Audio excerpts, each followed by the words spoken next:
Hello, hello.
Yeah.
Hello, hello. How's it going, stream?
Let's freaking go.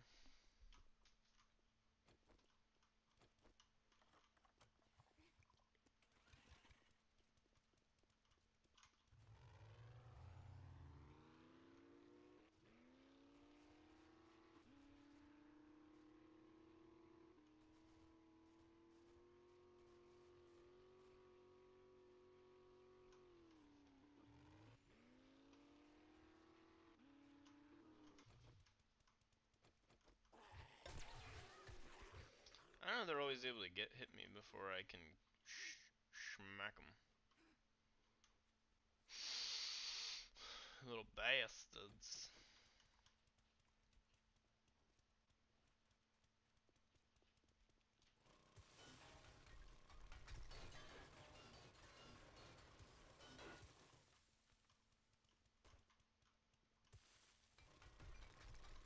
I don't like the way that feels.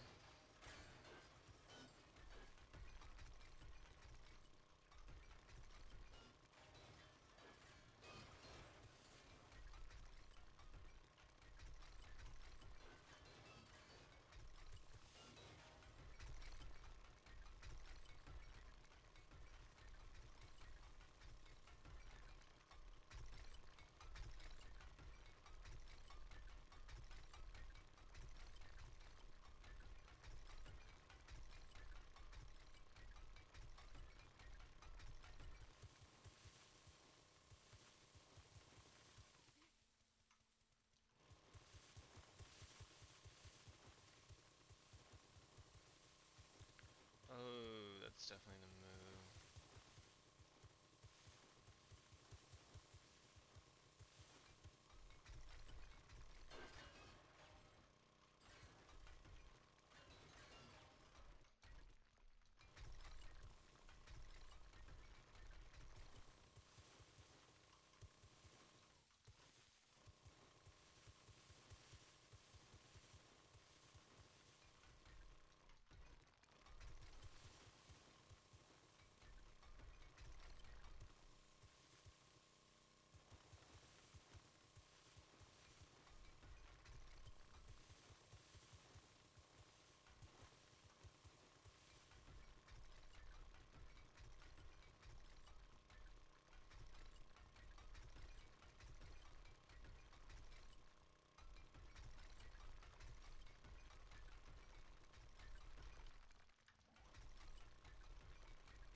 Oh my gosh, look at it.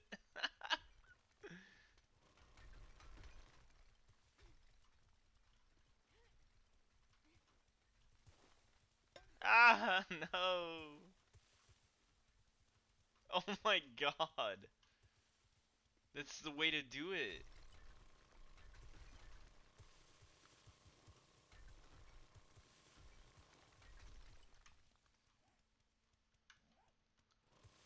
I mean, some of it's probably just gonna be hard knocks, but like, come on, let's go.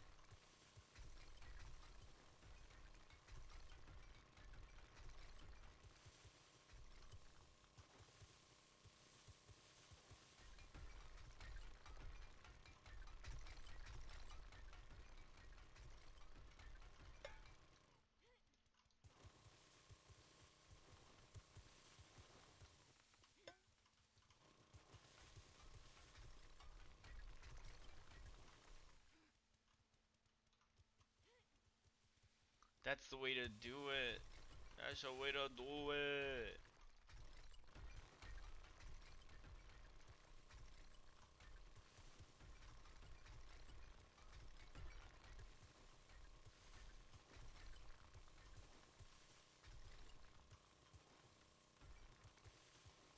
Oh my Lanta. I never even thought about that as like as a solution, as like a viable option. I never even considered that. Let's freaking go.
That's what I'm talking about, drone.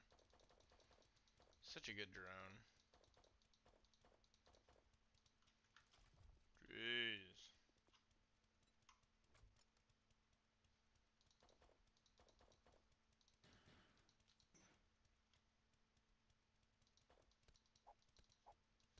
I do not care about dirt anymore, homie. Let's get out of here.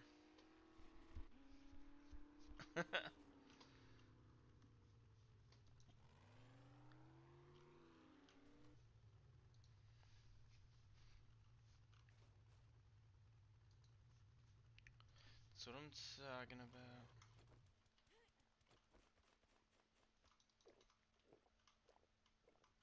What's up, robotic drone?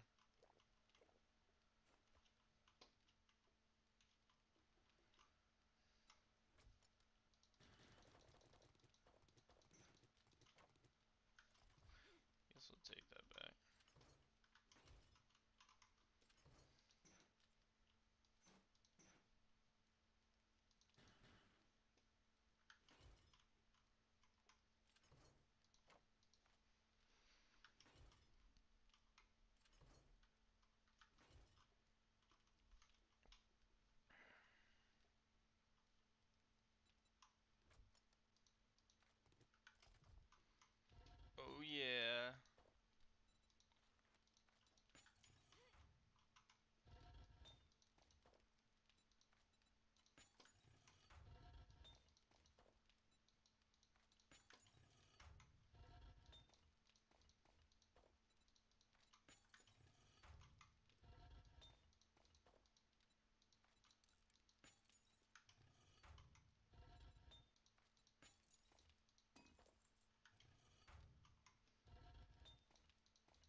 That's a lot of concrete.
Alright, would you look at that?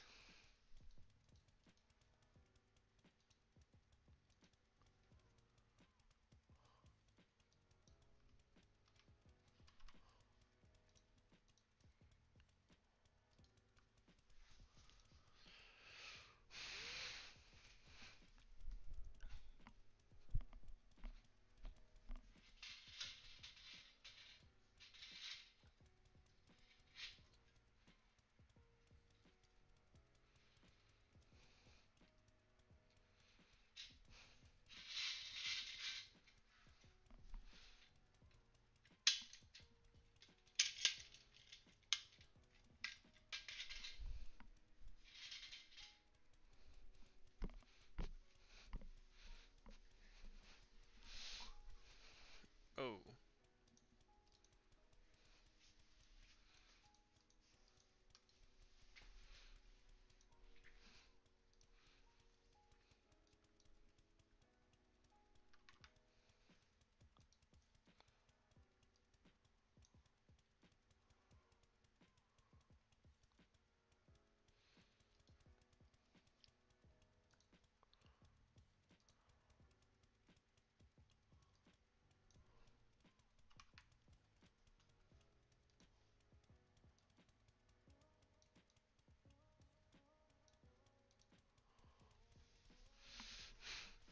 Hello, stream. How is it going today? Hello, hello.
Hello?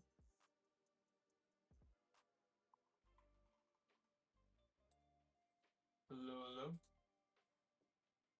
Hello, hello. Hello, hello. Hello. Hello.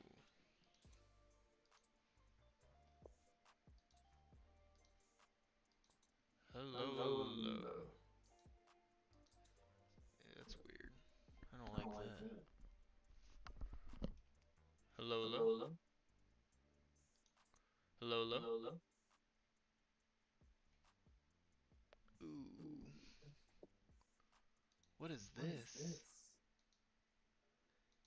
Ew. Ew.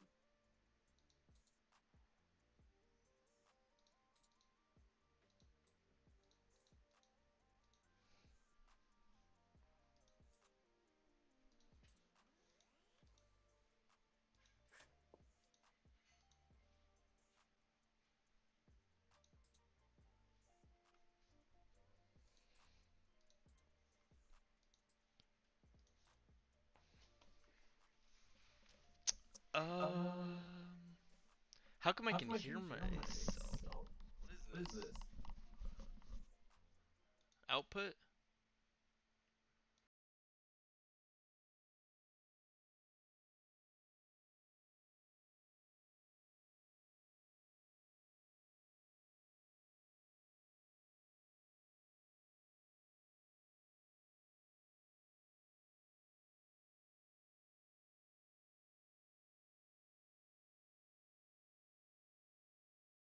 Did not like that. Was not a fan. Just was not a fan. Whoa.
What am I listening to right now? Ew. I don't want to listen to a Khalid.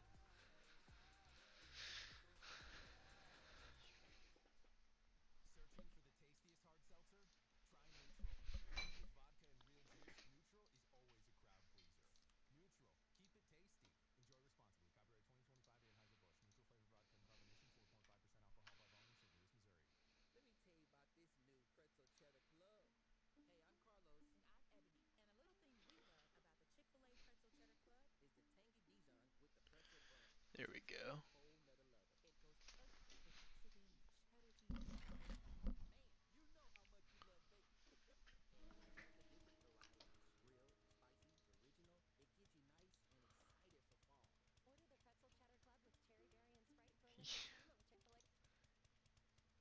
What am I listening to?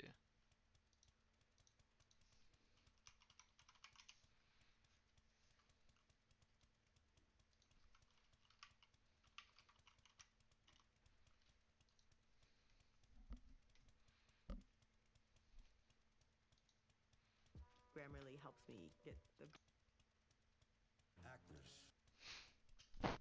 Imagine.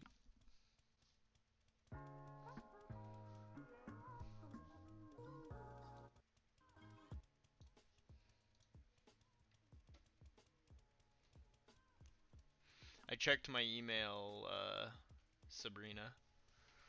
I responded.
Anyways, what's going on? Twitch, Kick, and YouTube. How are you all doing today?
I checked my email, Sabrina, you mother trucker.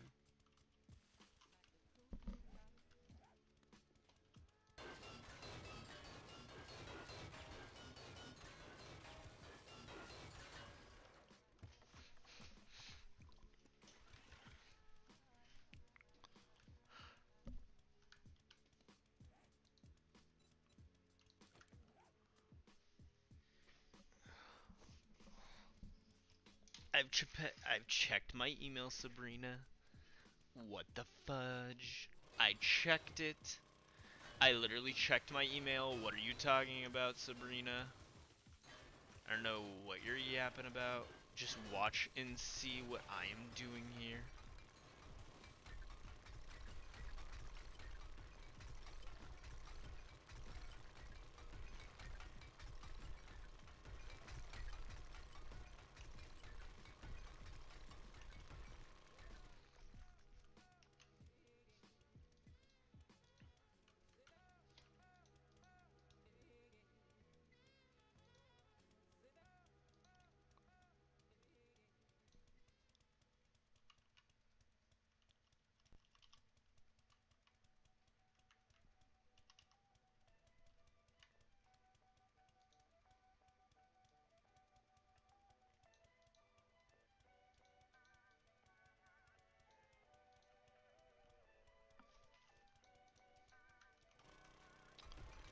Alright, Sabrina, what do you got going on?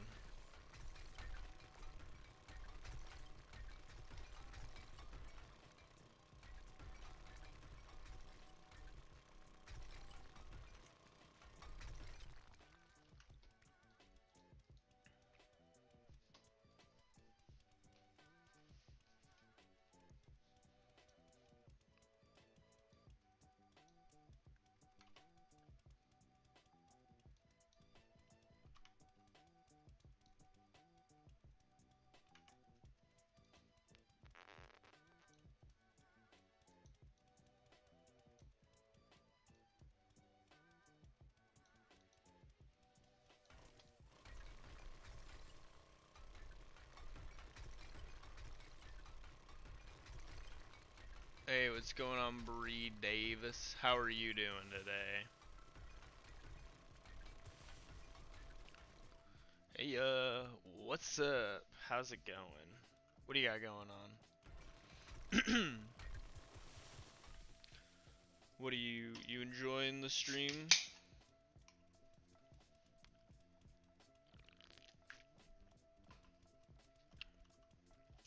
Yeah, I'm doing really good. Just excavating out this huge area right now so that way I can build this like castle thing with me and some friends of mine. What do you got going on a Monday at 11:30 or in the morning, afternoon? I don't know where you're coming from.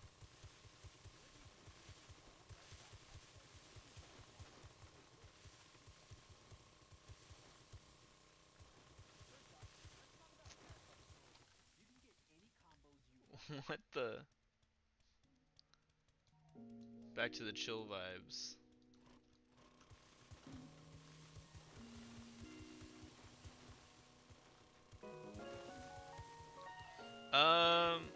It's one of the games that I primarily play. I I kind of am willing to play anything, even viewer suggested. What's up, Yolanda? Yolanda? What's going on?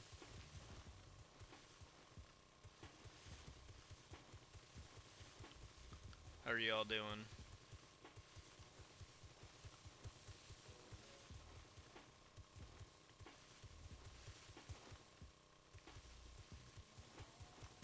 Good. I'm currently just, I don't know, clearing out a bunch of area. Weird visual thing there. But I'm clearing out a big area right here. As you can see, there's like this wall looking thing. This is gonna be the perimeter of the base, I guess. Yeah.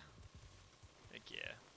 It's a lot of effort. We got so much stuff we have to do, me and my friends that are working on this. Yeah, I'm actually pretty good at Valorant. Oh shoot, I'm getting a call.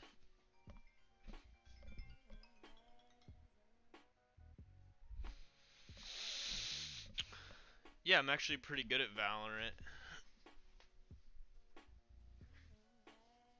Would you like to see me play Valorant today?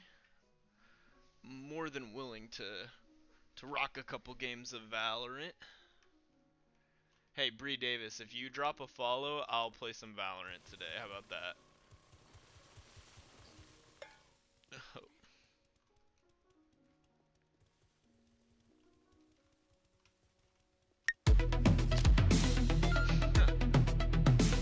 Alright, Bree Davis. Alright, Bree Davis, don't worry. I will hop on some Valorant here. Did you want to run a game together?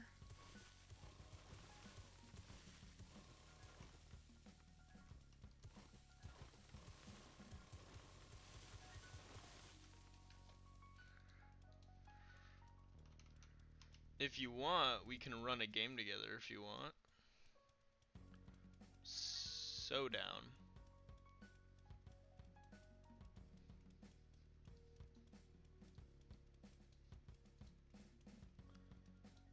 Currently mine needs to update. As soon as that's done, I will hop on. Do you want to play a game together? Bree Davis?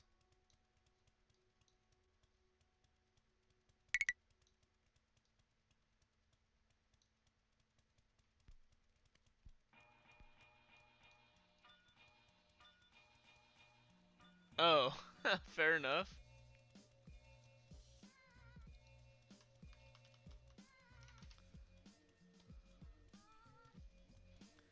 So, I'm from the United States. Where are you from?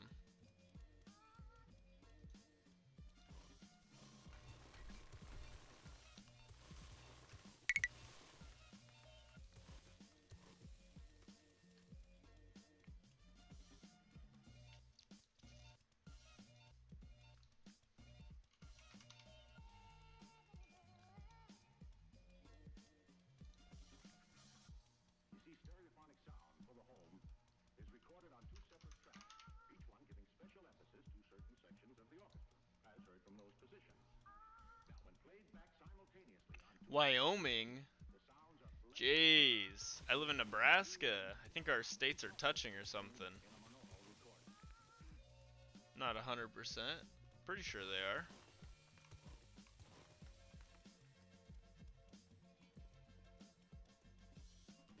Jeez.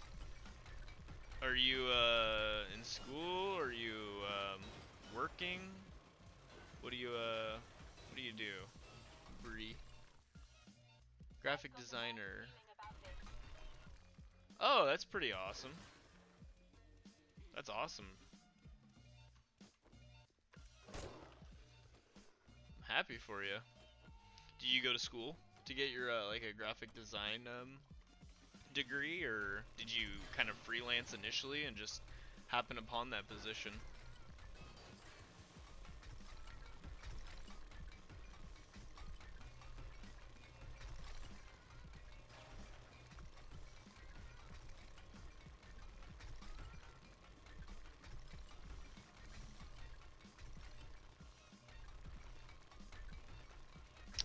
Yeah, you can definitely show me some of your work.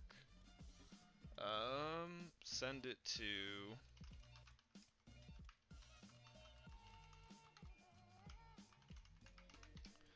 that email, and I will check it out.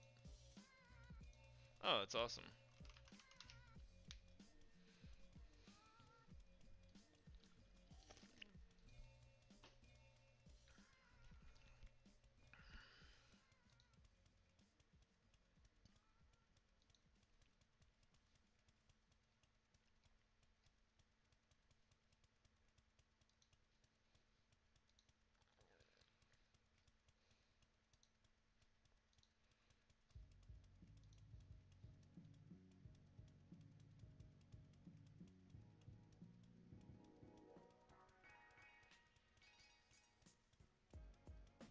Sabrina, is Bree Davis a scammer? Art scammer?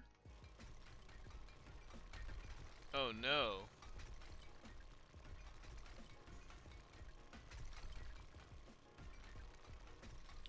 Oh geez, Sabrina. Are you sure that Bree Davis is an AI bot scammer? Bree Davis, what do you have to say about this to Sabrina?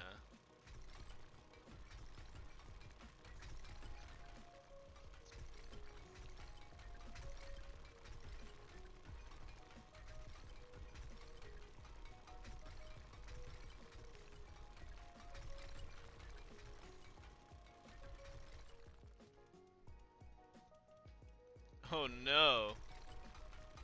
Oh no. Oh no no no. There's drama in the chat between Bree and Sabrina. Hey, both of you all. Wait, here. I can settle this once and for all. Disable. Here, I got you. I got you guys.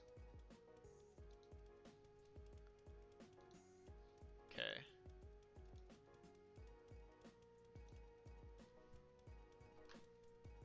Both of you all add me on Discord. We can settle the score once and for all.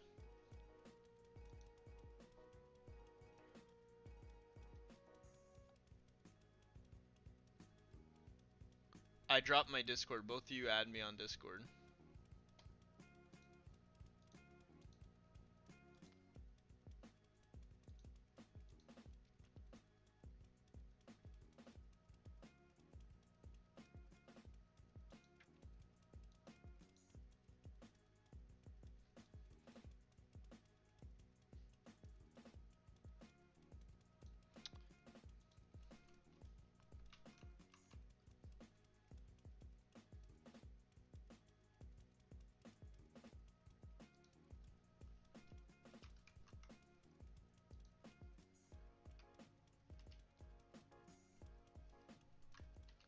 That's my Discord, add it.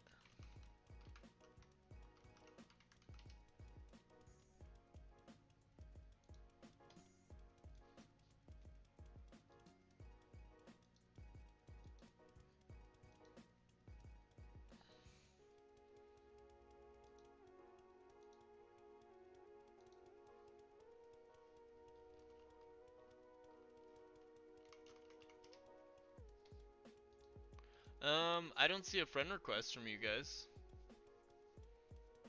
What's your guys' Discord? What's your Discord usernames?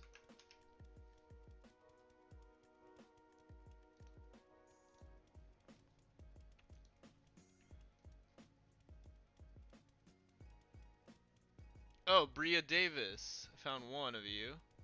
Sabrina Parkour. There we are. Okay.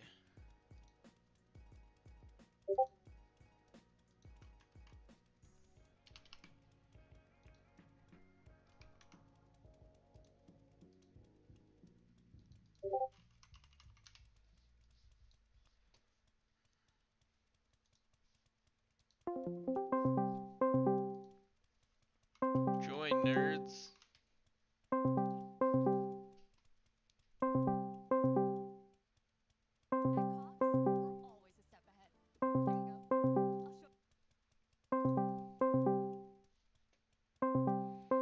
Neither of you want to join the call? Join the call.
Oh, these nerds. These nerds won't join the calls.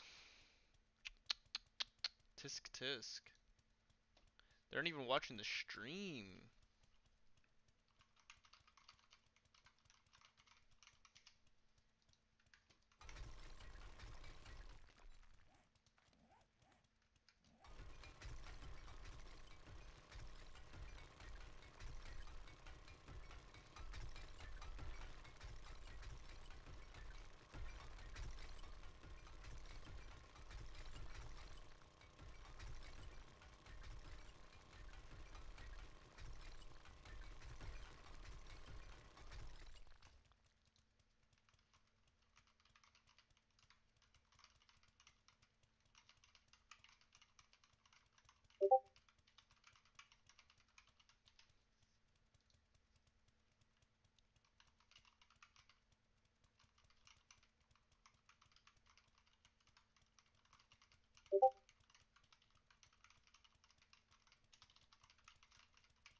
Yo, what's up, Jessica?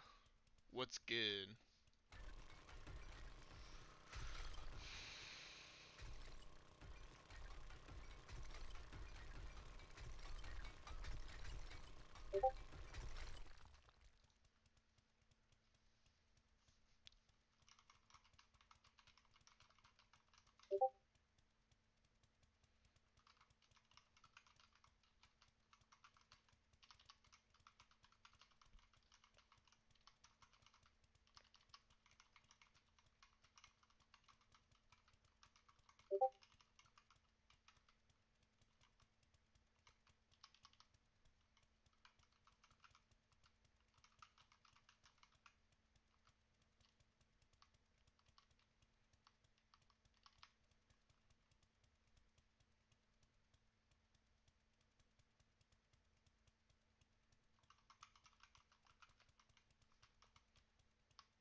Nothing much, Jessica.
Movie Central, we made sure you'd have strong Wi-Fi.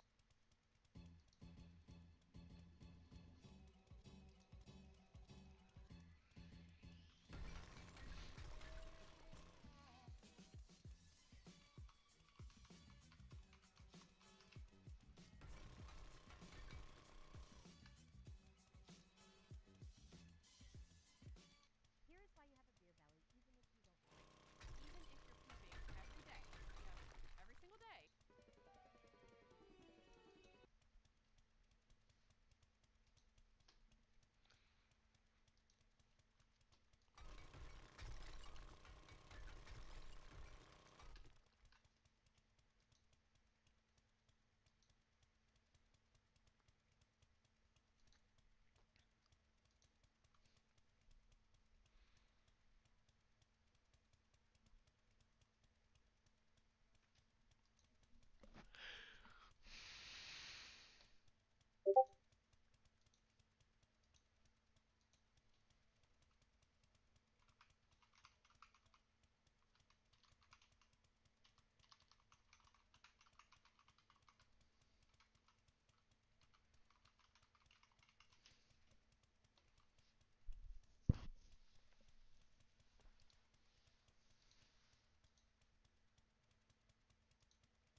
What's up, pro gamer? What's up, Hazel Lark?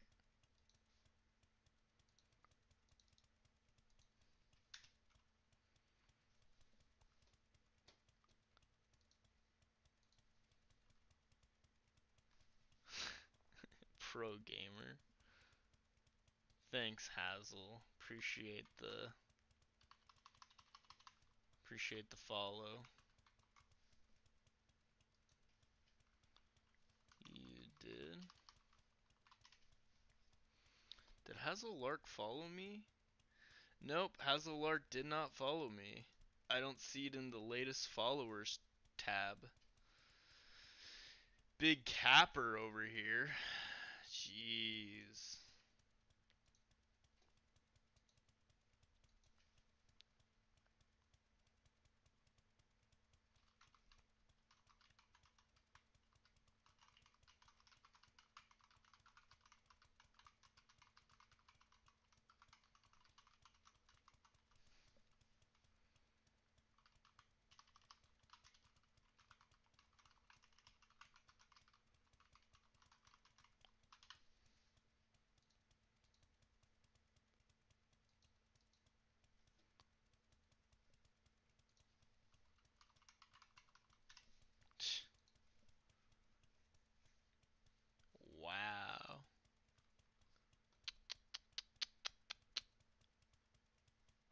Hazelark is always over here capping. Hi, one sec. No washy washy, no yummy yummy from Europe.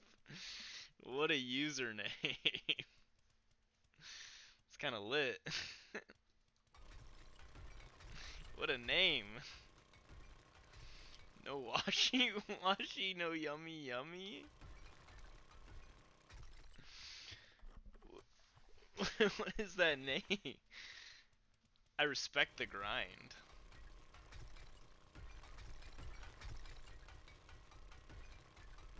Hi, one sec. Alright, one sec. No washy washy, yummy yummy.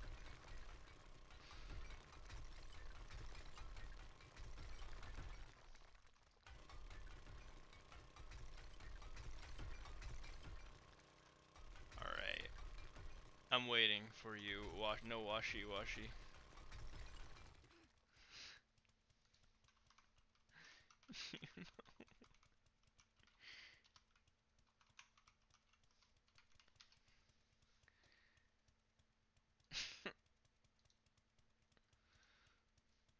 I don't really remember why I made it like that.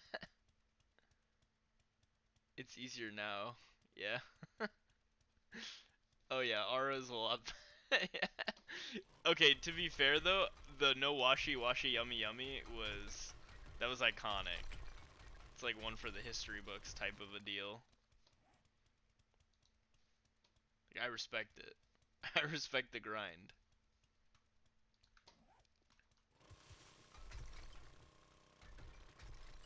It would have been okay. I wouldn't have been upset. I think my messages shows a bit behind. Yeah, there's a little bit of a delay on all of it, but it's kind of hard to get it perfect, like all of the real-time messaging and even me speaking, but what can you do?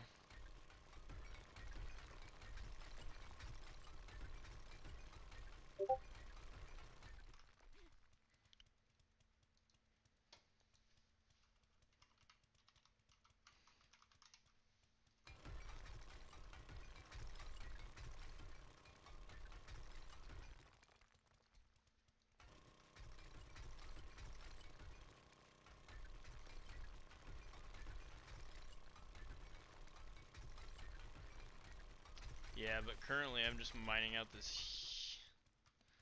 like this entire area needs mined out. So much work.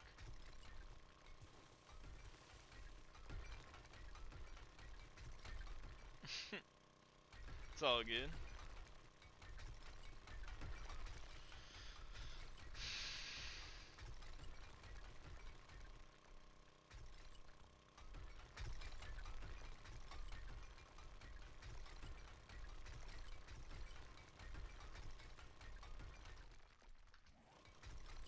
No judgment here, Ara. You don't have to watch if you don't want. I just figured if you're interested, that's where I'm at.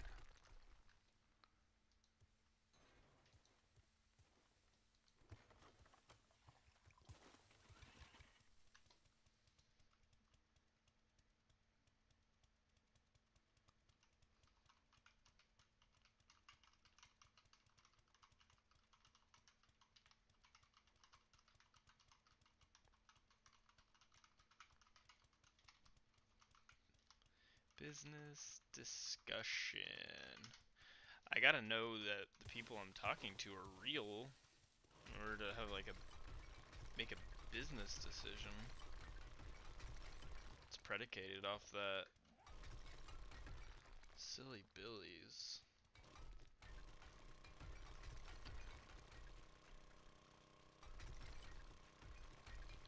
The YouTube chat is a poppin'.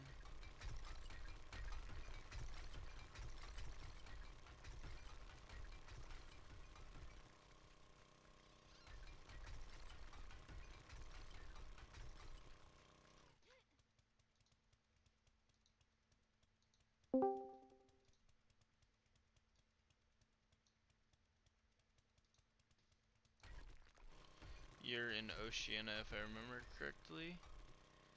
No, I'm actually in the United States.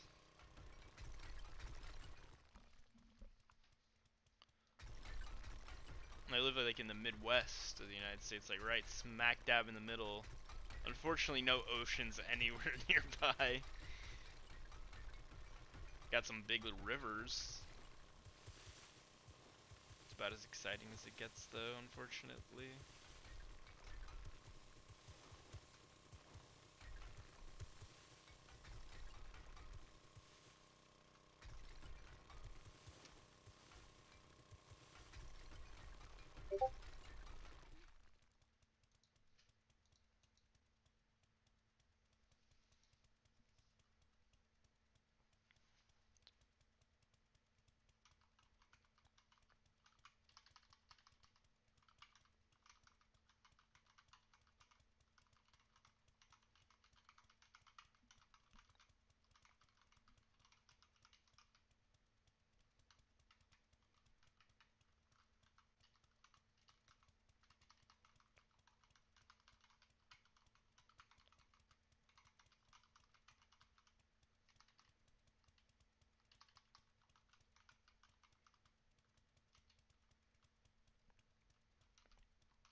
Gee, though, I think you do know my ideology, Ara. I am a liberal. I'm all libbed up.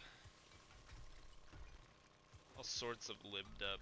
Libbed up and cucked up, if you know what I'm saying.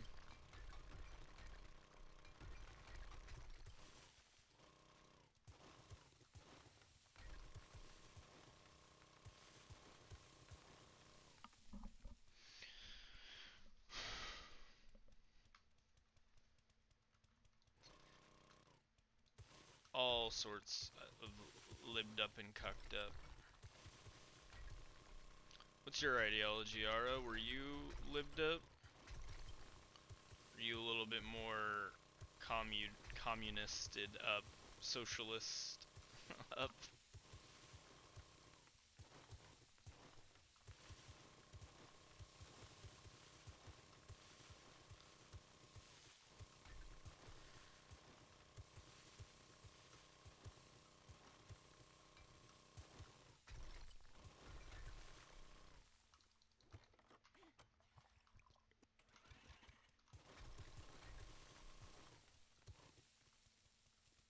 Yes, I'm Sockdem. I don't know if I remember, but here they would call me a commie.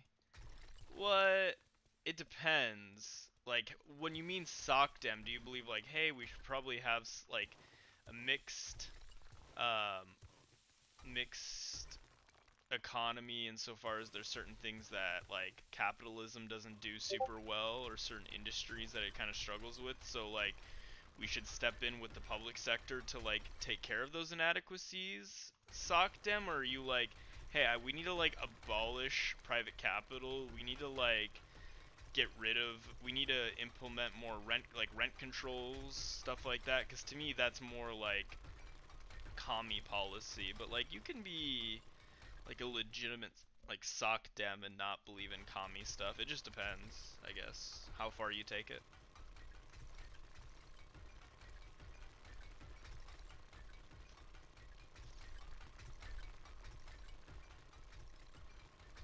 Mixed economy, but yes, with climate regulations. You know, I think climate regulations are good. Like, after some of the stuff I've learned about, like, DuPont or whatever, and some of the other big corporations that have, like, absolutely fucked our environment, I honestly understand why some people become eco-terrorists, because what the fuck?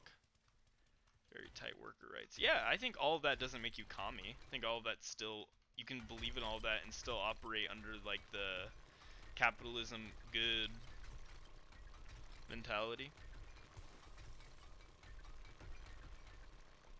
Only like conservatives conflate the two, like Republicans, because they're cringe.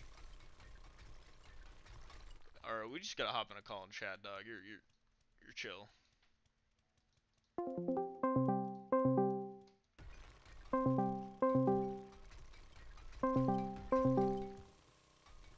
Alright, get over here.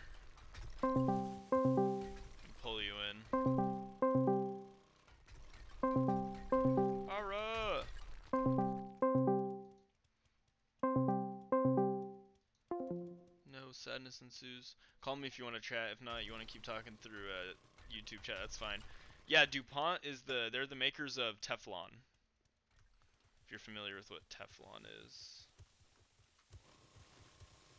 It's like the stuff that was used in, you know, like cooking pans, like the non-stick cooking pans.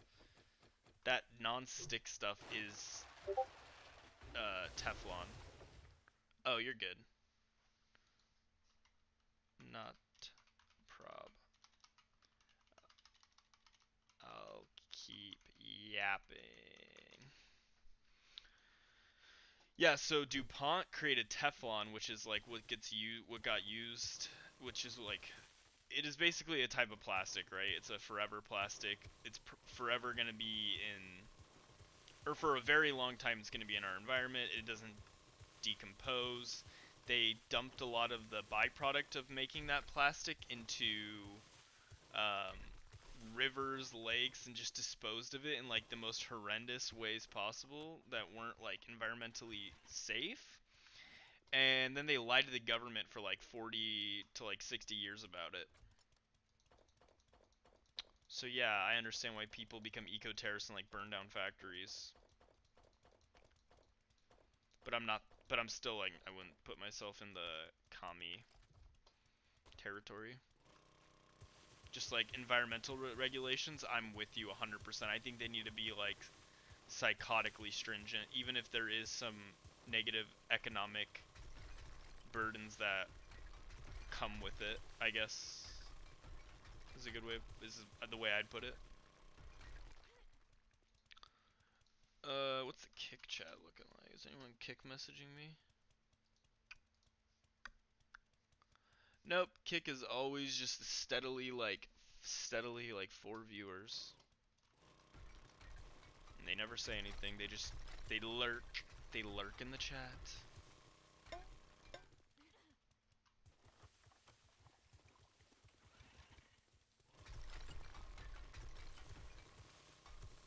I don't advocate for terrorism, but I understand why people burn down factories.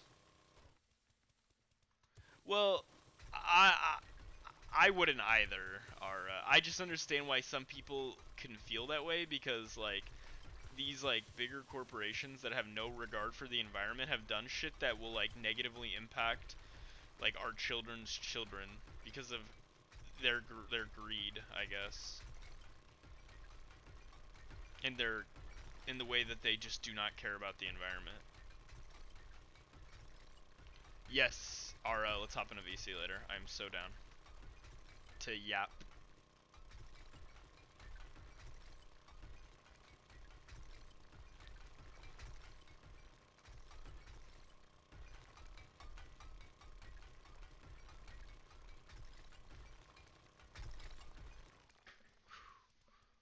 We'll talk to you then, Ara. Goodbye, goodbye, goodbye. Use the restroom, right? Be right back.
Hey, Dalai Lama.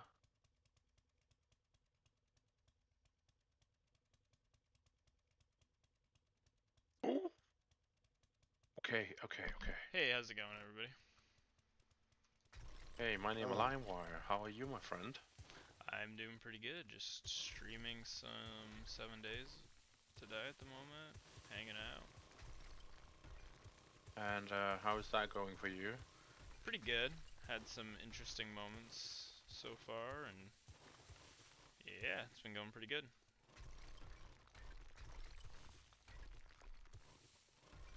Are you like a pro gamer at that, or? Oh, it's like you know Minecraft? Uh-huh. Imagine if Minecraft was like a little more realistic, like it was just more realistic, like Ark Survival Evolved, like style, but like, so it's zombies. It's Minecraft basically. Like you build, you try to fend off, you know, monsters or So whatever. Minecraft with only the zombies. Okay, I get it.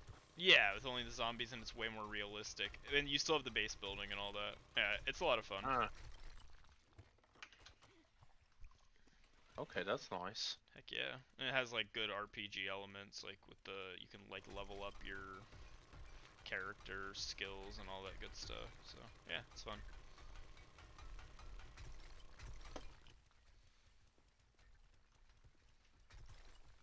So to answer your question, I'm having a good time. Shit. It's gonna be 1,000 scavs around me in a minute. They are What are attracted you to playing at the sound. moment? Escape from Tarkov. Oh, I've heard of that game. How is it? It's addictive, you know. I have like I'm more than 1,500 hours in at this point. Jeez. So I'm just playing the PvE mode right now, where it's like single player.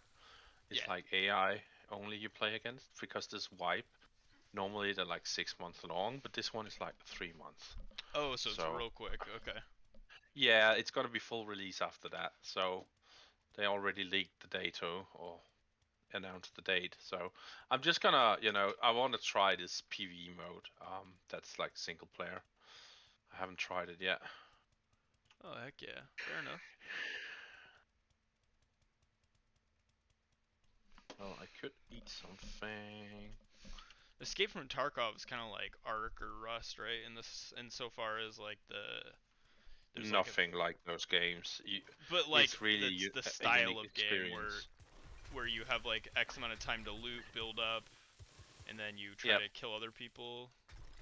A raid is about 45 minutes. Okay, yeah. I'm not saying they're anywhere near the same, but like similar, like genre, I guess. Yeah, it has like the elements, some elements from it, right? But, but it's completely its own thing. Yeah, it's cool. It is, and you can't even compare it to Battlefield, right? And Call of Duty, because it's way more detailed and advanced how you go around doing things. You don't just go in to frag people, right? And you're like dead within a short minute. You really need to be tactical with your gear, and it's very detailed. It's awesome. Heck yeah. I gotta try it out. I've heard good things. I'm told to try it. It's everything you expect from an early access. God. Hasn't that game been in early access since like 2017? Yeah, it's like a decade now. Yeah. I remember a buddy of mine back in high school, him talking about having like 2,000-3,000 hours into it. It was like 2019. Yeah. Yep. It's really immersive in that regards. It's awesome. Just fucking leave a mag on the ground. Yeah, I did. Mag, fucking dog shit round. I don't want them. Oh, that's my mag. Thank you. So are you a Destiny fan by chance? No, especially not after the recent news about him being caught with the nude pictures of minors. Like, Oh, has this been proven anywhere by chance? I'm just curious. I have no apparently clue. he got arrested for it. Apparently, yeah, Wait, he got arrested for it? yeah. He had it on some separate hard drive at his home. Destiny Everybody's talking with about it on. CP Does arrest. he keep A lot that of people shit? are talking about it on He on was other servers reported as to the well. police 3 days ago. See that? Yeah.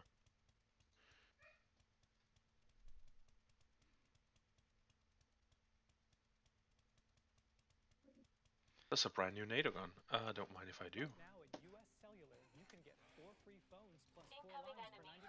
Nice, that's shitty man. Okay. What aren't we seeing? Yeah. Do we get our choice of free phones? I would love to see if I see a police report and I guess like some sort of criminal proceedings showing that he of that, then I could. I mean, that would turn me off. Well, of being a lot of fan. people are just talking about it. I was told it yesterday. That's really my reference.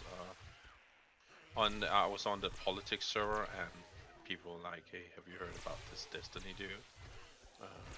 Yeah, I heard about him, but what about him? You know? Yeah, I like to form my opinions based off of when stuff comes out. Like the whole stuff with like that Pixie girl where he allegedly had shared unconsensual images and videos, and then just to find out that he didn't actually do that, and then also to find out that she did that as well, and that it was consensual all along, kind of changed my mind on that. So I kind of past the jumping to conclusions based off of the initial slop that comes out. Mm. Yeah, I But get you. I also am very principled, so if it does turn out like there's genuine like CP stuff, like and it's Minor real, stuff, then yeah. I'm no longer a fan. Like that would turn me off of being a fan. Well, the first time I saw anything about him was on the politics server, and he like there was, oh shit, there's somebody. There was this AMA with him, and he just started to scream into his microphone because there was some technical difficulties from his end. And he was like, this so shit. Like he was really like some spoiled idiot, right? Just screaming, and I was like, okay, this is a big guy. He acts like a little child when something annoys him. I don't like that. Oh well, that's a clip. I mean, I don't know. That's like how you form an opinion off of somebody. Just that alone would. How people react in public, basically, yeah. Oh no, That's that's just, not. that's just me being me, you know. I That's don't fair. judge people that follow him. It's No, that's we all fair. have different taste and shit. You're good.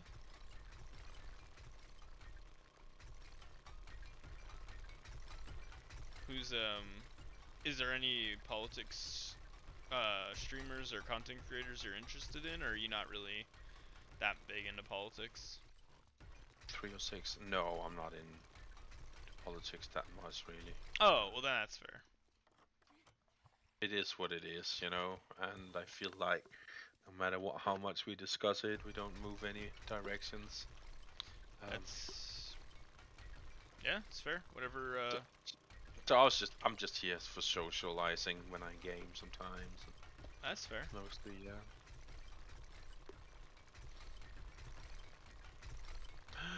Oh, all that good stuff. What do I do? There we go.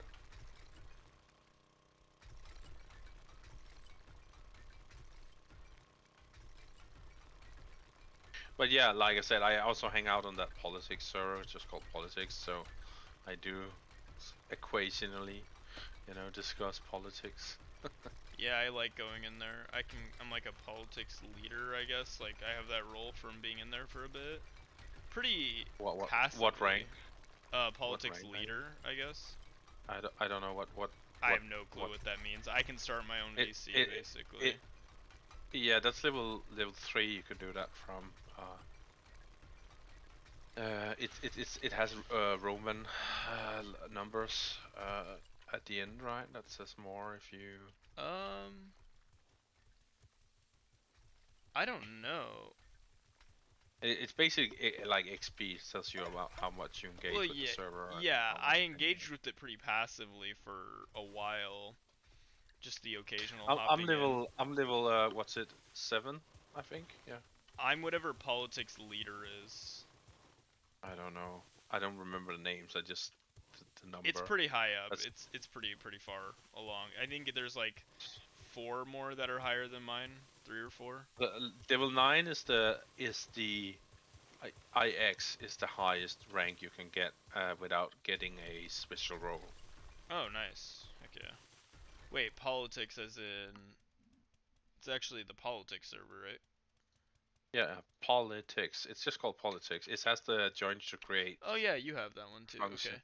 I have no Yeah. idea how to check what You role maybe I'm in. have to go into a VC and then you I can think see that's what the role only you way, have. yeah. Room. Can you do me a favor? Can you enter that communist room and discuss with them? Why? Because I'm asking you. I'm 5. You're 5. Okay, Okay. cool. Yeah, it slows down the higher rank you are. Like Right. level 6 to 7 is really long, and Right. 7 to 8 is then longer. So Right on. Yeah, I like to create rooms though that are a little bit of a hyperbolic with a hyperbolic title. It's a little bit of a just to engage people, bring people in, and usually try to have some decent conversation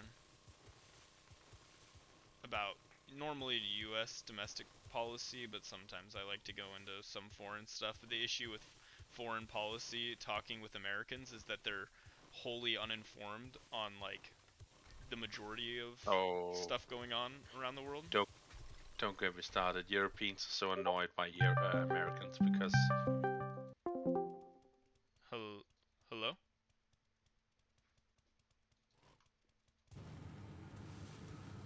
Hello? Hello, how's it going? I'm sorry? Hearing me? Yes, I can hear you. How's it going? Yes. What's up? I'm sorry, you're kind of cutting in and out a little bit. What'd you say? I said, what's up? Oh, nothing much. Is that... what is the Actually, I was buses little in the hesitate background? because Huh? Hey? I heard like buses in the background. I was wondering what that was. there's network issue. Oh, a network issue, And you also said? I was little hesitate because I never talk like this. Oh, you normally don't talk like through your mic? Yeah. Why?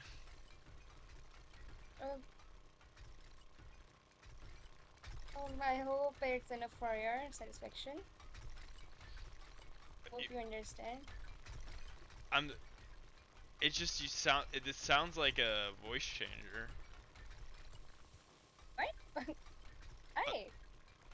I mean, I've used voice changers before. It just sounds like one. Why gender? Yeah, it sounds like a voice changer. No, I'm good. You're good. Obviously. You know you have like an Indian accent. Yeah, I have a little change accent. Are you from like India? No. Oh, where are you from? Hey, I hope it's enough for our satisfaction. I was a little hesitate. You do realize you have like an Indian accent overlay, like the voice changer can't hide that. Oh no, it's not like that. Not like that. I hear the Indian voice. The Indian accent. Oh. It's real strong. Can't get rid of that, even with the voice changer. No, it's not voice changer. Even saying the word satisfaction is a very, in English, it's a very common thing for people from like India to say. No, I little hesitate actually. I'm sorry? I'm a little hesitate. I never talk like this. You know that I worked in an Indian restaurant in my home city with like people from like Oh, that immigrated from India. So like I just know what it sounds like. I know what Indian people sound like, especially if they're trying to use like a voice changer. no. No? Hello? Are you hearing me? Yeah, I'm hearing you. You say hello? No. Just no.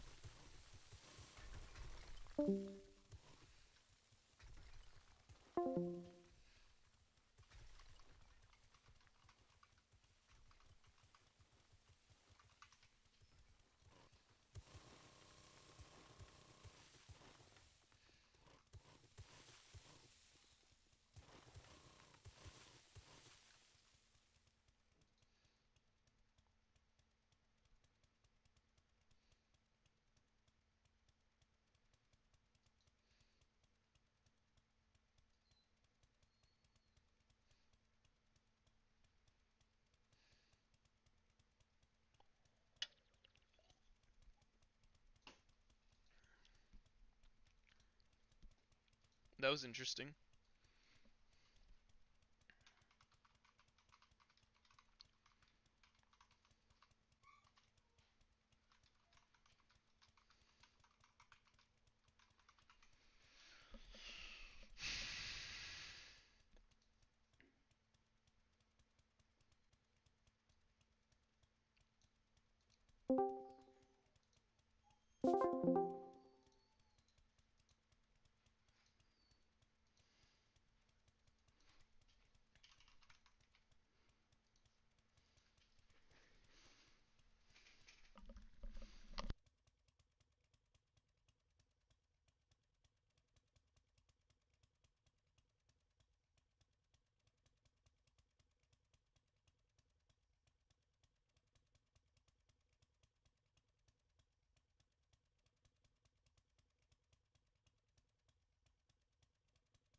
To the police, this is not clickbait and entirely has to do with the DMs he sent me. A few days ago, a Reddit post showed that the girl Destiny shared Pixie's nudes with was seemingly confirmed to be 17 years old due to her getting doxxed. There is almost a 0% chance that she was not 17 during that time. So I do what I usually do and reached out to get a comment. He said the girl, Rose, told him she was 19 and in college at the time, and that the leaker Solo, who is her ex-boyfriend, confirmed that she lied about her age to him. This is true. In similar scandals, this is where people usually argue, is he lying? Did he actually know the age? Is it his fault if he was catfish? I usually wait for all the details to come out before I comment. This is not why I went to the police. It's because he continued to write, I didn't know this until way later, but the videos she recorded with other guys, the file names are like screen recording, blah blah blah. And then he shows me a screenshot of the top of a video clip and says, her boyfriend was recording these on Skype calls. That's absolutely insane to think about him doing all of this if she was 17.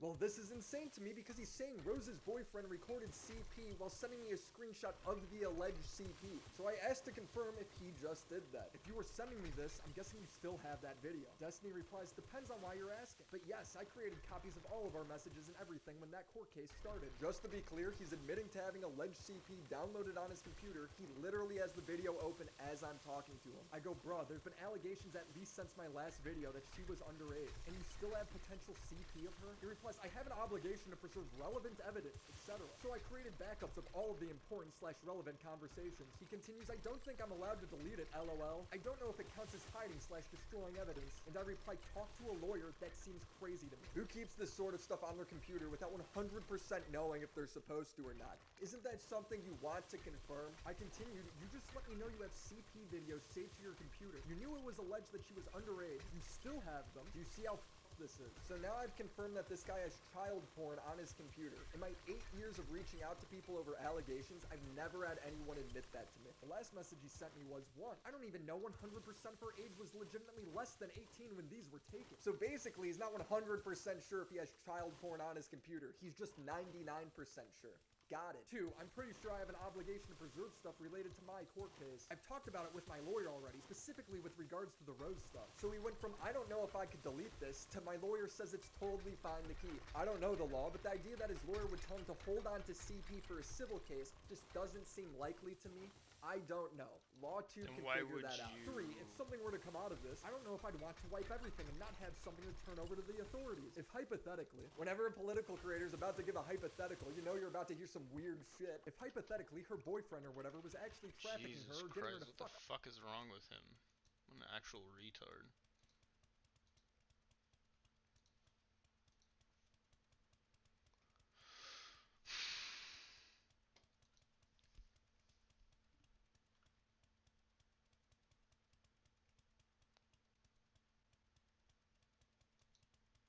When you've got smoke-free satisfaction, you've got the freedom to do things your way. Get $20. I don't know why. I do know why. Willie Mac decides to run and make a video like 2 hours after DMing me. Now I understand. I get it. Okay, we have to do the Destiny bad because it's too much heat from other people. Which, listen, I get it's a lot of heat online. Okay, that's fine. I get it. I understand it. And Ethan, obviously, with this whole, I noticed all the comments on the video where people were like, wow, I noticed that the crew was like very giddy and excited and happy this episode when it seems like they're usually very sullen and they don't say anything. Because anytime Ethan is criticizing his son, all of them are in the sunken place behind their desks. But when it was me, oh, they're so excited to repost or retweet or retread whatever stuff pops up on mine. So the thing is, so you know what? Actually, this guy said it best. Hold on. Answer here. I'm trying to meet your request of giving non-stop defense because your baby ass can't defend yourself. Keemstar will make insane accusations, groundless accusations, but then he expects you to defend yourself. In fact, he likes it if you'll come on his show and defend himself. That's how his operation works. And so he goes, oh, well, he didn't say anything in his defense, so he must be guilty. Have you ever lied to anyone on YouTube? What are you, an FBI? I don't have to... I'm not going to play this game of every single time some insane person releases some random screenshot or piece of paper or whatever that I'm going to come and run through all these communities and try to give some crazy explanation for whatever else. Because one, the only thing that's happening is I see that every single thing I possibly say gets either misconstrued or drawn out to the most absurd reality possible, to where Nicholas Oreo Cakes or whatever is saying that I'm threatening Willie's wife because I said she was a Mossad agent, which, because I have to clarify, was a joke. Okay, I was indeed joking. I'm sorry for that joke. To the best of my knowledge, okay, I can't say 100%, to the best of my knowledge, Willie's wife is not a Mossad agent. Okay, number one. And number two, it's nice to find another American patriot like you, Lama. Sorry, what's up? You seem like you're an American patriot because you love Trump.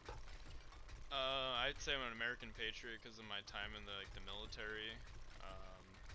And you still you love Trump. You ain't one of them liberals that hate our great leader.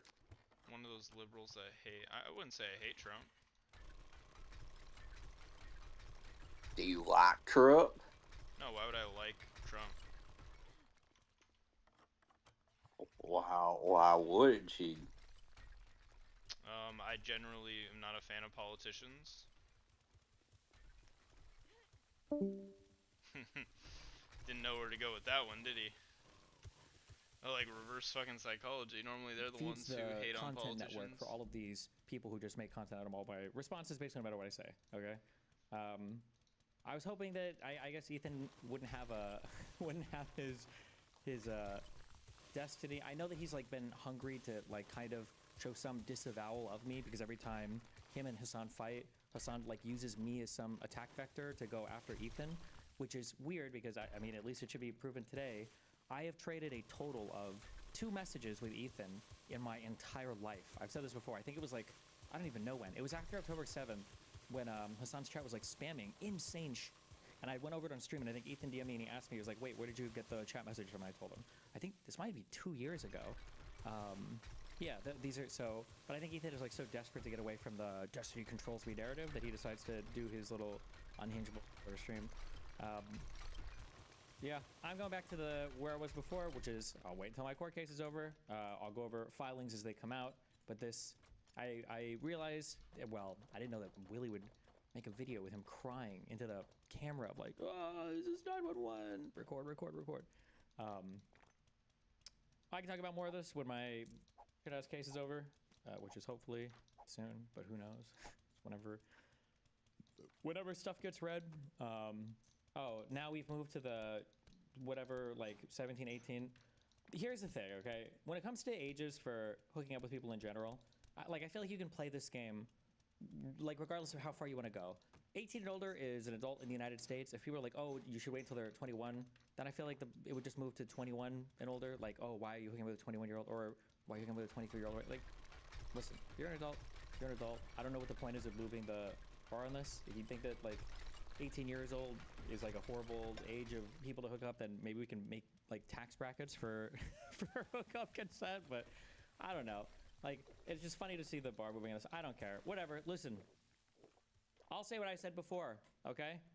Whatever you've read about me online or whatever you want to post about me, it's true and worse, okay? All of it is true and worse, okay? The feds are coming. The cases are mounting. The Mossad and the KGB are tracking, okay? They will be here one day. I've been streaming for 16 years, but this is the last one, okay? The walls are closing in this time. For real, okay? They're closing in. I swear to God they are, all right? I've never been more on edge and afraid of the walls closing in as I am right now, okay? Seems like you have an actual case of defamation from Ethan, no?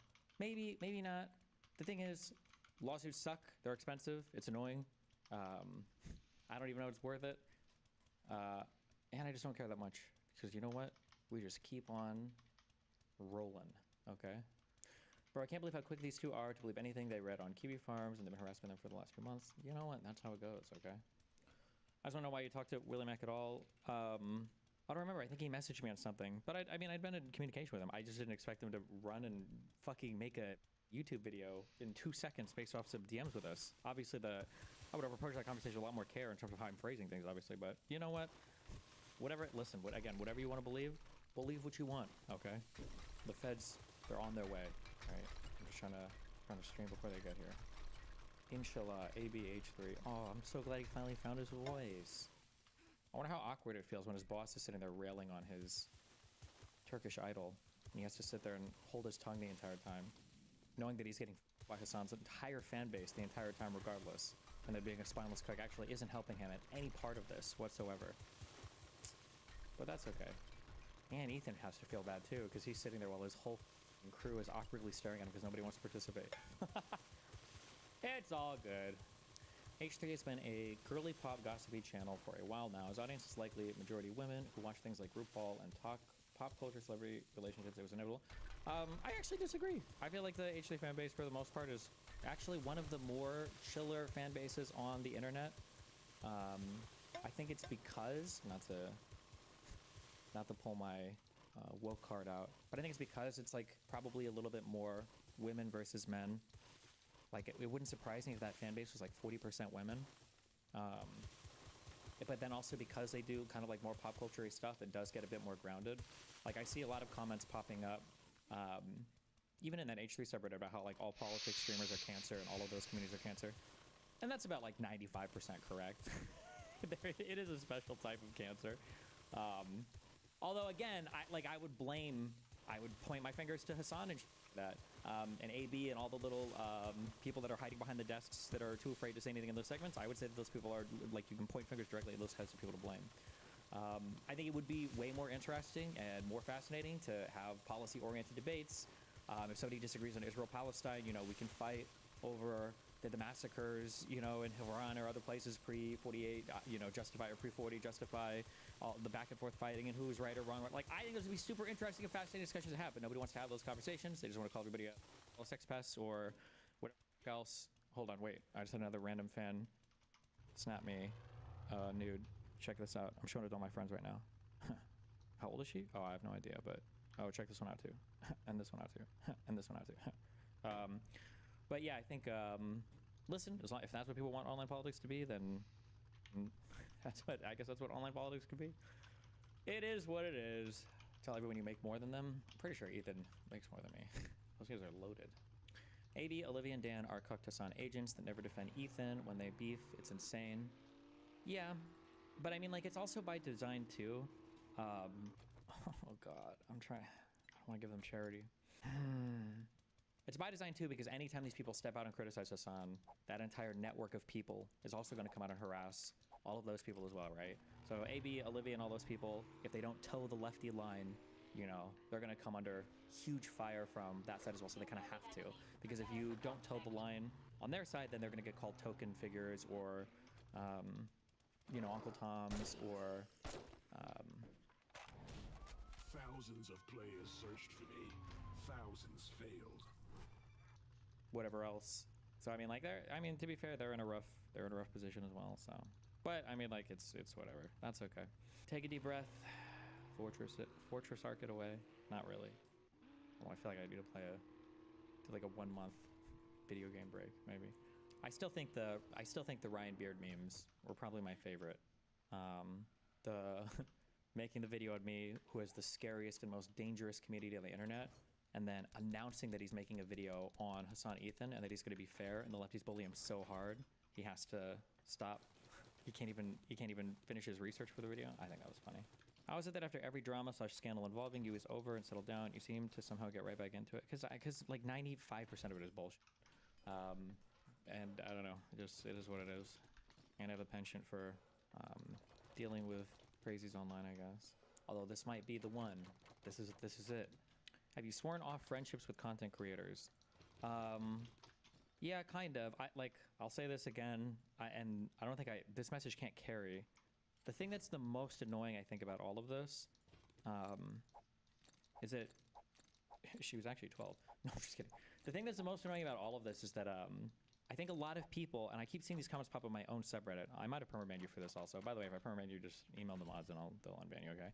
The most annoying thing is, like, people keep thinking that all of this drama keeps popping up like every month, every 6 months, like over and over and over again. But it's not. It's the same story that gets rehashed or refiltered in a slightly different way from the revenge weeks at the end of 2024. Like, it's the same story over and over again with a new twist or a new thing or a new added whatever. But people have this perception that there's like a crazy thing happening like every few months. But it's not a crazy thing happening every few months. It's just a stupid for this person I talked to back in 2022, 2023, 2020. Yeah, it's just annoying. Can you respond to Willie's reply? Because to be honest, your defense is not convincing. Good. I hope it's not. But the reality is literally every single thing I've said has gotten twisted and has gotten morphed or moved to like the most ridiculous in the universe. So I'm gonna shut up and not talk about this till my court case is over, okay? Because I'm bounded. I'm restricted like 15 different ways from saying stupid shit, such that in talking about a hearing that I had with Pixie, like, their lawyers already, like, I think 2 days ago, like, moved to file a motion. It was like, we're trying to get this thing sealed and he's still talking about the transcript and blah, blah, blah. So, like, no, it's not worth it. Because none of it is obviously doing me any favors anyway, so. Yeah, this is not an argument that I'm going to win at the moment publicly, which is fine. But I have to wait until my case is over. Recently heard you say you used to play EVE Online. Any chance we get some casual EVE gameplay, or are you done with it for good? EVE gameplay, well, actually, I shouldn't say anything because I haven't played the game in maybe a decade. Is sitting on a gate or on a pos for 6 hours, praying to God that the enemy fleet warps in so you guys can actually do something, and praying to God you don't get wiped by stealth bombers or something first, or there's a really cringy Sino drop that nukes your whole fleet because you weren't ready for ships to come in or whatever. But I'm genuinely asking this is, how is it that you don't break down when it seems you have friends moving around every few weeks? I've been watching you for 3 years. I'm a new viewer, and it seems you have friend changes every few weeks, and everyone turns on you every so often, except Dan. I understand the online world is a wild place, but I believe that that what the average person thinks is important, not for something about how you maneuver in life. That makes sense. My baseline, I've said this a lot. I don't think people believe me when I say this. Generally, if somebody has a hard time understanding me, or if somebody thinks there's something that is just doesn't make sense, it's usually just because people don't take what I say at face value, which is fine. I don't care. That's because I'm a secret manipulator slash mentalist slash whatever else. My expectation for people online is already as low as it possibly can be. Like, it's kind of every online friendship, there's just like a fuse attached to it. I just don't know what the timer is on the fuse. That's just how I approach it. So it is what it is. Although, to be fair, for the Ethan stuff, we didn't even have a bridge or relationship. So what are you gonna do? You probably know, but the snark post that Willie was reading off is almost verbatim the KF post that doxes a girl. Yeah, I'm aware. Same thing with Hassan on stream, just reading down Blav post, which is, you know what? Hey, listen, I see you. I see the way you move. Okay, +1. Wow, Chattermax, thanks for the gifted subs, buddy. Destiny, your issue is that politics is so virtue heavy that if you do things like hook up with people over a decade younger, you'll get attacked. Shouldn't you adjust a bit in that regard? So I'll say the same thing I think I already said at the beginning of the stream, but I'll say over and over again. All of this drama is drug up from old conversations. It's the same thing getting recycled over and over and over again. That's like nothing. None of this is from 2024. None of this is from 2025. Like, it's all just old recycled. Also, I'm not running for office, so it's not like I'm trying to be a politician or something. And also, Trump is president. This guy's civilly liable for rape. Was banging prostitutes while his wife was at home taking care of the newborn. Also, in ARPGs like Path of Exile or Diablo 2-3-4, they are the perfect background game.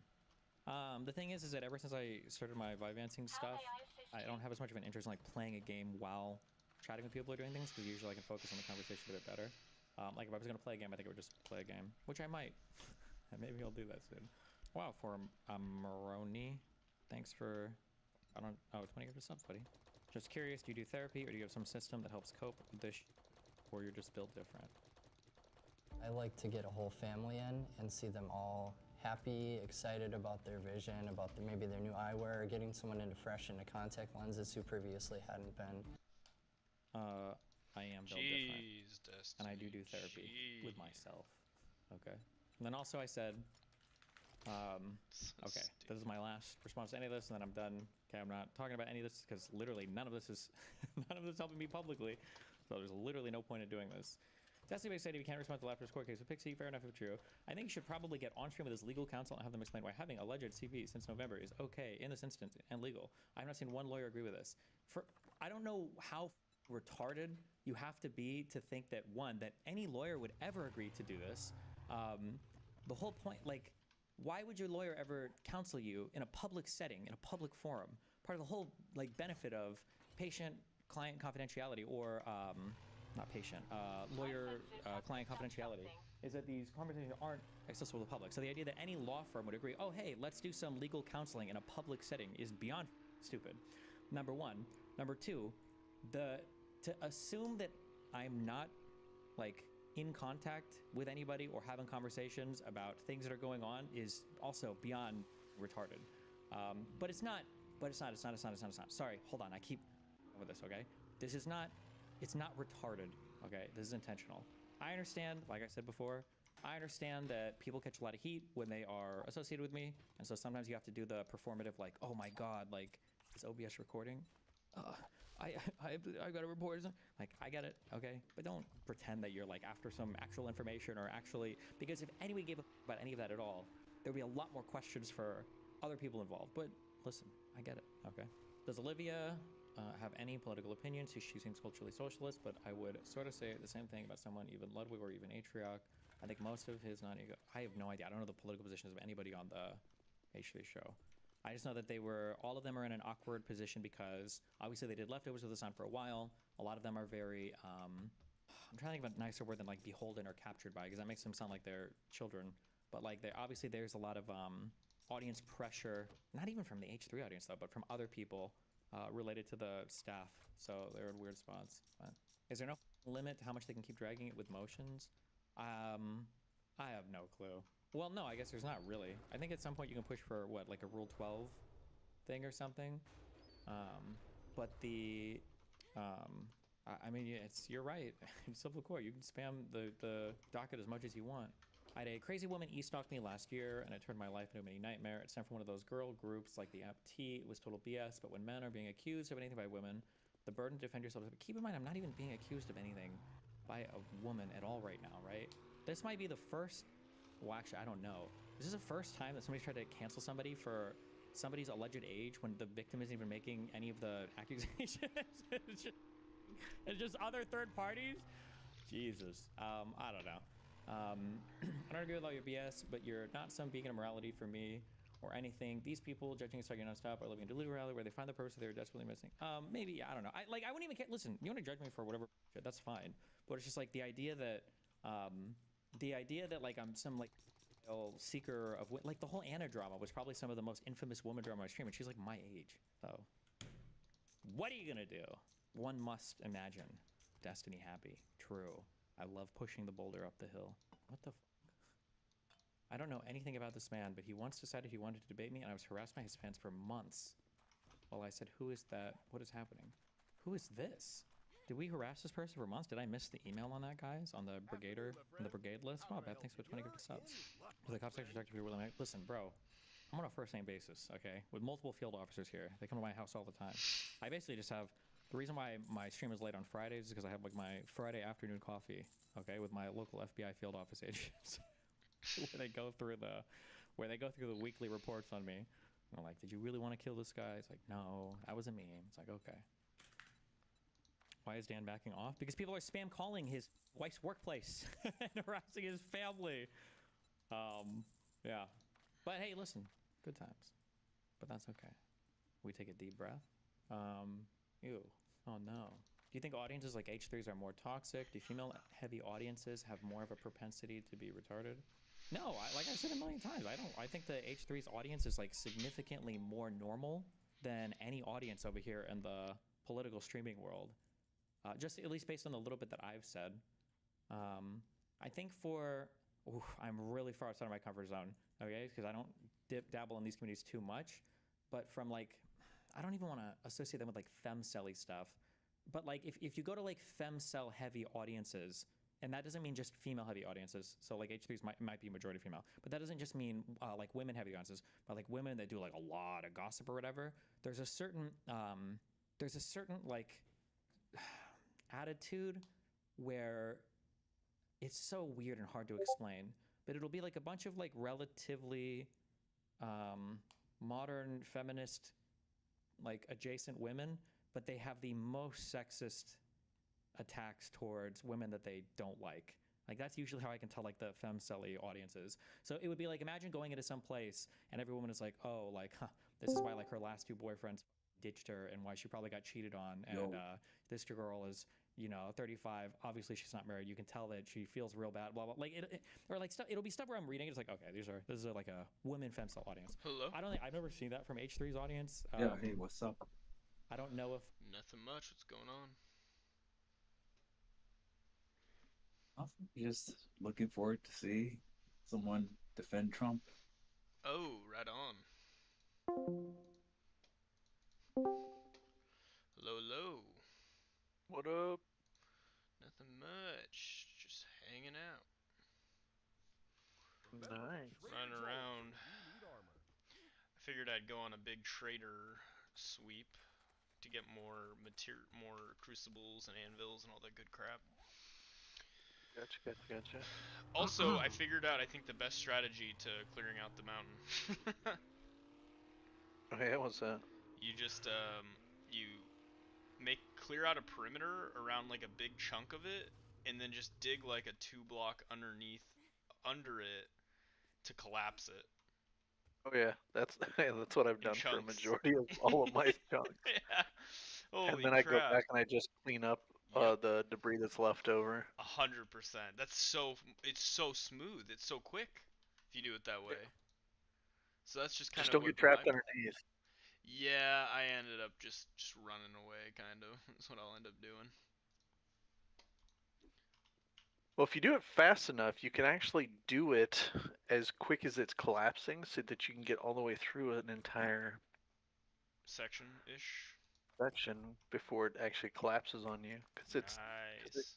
it just shears off in like sheets basically at a time. Mhm. Nice. Heck yeah. Currently, I am. Oh, I'm streaming, by the way. I've gotten another gifted subscription thing, which is another like $5, which is cool. Hey man, everything counts. Heck yeah. Especially when you're making a name, right? Heck yeah, I'm trying to build it up. This is pretty freaking sweet. I'm up to 23 followers now or something. So making some. Yeah, that's why. progress. So if you notice, that's why I'm trying to cut out a line on. Oh, where you had started, I completed that whole section. Yeah, I'm cutting out. I'm talking about the entire. Oh, you want to the just do the whole thing? Whew. I am in the process of trying to cut out the entire back perimeter where you had the blocks. Holy crap! If you do that, and then I can do one side. Well, I'm running around getting more furnaces. Shoot. Once I get No, that's more fine. furnaces, I'll come aid with the clearing the underneath part with you. I know what you're saying though. You're clearing out the whole. I've still got to cut. I'm still working on cutting the back line, man, Oh, because it's a lot. It's so much. forever and a day long. Yeah. It's no, gonna I hear still take a little while, but once I get this back line cut and separate it from the rest of the mountain, Yep. it makes it exponentially easier for it to just collapse the rest of it on itself. Frick yeah, man. I hear ya. So, me and Karis, unfortunately, we didn't win the Powerball. Unfortunately.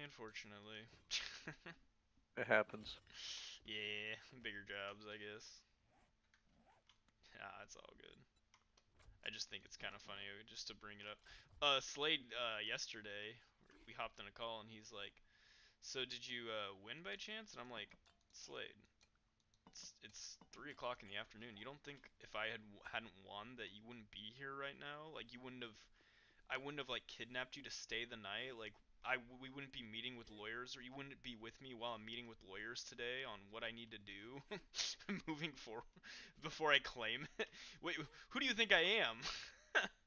What the crap? He started laughing. He's like, "Oh yeah, duh. It'd be a whole thing."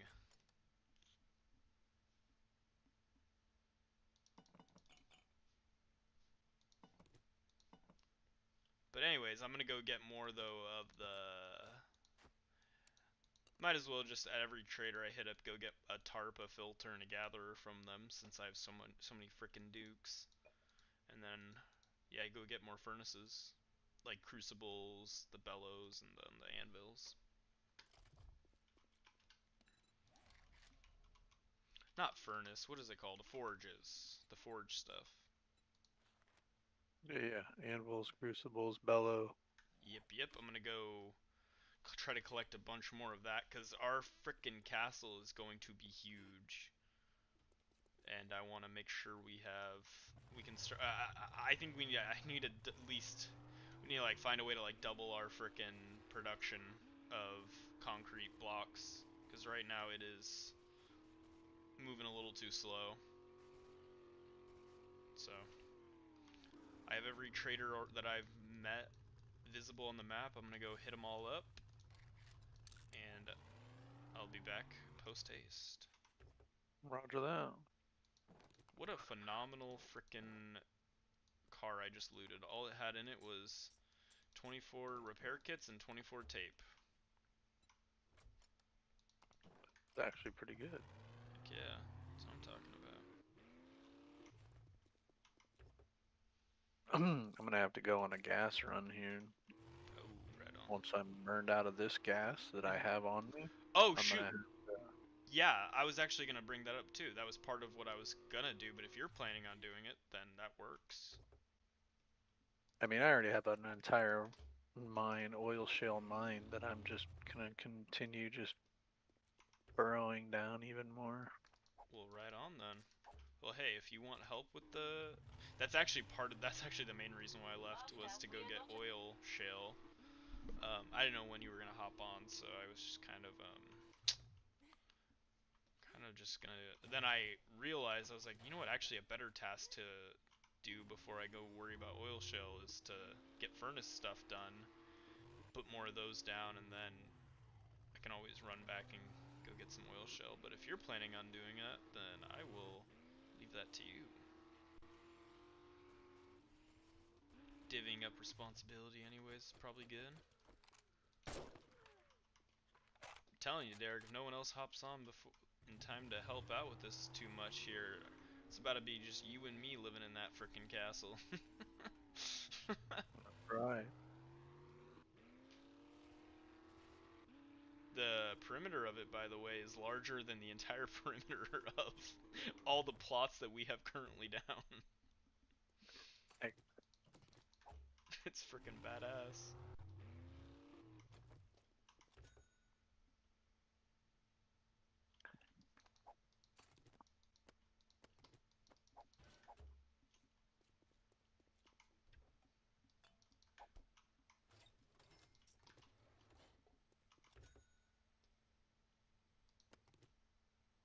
Oh, Mike Cohen, he went on to go purchase 7 Days to Die, and apparently it's not available on the Xbox One. Oh, it's only on the 1S? Yeah. No. So he's thinking about, okay, well, my next savings then is going to be purchasing a 1S. I don't play the Xbox anymore, so Yeah. Well, the 1S right now, if you on Marketplace, you can get it for like 150, 200 bucks. I mean, it's pretty. It's not even that bad. yeah. For a used, you know. I would not buy it from the store because I don't know if it's inflation or maybe shipping costs have destroyed the. I don't know what it is, but a Series S, like a 1S or whatever, like the little white ones, when I bought them like 3 years ago, when I bought one like 3 years ago, it was like $295. It's now like $320, like at Walmart. So Crazy. I recommend getting a used, because you know, just obviously with used, just got to be a little bit cautious. Yeah. But See, you can that's get some where good deals. Yeah, I'm super kind of weird about that kind of stuff. Right. Hey, as long as you know you're. I think for buying a console used, I would definitely ask that they timestamp proof of them running a game on it or something before meeting up. And then if they can provide that, then I would have no problem picking it up.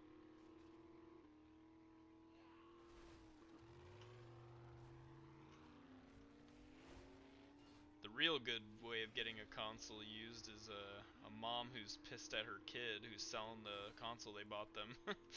That's probably the best. That's probably the best deal right there.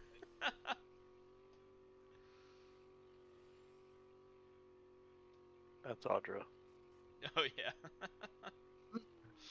You're gonna get a I don't know great if I've deal ever on a told you console. this, Audra actually, she hates video games. She grew up in a household where her brothers were like had every game system known to man, and just she actually truly hates like gaming just in general. Wow, her and my aunt would get along great.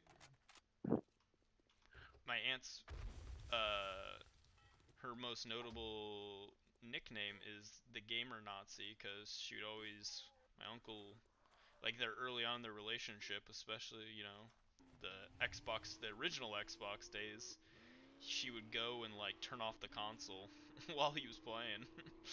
Like the whole nine.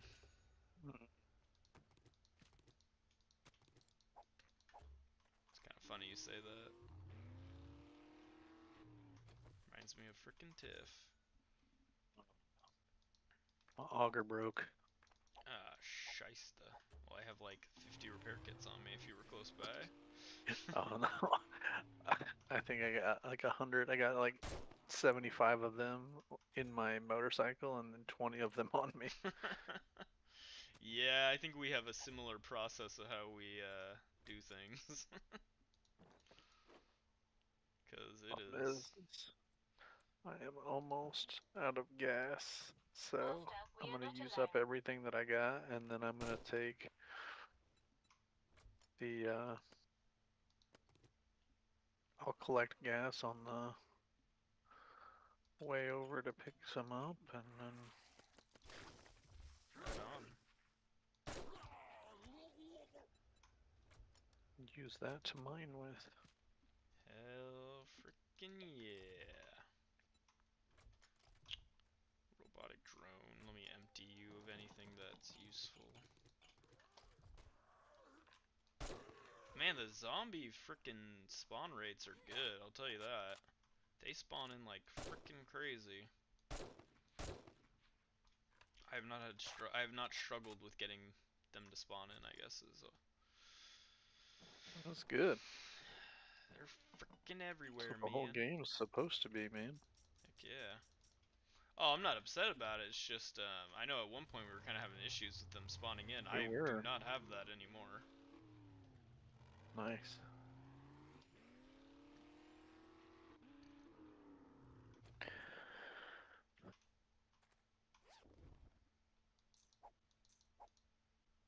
I love finding drones in loot bags. They sell for so frickin' much. A level 4 is 2,000. Nice. Frick yeah.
Prepare for conflict. Incoming enemies. Right, drone. Appreciate you. That does kind of help me sometimes, because I'll kind of get in a... Like in a... Oh, I don't know, the autopilot mode will go pretty hard, and I'll just... I wouldn't even notice unless I got hit by like a zombie effect appearing on my bottom left. Yeah, I always just put mine in quiet mode. Yeah. Depends. Sometimes it's annoying, but...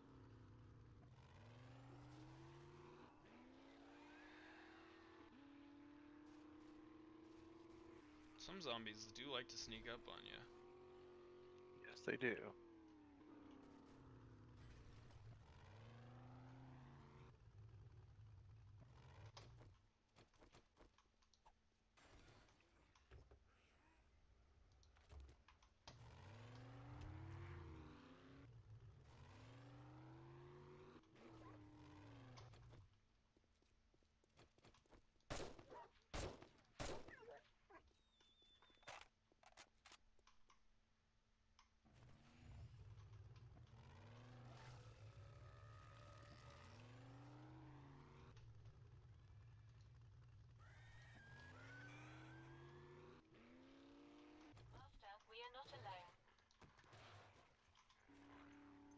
Frickin' spiders, man. They're always jumping and leaping.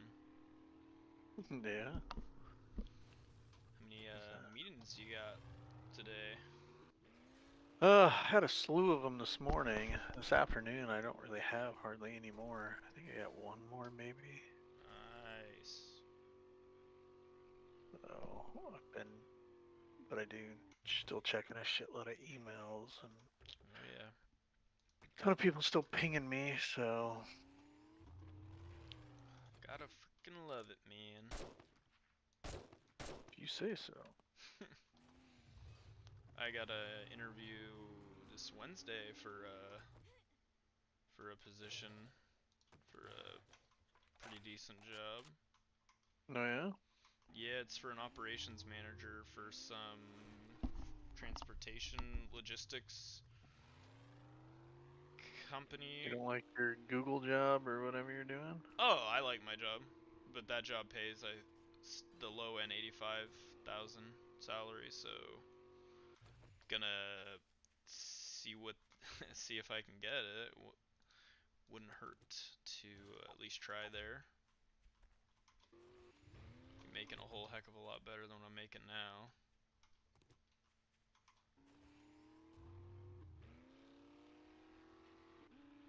Plus, I'm just trying to look for potentially something to, I don't know, something that's just a little bit better paying, I guess. I don't know where else to put it there. No, I get it. As long as you're not changing jobs too often, otherwise it'll go against you. Yeah, this, I wouldn't really, I wouldn't, my plan isn't really to change jobs unless I can at least get I don't know what would be, I'm currently making like a little under 60. So like an $85,000 is like a big jump. Like that's like even on the low end there, that would be to me a worthwhile change. Whereas like I'm not gonna leave for like 60. I'm not gonna switch for like, I don't know, 65,000 or something.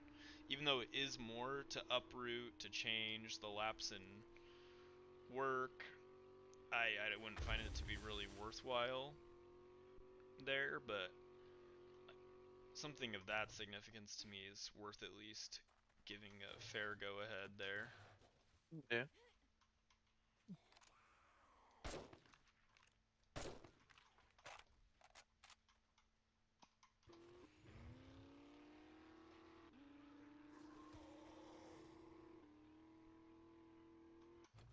I was just looking at things the way that they are currently, just like financially the way the economy is and all that good stuff.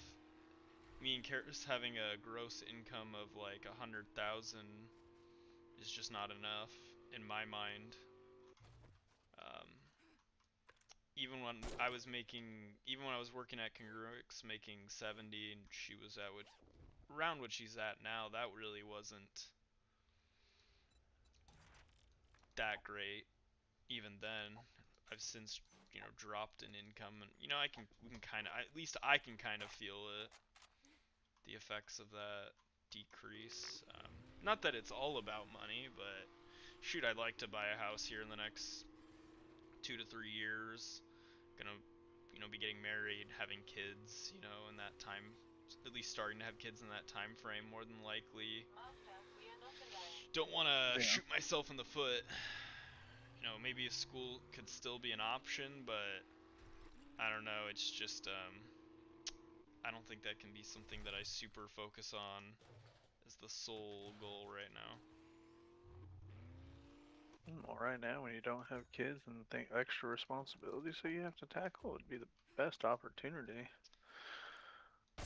That might be true. It's just, I'm sorry, you go. I was just saying, just as know from personal experience, right? It's like I didn't start going to school until 2 kids later, right? So it does make it exponentially harder, right? Because when you have kids, there's a certain expectation that, I mean, they want to spend time with you, and so you turn into what I did, which I was staying up until 1, 2, 3 o'clock in the morning, writing papers and doing things like that all of the time, and when you burn the candle at both ends for so long, it gets you. That could be the case. I wouldn't even disagree with you there. It's just, I don't know. It's just I don't want to like shoot myself in the foot the next 2 to 3 years income wise, and then be scrambling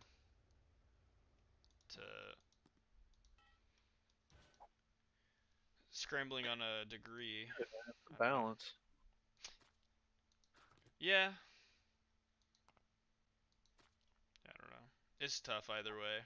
It's not easy. It's not easy to know what's the right thing to do. I don't know. Not easy being cheesy, man. Not at all.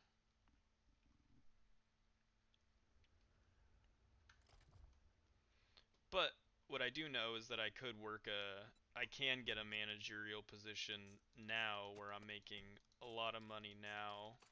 Maybe sacrifice on what I want to do, but that could set us up to be able to pay down debts, build up credit, put more money into savings now to where I can have a house bought in the next 2 to 3 years, a little more comfortable than I guess waiting, by going to school and adding that time to it. Yeah. Oh my gosh.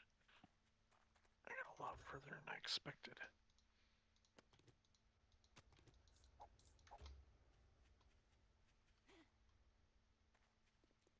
Hey man, this economy's rough. You know what like the term rage bait is? I do. Yeah, looking at starter homes is rage bait. I don't know if you've done that. It's probably been a while since you looked at starter homes, but if you ever want to like get annoyed, it's a great way of doing that. Yeah, man, I don't know about all that. That would drive me absolutely cuckoo. Yeah, seeing houses that are like $250,000 being quite frankly like shit. Like that's just or requiring a lot of money in order to get it to where it's, fairly nice. And I mean, if you're just looking for a box, I guess even 100,000 could get you something, but you're either in a not a great location. Housing market's absolutely fucking ridiculous. Okay, at least you know what I'm saying. No, I know what you're saying. I mean, shit. Audra and I, it's like we wanted to move back to Nebraska. One of the things that we ran into for us right now, it's like my house that we're currently living in. I only pay 1.7% interest on. And if I looked at, because I was looking at getting a loan to purchase another house back in Nebraska, right, my interest rate would have went up to like 4.5%, which is a huge jump. What do you got currently? A little like under 2? For what? My house? Yeah, currently. What do you mean under 2? What do you mean percent by that? I'm sorry. Interest? Yeah, that's like 1.7, I think, percent. Right on. On this house here, right? Right. So it's like going up to 4.5%. Audra and I, we couldn't even sell this house because the price of it is too high for anybody in the market. Yikes. I mean, the assessed value on our current house is $635,000. So I can't even sell it right now because there's nobody in the market that's buying houses over that $600,000 mark. Yikes. Without taking a dramatic hit. Like there's a lot of people when we were trying to sell this about a year and a half ago, that their offer was, hey, I'll just take over your loan. To which I laughed at them. I was like, listen, I don't need to move. We want to move. I don't need to move. I don't know what you were hoping to get out of that. Because everybody just wanted the interest rate that we had at 1.8%. That's why they were like, I'll just take over your loan. Who do you think Same rate, I am? everything. I was like, I don't need somebody to take over the loan. It's not that. No, we don't need to it's leave not. that bad, man. We're not like trying to get out of like poverty or anything. Well, see, that's the thing. It's like, and that was a conversation. My real estate agent was like, "Listen, I have to tell you this, but you know," I was like, "Hey, dude, you can tell them this, that I don't need to leave. I want to sell my house, but I don't need to sell my house. You know." Right. Not that So much. it's not like, hey, I'm going bankrupt or whatever, and I have to get out of my house kind of a situation. Right, It's not right. one of those situations. So if that's what they were thinking or hoping for, sorry to be that guy, but no. Jeez Louise. It's messed up. I mean, Karis has been to our house. It's a pretty nice house. Yeah. Yeah, I've seen a couple photos. Look pretty nice. Personally, I feel like it's just too big. I would rather have land than a bigger house.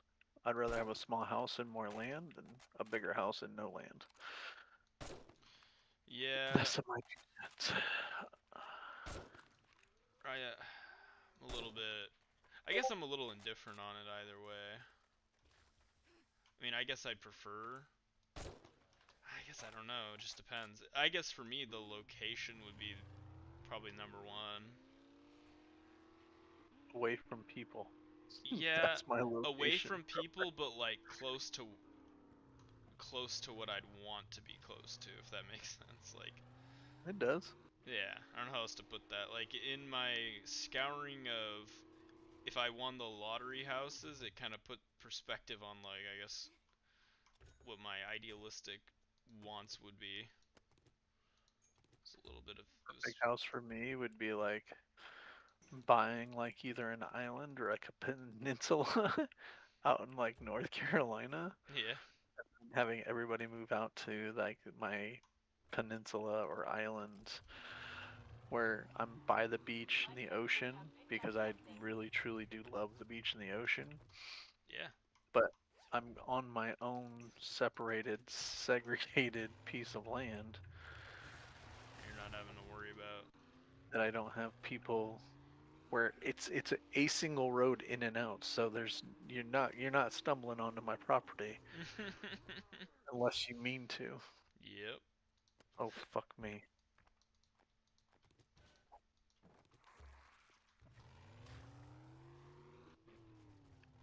Sorry, screamers. You're good. Where's the second one?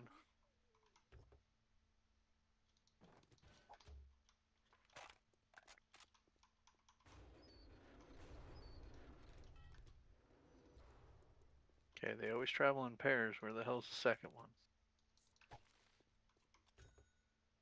No? Okay. Well, I guess that one just came by itself.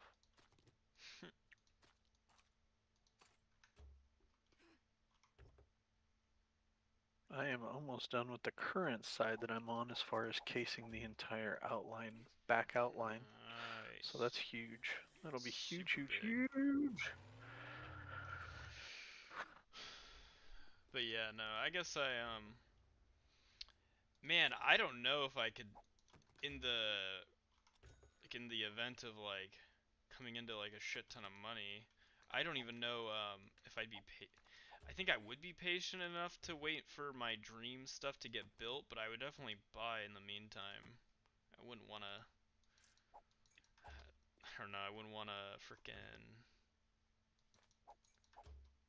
yeah, I don't know, it just would depend, I guess. Yeah, I lot can of do things. anything for a short period of time, and that includes living in an apartment if my dream house is being built or whatever. Yeah, maybe I could. I guess it would just depend. But like also the having the real estate would be probably good too. Portfolio building, I mean, At the end of the day, so if you bought a chunk of land and then just put I don't know, a mobile home out there while you wait 6 months for your property to be finished. oh, you could be on the land, I guess that it's all getting built on. I didn't even think about that. Oh, that might be the way to do it then. Yeah, even like a nice ass. Because even if you get a nice mobile home, right? Now you Yeah. got traveling and shit later on. True, and you also can and if you had like life-changing money, it's not like you're gonna care too much about the expenses of all of that up front. You don't gotta be super diligent initially, as long as you know what you're willing to spend and what you'd want to have set aside. Damn, how many more sections do I have? 1, 2. I got 3 more Frickin' levels. die cop, you frickin' bastard. I got 3 more big levels yet to go. Oof.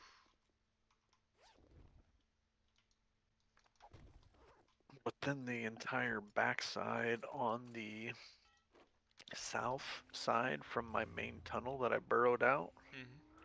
You know which one I'm talking about? The one that's kind of like centralized. Oh yes, yes, I do know. Yep. So then the south part, the south side of that would be completely framed out and ready to be dropped. Nice. And that's only 3 more rows to go. And then if I can get you to help me with this, with the north side, we can cut out this side really quickly too. But yeah, if before you, we start the north side, we gotta get gas. I was about to say the gas is the big thing. I knew it was gonna be my holdup, which is also why I like this little run, because I'm looting a shit ton of cars and getting gas while doing it. Yeah, cars, barrels, anything you can find, man. Heck yeah.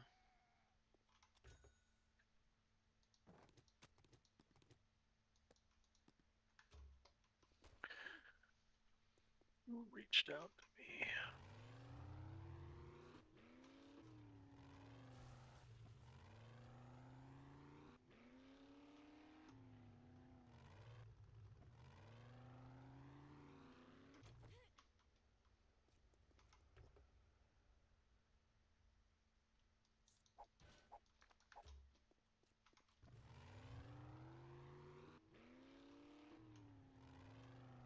Oh, Mike Cohen. Yep. When he saw what we were doing, he's like, "So what are you guys doing here?" And I was like, "Oh, we're gonna build a gigantic castle." And he's like, "Well, why would you do that? You should have just cut out part of the mountain and did the Lord of the Rings Kingdom Under the Mountain. You should have done a full Kingdom Under the Mountain situation." I was like, "It's a good idea. It's an Maybe option. that'll be another. That Maybe could that'll be be another part of big it. build."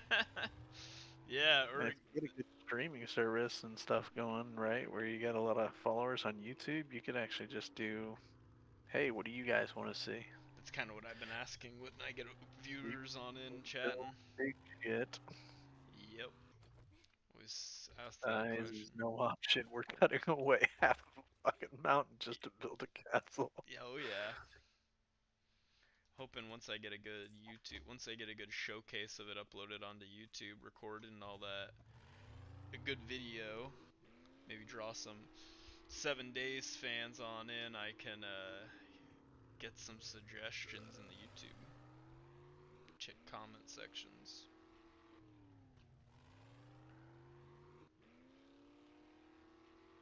Oh.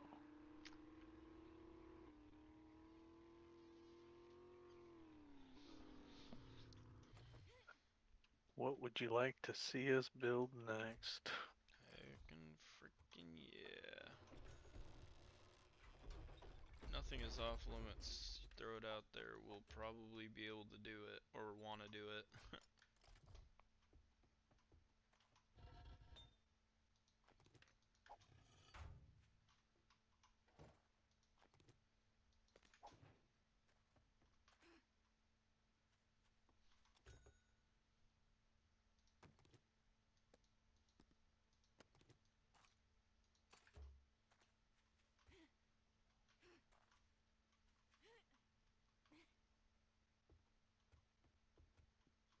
Good eve, howdy, partner.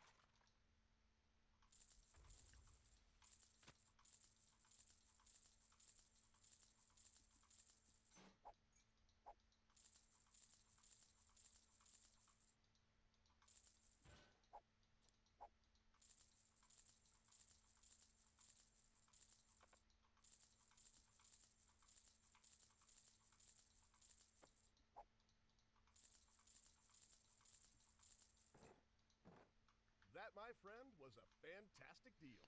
Oh yeah, Trader Joel. Make it happen.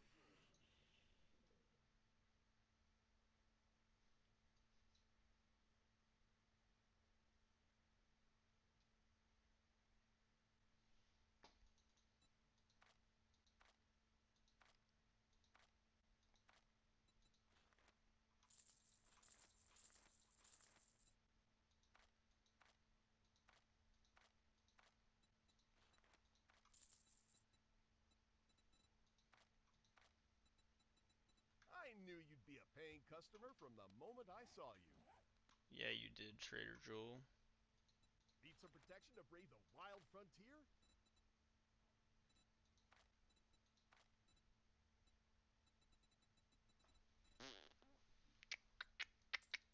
Well, you know where we are if you change your mind.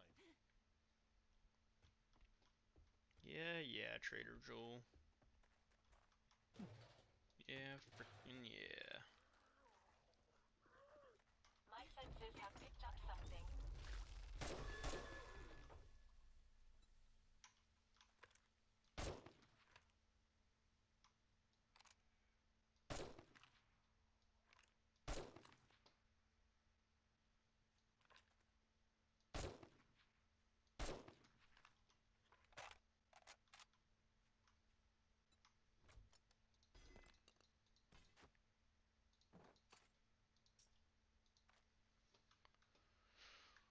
Alright.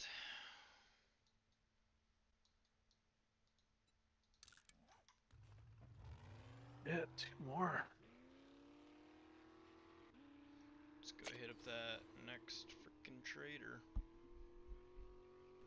I think I'm just gonna not even worry about looting along the way. I have plenty of dukes to just go ahead and spend here. Grab gas if you can. That's pretty much my only big priority right now.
I've got a bad feeling about this.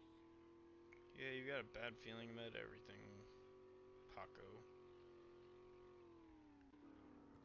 Talking to? My drone. Them saying I've got a bad feeling about this, and I said, oh, you got a bad feeling about everything. Master, I got a bad feeling about this. Yup.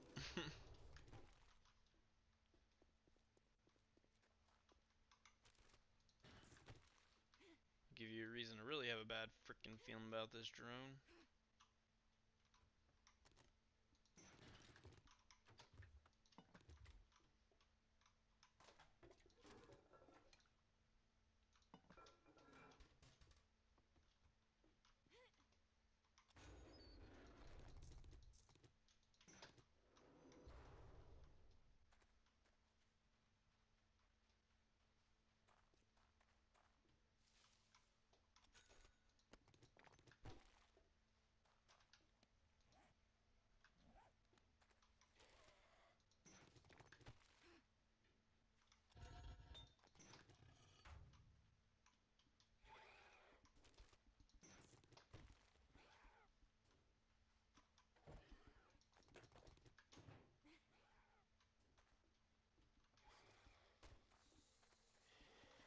Master, we are not alone. You're not alone.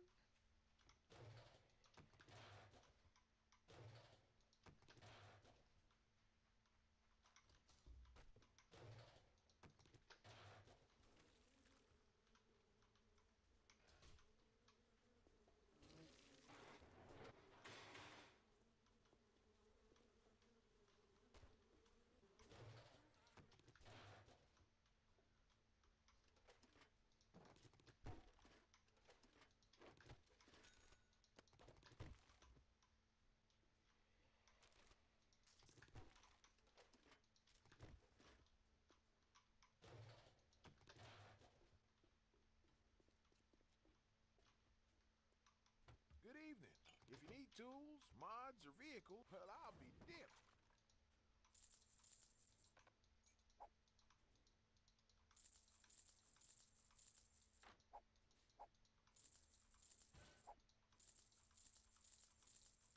You're plumb crazy if you think I'm buying any more of those.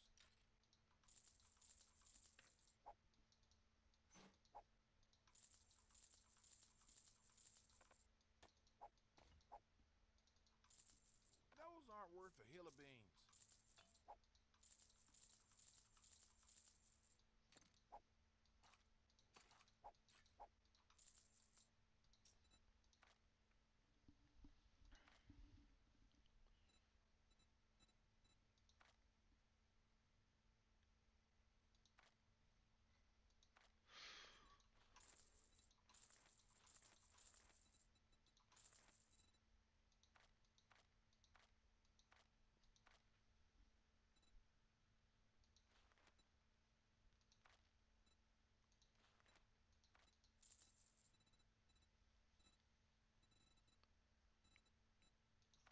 Holy buckets. Good Use the choice you restroom, made be right right back.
Hello, hello. What's going on?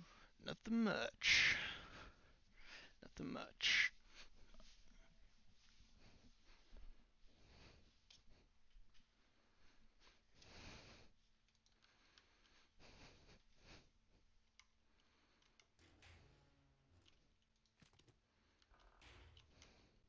You're looking at the right hombre, partner. That came with a full no money back guarantee.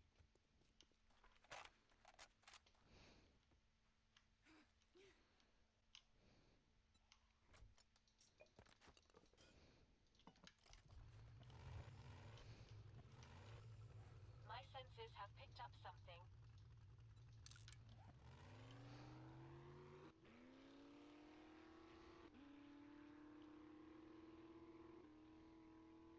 Kramer somewhere.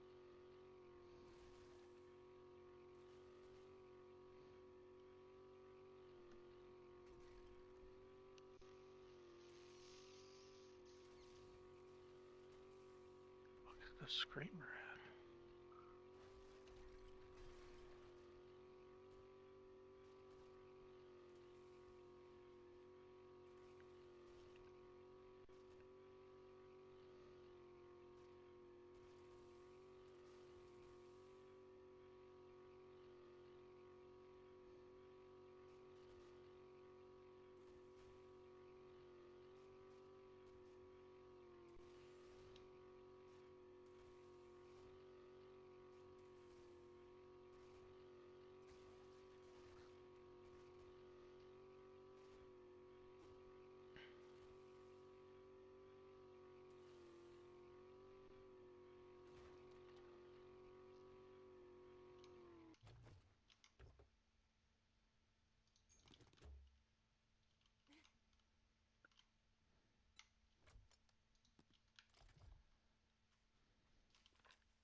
Well, it's official.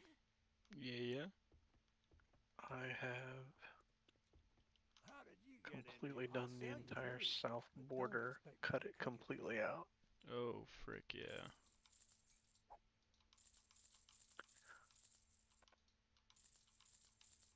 So, huge plus there. Now we only got the north border to go. Frick yeah, man. Look, motherfucker, I'm already overstocked on those. Fuck you, Trader Wreck. God, I hate you. Actual piece of crap.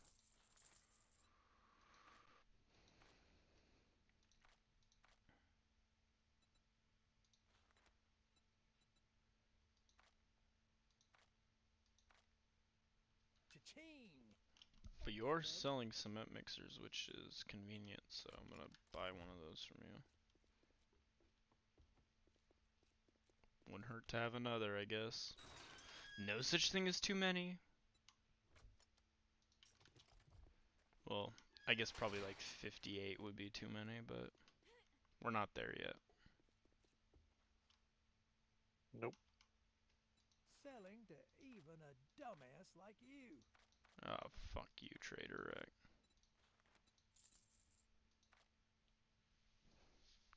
Yeah, have fun being in the pine forest, you little biatch. All that gawking at goods and that's all you buy?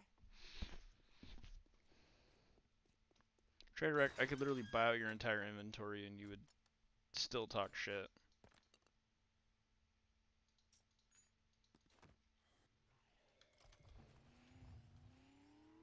I've got a bad feeling about this.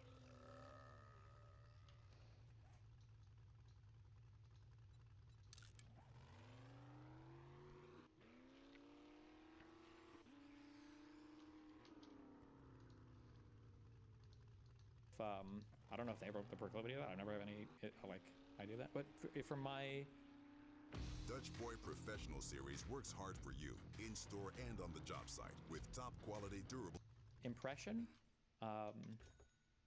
it seems like the HV audience is significantly more normal, and I mean that in a good way, than all of the politics audiences. But again, like I stress, the annoying thing is that politics already draws like a more a more toxic audience, but the way that like people like now Hassan have just amplified it up to 100 in terms of the weird, gross, like personal attacks and digging, because has made it, I think, significantly worse. Yeah, or I shouldn't even say worse. Maybe it's made it significantly different, basically. Yeah. At Destiny, Ethan's crew is literally just soy. It's fine, but they are the softest, soyest group of people. It literally spills through the screen. Like, I don't think saying that Ethan's crew is soy is like being a bodybuilder and then going to watch a movie and saying like, God, these actors all seem so weak. Like, I bet these guys couldn't even bench a plate. I bet this guy couldn't do 10 pull-ups. I bet this guy, it's just not the way to evaluate them or judge them. Like, Ethan's crew is not supposed to be there, or none of the people involved with the podcast are supposed to either be like hardcore, like debater. No, I'm the debater archetype. I'm gonna crush every. Like, they're there to cover kind of like pop culture news events, stuff going on in the YouTube world, and to like have fun and have a good time. I understand that you guys like to project like the craziness of my world or this stream or whatever onto like every other environment, but believe it or not, other environments and other podcasts are like have a significantly different demeanor, and that's okay. It's okay that other podcasts are different. That's okay. What is this? I'm gonna cringe listening to this. You're covering for people who shouldn't for personal gain. Remember when AB said that DGG hacked his account? Yeah, you know what? I am, and I'm gonna regret it in the future. I don't care, okay? I rewatched the Batman movie, The Dark Knight Rises. No, The Dark Knight last night, okay? And that's okay, all right? I don't think you're familiar with the H2 podcast.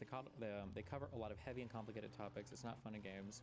Yeah, sure, I'm not trying to say that it's all jokes or whatever, but I'm saying that the mood is significantly lighter. At least that's my impression. I could be wrong.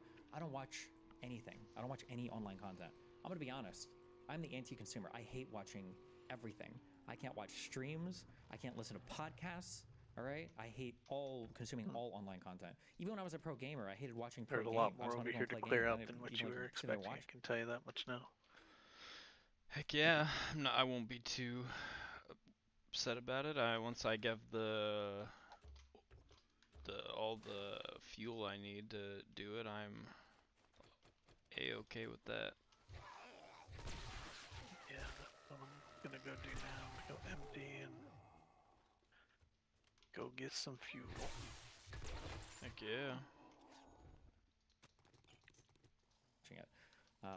It. So I'm sure I know they do cover serious stuff occasionally, but what is this? Ethan throws it back to the time he exposed Vosh and Destiny defended him. Lots of folks dying on Lolly Hill today. I'm reminded of when the Vosh Lolly happened. Destiny defended Vosh, and I remember exactly what he said because I thought it was so outrageous. He said, "How old is the girl in the drawing?" You mean how old is the drawing? It's a drawing. Who cares? Bro, I'm sure you've got the. Where's the greatest hits? I don't care. All right. Chances on Charlie Cook. Sorry, Cook. I just read his Destiny Cook. Chance on Charlie Kirk debating you. Charlie Kirk will never willingly debate me, which is a smart decision from him. At this point, what do you have to lose by going harder on these people? It seems like you're holding back a lot. I'm not holding back. I just don't feel like that I have to. There's a piece of advice I give to everybody, and you just have to remember this piece of advice. And I have to remember it, and sometimes even I forget. Is that sometimes it's crazy. It resolves in a few days or in a couple weeks. Just depends on what it is. Fucking stone. There's a reason why I've outlasted all of my critics. And I think significantly compromising what I do or who I am to start going hard on people and then losing whatever charitability I guess I provide for people. It's not good. I don't want to turn into that. I just have to, I internalize that and it means something to me and it's not something for other people. So when people ask me like how are you charitable to people, even if they're like get weird or backstab you or do the Ethan Snarker. A lot of building. The reason is because there is a personal payoff for me to act in accordance with those beliefs, and it's not about necessarily getting any type of mutual grace or charity in return. Like that's just, there has to be like a personal payoff. Somebody messaged me the other day. I don't even remember this. Like when Chud Logic was full on sexting some minor chick who lied about her age, and I had I remember. Jesus. But I think when I put my neck out in those situations, I'm not putting my neck out for some kind of payback or for some kind of like reciprocity or loyalness or whatever. It's just it's probably a good thing to do. Yeah. All right, it's official. I'm not Hi everyone, collecting any Given the allegations that have come to light in the past couple of Yeah. days, I thought it might be worthwhile to share my story. Dude, we almost I will have be a bit 2 vague, as I believe Destiny entire might still be full part of the mission of documenting steel some crates. predicts I'm not located Full. in the US. About a decade ago, I kind of I just worked passively in do the it. esports events and hospitality. Where I'll venues. I will try to throw all that I have into the what's it called? Into the furnaces, you know? And then whatever I have left over, I just turn into sand, and then if I still have some left over, which I haven't gotten to that point yet, then I think that's when I'd probably toss them. I see what you're saying, though. Because holy buckets, there's a lot. Don't see a need. Yeah, that's fair. So freaking much, man. Heck yeah. There's never such thing as too much. There's always room for more. Happy hour ain't what's the matter? Can't find what you're looking for. Oh shit. Dirt blocks are full too. Yep. So I'm just leaving that, what's that called? That crafting table, I'm just leaving it maxed out of filled with, Worst part about it though is like if you click on it and you have open space in your it'll table. throw it in your inventory, yeah. Yeah, so now I have like 8,000 of them in my fucking inventory. Yeah, I might need to make another crate for him. Holy buckets. There's a lot. Thinking that's gonna end up being what I end up doing is making a bunch of just extra crates for crap like that. What the hell do you want this time?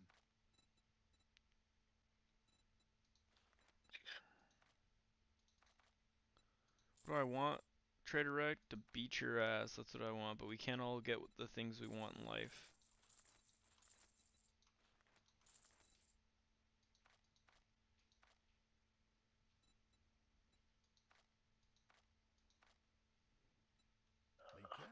fair, you wouldn't want to I'll get look for hurt. another one.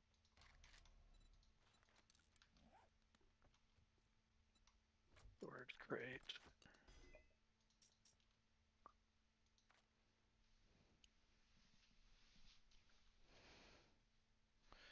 Well, I have enough bellows, crucibles, and anvils for 2 more furnaces, so that's probably a good thing. Nice. Or is it forges?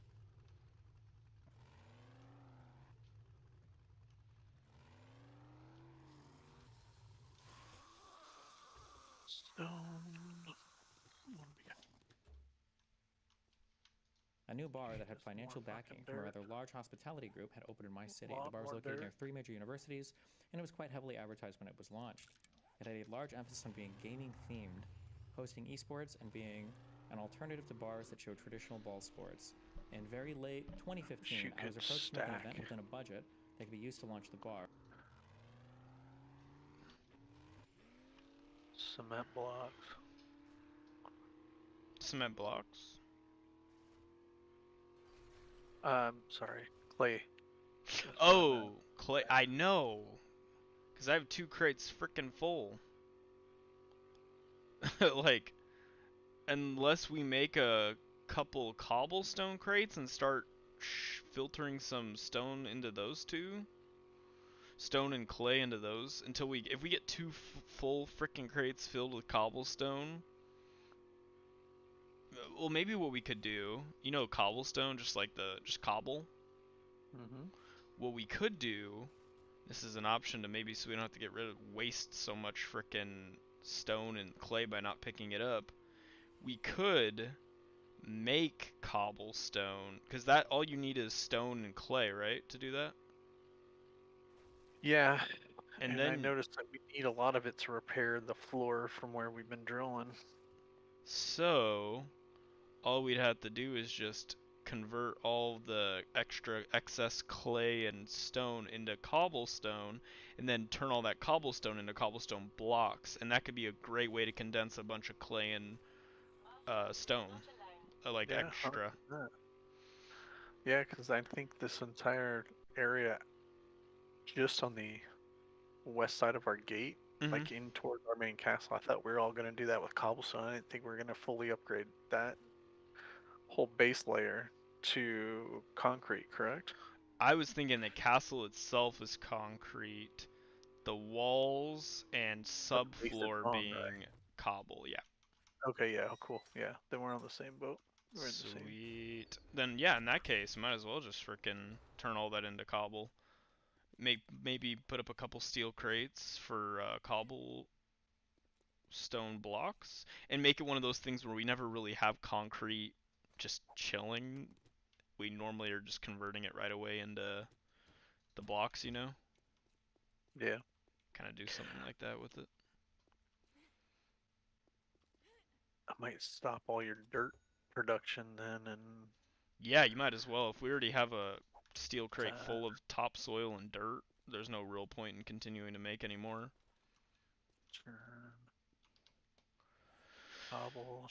Turn around. Yeah, right now and then I get a little and I'll turn around. Right. 6,000 cobblestone. Yeah, that'll work. I was wondering the same thing. I was like, Jesus, do I need to make another frickin' crate for stone and clay? Oh my gosh, it's too much. Dig it, dig it, dig it. Dig it, dig it, dig it, dig it, dig it, dig it, dig it, dig it.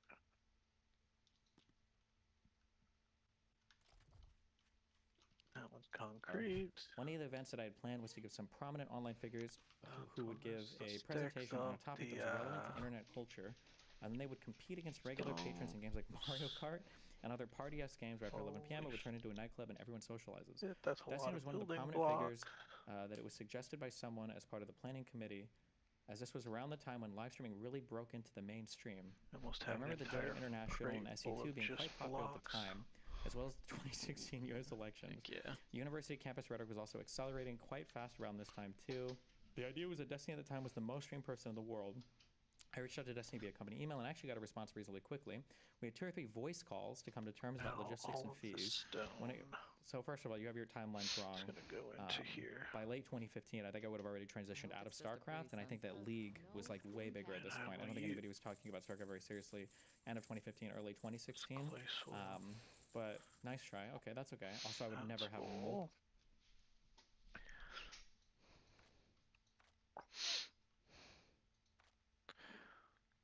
Concrete. Fudge me in the fudge hole. What's going on? What do we need all these wood blocks for? Do we know? I just kind of made them to have them. We almost have an entire fucking chest full of them. So. Oh, it's 'cause wood. I didn't know what to do with the wood. All the excess wood I had gathered from mining trees that were in that area, so I just turned it into building blocks. Alright, well. And I figured it wouldn't hurt having a... We got a shitload of them. Frick yeah, man. Wood. Oh yeah, organization over there, that's if you wanted to organize it, that's fine. I work within Chaos. I just don't like my final product existing in Chaos. Like I intend on once the castle's done, built, like organizing the ever living shit out of it, but in the meantime, I'm like a go kind of guy. If you want to go ahead and do stuff with the organization, feel free. I'm not gonna get annoyed or anything or stop you. Me, all I'm doing is just getting stuff moving in here. That's all. Frick yeah.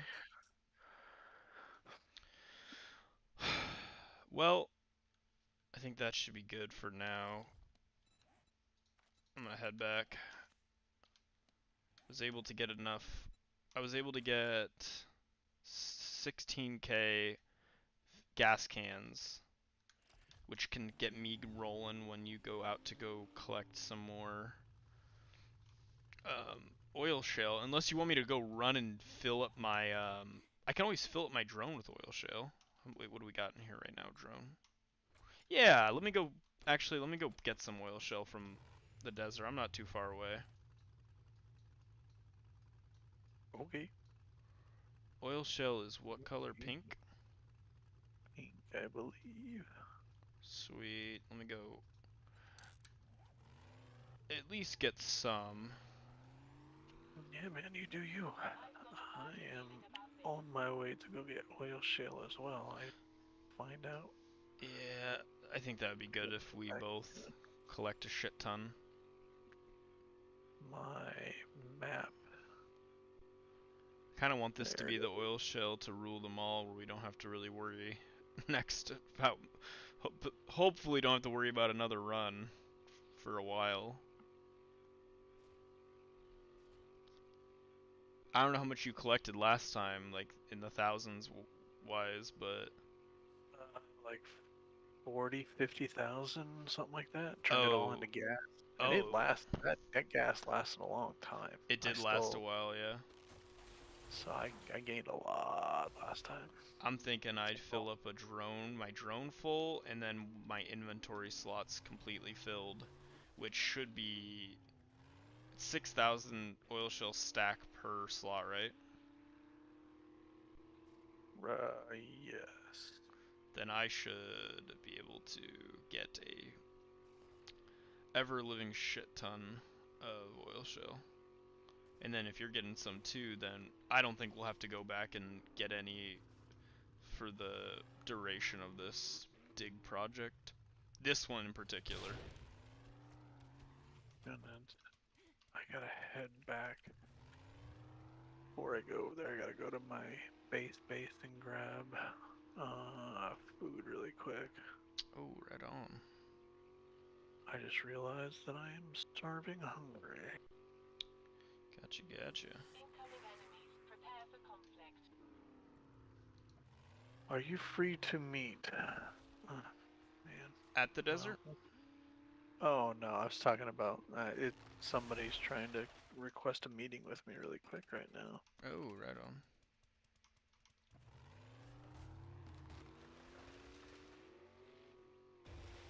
just my life. I still don't understand what Karis is doing over here. Yeah. That's a great question. As long as she's enjoying doing what she's doing, I don't care. I think there is a plan, probably, if I had to guess. There's probably something she has in the works there.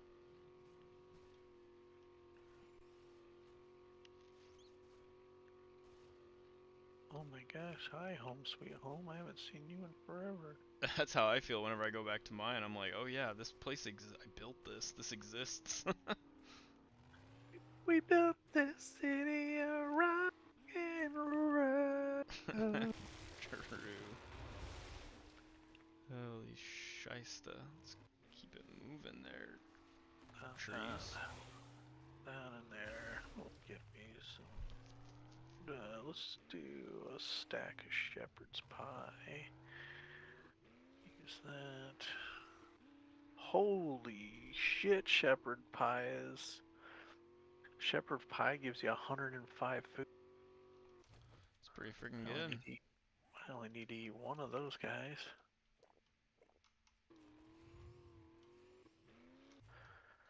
Alright, really quick while I'm here, let me find out what this person wants. Because I can myself in my base and be left alone. 2 seconds, I'll be back. You're good. 3 voice calls to set up logistics. Homie, those are emails. Also, my time as like the most famous streamer would have been in I believe like 2012, 2013. By 2016, the League boys had all taken over. I reached out to Destiny via company email and actually got a response. We had 2 or 3 voice calls. Oh, excuse me. And fees. When it came to planning Destiny's travel to my country, I engaged with our partner immigration agent. The immigration agent had a template on a company letterhead that we send to our talent, which asks them information that might be relevant to bringing them to the country. The question asks very basic questions about dietary requirements, medical issues, travel insurance, emergency contact information, and criminal record. Why would criminal record even be on here? Okay, travel insurance?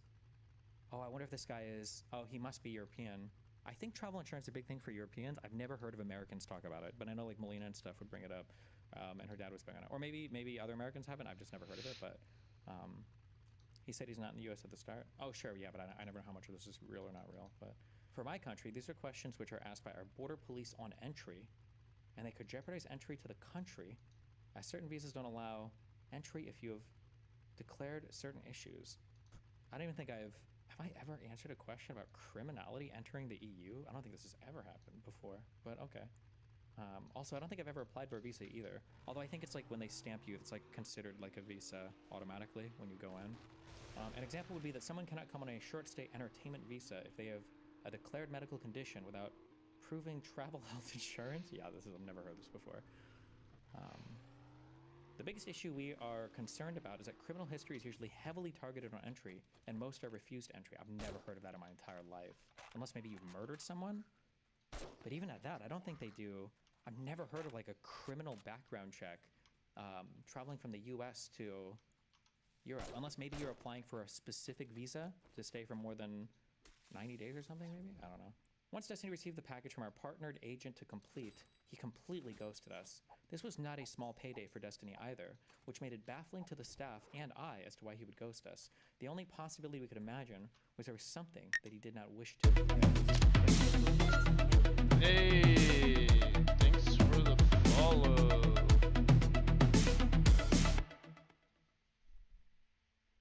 Thanks for the follow, Amelia. Thank you. Wait, let me go. Hello.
criminals after this point.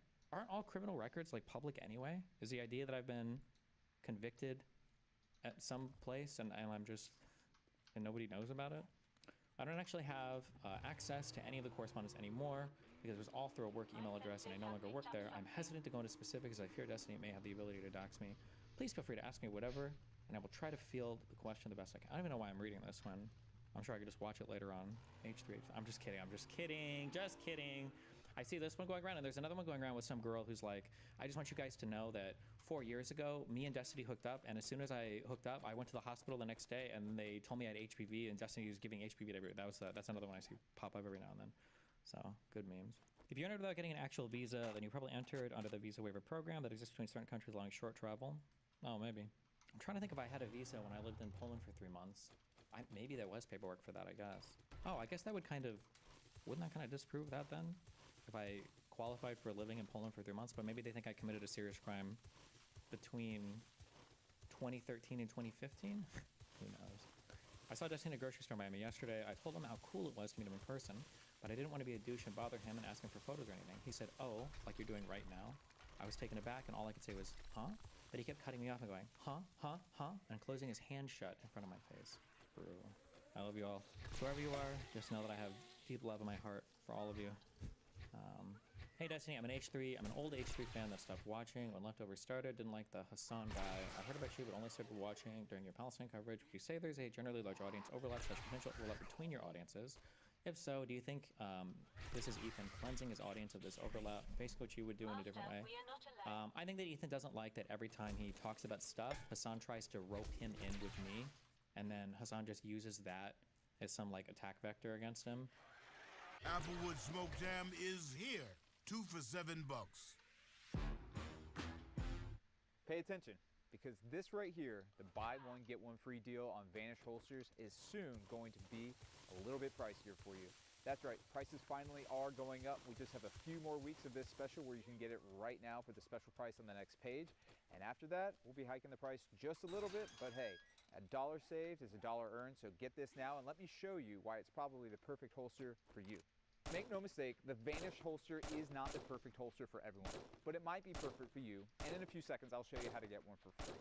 Now the reason why you might prefer the Vanish holster for everyday carry is because it solves one of the biggest problems that people like you and I have with carrying a gun. It makes carrying a 2-pound piece of metal with you everywhere as comfortable as possible. And it does this safely thanks to a built-in trigger guard, and discreetly too. We've got a unique funnel design that actually pulls the gun close to your body. Now, people who want to carry their firearm with them comfortably love this holster. I mean, just look at the reviews I'm about to throw up on the screen. They also love it because it works with 99% of the handguns on the market. They love that they can wear it in multiple positions, that it works for right or left-handed people, and they love the fact that they can use it without a belt and that we made it with premium athletic materials. The same kind of material in those $150 yoga pants, so it doesn't get sticky, slimy, or smelly. Bottom line is it just makes wearing a firearm all day comfortable. Now we're running a promotion on this. It's a buy one, get one free. We've been running this for a while now, and it is about to change. So if you want to grab one of these before the prices go up, click right now. This way, you'll actually be ready. Like you saw Ethan and Ela get mad when I wrote in chat about, like, I think Hassan's comments were crazy. And I think you could, I think you go really far with comments like that in both directions. But like, instead of saying, you know, instead of being like, oh my God, I can't believe Destiny said this, you should just be like, oh, this has nothing to do with us. Because it doesn't. Like, I don't even know why they would pretend that they have to address or account for or have anything to do with anything I say whatsoever. But my guess is he just got too frustrated dealing with it. So this is like his way to kind of like separate. That being said, I actually don't know if there's very much organic crossover between our two communities. I think that there has been some because of just our, like, the enemy of my enemy is my content. Just because we are against Hassan so much, but I feel like the content that we cover is just significantly different. And then the audience types, I think, are a lot different. Like, my audience is very kind of like autistic debate bro. We use slurs like retarded. And I think Ethan's audience is a bit more like normal people, which I'm using that as a compliment. This whole H3 thing, hitting on you won't stop Hassan at all from bringing you up and mixing H3 and you together.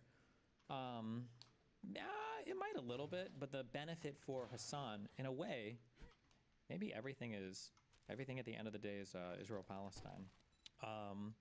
In a way, what Hassan is doing is it's kind of like when Netanyahu likes to keep the Gaza Strip and the West Bank like separated so that they don't have the same governing body.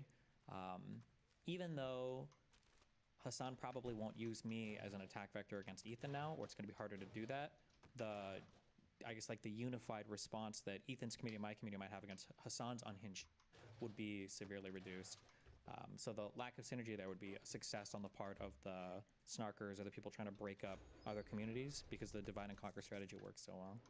But also, I mean, like, I have a big desire to extricate myself from the kind of like the drama world anyway. It's just disappointing that like all the largest left-leaning streamers are also like drama heavy or drama focused, like Hassan and everybody else. Notice how they are not afraid to go in on you, but are afraid to go in on Hassan, and we're the toxic ones. I don't think Ethan is afraid to go in on Hassan. I think his crew is, though. Hassan moves how people think Destiny moves. He's very socially cunning, to be honest. True. I regularly sub to you, H3, and Loner. It's a weird place to be in. I hate it, to be honest, because I love you guys so much, and I think, yeah, I think, like I said, I feel like Lonerbox, Hutch, and Josiah, I think are like my favorite online content people that are like peripheral to me. And that Adam Mockler guy, although I don't know if he's like as included as much in this space, but I feel like those three guys will almost always have good takes. They're boring as, I mean, it's a different style of content, but Dylan Burns, yeah, he's good, but he's a bit more removed and specialized on Ukraine stuff. A-Track is cool, but a bit more like not like hardcore politics focused. Lonerbox has been royally, yeah, he has been, yeah. But also, that was also intentional too. Remember, Hassan was platforming Bad Empanada and everybody else to attack Lonerbox for a long time as well. The goal is always like divide and conquer for all of these communities, and they're really good at it, to give them credit. But they're also really good at it because they have no rules and they have no restrictions. They will go as hard as possible. They will weaponize anything they can. They will lie, cheat, you know, mass report, whatever they can to do any SWAT, whatever. There's like no rules and no restrictions. And then anytime you respond to any of it, they're always like, oh, I thought that you guys, like how many of the commentary people were like, oh, like you guys didn't Destiny dox this one guy and it's so horrible? And it's like, yeah, they're very good at that. Do you have beef with IRI? Oh, I should bring up IRI. IRI is cool too. I always forget to mention it. I'm sorry. Keep giving Willie Mac and Ethan all this good faith. I mean, I don't think I'm just trying to be honest about it. I'm not trying to give anybody good faith. I'm just trying to have a sane reading. The problem is when you start, another problem too, and I know it's hard to see the short term, and it might even cost me the short term. The problem too is that when you start giving into like lies or misrepresentations about people, this is one of those like life advice moments where very few times will I say that there's a piece of life advice that like this is 1,000,000% true and you should listen to me no matter what. This is one of those times, okay? I need like a ding for a life advice moment. This is not, I need a better ding. If you start making compromises with what is true, the scary thing that you can do is you can start to build really big portions of your life and your understanding of other people on lies. And the problem is once you've built too much onto that, it becomes almost impossible to undo it, because you would have to go back and rearrange and reanalyze so much of your life, and you would have to admit to so much fault and mistake. It's like almost impossible to do it. This is one of those reasons why I say like I try to do like every few months I'll like decompress and then go through all of my emotional baggage and then like reassess things and then package it, go forward. Because if you start telling lies about things like, oh, like this guy is evil or all these people are whatever, you know, if you start telling these lies and you build like more and more stuff on top of it, at some point you have to undo so much to figure out the world again that it just becomes impossible. I have no psychology research backing this up, but in my opinion, this is one of the reasons why old people's minds are so hard to change. I don't think it personally, I don't think it's anything to do with like neuroplasticity or anything to do with you know, difficulty understanding new technology or ideas. I think it's because when you reach a certain age, you generally stop reassessing like fundamental viewpoints of the world. And anytime you're wrong on a thing, I guess it's almost like mutations in your DNA or cancer or something. Anytime you're wrong about a thing and you start building huge understandings or portions of understandings of your life or life in general off of that thing, it just becomes impossible to go back and readdress. Like imagine the easiest example of this is religion. We should all be proud of our public schools in Nebraska. We're ranked 7th in the nation for academic performance with an 88% graduation rate. And Nebraska public school students out. I'm biased, obviously I'm atheist, I guess. But if you, like, let's say that you're Christian, okay? Like, imagine you're a Christian from 20 to 70, and then imagine at 70 years old, you find like a really compelling argument for atheism. Not only would you have to admit that like the last 50 years of your life you believed in something wrong, you probably built a lot of other things in your life off of that belief. Like imagine, you know, when you were 25, you know, 5 of the hottest girls ever invited you to some crazy orgy, and afterwards they were going to give you unlimited money, and you had this opportunity and you passed it up because you thought your faith was more important than that. And then imagine at like 30, you know, your wife got pregnant with triplets, but they were triplet Down syndrome babies, but you were pro-life because God and Jesus told you that you could never have an abortion, and you spent your whole life struggling with these people, right? Imagine you hit the age of 70 and you look back and you're like, was I really wrong on religion the whole time? To be wrong on that point, at that point, it's easier to just close your eyes and say, because you would have to think of how many mistakes you've made in life. I think it's a big problem with like narcissists as well, to where it's hard to, or really anybody, or I mean like actually even in like a non-pathological way, like not diseased way, going back through relationships sometimes can be hard for this. This is why I think when people break up, this is why they demonize their partner, because it makes it easier to, one is to let go of the relationship, and 2 is to absolve yourself of all responsibility in the relationship as well, right? Like, why did things go wrong with that partner? Are there things you could have done better? No, they were actually just evil and horrible and terrible the entire time. It's like, oh, okay. Well, you were with that person for 7 years. Yep, I got tricked the whole time. They were evil and horrible and bad. Duh. That's like, okay, well, like it's like an ego protective measure, which is probably normal to some extent, but don't do that. Anyway, sorry. This is why I try not to like get into the mind state of like becoming obsessively hateful of people, such that I am not understanding why people act like they do. Yeah, even if it makes me feel a little bit better myself. This is the last for real question. Okay. If H3 were to invite you on the show, would you go? Maybe. I know they've done that, like defend yourself in the past. The thing is, though, like I've said this before, and everybody that's online is aware of this. That video that I watched at the beginning of the stream of Ethan explaining this is perfectly encapsulates this. There's something called the lose-lose-lose, and I've been stuck in this cycle actually for the last few months, I guess. The lose-lose-lose is somebody makes a crazy accusation about you, and you can ignore it, in which case it festers, especially if it's being amplified by people like the Sun, and then people assume that, well, since they're not addressing it, that must mean that it's true. Or you can try to refute it, but if you refute it and you don't divulge a whole bunch more information, people will just say that you're coping, you're lying, like you need to prove it. And then if you prove it by divulging more information, whatever new information you divulge, people will latch onto that and then use you to restart the cycle. So I think that for the lose-lose-lose, you always have to pick as a public figure of this trifectum, like what is the one that you would rather go with, and it's usually the first one is the best one. Like until somebody has some like solid, like irrefutable shit to bring up, like it's not worth diving into the trenches to be like, somebody made this like random accusation, or somebody made this random thing. Like why? It's like why? Like why would I? Like how am I even supposed to fight against, you know, like this image? Or what am I even supposed to like? It's just not worth it. But I mean, Ethan understands that. Probably watched that video about it. You know, it's like not talking with the cops without a lawyer present. Nothing you say would help you. Oh, actually, kind of, yeah. Like if the police show up and they're trying to like ask you questions, the police are just there to build a case. It's not like anything you say. Like you start and end at the same place, if you're lucky. You don't absolve yourself though, right? Like if police are interrogating you for some murder thing or whatever, if they have a warrant to arrest you, they're going to arrest you. They're not just going to ask you questions, they're just going to arrest you. But if they ask you questions, because they don't have enough to arrest you, so they're trying to build a case. But you answering questions is not ever helping you. The only thing you can ever do is hurt yourself. And for a lot of these people, it's not like they care about, you know, what the truth of the matter. They're just trying to build a case. With Thrivent, your personal finances aren't just personal. We use money as a tool to help all the people we hold in our hearts. Because the most important thing isn't what you're planning for, it's who. Thrivent, where money means more. How to find the right car for you. Go to cars.com. Look at the car you like. Ciao. Ciao. Find your next possibility on cars.com.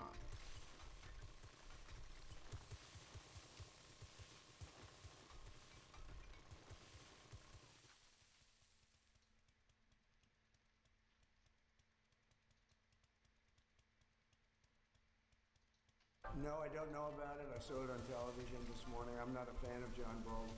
He's a real sort of a lowlife. If I heard this correctly, wait, so in the beginning of this video, Vance does know details about the investigation. He says that they're at the start of an investigation into Bolton. So Trump absolutely knows the details of this investigation. If Vance does, why would the vice president be clued into this at all? The FBI conducted a court-authorized search at the home of John Bolton as part of a national security investigation. John Bolton, former U.S. ambassador to the United Nations, former national security advisor under the first Trump administration, a frequent critic of late of President Trump. Lots of bad blood between these two men, but again, learning that there is a court-authorized FBI search at John Bolton's home this morning. Let's bring in CNN's Caitlin Polantz for the very latest on this. We saw pictures of officers around the home of John Bolton. What's known at this time?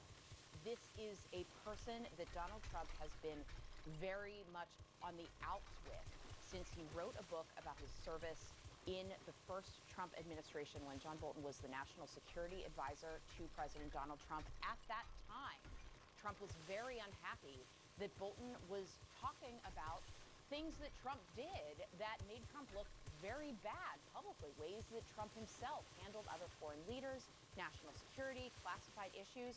And Trump at that time, back in 2020, was saying that John Bolton should face criminal problems for allegedly publishing classified information. All right, Caitlin Polantz for us, digging on this in Washington as this information continues to come in. One point Caitlin's making there. John Bolton had high-profile lawyers the first time around. He himself, a very accomplished lawyer as well. Just to keep in mind, those critics and supporters of him would both, I think, concede that point. Yeah, and remember, it was since Trump came into office, he also stripped Bolton of a security clearance as well. This is not the first time that they've gone after him. I remember at the time, Bolton, I think he kind of laughed about it because it wasn't as if he was looking for going to be leaning on that anytime soon. But let's continue covering this break. Somebody that I talked to at some point brought up that it's normal that you revoke security clearances from people who are politically not aligned with you. Just to be clear, this is absolutely not a normal thing. You don't revoke security clearances because it's a new administration. When a security clearance is granted to somebody, the security clearance is granted because the intelligence people have gone through their background. They've done, it's an SF-86, a standard form 86, and they've cleared them for being okay to possess whatever secret, top secret, SCI information. Like, that's it. It's not like a who are you politically alluding to. So Donald Trump going through here and he's like retroactively, well, I guess I'll record. He's like revoked security clearances from people, whether it was the law firms, whether it was that one guy that he wrote the EO about, or these like political punks or whatever. That's not an ordinary or normal thing. It's a very weird thing. Breaking news. Andy McCabe is sticking with us. Megan Hayes, David Urban, Caitlin Polantz here as well. David, I was just looking back to just last week because John referenced it, which is the president was very unhappy with John Bolton and what he was saying, his take and his analysis of the president's meeting with Putin. I'm going to read this for you. This is what President Trump put out on social media. This was just a week ago on August 13th. Very unfair media at work on my meeting with Putin, constantly quoting fired losers and really dumb people like John Bolton, who just said that even though the meeting is on American soil, Putin has already won. What's that all about? That clearly, John, what do you think it is about John Bolton that gets so under Donald Trump's skin? Standing out on LinkedIn is a huge win for my team. And we do it with Adobe Express. They have templates built for every LinkedIn ad format. Whether it's videos, images, or carousels, we can get the word out about our services in minutes.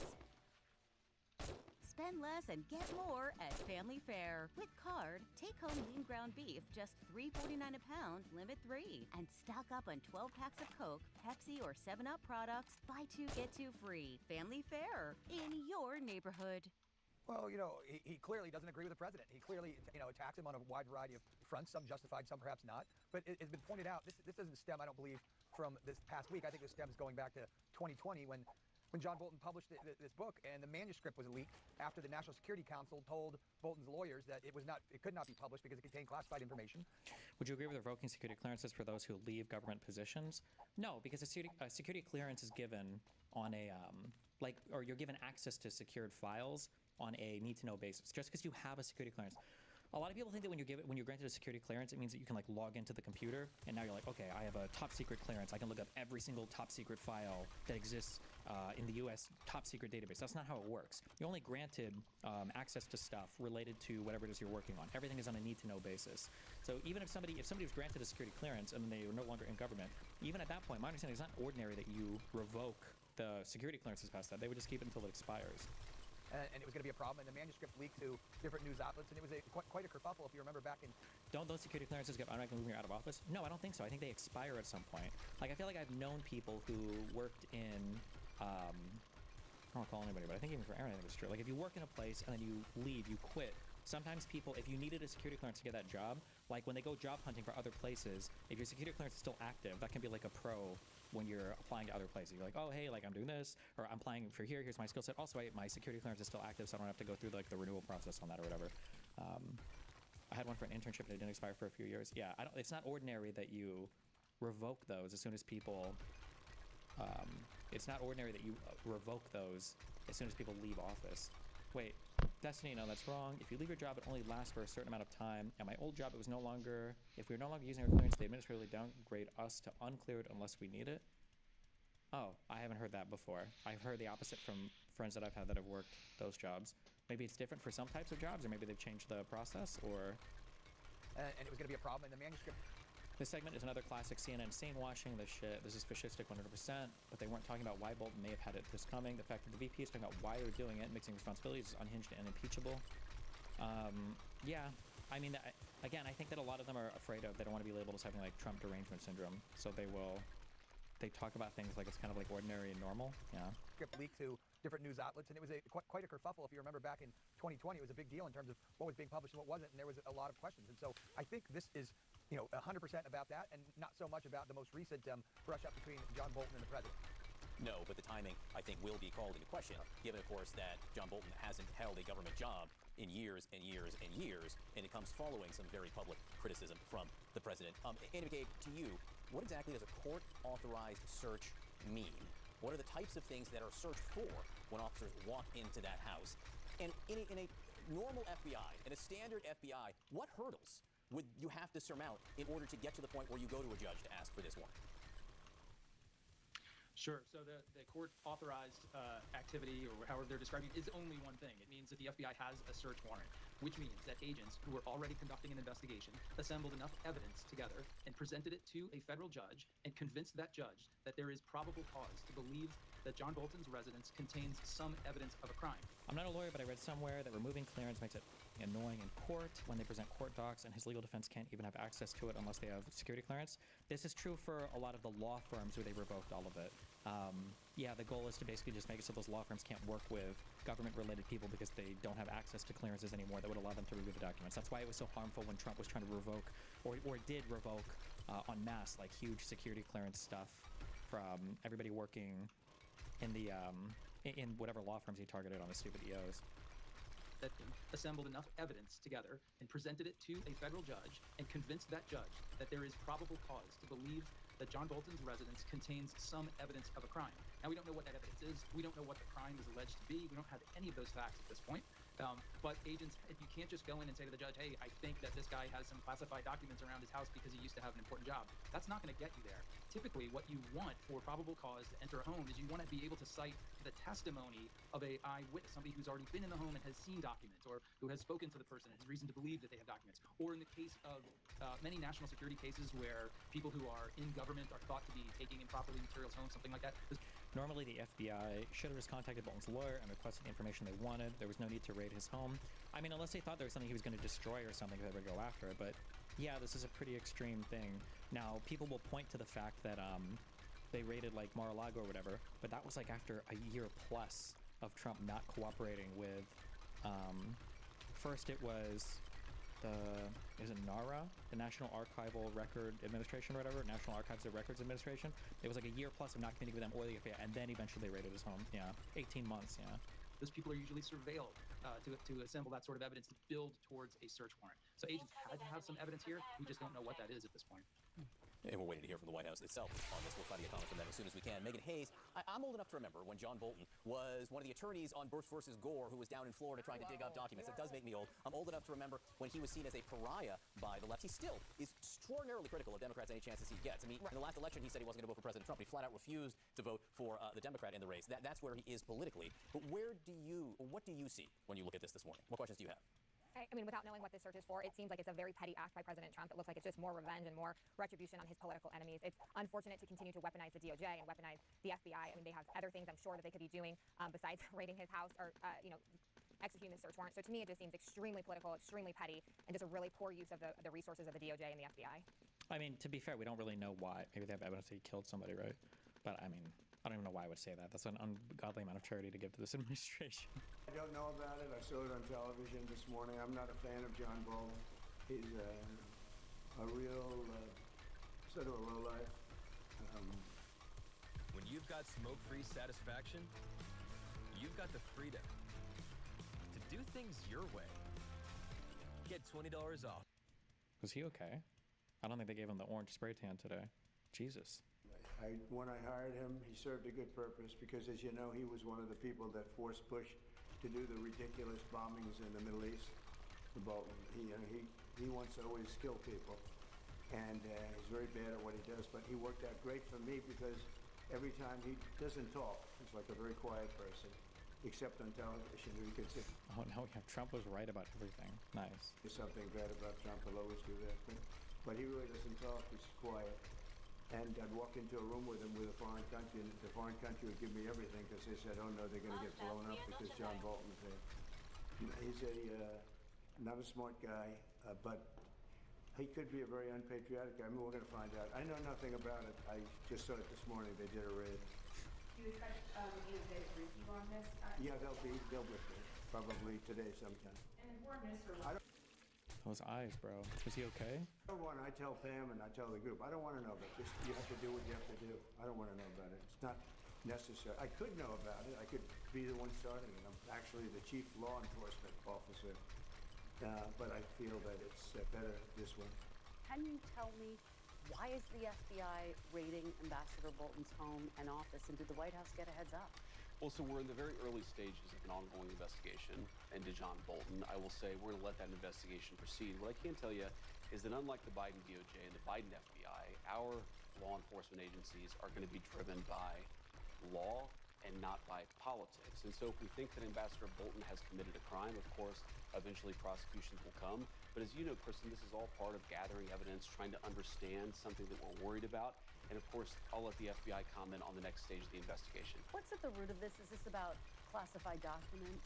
Well, again, I'll let the FBI speak to that. Classified documents are certainly part of it, but I think that there's a broad concern about Ambassador Bolton. They're going to look into it, and like I said, if there's no crime here, we're not going to prosecute it. If there is a crime here, of course, Ambassador Bolton will get his day in court. That's how it should be. But again, our focus here is on, did he break the law? Did he commit crimes against the American people? If so, then he deserves to be prosecuted. As we have this conversation, has Ambassador Bolton been detained, taken into custody, arrested in any form? So this news just broke this morning, and the FBI, I haven't talked to the FBI this morning. I don't know the answer to that question. I assume that he hasn't been detained and won't be detained until there's actual prosecution, if that actually happens. As you know, Ambassador Bolton is a frequent critic of President Trump's. He's also on Kash Patel's enemies list. The administration has already revoked his security clearance, Secret Service protection. Is Ambassador Bolton being targeted because he's a critic of President Trump? No, not at all. And in fact, if we were trying to do that, we would just throw out prosecutions willy-nilly like the Biden administration DOJ did. Wait, if I heard this correctly. Wait, so in the beginning of this video, Vance does know details about the investigation. He says that they're at the start of an investigation into Bolton. So Trump absolutely knows the details of this investigation. If Vance does, why would the vice president be clued into this at all? And prosecutions that later got thrown out in court. If we bring a case, and of course we haven't done that, the Department of Justice has not done that yet. We are investigating Ambassador Bolton, but if they ultimately bring a case, it will be because they determine that he has broken the law We're going to be careful about that. We're going to be deliberate about that because we don't think that we should throw people, even if they disagree with us politically, maybe especially if they disagree with us politically. You shouldn't throw people willy-nilly in prison. You should let the law drive these determinations, and that's what we're doing. But you know, a lot of people have already looked at this and said, this looks a lot like retribution. Is this retribution? Shouldn't they be briefed on everything? No. If you have like, this is like the office of the presidency. Is it called the office of the president or the office of the White House? If you have like the president, holy sh*, this was the worst. I actually put that I behind the S somehow. I don't even know how. I believe from the president you have your Department of Justice, and then within the Department of Justice you have the FBI. Unless it's like some insanely sensitive issue, I have no idea why. You also have the Office of the Vice President. I have no idea why anybody in the FBI would be communicating with the Office of the Vice President. It doesn't make any sense whatsoever, right? If any communication is happening, it should be with the Department of Justice's head, or beneath that, which would be the Attorney General or the Deputy AG or some other Associate AG maybe. But with the Vice President, that's a weird loop around, unless they're all kind of like in it together doing retarded, you know? Retribution? Well, who has said it looks a lot like retribution, Kristen? A lot of people who tried to throw Donald Trump in prison for completely fake charges that were later thrown out by multiple different courts. I suspect that if the media and the American people let this case actually unfold, if they let the investigation unfold as it's currently doing, they're going to find out that what we're doing is being very deliberate and being very driven by the national interest and by the law here, and that's as it should be. We thank you for watching. It's just, I just want to say, it's so crazy to me that the head of the FBI, who's doing these investigations, I don't know if I have done this enough on stream, just so we're all aware of this, right? You remember that he wrote this book. Kash Patel wrote this book. It's just unbelievable that this guy is the head of the FBI. Baby Bean story time. Wait, why? What the? Life's daily battles are not meant to be fought alone. Cloud, you okay? Because checking in on a friend can create a safe space. Reach out to a friend about their mental health. Seize the awkward. It's totally worth it. Dutch Boy Professional Series works hard for you with top quality primers, durable. Written by Kash Patel, art by Laura Vincent. So it's a new book. Once upon a time in the land of the free, there lived a wizard called Kash, the distinguished discoverer. They do a song of this, I think. I don't know if this is it. I won't make it listen to the whole thing, but like. Once upon a time in the land of freedom, the heralds got together and they took away the tweet. It doesn't hit the sing without seeing all the pictures, but I don't even know what to say. It's the idea that like Hillary Clinton and everybody else like led this plot against Trump, who's literally the king, in order to overthrow him, and he won. It's just like, it's just crazy to me. Okay, that this is the head of our FBI who's now serving subpoenas and doing raids on political opponents. But okay. When Mar-a-Lago was getting raided, to your point about the media, 3 years ago, John Bolton was on television. Yeah, there's the Mar-a-Lago. Everybody doesn't even matter. Everybody on the conservative side is going to compare this to the Mar-a-Lago raids. But again, remember, the Mar-a-Lago raid stuff was happening because Trump was literally not communicating with the National Archive and Records Administration, or I should get the name of this thing down. Hold on. National Archives and Records Administration, yeah, for like a year plus. And then the FBI tried to contact him for missing documents. And then after all of this, and also, by the way, this is when Trump was showing things to reporters, saying, I probably should have declassified this, but I didn't. And also, this is, he was telling the Noida guy to like move boxes around and hide them from his own lawyer and from the FBI raiding and everything. Like, it's just so not even remotely comparable to the raid on Mar-a-Lago was, I'm not even going to say it was justified. It should have happened a year earlier. I don't know why they gave Trump so much time to respond to this. It's so unhinged that when Pence and Joe Biden found classified in their offices or whatever, they basically called up NARA immediately. And then there was special counsels appointed. That's where the Hur report came from, because of the whole investigation of this for nothing. Even though he called it in, And somehow Trump got away with this completely. This is just Trump completely and totally got away with all of this, and will never, ever, ever have any types of accountability for any of this. Like the boxes memes that you see, these are all classified documents that were never supposed to be out of the White House. Well, I won't say what they were never supposed to be, but they contacted them afterwards to get them back. And yeah, it's just completely, it's just crazy that he'll never be held accountable for any of this. Meanwhile, Biden found like a thing in a folder, I think. Sorry, this was the music video. Oh my God. Kash Patel, this is the head of our FBI, wrote this. This is like one of 3. Once upon a time in the land of freedom, the heralds got together and they took away the tweeting. By order of the evil old queen, the plot against the king. Secret keeper Comey and the shifty old knight. 2 slugs and a long sticky silver streak of slime. Ew! They tried to make the kingdom all believe the plot against the king.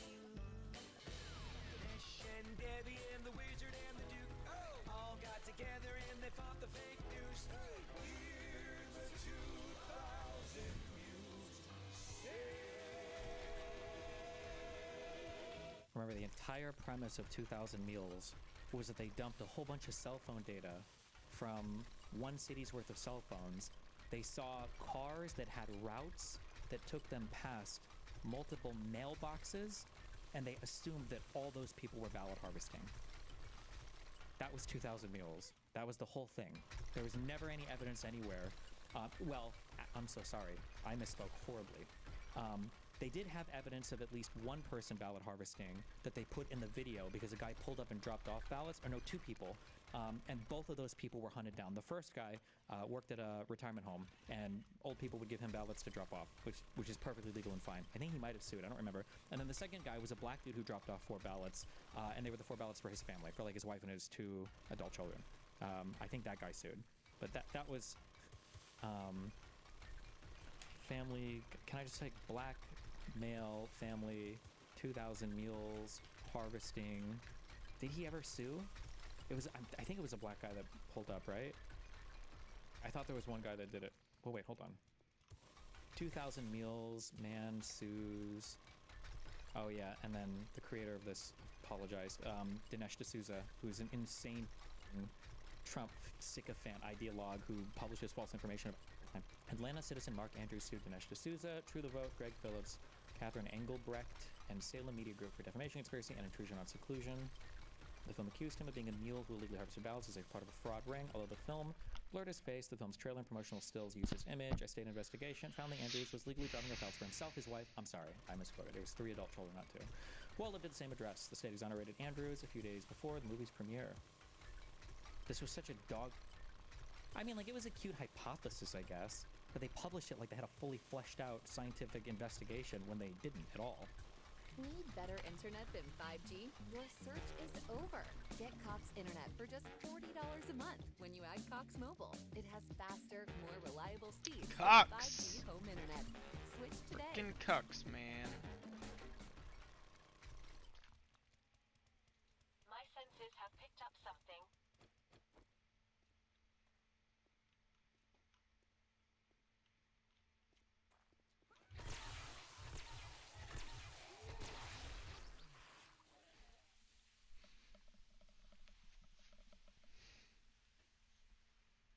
It seems like every single OTK person was getting view-botted, right? Since Twitch's bot crackdown, Tectone and Lydia Violet's viewers have halved. Asmongold's viewers have dropped by 20,000.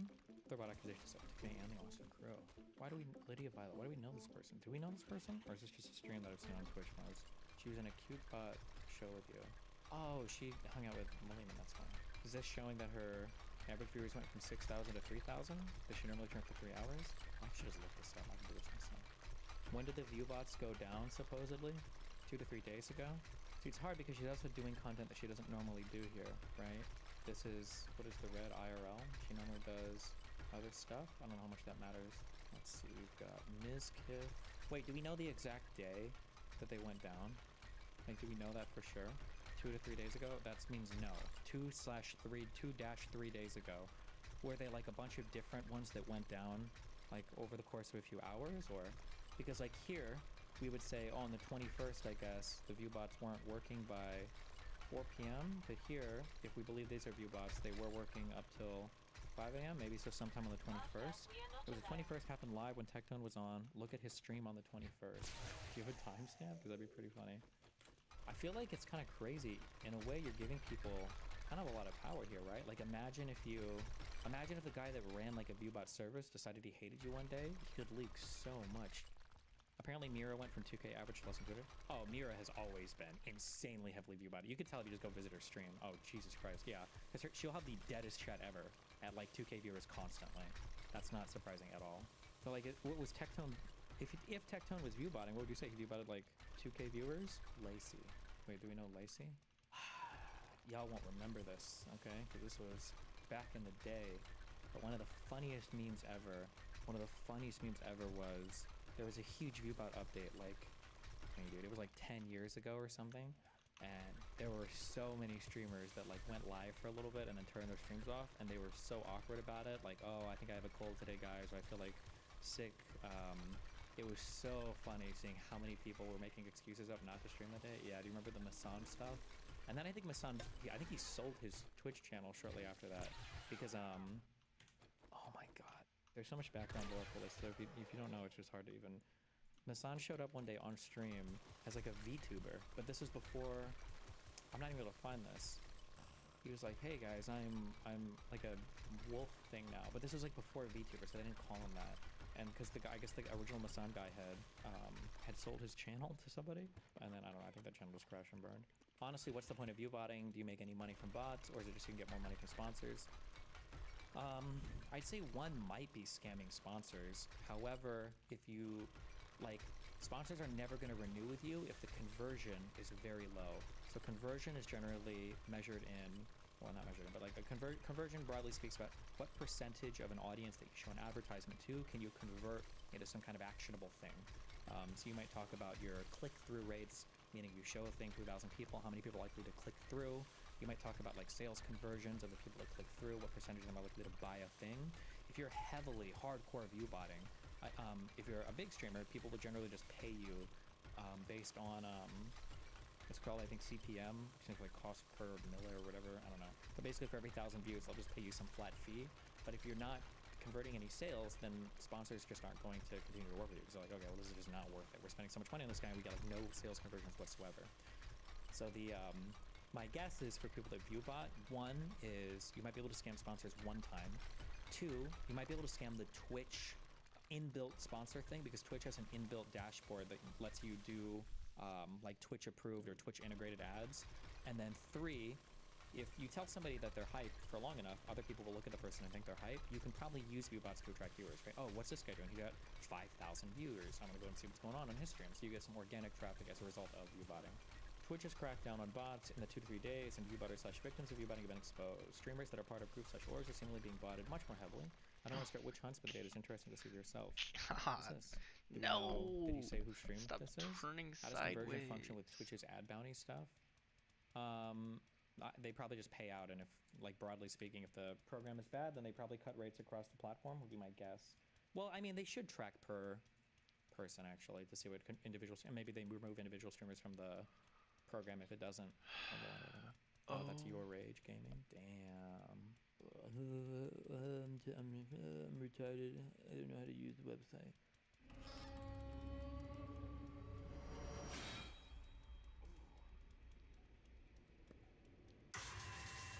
Here you go.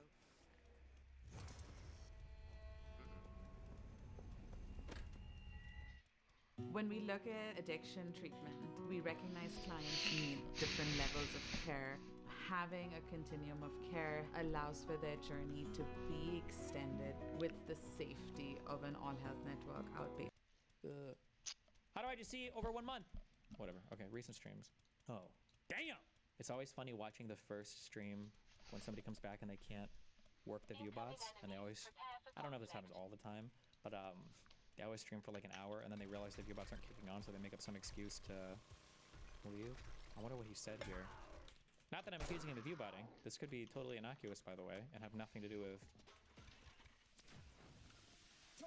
This would have been the... Oh. I'm not your up. I'm not your up. And you're not.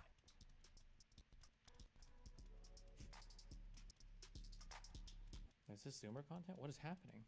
Are we back? Oh, he's having... His whole stream was lagging? Okay, he was having problems. Do you see the slow? We could. Selfie or a picture of herself on her story. Wait, what was the stream glitch a while ago? I don't remember if it was like Your Rage or if it was Canute.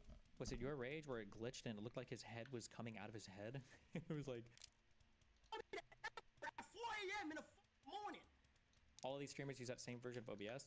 Yeah, somebody told me that streamers like all stream to some other server now before their data goes out because they couldn't figure out how to work multi-RTMP or whatever. Have you ever seriously considered viewbotting? No, the problem is once you go down that road, it's a really hard road to come back from. I used to be, listen, okay, I'm not proud to admit this. I think I've talked about this on the channel, but I used to be a scump, lowly hacker back in the Brood War days. For all of like 2 months, I think. I had like a mineral hack for ladder. The problem with engaging in behavior like that is the mind will invent so many reasons for why you can, why you should keep doing it, right? Like, oh, like I don't use it that often, or oh, I only use it in bullshit situations where I should have won anyway, or like, well, everybody else is probably using it anyway, or oh, like there yeah. So I feel like as soon as you go down some road where you engage in behavior like that, it's very, very hard to come back from. We good. Jesus Christ, I think it's right now. We'll be good. Should this on the game, bro? Let it go! Jesus. I used to use hacks to stream snipe Destiny and DayZ. Good. I know all of you. Anybody that killed me in any game ever was a hacker. Oh my god! Core memory. Unlocked. Not like Hassan's when he went to Diddy parties with young girls on screens, but back in the Brood War days, I used Name Spoofer because it was funny to name yourself computer and colored letter names. Back when Name Spoofers worked on Brood War, I remember you could just, even if you didn't do anything crazy with it, you could put colors in your names. That would be cute, because you'd have colored names in, like, the lobby screens and everything, and then in-game when you were chatting. Aww. I don't understand this. Well, no, I guess I do. I just never did this. Like, imagine having 30,000 concurrent viewers and you've got to view bot an extra 10 to 20k. Why? He's probably not botting but getting botted. That sounds like major cope to me. I could understand somebody view botting somebody illegitimately for like a few days with them or whatever, but for over weeks or months? Although it seems like every single OTK person was getting view botted, right? Is that what people were saying? Oh, I bet when people sell sponsors and stuff against your agency, if you can show like very high CCV concurrent viewership across multiple streamers and everything, you can probably pull that together for larger sponsor deals, and the agency takes a cut 10 to 20% or whatever it is for stuff like that, maybe. No, Miska. See, like this view bot at least makes sense. If you're getting like 5 to 8k and you view about 10k viewers, now you're at least a 5-digit Andy, you know, 5-figure Andy. Hector doesn't look like, people are saying he view bot, it doesn't look like that much though, no? You can click on any streamers you want and then tap streams. From there, I would compare 21, 22, 23 of August performance and match it against usual performance, gives you a good idea of what's happening. I've been thinking why orgs are bought heavily, then the answer seemed almost obvious. Talent agencies receive a percentage from ad revenue, their talent does. By inflating their streamers, they can sell massive ad packages in bulk and take in much higher sums. To put simply, fraud. Yeah, maybe this, maybe yeah. Although again, I feel like it'd be hard to have repeat sponsorships because the numbers would be so bad. Because at the end of the day, people are going to know at the end, like how much they're selling to an audience, right? You have like tracker links and everything. You'll know how much you're selling. It doesn't seem like a problem for most people, but it's the silent killer. It kills the industry as a whole. It lowers discoverability for smaller streamers significantly and cuts down their income if they ever make it at all. I did some digging and shared findings with others. Oh yeah. Egregious instances of streamers going from 100 viewers What's to going on? 5,000 overnight. I was speechless when I noticed they've been doing it for years. The worst part, a lot of recent streams ended up being sponsored. Awful. Here's an absolutely abysmal example of this. The fact that this can go on for years without the platform taking action is just sad, really. If Twitch doesn't care, why should anyone? Really? Did anybody figure out who this streamer was? What is going on? Some VTuber? You can always tell, too, when a blow-up is fake, because if you ever unless the pattern has changed, the way that like a streamer blow-up will generally be something like, if somebody's like I don't know why I'm doing this log real quick. Okay. If somebody's like a 1k Andy and they've been streaming and then they have like a huge blow up moment where they get like 50k viewers, generally it'll look like this for like a few days, and then it'll usually drop off to something like this. This is like what a blow-up moment generally looks like. Blow-up moments will never, ever look like this. That's not a blow-up moment. That's artificial viewer inflation.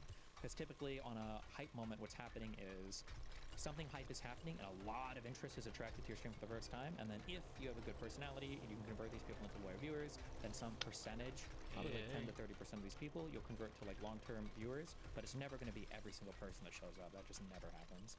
Destiny, this example. So the example you use is a random VTuber that had drops on for Marvel Rivals. Date a little different because of time zone. Rivals drops, brother, there's years of data. 3K streamer overnight, non-stop with 0 followers per day. Marvels wasn't out in 2023, Olympia, what are you talking about? Same old phone? Nah. Upgrade to the new Galaxy Z Fold 7. What's the best way to keep kids out of detention? Prevent problems before they develop. Research in Douglas County shows there's a need to connect kids with... Ooh. Wait, what does this 1528 thing mean? Oh, Minecraft speedrun. Oh no. Is this a good example of that? Well, so like this didn't look like a blow-up moment. Looks like this person got popular over time. It was kind of like slowly growing, but I say slowly, maybe. This looks a bit weird, like this stuff here. I don't know, but I mean, it's hard to generalize too. I'd have to look at the content. Well, I guess I just did generalize. No, I stand by my generalization.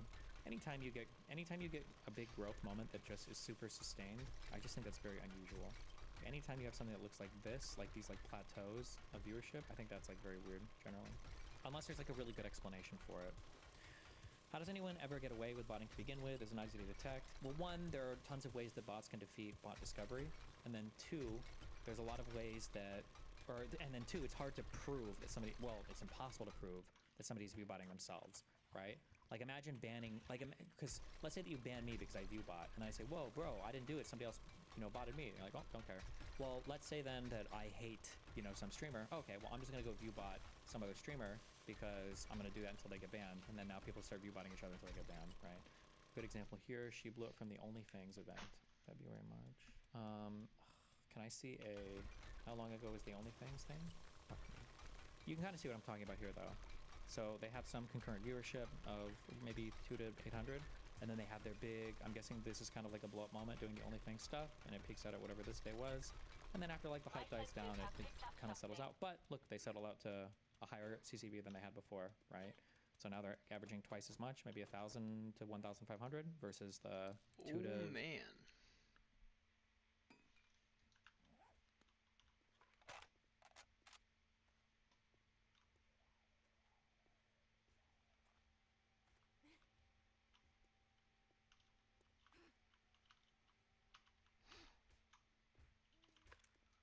That's what we have a bad feeling about, that guy?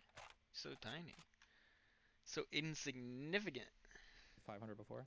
Crazy part is it's the small, mid-sized creator who gets the hardest. These large streamers have driven out hundreds of millions of dollars from multi-billion-dollar companies that have fully pulled out of the marketing space. If you're going to bot for the appearance of having clout, please stop accepting sponsorships. You're f***ing everyone else over. Real large creators bring in hundreds of millions of dollars in deals to each respective platform because their own personal deals result in the expected amount of conversions from their real high viewership. However, for view botters, this is not the case. View botters who inflate their viewership by 50% or more do not meet conversion requirements. Oh, he's talking about the conversion requirements. They justify the high pay based on the provided inflated numbers. This then results in the companies exiting the space and blaming the space, so view botters are literally robbing the entire industry of hundreds of millions of dollars of future revenue for real creators. This happens because when view botters accept sponsors, they aren't giving their real viewership, they are instead giving their inflated botted viewership, and botted viewership doesn't convert because they aren't real people, so companies unknowingly pay for their product to be advertised to fake viewers, and when the conversion doesn't meet the viewership provided, they don't blame the thing, which they don't understand view botting, they instead blame the market for not being a right fit for their product until they exit. This is probably true. This is probably the most matured. Applewood Smoked Ham is here. 2 for $7. All right, honey, I'll see you later. I'll see you later. All right, look, I know you wouldn't do that with your gun, but here's the deal. If you want to conceal carry and you don't, simply because the holster that you have isn't comfortable and doesn't fit your lifestyle, then I've got some good... Like intelligent Twitch or Trainwreck's tweet I've seen regarding view botting on Twitch. I don't know how it would be interesting if any company spoke about this publicly. I don't know if they would. There might be reasons why they would never speak about this publicly.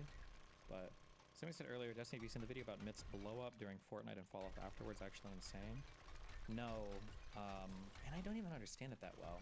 One of the things I used to say back when I was like a professional gamer is I always said that you had like 3 buckets of viewership loyalty. You have like your first bucket is like some hype event is going on. This is like when you have the most viewers. And then the second bucket is like doing the thing that you specialize in. And then the third thing is like viewers that will follow you anywhere. The reason why back in my StarCraft 2 days I was so envious of like variety streamers is that their viewership would follow them literally no matter what they did. Whereas if you were a pro gamer, your viewership is basically always going to be stuck here. And the goal was always to convert people into more loyal fan categories. And Myth was a massive Fortnite streamer.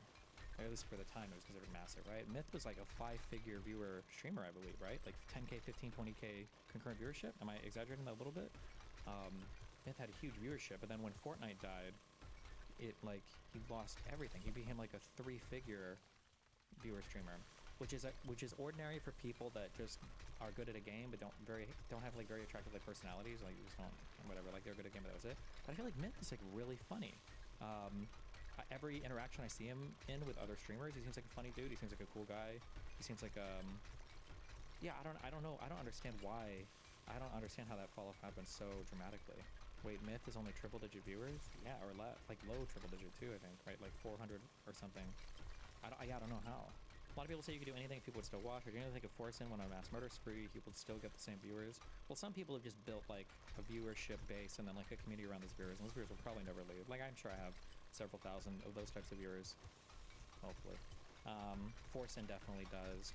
I feel like people like Moon and Northern Lion have as well. Like these guys are kind of siloed off in that they have their own viewer base and they will watch them no matter what.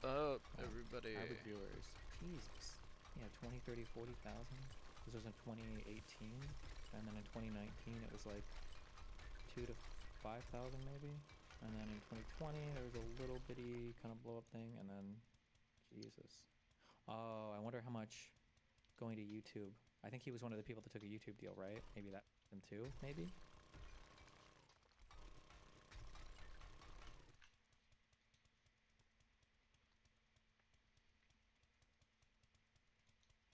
Scribe is how 4 million.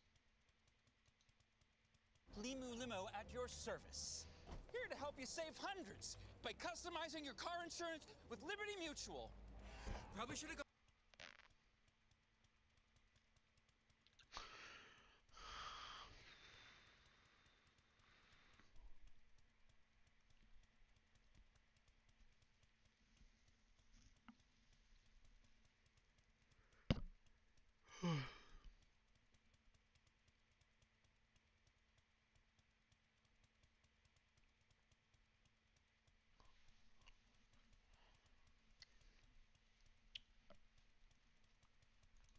You look like a Chinese person.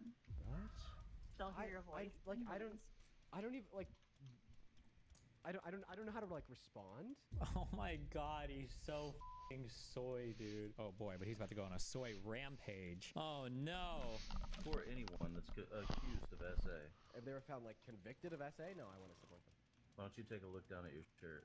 Was Tupac convicted of that? Yeah, he was. Oh no. That's not hypocritical because I didn't know that. Oh no. Oh, you didn't? Are you gonna wear the shirt again?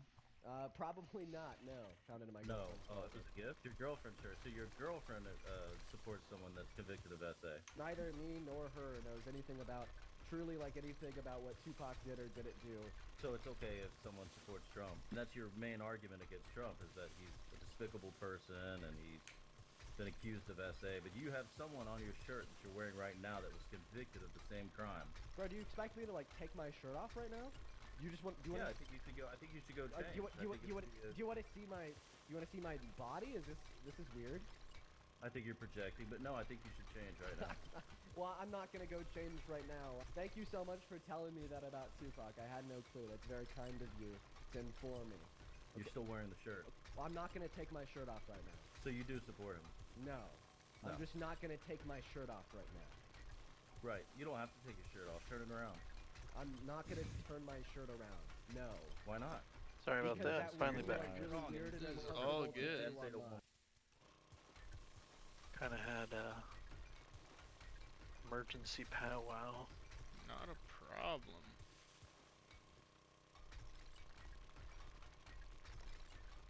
Up to 154k oil shell. Jesus Christ, man. Yeah. I'm not even going out then because it's worthless for me to go out and even try to go get more. Yeah, whatever. I mean, if you're at 154k, there's no reason for me to go. Yeah. Yeah, I had like 50k last time, and it lasted us weeks of. I mean, almost a third of the mountain. So. Yeah. You've tripled that. Heck yeah. So we should be good on gas for a little while. Heck yeah, I got my streaming all the progress. I ended up just making my inventory, like putting one piece of oil shell into every empty slot, and then just going ahead and letting everything else fall out while I mine just the oil shell up. Made progress a lot quicker. Oh, I had diamond, gold, and silver each in their own slot. Okay, that boy. I was gonna say, we don't want to lose diamonds and gold. Oh yeah, I know. I thought about that in advance. I was like, well, that's pretty much the only other thing I really want or need from this mine, so. Yes, sir. Alright, well, I'm gonna go back then to our mountain. Oh shit, there's a hole in the ground there.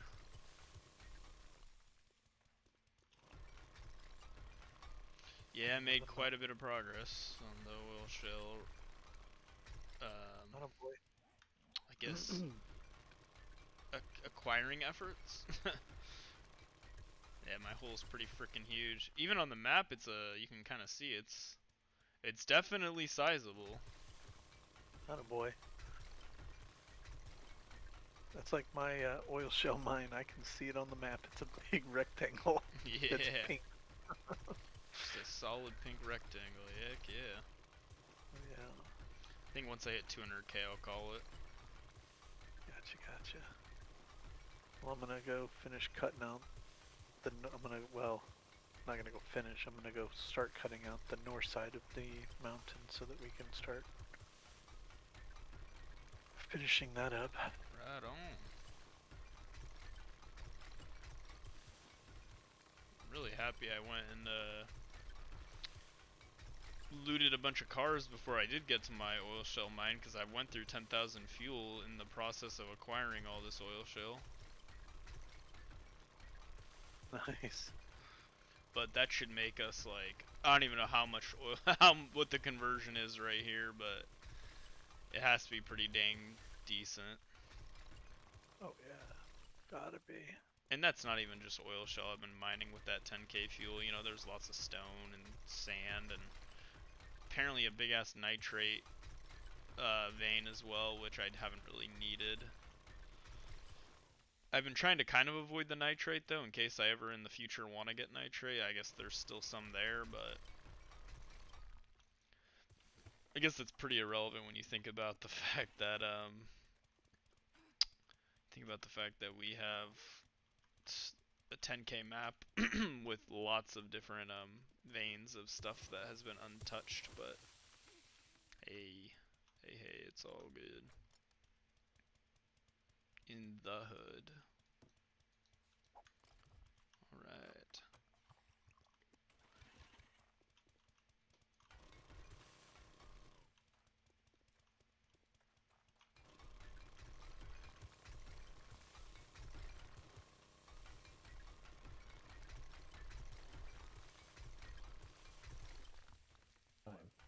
Hey, do you support Trump?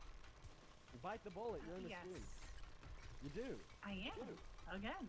Okay. Alright, I'd love for you to pick up maybe where the last guest You're left off. lagging. No, you're lagging. You're lagging pretty bad on me. You're lagging. I mean, like, your voice is, like, not moving with you look like a Chinese person. What? Your lips, I guess it's my phone, I don't know. What do you mean I look like a Chinese person? What? Oh god, is he about to soy out for 2 minutes about this? Okay, like, you know, when you watch a Chinese movie, and their lips are not moving with the sound. Oh, he doesn't get it. Wait, I wonder if she's older. Or no, I guess this could be a modern thing too. I remember, I think this is the thing where everybody's dad and grandpa likes Westerns and like Bruce Lee, like Chinese Kung Fu movies or whatever. And when you watch them in the past, the dubs, they don't even try to like line up with the lips. Like it'll be like, hello. And it's just like completely fucked. That's what she meant here when she said this. Oh boy, but he's about to go on a soy rampage. Oh no. Are you talking about like dubbed movies? Oh no, he does know. Okay, well then he should be fine, right? You're talking about dubs. It's okay, no matter. I'll just like not look at you because I can at least still hear your voice. I don't even like. I don't know how to like respond. It's fine. It's fine. We don't need. It's not an issue. It's not that big of an issue. Wait. Okay. Aren't movies like produced? Like all movies ever, they have like dubbed versions for individuals that don't know the language. I watch you a lot.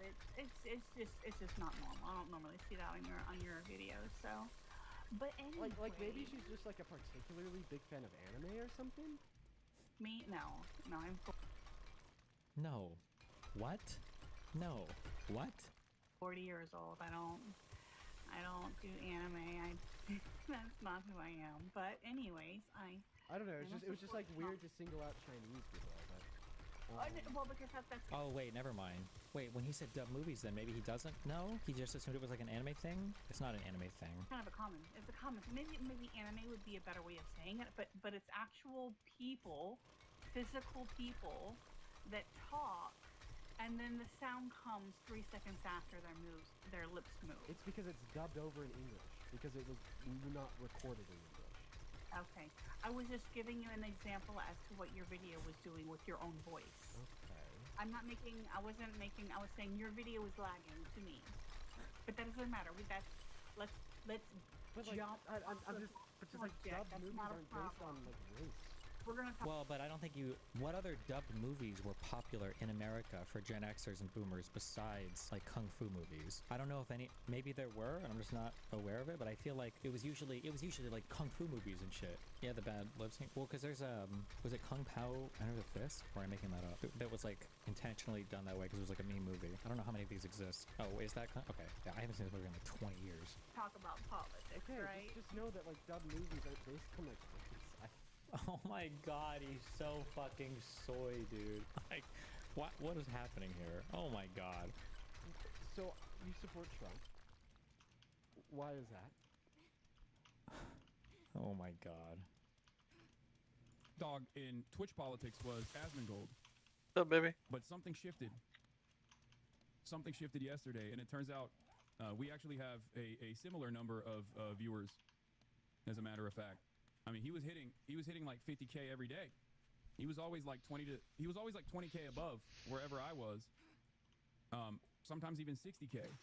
I would have like 30K to 40K. He would have 60K. And now it's okay. Never mind. Hassan 100% view bots. If he's accusing other people of doing it, 100 billion% he does it. Then what guaranteed? What guaranteed? He view bots if he's accusing other people of doing it and making it sound like the largest streamer on the platform is doing it. Absolutely. Seems like we have the same number of viewers, which is I don't know what it is. I'm not even saying that I'm not making any inferences about this. I'm not saying that this is like something that Asmongold himself did, but it has been a significant decrease in the viewership after Twitch said that they were going to go after bots. Like I said though, I don't even think this is like his own doing, for the record, because like if you remember when I was talking shit, when I was talking shit about Kick initially when I was in Japan, not the last time, but like a couple times ago, it was weird that like the 3 people that were talking shit about Kick was Misgive. Oh my Lanta, 6.4K, let's get him moving. Master, we are not alone.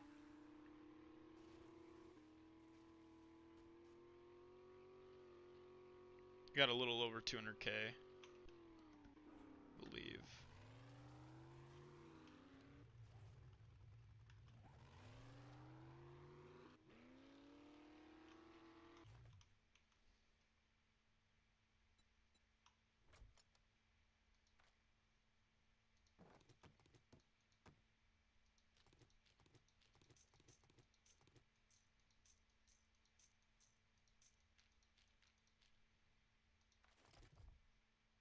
$211,000. That's where we're at there.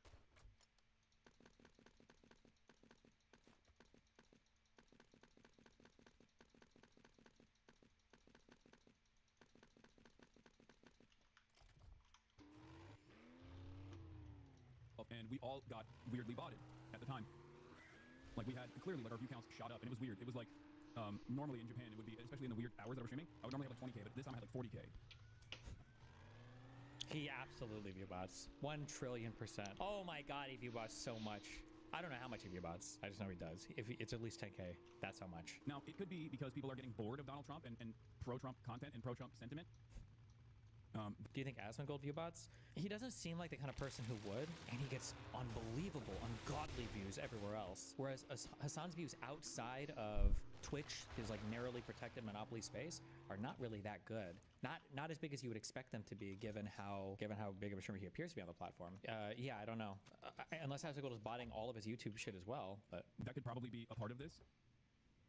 Or you know, maybe whoever was doing it stopped doing it potentially. He's talking about you right now. His own backyard. Be a good father to his own son, who literally allowed his own son to become a fucking, you know... Jesus Christ. Just reading all of the logistical tweets, talking about my family. This is cool. Nice job. Good one. Good one, Hassan. Anything but the issues. Anything but the issues. If you can just keep deflecting away from them as much as possible. Nice. I'm schizophrenic also, by the way, for thinking that all of these people are in cahoots with each other a bit. Look at his... Oh, Jesus. 34,000 views 3 days ago. I wonder, to be fair, Tom's channel doesn't usually do amazing view. I wonder what my video got with him. Wait, how long ago was it? Destiny. Oh, 112K views. Hassan's off-platform reach is insanely low. I just don't understand how. On like every... he might do okay on Instagram, and his Twitter does okay. But on other long-form video stuff, it's just so bad. Yeah, I feel like it's got to be... I think he has to be one on Twitch. That makes sense, but... I mean, obviously I can't prove any of that. A lot of the content creators that are in the periphery, quietly watching the events that are unfolding, their hope is that it just inevitably goes away. I think what they fail to recognize that the lack of counter messaging from progressive voices on this platform, out of understandable fear that they might be harassed endlessly by some of these rabid monsters. It's crazy. He just steals every talking point. Holy... Like, harassed by who? Remember, Ryan Beard made a video on me. Probably got over 1 million views. Okay, sorry. 832,000 views, okay? He made this video on me. Ryan Beard went to make one video on Hassan and got harassed so badly, he quit the project. Hey everyone, so I've decided to pussy out of making a video about Ethan and Hassan, LOL. When I announced that I was working on a video trying to give a level-headed perspective on the situation, critiquing everyone involved, couldn't even critique everyone involved. It wasn't even a one-sided video. I didn't expect that I would be threatened by Hassan and attacked by the H3 Snark subreddit for weeks and get a bunch of threats in my DMs. I've kind of realized that everyone on the internet is super entrenched in their opinions on the stupid drama war, and no one is really interested in hearing me try to give nuanced takes on it, and I kind of just want to swear off talking about leftist/liberal and fighting in general. I like how he tries to kind of sort of both sides it. But anyway, free Palestine. If y'all want to think that I'm a liberal Zionist because I think Bana Panada is a disgusting psychopath for his history of doxing and brigading and threatening to kill people and harassing people, and saying the left should care less about anti-Semitism, you could feel free to see me that way. And if you were to call me a pussy for backing out, you would probably be right. I just think the online left is an absolute shit show right now, and I just want to move on and do my own thing. Like, Jesus Christ. Has created an environment where the most loud voices you hear are the likes of Asmongold. And there's only one person who is actively in the top, regularly duking it out with these people, and that person is ritualistically humiliated. Bro, you don't duke it out with anybody. You are a pussy. You hide on your platform and try to debate 14-year-old Israeli people from your chat, or commentary people when you think you can edge it win. Who do you duke it out with? You are like the most cowardly, huge political figure on the fucking internet. What are you talking about? Regularly duking it out with these people, and that person is ritualistic. He doesn't even fight his own battles. He got iDubbbz to make that content cop for him, and then abandoned him when he nuked the entire creator clash as a result of it. Holy shit. Humiliated with ridiculous smears over and over again and turned into a toxic pariah. What do you think happens at that point? If the only voices of political discourse is far-right voices, and the only major voice of progressive politics is a guy that those far-right voices are explicitly attacking with regular frequency, from the audience's perspective, They don't actually understand where that silence comes from these other content creators. They don't see the way the sausage gets made. They don't know that this is out of real fear of harassment. Like, who? The only harassment that these people have gotten would have been, I guess, if you want to say, like, Ethan Klein's lawsuits. But other than that, it's just a few people yapping on Twitter. Replay, he's talking about chat. Is a guy that those far-right voices are explicitly attacking with regular frequency. From the audience's perspective, they don't actually understand where that silence comes from these other content creators. They don't see the way the sausage gets made. They don't know that this is out of real fear of harassment that they do not want to invoke. So they think, oh, everybody's right-wing, this is cool. Reading an AI script? Yes. I'm reading an AI script. Twitter is real life for them? Yeah, I guess. Does he genuinely believe this about himself? Is he like Trump in that way? No, Trump doesn't genuinely believe it. Elon might have. Elon is delusional. I don't think his son believes this. It's all like a calculated rhetorical thing, basically. So like you just constantly pivot, make yourself the victim over and over again. You hope that people bite, and then anytime that you do, then you force the fight there, wherever you can, to like divert anything off of anything substantively that you say. Oh, I saw this. Dude, Anna Kasparian's Twitter is just like nonstop crazy, like Zog anti-Jew conspiracies and shit now. It's like wild. She's doing like the dancing Israelis thing now. Jesus. Cannabis smoker killed girlfriend in car and drove body run for 2 hours. What happened? So the 25-year-old mother had received blunt force injuries. Sorry, man. 2 seconds. Oh, you're good. Venal compression of the neck. Why do they call him cannabis smoker? What the fuck? This is definitely a trend that is getting traction. Isn't she just jumping on the bandwagon? Anna Kasparian? A little bit, yeah. Who knows how much further that'll go. It's in like all of the kind of weird, fringy alt media spaces right now that aren't allegiant to Trump. So like Candace Owens, Anna Kasparian, Cenk Uygur, those two are huge ones for it. Obviously Fuentes is. The court heard the defendant had smoked cannabis since 2014 and had some contact with mental health services in 2023. He was warned to abstain, but would smoke cannabis afterwards. What does this have to do with him smoking weed? Is it saying it was like a weed-induced psychosis that caused him to... Weed is bad, true, and based.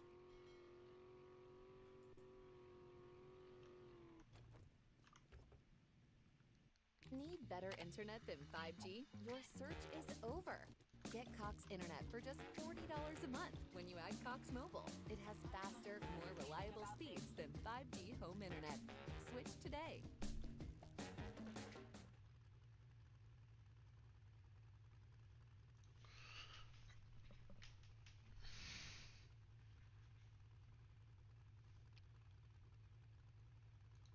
Guys, I've got really, really bad news if you're not an accelerationist, and really good news if you are.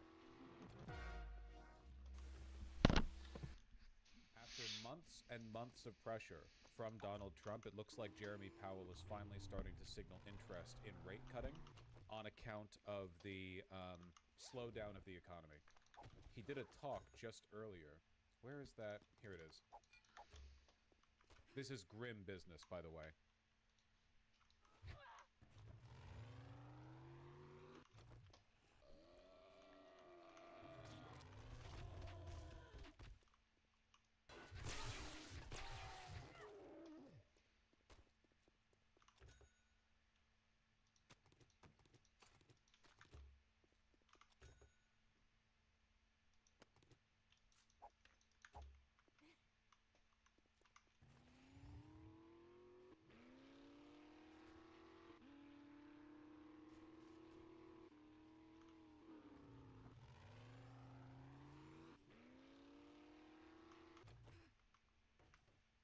Master, we are not alone.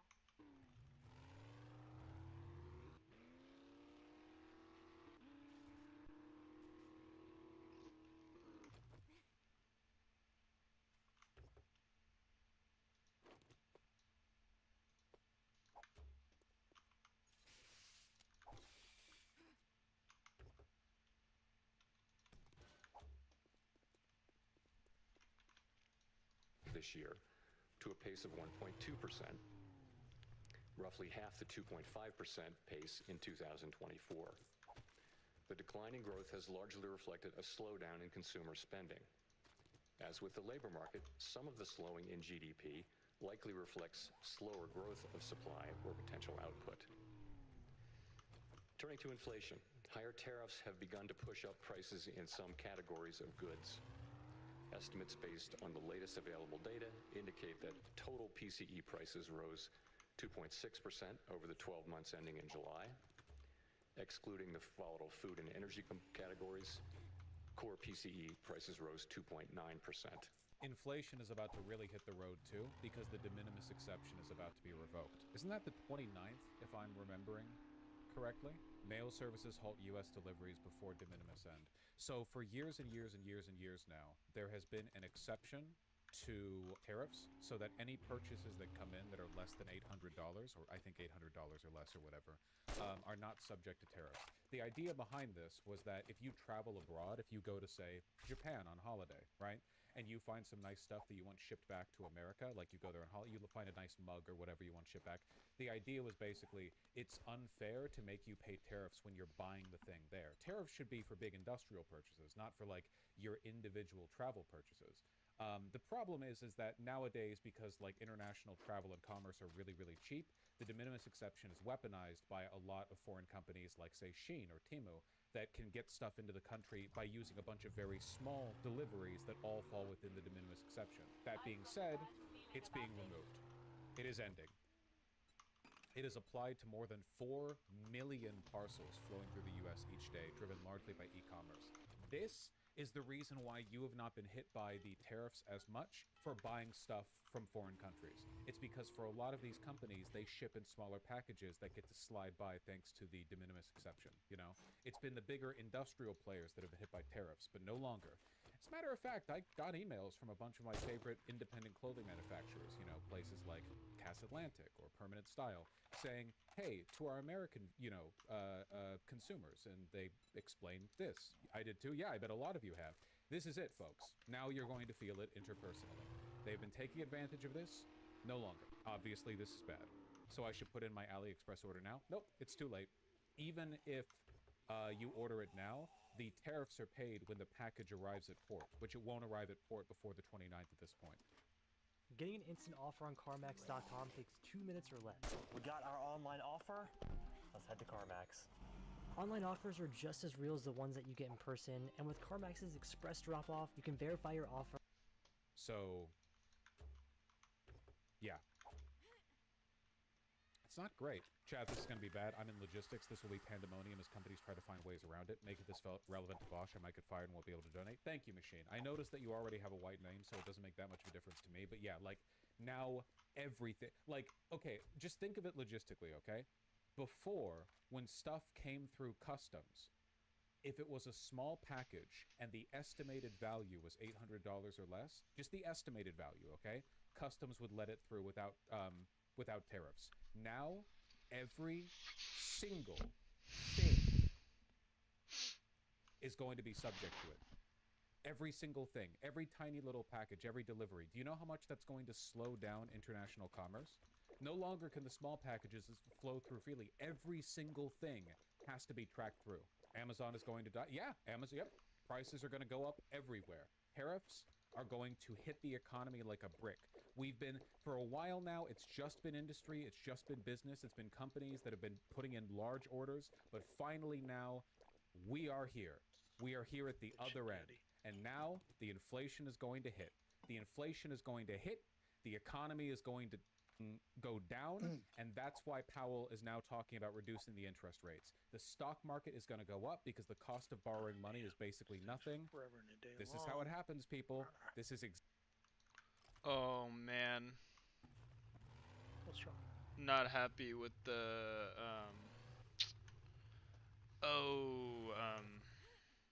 not happy with the fact that there's a good... Well, actually, you would probably be really happy to hear this. You know, you hear that Glenn Powell's talking about lowering interest rates. Yeah, Powell needs to get out of office because he's a fucking turd. Well, the interest rates being lowered, though, would be good for you because, like, it would make it more of a seller's market, which would be... If you have any interest in, you know, selling your house in the next year or two, be great for you. But for like a buyer's perspective, it's not bueno. Nope. Because it puts an upwards upward pressure on prices. Yeah, which is what basically where we were last time and why inflate. Well, Trump's been pressuring the Fed to lower the interest rates explicitly. The Fed's under massive scrutiny right now because of billions of dollars that have miraculously just come up missing and nobody knows where they are. Oh, well, okay, yeah, but I'm talking more about the housing market specifically. Talking about, I just think regardless of the flushed. Regardless of like the bureaucracy stuff, I'm talking more just like the economic impact of that on housing, I guess, is really my only gripe. I mean, I don't know it. Yeah, that's just the one thing that was a little disconcerting for me. Being a potential home buyer here the next couple of years. Well, for you, it's actually good as well because you should be at a much lower interest rate, which then floods it with buyers. It doesn't actually doesn't really help the seller that much, other than it offers more buyers in the market, which could potentially then turn around and get us a higher bid on our house because there's more buyers in the market. Right, so it puts an upward pressure on the cost of housing, which housing's already like fucked right now. Oh, absolutely. It's absolutely ridiculous. Yeah, that's kind of the only... That's what I meant by what I was saying. Nothing more than that. That a house in 1950, you could buy a beautiful house for like 20 grand, maybe. Maybe. Wait, we can probably break bread on something being with where our generations fall. How much do you despise boomers for what they've done to the housing market? A lot. Because they're the reason why housing is so fucked. I'm gonna be honest with you. They're the main reason. That generation alone. 100%. With their all of the policies and all of the things they voted into to limit housing expansion, or to limit housing being built because of that, devaluing their own housing. So that's a big part of the reason why boomers have always and then obviously the generation before that to some extent voted against building policy that would have incentivized building of new homes, because it was against their own interests being the primary home housing owners. That was a big part of it, why I hate boomers. And number two, why I hate boomers is that I think the most recent polling is that 70% of boomers that live in a home that exceeds their requirements for bedroom space, like where they don't really need what they have, right? Like let's say a 3 to 4 bedroom when there's only 1 or 2 of them in there. 75% of them say that they don't intend on moving out ever or downsizing, like willingly. So they're also putting an unnecessary strain on housing by not downsizing their home because they feel like entitled to their home and the space that they have. Like they're over consuming on housing is a big issue with boomers as well, which puts some extra friction on housing. But anyways, because also with our healthcare being so good, they don't fucking die. They're living longer. That's a huge problem for not only us here in the United States, but the aging population has drastically gone up. People are living so much longer, which is causing things like Social Security and things like, granted, their Social Security was fucked as already as it is. However, this is just adding to it where people are living exponentially longer. It's putting a major strain on the economy. Well, in healthcare, you know that people ages 65 and... Oh, sorry, you go. Oh, I was just saying that it's causing more of a problem for the younger generation, because the younger generation has to pay exponentially more because people aren't dying because of healthcare advancements as well. Yeah. I know it's pretty shitty to say, well, stop improving people's lives, but at the end of the day, it's kind of fucking the rest of us over too. It is 100% fucking the rest of us over. I hate to, yeah, and it does kind of sound shitty to say and to feel that way, but like, there's a problem when an age bracket that is so small, 65 and up, they consume 40% of the healthcare in the United States. That to me is a problem. I'm sorry, that's absurd. 40% of the total spending on healthcare goes to that small of an age bracket. Like, I can understand them consuming more. I wouldn't even be surprised if it was a higher percentage of like the overall healthcare spending, but for it to be that much tells me there is probably some overindulgent spending happening there. And you know, I'm not 100% like informed where I could like, that's just my vibe. Maybe I look into it and I could be proven wrong, but that's just my like feeling on it, I guess. That's what I would say. You and I share a very, very similar feeling on it. Yeah. But yes, boomers to me have absolutely cooked the housing market. And I feel like and I feel like to some degree, maybe it's just Americans in general fall into that trap of thinking, but right now they're the current ones that are exacerbating it, so I'm gonna be annoyed with them for now. Yeah. Man, the frickin' the voting against building, we are right now, there's so much space for building, for homes to be built, to incentivize developers, but like, there's never any voting, or all the voting gets voted, everyone votes against it, and who's the most, of the voting population, which I'm sure you know tends to be, the older you get, the more likely you are to vote and to care about voting, and they actually make up I forgot the actual age brackets, but pretty much like older people, just their vote matters more because they vote in mass, like they vote more than any other age group. So they vote for policies that limit incentivizing of building new homes, which to me is just so fucked, because it's so selfish in thought when it comes to like, I want my house to be at this cartoonishly inflated price, because instead of being like intelligent with my investing throughout my working career, I just have sunk all of my retirement and all of my future into my home and the value of my home, as opposed to like, you know, I don't know, investing in the stock market or some other more, I guess, meaningful investment vehicles. A lot of these ass clowns have bought these houses for.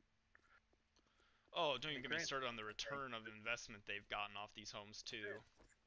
And then they try to act like they're like these fucking gurus on like real estate or something. It's like, no, you guys have just all been super fortunate. Like, I don't know what to say.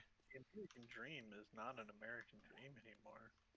The larger population of individuals will never make enough money because pay rates have not kept up with the rate of inflation. So the American dream, what people keep selling as the American dream to own a house, just doesn't happen. Because there's all these large development companies that come in and buy all of these houses that are for sale and make them for rent, which is turning everything into a rent-based society. Which in America is just, it's so gross with how much space we have as a country. We're not fucking Japan. We're not landlocked. We're not like this. We're not like a country that is like beholden to some space requirements. I mean, we're the United frickin' States of America, and I hate I'm not a fan of the whole rent-seeking practices. I hate rent-seeking just in general. Not that we shouldn't have people it should be banned completely. I'm very much so free market capitalists, but holy frick, some of the predatory practices with like what you're talking about, businesses buying up like homes just to rent them out is just, I don't know. To me, is just not like good investment. That's great investment for them because now they live in a monopoly because they control the housing population. Yeah, no. It is good investment for them, but I don't think that's like actual good investment in like the United States economy that actually benefits like the majority of people. It benefits a very small few. That's the problem. Is like their care is not the rest of the people. Their care is their pockets and their investors. And not to be like annoying about it, or not to like this is probably like sorry, you go. No, you go ahead.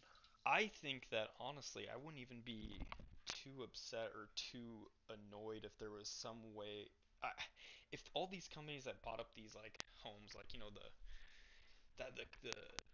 stereotypical like flipper houses, right? And they were to put in the money into it to fix them up and get them to a better shape to be sold. Be upset with that.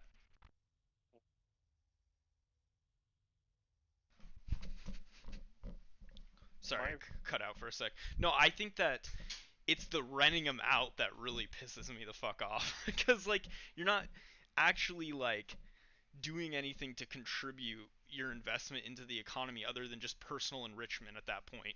And I guess providing, like, inflated, like, cost of housing to people, I guess. I've got a bad feeling about this. I don't know. That's probably, like I said, as communist as I can think.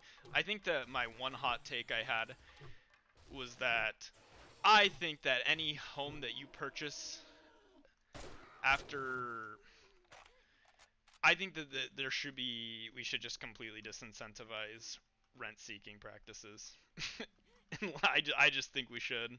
Other than businesses for maybe like multi-unit living, but I think single family households, there should be a disincentive. It should be disincentivized. I don't like that those can be, how manipulated that the market is right now for housing with those. Yeah, no, I get you.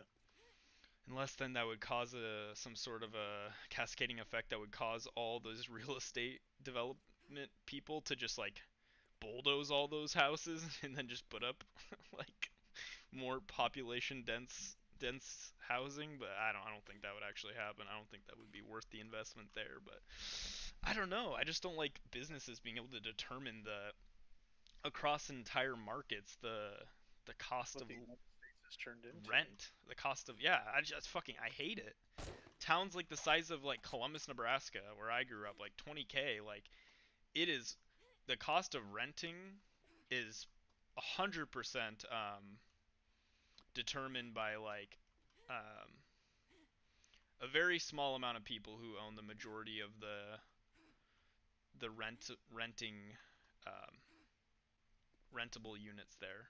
But then I also really do not like rent control. I think that's also a very stupid fucking thing.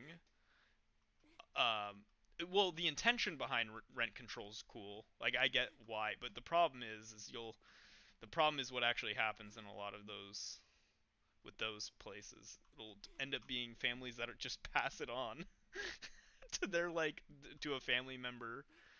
It's just, I don't know what the solution is with housing. I don't know. I'm not a economist, but fuck.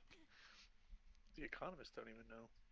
It's tough. Like, there's really no good solution to it because people just will, I don't know. I don't know. I don't want the government having its hands in housing, but I think there needs to be better policy for it.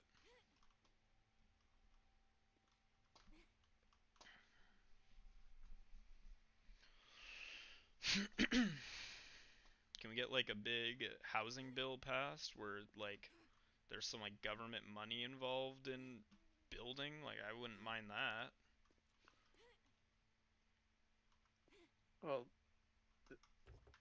again, I put up my air quotes for this, but don't forget they do that, you know, with the energy safe houses and all that.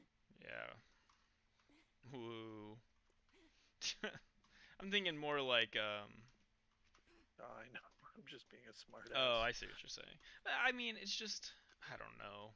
There is an incentive to buy houses because you can make it a green, energy house and get a Yeah. tax incentive that way. What is it? One frickin' solar? How many solar panels you need? Like one, two? I have no idea. Well, the problem is also there are programs that this is another one of those things that frustrates the ever living shit out of me. So you know, like a lot of the problems with building new like living spaces, more housing, is that zoning in like counties and cities and municipalities, like actually getting your area zoned to like residential is a big problem, is like really tough in a lot of places because the local boomers are like, no, we don't want more residential zoning happening here. That's part of the problem. But number two, I'll give you a real relevant example with Columbus. There was supposed to be some housing built there that was by the Walmart. They're building a new apartment complex, and initially when they had gotten the zoning clearance to build it as a residential initially because they were making it what's subsidized housing, basically, like very low, like rate. Low income housing. Yep, low income housing. And then guess what? Midway through the fucking development of it, they sold the project to a different developer. Which fun fact, and you can literally look all this up. It was over by Walmart. That developer ended up being a sister company, who's now making that like super fucking expensive housing over by Walmart, and the whole subsidized housing is not happening there anymore. It's just disgusting, the practices though that companies will like it was gonna be like those apartments are like in Columbus, Nebraska, like 1900 a month. It's just absurd to me, but I can't stand it on both sides. I don't know. It's super frustrating. I get you. Which Columbus, holy shit, that place needs some affordable housing there. But I guess it's everywhere, so probably bring up any random. Yeah, it's disgusting everywhere he goes. I think me and Slade were looking on Zillow, and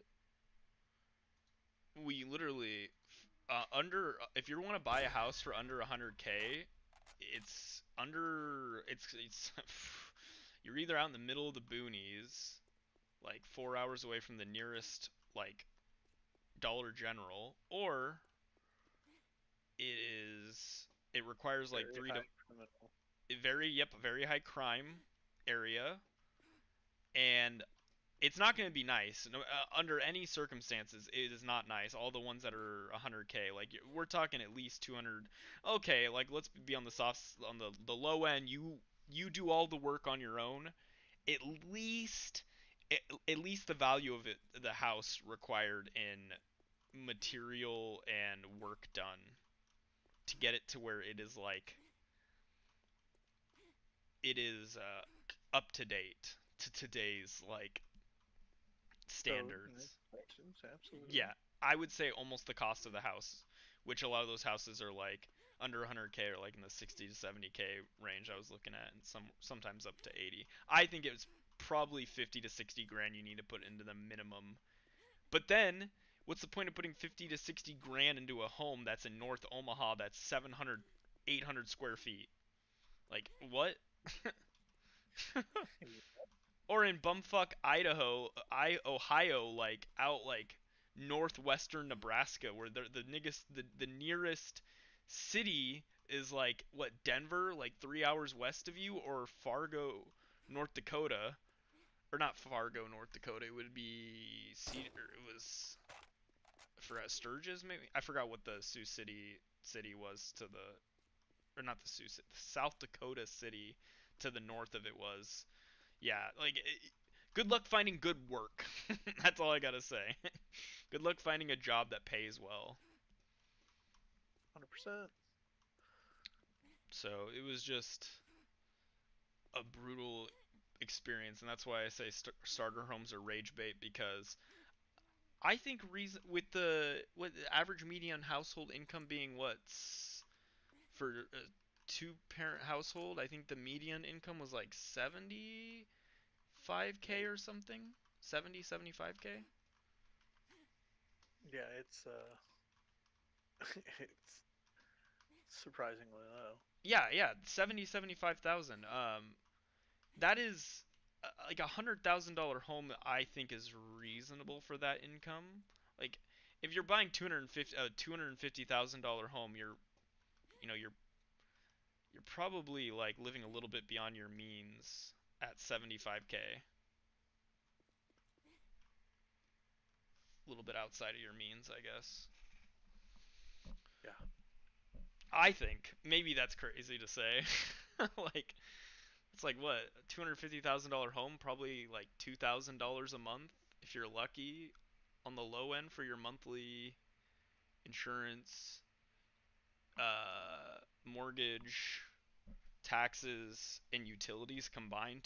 2K, probably 2,000-ish. Yeah, pretty damn close. If not more. I think that's being conservative, but let's just say 2,000. Okay, I really hate the fact that this doesn't render in that these mountains are fucking gone already. Yeah, after a while though, it eventually does. Like, certain like the chunks will eventually start to render out. It just takes a while. I don't know if it's just server resetting it a couple of times that does it or what, but you remember that house over by the bases? That by the plots that was over by where that house no longer shows up whenever I drive up to it, or I can see it from a distance, that area, but it used to. It did it for like probably 4 in-game days where it would show the outline of it and I'd get to it and it'd be gone, because I had removed the whole frickin' thing. Yeah, it drives me nuts. I know, it bothers the ever-living shit out of me because I don't I'll slow down and then there's nothing there, but then when I speed up I always end up hitting what I haven't mined yet. Yes. I'm like, listen, I know that part of the mountain's fucking gone. Yep. Stop it. Other parts you're like, I don't know for sure. Also, I'm waiting outside of a Trader Hugh here. I got a whole inventory worth of crap to sell. Ah, shoot. Let me go back at least to the base and I can drop off and then I'll head back over there. At least get the gas cans being crafted. Master, we are not alone.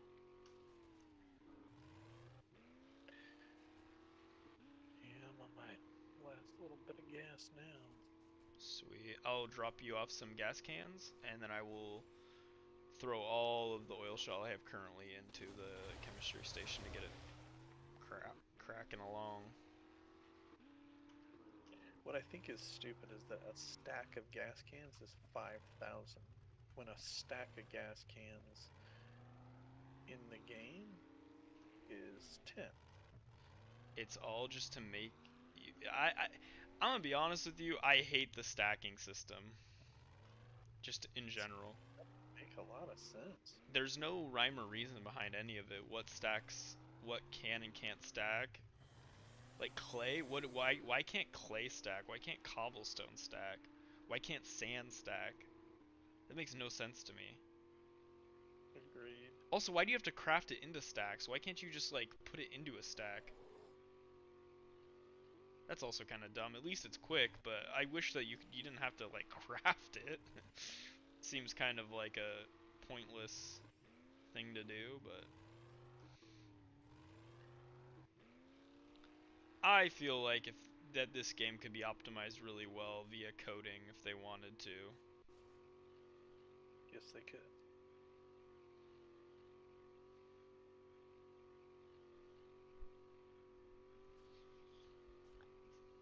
Like, I don't have a frickin' NASA supercomputer, but my computer should be able to run a game like this a lot better. It's not like the assets are that crazy graphically, or the mesh, or the textures.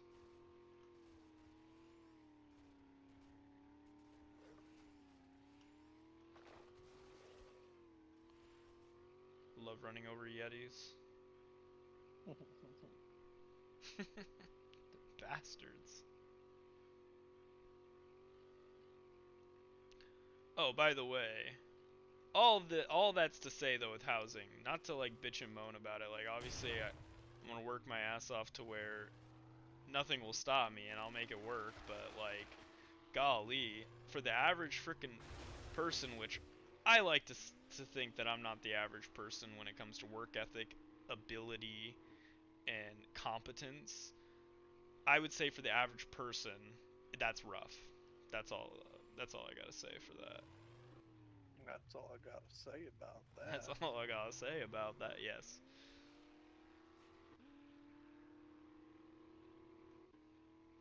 Looking at it from the perspective of what if, you know, for my... I don't even want to think about it for my kids.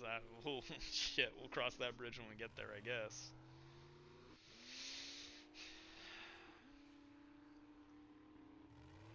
I guess it's probably something you think about, though. It's like, gosh, do we buy a couple smaller houses to guarantee that our kids actually have a house later? Yeah. Because right now, at the rate that we've seen things go up from the 50s until now, or the last 75 years, there's no way. Without income also going up Yeah, but that's the problem. Income is not. Like, they're literally doing nothing to increase the opportunity for income and those rates to go down. Yeah, it's pretty freaking... oh, wait, out of curiosity, you're going down pretty low with the ground. Is this the 38 around the perimeter? That is the 38 around the perimeter. Oh, shoot. Yeah, okay, you're right. Sorry, continue. I'm listening. No, it's just like... utter naivety, folks. Like, man, it's like almost kind of a bad taste in my mouth. Like, I don't even know if I want to live in the United States anymore. I'd say that, but I'm unfortunately a cucked American, and I love America. I love this country. Well, it sounds really bad, but it's true. I used to. That's fair. I know you were... I had a feeling you were going to say that once. Wait until you go more south, and you see how far I had to cut into it there. Yeah, that's where I was at. Yeah, but no, I'm a proud American, so it's hard for me to think... Like, whenever I heard the famous people or whatever, or I would hear about that, like, on the news or social media, like, oh, X famous person is gonna leave America if... whatever the case may be, whether there's a political thing or whatever. I never could understand that. I don't know. I love this country. Unless it became something I legitimately couldn't, like... unless it's not the America that I knew America to be, I can never... And that's where I feel like I'm at. This is fair. not the America that I grew up in the 80s and 90s. No, that's fair. The sheer level of corruption in politics has hit a limit. That's where, like, both my wife and I are like, man, we almost really want to retire and move somewhere, like maybe in Ireland or Scotland or someplace like that, and just, I mean, for example, if you get Denmark, yeah, you're paying 40% taxes, but guess what? I'm already paying 40% taxes in the United States. But you pay 40% of the taxes there, but everything else is free. Healthcare's free. You're paying 40% currently? Yeah, bud. In Texas, they don't have state tax, right? Somebody's here. Oh, you're good.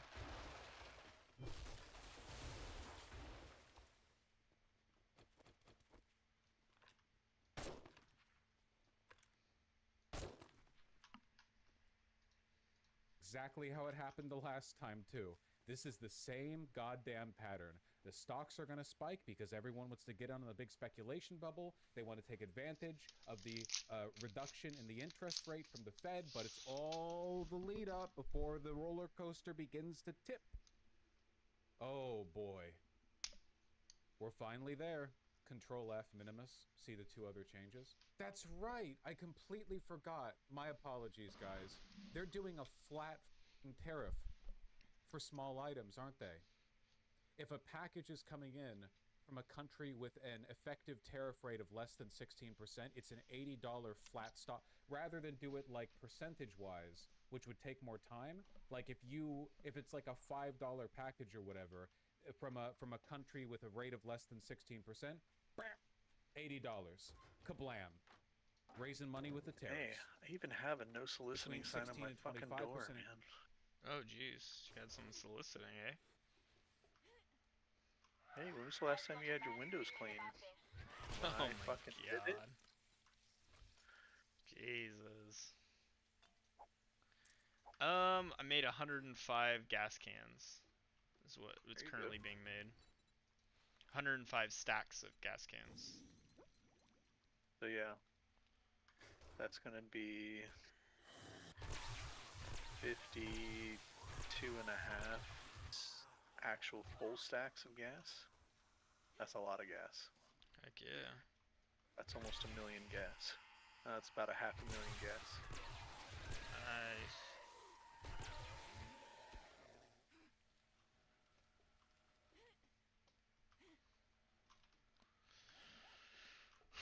But I don't know. Love America. I think it's a good country.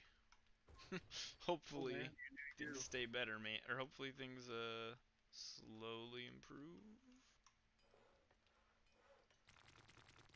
That cobblestone. Holy hope.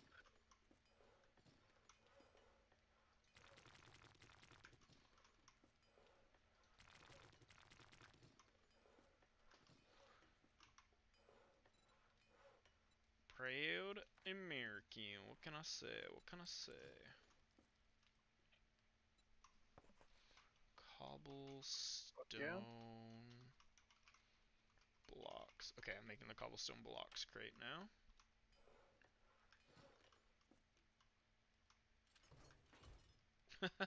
Got that second dirt chest down, eh? Good thing. I got some more steel crates made, so I'm going to put those down.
you come back this way? Can you grab me a stack of gas? Yes. Sure can do.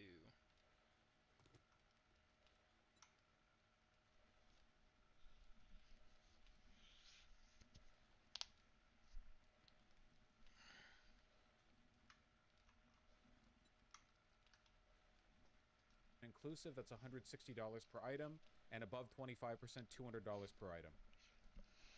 Rip your $6 phone charger from China? Yep, you'll never guess what our combined tariff rate on China is right now. It's not less than 25%. Do we have reason to believe Taco won't taco? It's already happened. It's too late. No, you mother trucker. It's too late. It's too late, man. Above their level of a year ago. Within core, prices of goods increased 1.1% over the past 12 months, a notable shift from the modest decline seen over the course of 2024. In contrast, housing services inflation remains on a downward trend, and non-housing services inflation is still running at a level a bit above what has been historically consistent with a 2% inflation. The effects of tariffs on consumer prices are now clearly visible. Also, these rate cuts won't take effect for a while. Also, keep in mind that even if the tariff rate with other countries is reduced, the de minimis removal is still going to slap an $80 charge on any import that comes in, no matter how low the... Even if you're trading with a country like the United Kingdom, slap! Same old phone? Nah. Upgrade to the new Galaxy Z Fold 7. Sending money abroad? Wise is the smarter way. You could save up to 70% sending with Wise compared to major banks, and most transfers arrive in 20 seconds or less. So, now you know. Be smart, get Wise.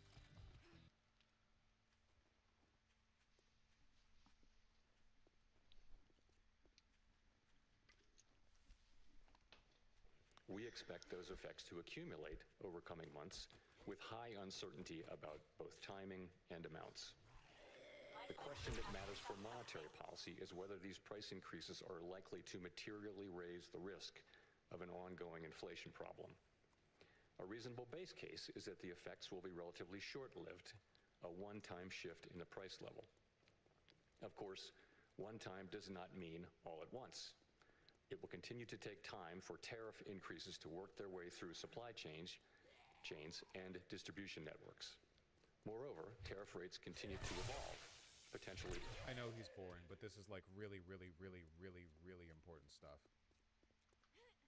I know he's boring, I understand. I understand that he's boring. But it's still really important. Case in point. The July employment report, released earlier this month, showed that payroll job growth slowed to an average pace of only 35,000 per month over the past 3 months, down from 168,000 per month during 2024. This slowdown is much larger than assessed just a month ago, as the earlier figures for May and June were revised down substantially. But it does not appear that the slowdown in job growth has opened up a large margin of slack in the labor market. I do. Outcome we want to avoid. The unemployment See what rate, you're while doing edging up here. in July, stands at a historically low level of 4.2%. We're doing it. We're going to enter the stagflation death spiral. We're going to hit it again, man. Southside's no done. matter what Working on the the Federal north side. Reserve does, Heck yeah. inflation is going to go up. They're going to worsen it by decreasing the rate, but they need to keep the economy growing because everything grinds to a halt if the economy slows. The only way to keep the economy growing when consumer spending is down is to increase the amount of money circulating in the fake bubble economy above, which means cutting interest rates so people can borrow more to invest more. Additional transactions, you know? Oh, man. It's gonna look bad. It's gonna be really bad. Inflation is gonna go up and the government's not even gonna have anything they can do to deal with it, unlike with Biden. And has been broadly stable over the past year. Other indicators of labor market conditions are also little changed or have softened only modestly, including quits, layoffs, the ratio of vacancies to unemployment, and nominal wage growth. Labor supply has softened in line with demand. Will this be worse than COVID? Nobody knows, but COVID was different. COVID was fundamentally different. The COVID economic crash was caused by circumstances totally different to this. Do we buy rice and beans now? You should have been buying rice and beans for the past year, you idiot. It's too late. It's already over. You're done. Should you sell stocks? Actually, probably the smartest thing to do, not financial advice, would be to hold off on selling stocks for a couple of months, ride the bubble before the really bad like jobs numbers come in, that lead to like subsequent plummets. How is this different from stagflation? It's not. I just said it's stagflation. It's the same as stagflation. It is what it is. Sharply lowering the break-even rate of job creation needed to hold the unemployment rate constant. Indeed, labor force growth has slowed considerably this year with the sharp fall-off in immigration, and the labor force participation rate has edged down in recent months. It's not good. It's not good. Stocks and bonds reacted sharply to Mr. Powell's remarks. The S&P 500 jumped 1.6%, NASDAQ 2%, 3-year Treasury yield fell 0.1 percentage points. We'll see how it goes, man. Vanguard's still betting on the bonds. How tariffs impact medicine? Badly. Medicine is usually bought in bulk by local distributors, so thankfully, like, it's not really an individual purchase like Shein Temu kind of thing, but it's not going to be good. Wait, this won't crash the stock market? You're thinking too simplistically. Forces have been put into motion that are going to accelerate a number of deleterious economic forces, right? The tide is rising, okay? It's not that it just collapses the stock market. Just joined as bro mentioned how the Maxwell transcripts dropped. No, but like 5 people in chat have mentioned it. Unfortunately for you guys, I'm talking about a different thing. But when I'm done talking about this thing, I can talk about that thing. Unfortunately, I am limited to talking about one thing at once. Multitasking is a code. You can't actually multitask, okay? Reducing consumerism puts a halt in inflation. This is what they've been doing here. Cost of living goes up, wages stay the same, so no one has money to buy goods, so these goods don't increase in price. Well, they are increasing in price, though, because it's not just the supply-demand curve that's having an effect on their price. It's also tariffs. So prices will be going up even as consumer demand falls, which is terrifying. It means there's less money circulating, wages lower relative to the inflation rate, but stuff still gets more expensive. Like, you're being pulled in both directions. It's very, very bad economically. Very, very bad. Dumb question, but who is this for? Who benefits? My argument is that a broader economic collapse is desirable to some people in government and in the economy because they don't want the economy to function well as a system. They want it to function well as a playground for them personally. It's the difference between corporatists and oligarchs. Corporatists, like the kind of people who run, you know, Vanguard or you know, what am I, Warren Buffett, like these kinds of people, they just would like, to them, the economy is a model train system. They want to run at its most efficient, right? Yeah, BlackRock type stuff. They want the system to operate and, like, you know, all the pieces to fall into place. They want it to be smooth and efficient, and they want to be able to make reliable returns on their investments. And then oligarchs want to be God. Oligarchs want to be God, and they think the best way of getting that world is one in which there's no law, no consistency, just a gigantic mansion with them and their child harem, and the rest of us starving to death in the fields around. And I think that would better apply to people like Elon or Bezos or Trump. There are a lot of people who don't really care about the longevity of the system. They just want to be God. They want to be like Russian oligarchs who effectively are above the law. As long as they fall in line to Putin, oligarchs in Russia can do basically whatever they want. That's my guess, but we're all just guessing here, right? We're all just guessing here. The president wants borrowing costs that are 3 percentage points lower than the current range of 4.25 to 4.5%. 3 percentage points lower? He wants it to go from 4.5 to 1.5? Jesus Christ, you might as well just set a nuke off in the treasury. What? Okay. Will this be disruptive to large corporations like Amazon? This will be disruptive to literally everyone. Free money, yippee! Like, at the rate of inflation that we're going into, a 1.5% cost of borrowing might as well be free, because inflation guarantees that by the time you have to pay back those loans, the money is worth more than 1.5% less than it was when you borrowed it. Like, you are making more guaranteed off the returns of your investments than you could be by borrowing. It's essentially like money is free. It's free to borrow. If you're a corporation, if you're a regular person, I wouldn't put a bet on that. This is incomprehensibly terrifying. I'm sorry, I understand I'm kind of repeating that point over and over, but I don't think a lot of people understand.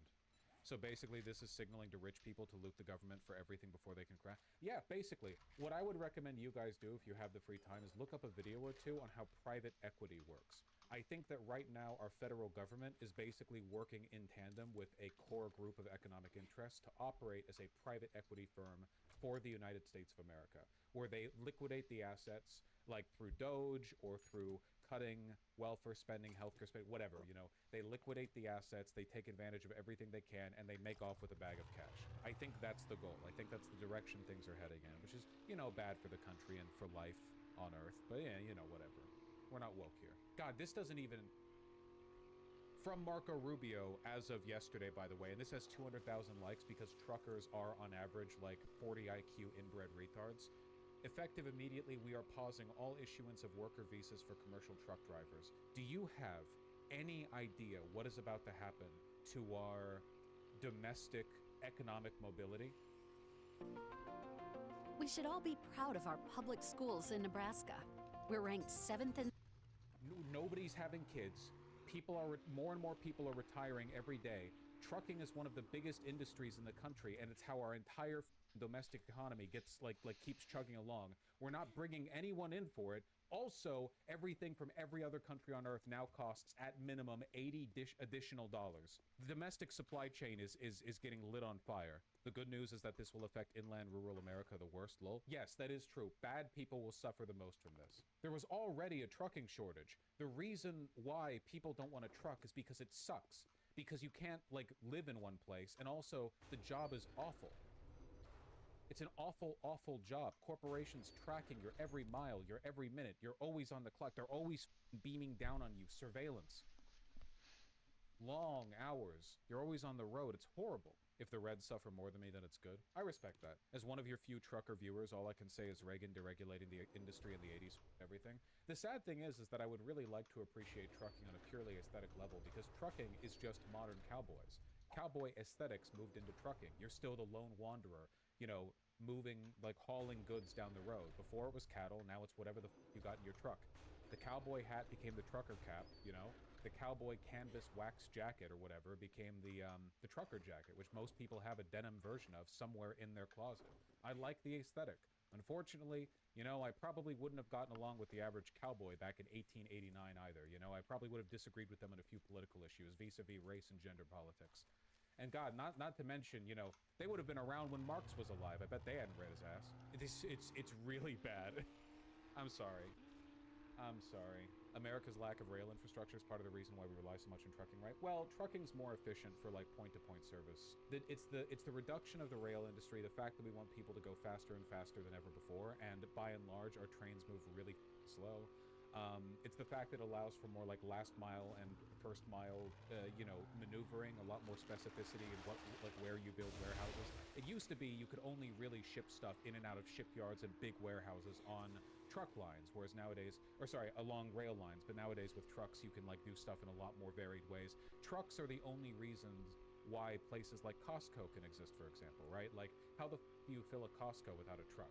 You know? Yeah, I'm not entirely anti-truck. I think that in the modern economy, there are probably, necessary... you can't get rid of trucks, but, again, reducing how many truck drivers there are right now is just insane. Insane.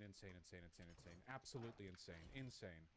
We do overuse them. Federal Reserve Governor Lisa Cook accused of mortgage fraud?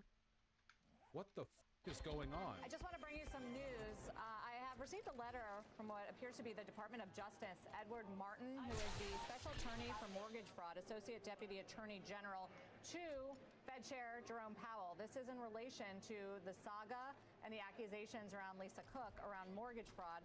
The letter from the Department of Justice's Ed Martin that I'm looking at, addressed to Chair Powell, says that he's received referrals and must examine publicly available facts before proceeding. But over the past 24 hours, the DOJ says they've examined a recent referral and reviewed the public comments by one of your Federal Reserve Board members. What I'm seeing requires further examination, but I write to encourage you to aid efforts and to fight public corruption and the appearance as such. I'm sorry. I don't know anything about this. This seems like very convenient timing, though.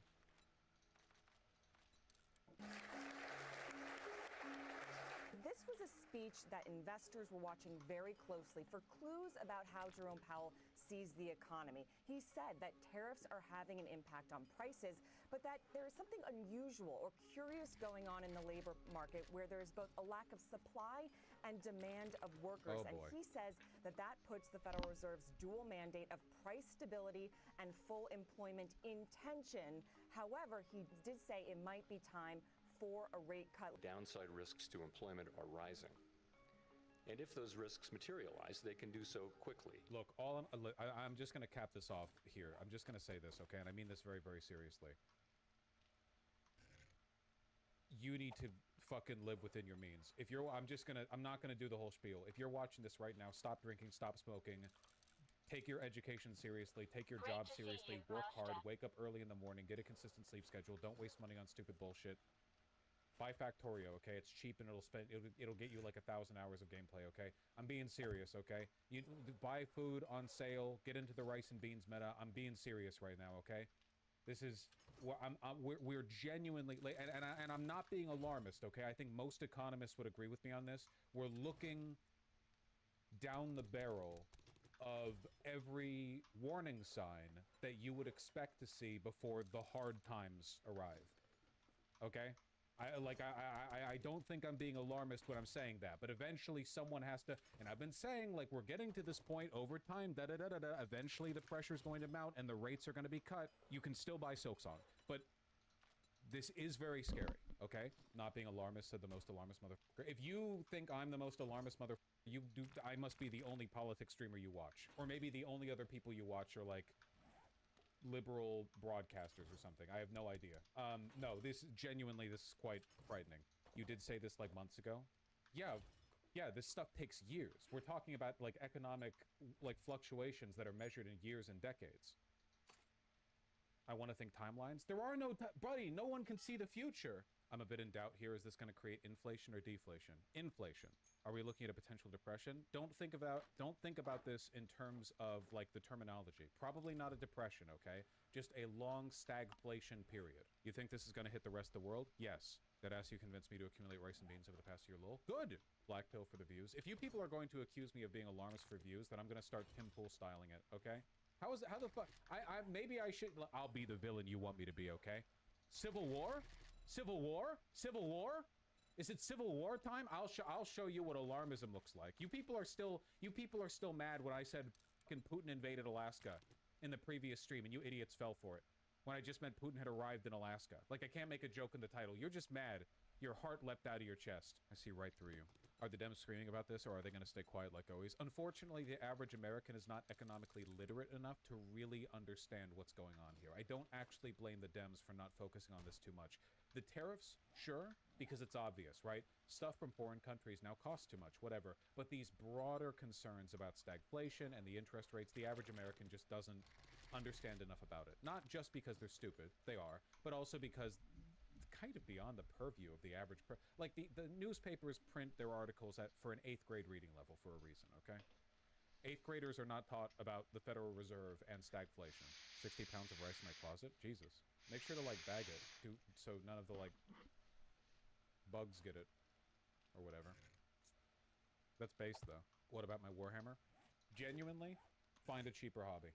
Unless you're wealthy, find a cheaper hobby. I've actually been reducing my... I know that, you know, I understand that I've cultivated something of a reputation, and it's funnier to pull up the contrast, but I've stopped buying clothing. Or at the very least, I've, like, significantly reduced the amount of clothing I buy. Like, we are really running into it, okay?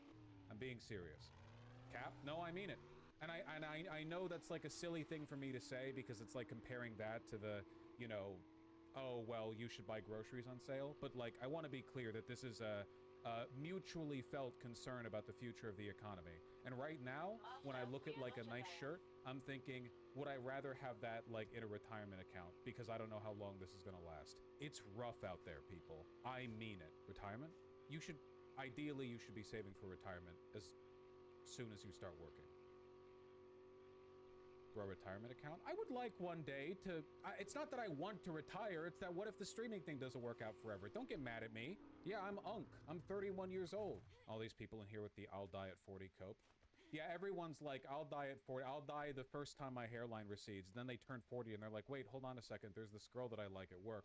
I want to live. I want to live. You got no shit you want to live. It's easy to say you want to die at 40 when you're 22. It's not so easy when you turn 40, because then you'll be you 40 and you'll want to live. Dumbass. What do streamer Alexa, retirement plans look like? They what's my start with asking you notification? to like the stream and subscribe if you enjoyed the content. I mean it. You aren't going to die at 50. Sorry, you're not doing enough drugs. Dog, Ozzy Osbourne made it to like, what, 75 or Ooh, something? I don't even sweet. think that's a My reliable method. elbow braces you know? here. I don't think that even works. 2 He seconds. was a Be right genetic back. freak. Yeah.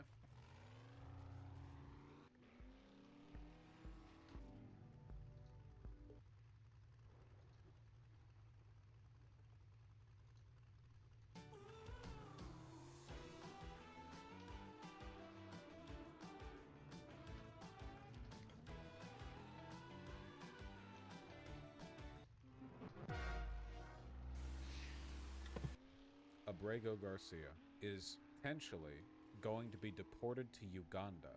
That's cool. What? Hello? We are following some breaking news. This does involve the case against Kilmar Abrego Garcia. Take a look at this video as he was released from jail in Tennessee just yesterday. Immigration officials now saying they plan to deport him to Africa after he turned down an offer to be deported to Costa Rica in exchange for remaining there in jail and pleading guilty to human smuggling charges. The information coming from a court filing that was released today. The Costa Rica offer reportedly came late Thursday after it was clear that the man from El Salvador would likely be released from jail in Tennessee Friday. The federal government is a machine constructed specifically to make this man's life hell. You can see that's what happened. Abrego Garcia declined to extend his stay in jail, and he was released Friday to await trial in Maryland with his family. Following his release, the Department of Homeland Security notified his attorneys that he would be deported to Uganda and should report to immigration authorities Monday, so 2 days from now. Abrego Garcia was deported from the U.S. in March and facing trial for what? You weren't around for that? After illegally deporting him down to CCOT, the DOJ filed a post hoc case justifying the deportation by accusing him of engaging in human trafficking by operating as a coyote in the United States. The evidence they have against him is, of course, insubstantial, but they were trying to arrange this as a plea deal, right? Like, you plead guilty, you go to Costa Rica, but now, punitively, for not accepting the deal, they're threatening to send him to Uganda. I wonder if he can keep declining, he can keep, like, switching out what country he's going to get deported to. Eventually, he's going to get, like, Norway or something. Yeah, Japan. Wouldn't be too bad. There actually isn't that much information on this, which is kind of crazy. Are there no, like, main Fox segments, for example? What about CNN? Guess we've all forgotten about this guy. We're on to new shit now. Yeah, it's just news organizations are covering his release, but not the whole potential Uganda. Here's what Fox News has, but it's a day old. That's not Fox News. This is Fox. Well, we are getting word now that Kilmar Abrego Garcia has been released from prison. Let's go right away to Madison Scarpino. She's in Atlanta with all the details. What can you tell us, Madison? Hello, Jillian. Well, this is the first taste of freedom that Abrego Garcia is getting after months of legal battles. He's been in jail in Tennessee for about 11 weeks since his return to the U.S. from El Salvador. And Fox News using the photo where an aide to Bukele ran in and planted these little fruity tropical drinks right here and quickly snapped a photo that they never drank from. And we're still waiting on an order from a judge, but according to our local affiliate in Nashville, his attorney says, quote, today, Kilmar Abrego Garcia is free. He is presently en route to his family in Maryland after being unlawfully arrested and deported and then in prisons, all because of the government's vindictive attack on a man who had the courage to fight back against the administration's continuing assault on the rule of law. He is grateful that his access to American courts has provided meaningful due process, unquote. So we know that a private security firm is in charge of taking him home, but his freedom may be short-lived. As far as when he will be detained by ICE, which is what we're expecting, it's unclear. But the Department of Homeland Security has previously said that he will, quote, never walk American streets again. So a lot of questions remain as to Abrego Garcia's future. We also know that his attorneys are requesting for his criminal charges in Tennessee to be dropped altogether. This week, they're saying that the indictment handed down by the Trump administration for human smuggling charges is they say, vindictive and selective prosecution. We know that as soon as he returned to America, he was slapped with human smuggling charges stemming from a 2022 traffic stop. He's been alleged to be an MS-13 gang member, all of which Abrego Garcia denies, and where all of the majority of these legal battles stem from. So again, he is on his way back to Maryland, according to his attorney. But as far as when or if he will be deported and all of the other details regarding his human smuggling case, still a lot of questions remain. Jillian. All right, Madison, keep us up to speed on that. Hey, this is exactly that's all they have to say. This is exactly the situation the administration wanted to avoid, right? Like, they hemmed and hawed so much about bringing him back. Finally, they relented and they brought him back. And now you're going to have this like indefinite legal battle where a ton of lawyers are going to come out and support him pro bono because it's a huge case, right? Like, it's very consequential. And they're probably going to seek punitive damages. They're going to sue the federal government, and it's going to be, you know, a huge back and forth, and it's a constant, just nonstop, exhausting bullshit. It never ends. What's the best way to keep kids out of detention? Prevent problems before they develop. Research in Douglas County shows there's a need to connect kids with early intervention programs that prioritize prevention, education, mental health, and career opportunities. Every young person needs a trusted adult in their lives. That's why it's important to invest in resources that connect youth with adults, to make their lives healthier and our community safer. To find a list of early intervention programs in Douglas County, visit leadingreform.org. Standing out on LinkedIn is a huge win for my team. And we do it with Adobe Express. They have templates built for every LinkedIn ad format. Whether it's videos, images, or carousels, we can get the word out about our services in minutes.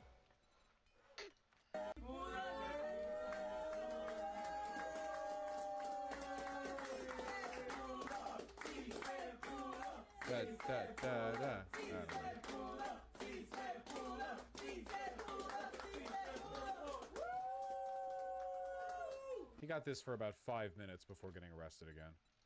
In tonight's other headlines, lawyers for Kilmar Abrego Garcia say the Department of Homeland Security has told them that the government plans to deport their client to Uganda. The Salvadoran national reunited with his family in Maryland last night after being released from a Tennessee jail. He's awaiting trial on human smuggling charges to which he's pleaded not guilty. Isn't he free right now? No, he was immediately rearrested after his release. Today has been a very special day because, thank God, I am back with family after more than 160 days, and I would like to thank all the people who have been supporting me because after such a long time, I am realizing that many people have been by my side. DHS ordered Abrego Garcia to report by Monday to an ICE removal office in Baltimore. That came after he declined an offer to be sent to Costa Rica in exchange for pleading guilty. A redrawn Texas congressional map is on its way to Texas Governor Greg Abbott for his signature. The Texas State Senate approved the map earlier this morning in an 18-11 party line vote. Republicans designed the map in hopes of winning 5 additional House seats. You all right there, buddy? He's free till Monday. It was just such a funny like segue. It just cracked me up. I was just listening to little news thing, and they segued from something to just something else that was just completely like off topic. That just cracked me up that those were brought up in the same breath. Good times. Oh yeah.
At least he's in the United States now.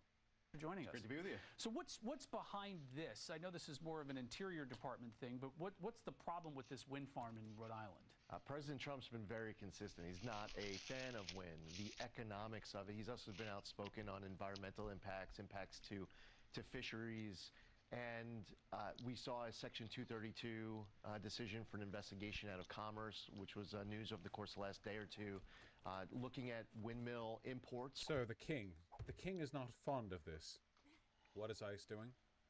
You know how a lot of American police have trained with the IDF? You're basically seeing that. 68,000 likes on Goonerslop of a 4-foot-tall man being arrested. This is what they do in Mexico. It's a very Israeli tactic. They try to gin up a lot of like public support internationally by posing with like hot IDF girls or whatever. I'm sure every military does this to an extent. Like I'm sure like depending on how like gross the country is, I guess there's always going to be some degree of like no, join the military. Look, there's like a broad with a hot ass or whatever. But they really like doing that with the IDF.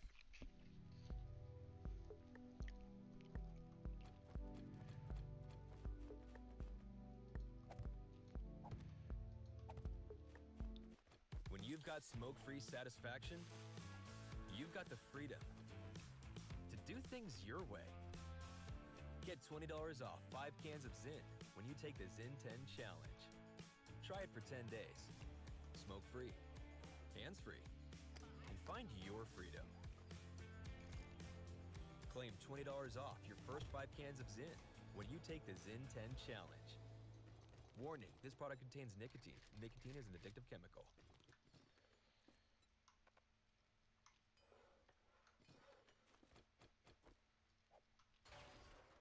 There's something happening in Wichita. Excitement, movement, a vibe. A city that offers amazing experiences, delivered with heart. Come see the place we love. We think you'll love it too. Discover more at visitwichita.com.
It looks like the AI bubble is finally popping.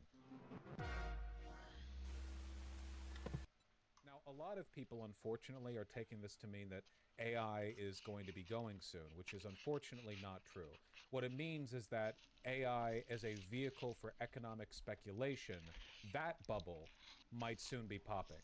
That does not, in fact, mean that AI is going anywhere. Think of it like, and I'm pulling this example from Twitter, this comparison from Twitter, think of it like the .com bubble. There was a bubble of people who were trying to make money or speculate on a bunch of website ideas, and it eventually popped. Did websites go away? No. They just stopped being like a default speculative investment opportunity, you know? It looks like the bubble is about to pop. Now, this is interesting, though, because right now, the tech giants in the United States are the only reason that our already flagging GDP is going up. If you take a look at the stock market in its totality, the stock market gains are being driven overwhelmingly by the success of like the big six, right? You've got Apple, Amazon, Intel, Meta, that bullshit, you know, Nvidia, of course. These are the big mega companies that are propping up the stock market, and that's because they're the hot and flashy speculative vehicles. Those are the baskets everyone wants to put their eggs into. And it looks like that might be ending soon. Probably. Stretches longer. I'm sorry, what's Okay. Oh, I was just talking to myself, talking through the process here it? Oh, right on. of what's happening.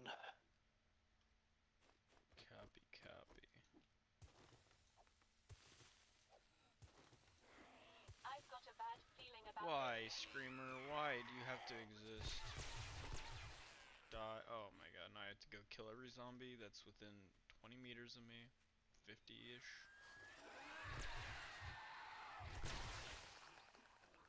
Yep, your head's gone. Who else wants it? You want it? Don't sing it. Ring it.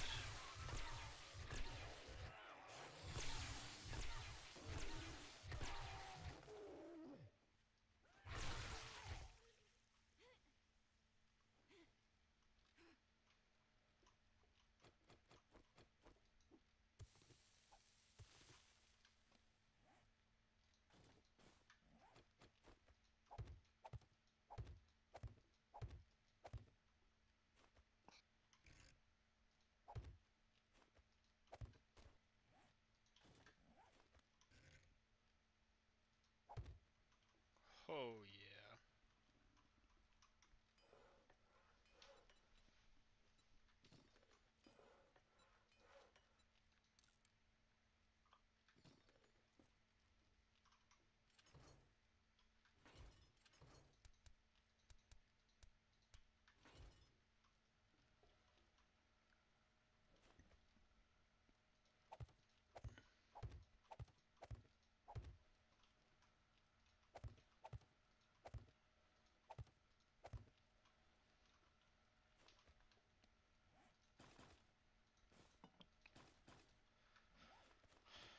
I might have been too effective at getting my forges built because, or getting the materials, because I have an additional,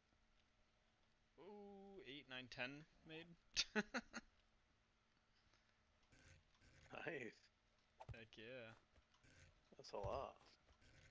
Hey man, we gotta keep the progress moving forward with the cement and concrete. I think putting down 5 more for now should be good, and if I find that it gets still annoying how little I have, then I will put more down. Sounds good. Well, I just need enough to keep our cement mixers moving. Once you get into that nice flow where the forge is constantly pumping out cement, like the first big batch, yeah. Anyways.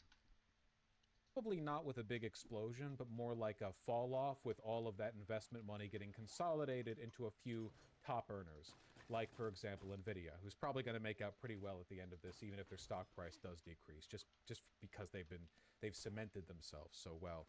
That being said, if this bubble pops, you know what that means, folks? The GDP is actually going to start to go down. Can somebody find for me that chart that shows how much of the stock market gains are down to the big 6 tech companies? Can somebody, I've shown it on stream before, somebody please find that for me, because I'm not going to be able to find that very well myself. Imagine being able to build an app with your name on it, just by thinking about it. Meet Base 44, a complete AI creation platform. Describe what you want. That's a lot of time. Good night.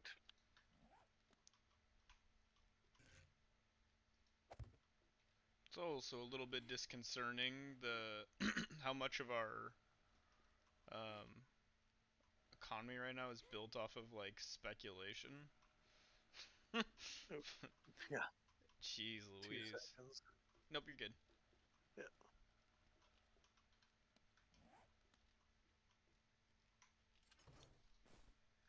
Meta has freezed AI hiring. What about GPU prices? I can't tell you that. I can't tell you that. To me, one of the clearest signs that we're in a bubble, at least in terms of publicly traded AI stocks, is the extent to which investors are actively looking for reasons to bail. Take the supposed rationale for this week's sell-off, which were Altman's comments that he thought there was an AI bubble in venture-backed, privately held AI startups, and that MIT report which found 95% of AI pilots fail. Altman wasn't talking about the public companies that stock market investors have in their portfolios, but traders didn't care. They chose to only read the headlines and interpret Altman's remarks broadly. As for that MIT report, the market chose to read it as an indictment of AI as a whole.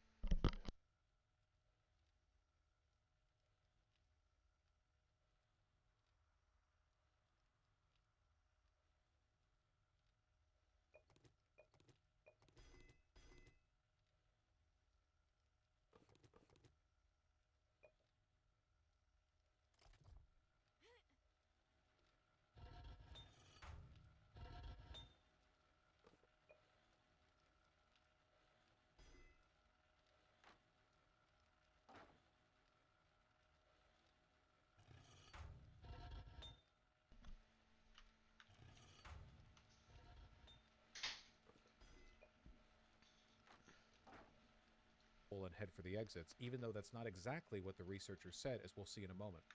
That makes sense. If people are looking to bail on their AI company investments just because it turns out a majority of private AI startups fail, obviously, that kind of means that industry confidence is flagging. You get me? Yeah, look at this. AI stocks boosting US stock market, okay? So this is before the tariffs really hit, by the way. This is before what we're about to see happens. Minus 1.4% on the S&P 500 without the AI boom stocks. And the S&P 500 as a whole, in total, up 8.3%. Do you have any idea? Oh my God, this is from 2023. Thana, thank you. I never remember to check. Hello? Still kind of indicates the point a little bit. Oh, but here, let's find a more recent. Spending on AI data centers is so massive that it's 2, 3.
Just a second.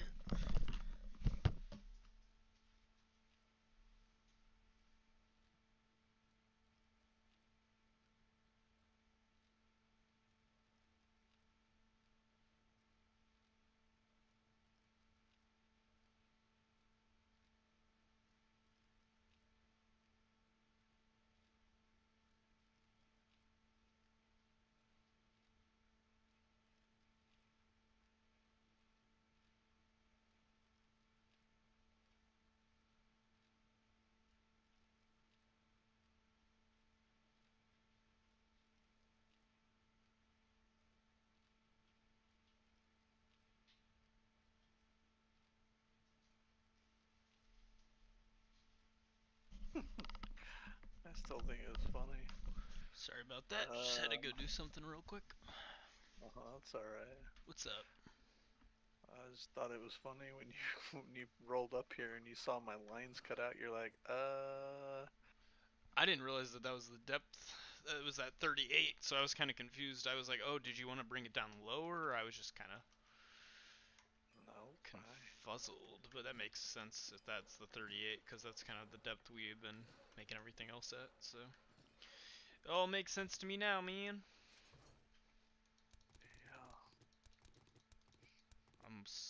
You've sold me on it.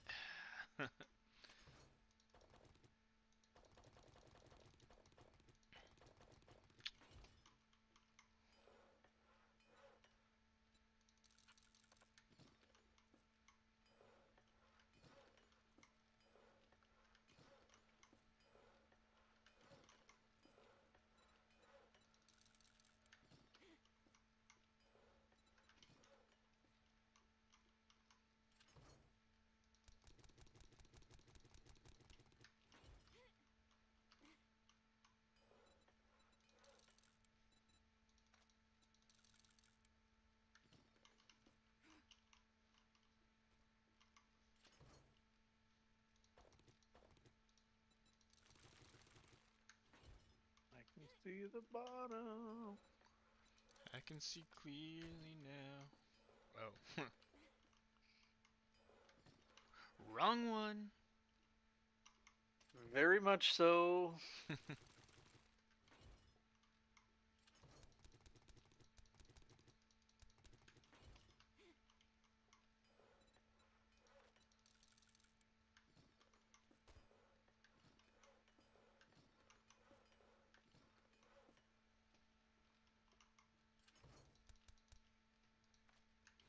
Okay, that's better. I'm actually going through some of our stone finally. Starting to eat some of it out with the cobblestone production. Nice. Might need to start getting to a point where we're picking up some of it now, which could be good. Shouldn't be constantly throwing it away because we have no use for it. Not ideal. Rude.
It's a little laggy over here, by the way.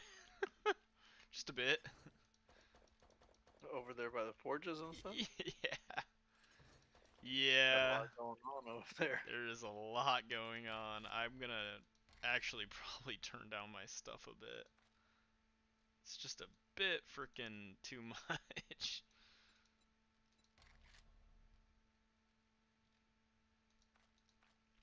I think we can be on high graphical quality for a bit. I don't think the world will end. Ugh, except for FOV, that always needs to be high. Ew. FOV, what is that? Field of view. Oh, gotcha. Yeah. Performance. Oh yeah, just put it on, throw it on performance mode. Once we have the castle built, I will go back to quality, but holy buckets, this is better. Actually, don't even mind the way this looks either.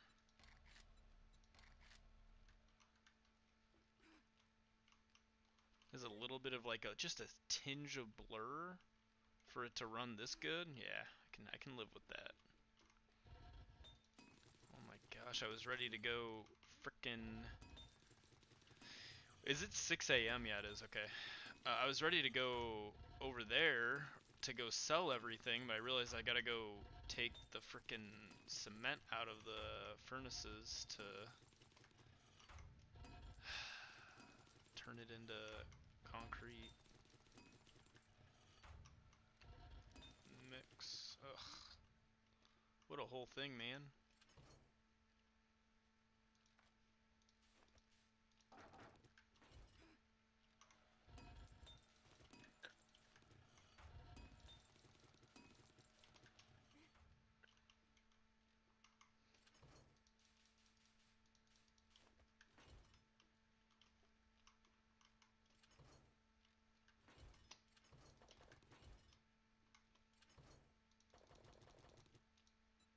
Oh, we probably need to start picking up the springing stone back, by the way.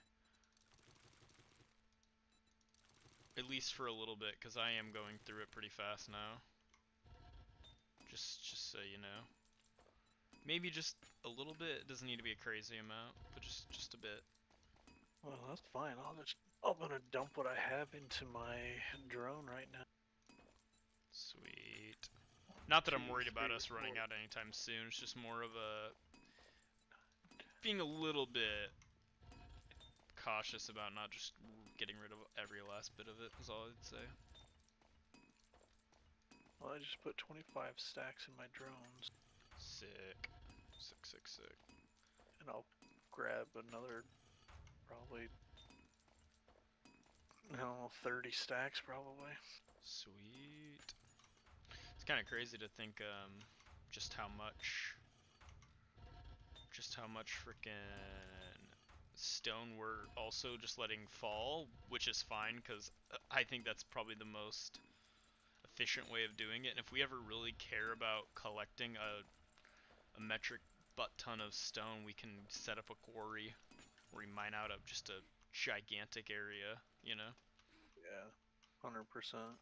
Or maybe just mine down another mountain somewhere. It's one way of doing it. Gotta make the kingdom under the mountain anyway, so. True. Have this frickin' what is that like road, curved road up to the entrance where all the orcs are out there trying to, and then we have Gandalf coming over the hill. You gotta create the city of Arendelle. It leads to the kingdom under the mountain. True. And for Arendelle, that's gonna take a lot of cobblestone. Yeah. Sorry, I'm a nerd like that. Oh, you don't have to apologize. I'm thinking for our inside of our castle, like, you know, this like condensed like furnace array and mixers that I have set up here. That's a little bit psychotic, but we kind of need it. I'm thinking about like potentially like doubling this, like the scale, and then making like a huge smelt furnace room in our castle. Just super well organized, super clean. That way when we want to like pump out like, I don't know, 20,000 blocks of or not even like 100,000 blocks, like we can get that efficiently done. That's my plan. Yeah, it's a lot of work transferring everything from spot to spot, but hey, if you want to make it happen, you gotta work for it. That's right. All right, I could probably continuously maintain this right now, but for now I need to go sell, and then I'll be back to. I'm gonna go help you do what you're doing, and then I guess I can probably go back to focusing on trying to maintain the concrete production a little bit. I like the way I got it set up though, to where pretty much where we have so many furnaces, so many crafting tables, so many cement mixers, where one person almost could literally just be there actively adding ingredients, crafting stuff, and by the time you get done sweeping through it, stuff's already ready to get done again. Like, more stuff's ready to be crafted, you know? That's the scale I want it to be, where you could literally just be sitting in there productively, you know, doing it. I like it. Micromanaging it, which is really what I like to do the most, because like I love like those idle incremental games where you just constantly micromanage. It's kind of my style, but I do want to not leave you hanging high and dry on the clearing out the mountain. So, I'm gonna help you with that as well. I gotta be getting pretty goddamn close to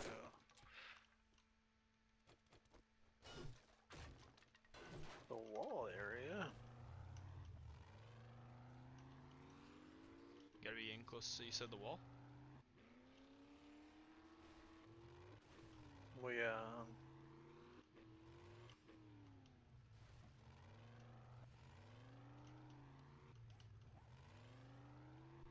I gotta see how low this is.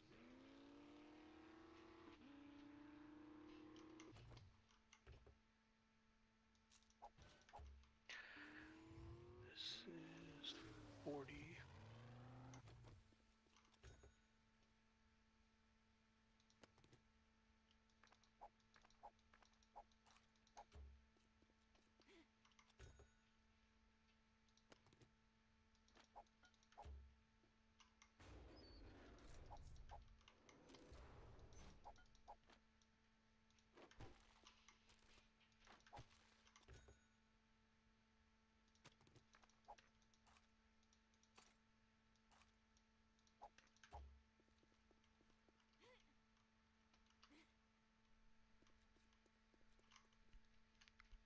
Taken a bigger chunk of GDP growth than shopping, and it could crash the American economy. I remember this one.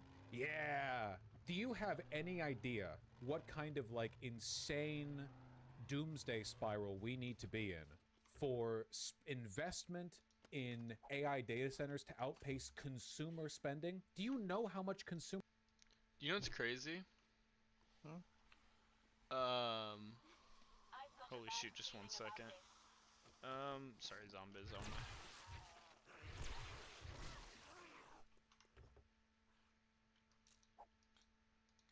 Frickin' zombies, man, always coming in and ruining your fun. Usually, yes.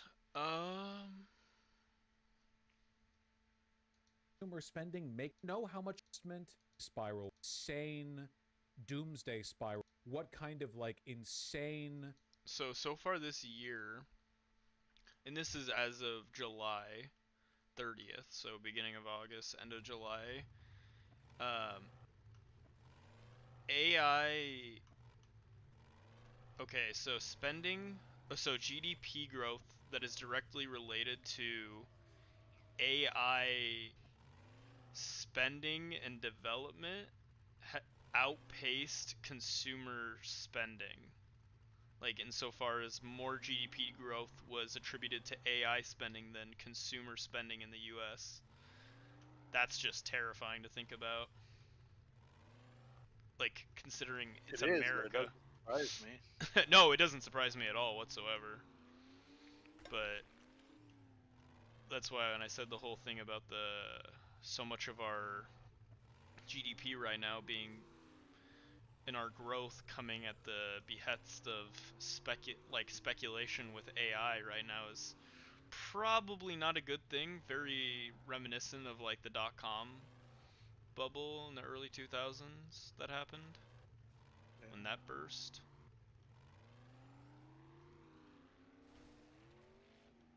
Master, we are not alone. Just as a lowly guy who follows economics very tangentially, I guess.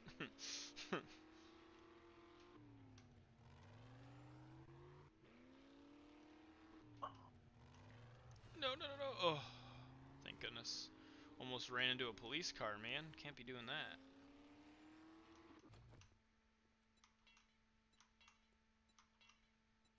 Oh. Thought you were over here. Oh, I'm going to sell off my entire inventory of stuff, but I couldn't the last time because it was like 2 in the morning. Gotcha.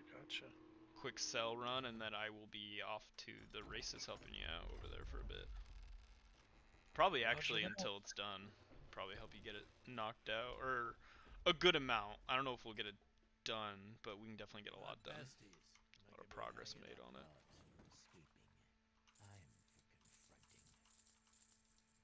That's all I'm really trying to do is progress, man. Heckin' frickin' yeah, man. I agree. I don't think we're gonna get it done. Maybe not tonight, but I think There's still so much to do. Yeah. There's a good amount. And where like you and I are the only ones doing it, it slows everything down. Yeah, it's true. So I'm not buying any more of those. Everybody else left us hanging. Out to dry. As per the norm. Motherfuckers. This is gonna be the ID channel pretty soon. Yeah, literally. Well, I don't know if Cohen's gonna be playing much anymore. Games in general, Cohen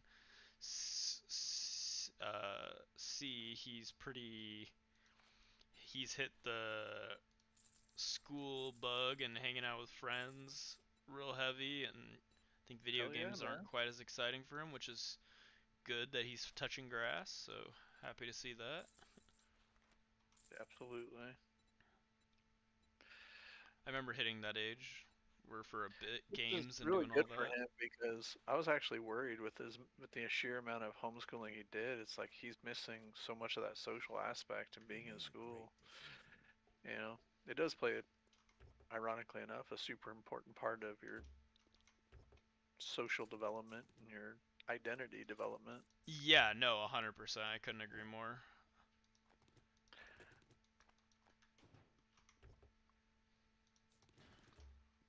Could not agree more with you. I do agree wholeheartedly, because that was, yeah, I mean, having friends, hanging out with people, like going and doing crap with like your peers, interacting with them, like in person, I think is super valuable. I think that's why a lot of people as adults end up becoming kind of weird, or not, I want to say weird, but a lot of adults become a what's the word, ostracized, or not even ostracized, like from like society doesn't necessarily ostracize them, they kind of like ostracize themselves by like there's a lot of, as an adult, I guess, let me just reframe, based off the job you have and what you do, you can really get to a place where you're not really like interacting with a lot of people on like at all, if ever, on a day-to-day basis, besides like the occasional like coworker or boss interaction, which makes people become socially kind of like awkward and weird. And then especially having the internet to like really allow you to pursue that to its like furthest extent, I think is what makes adults a lot of the times become freaking weirdos. So as a kid, it's good to see that he didn't like go down that path with being weirdly isolated. But I think swim definitely helped, having that.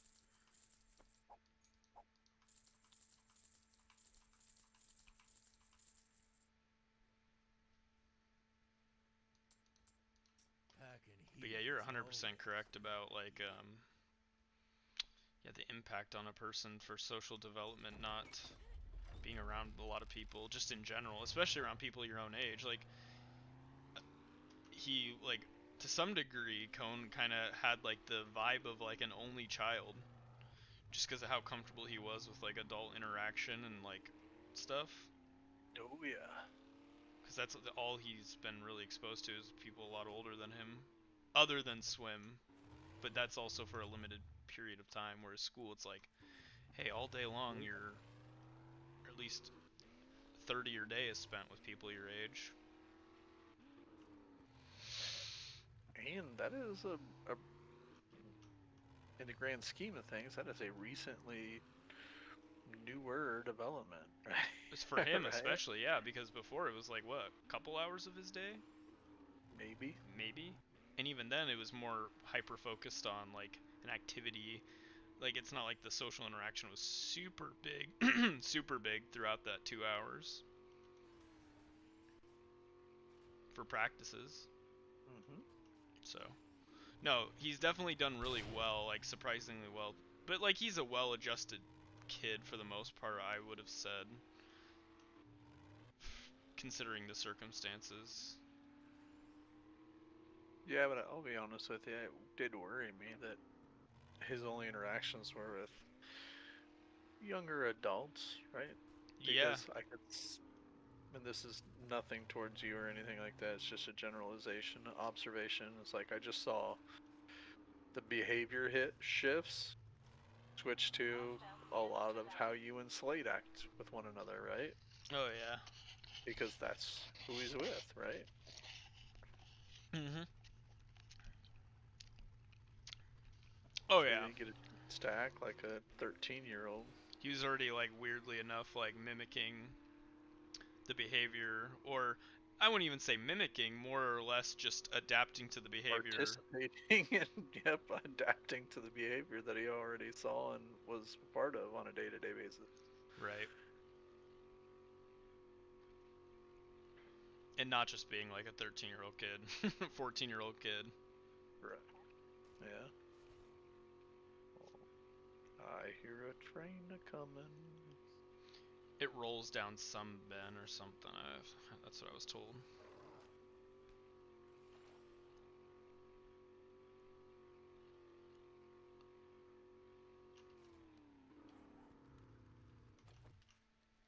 Alright.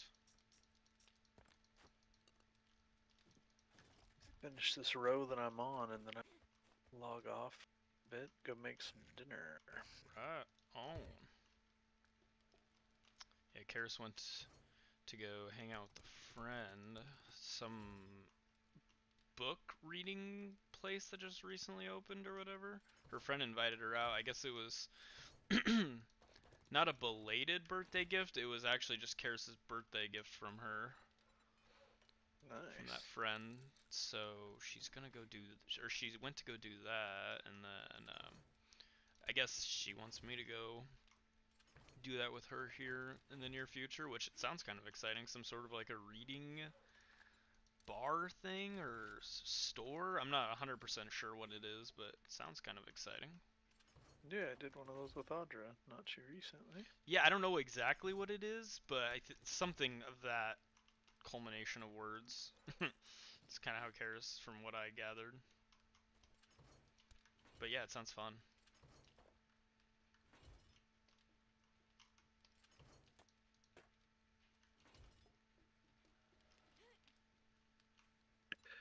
To be fair, I made a lot of progress over here. We really don't have much further to go. Hell frickin' yeah. At least to finish the cutting out our border lines at least. Nice. And it's just collapsing everything else in the middle. Which, I think once this part is done, the rest of it will go pretty easily. Sweet. Yeah, I'm gonna be over there mining away myself here now, so should be a good time. Should be a good time.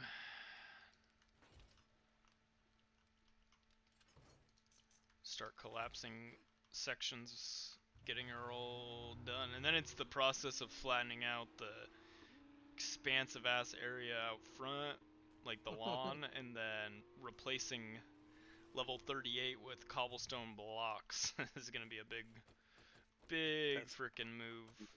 Undertaking, yeah. But all in a day's work, man.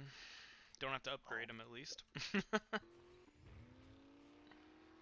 That would have been hell, upgrading all of the floor. Ugh. Yeah, that would have me. been cool.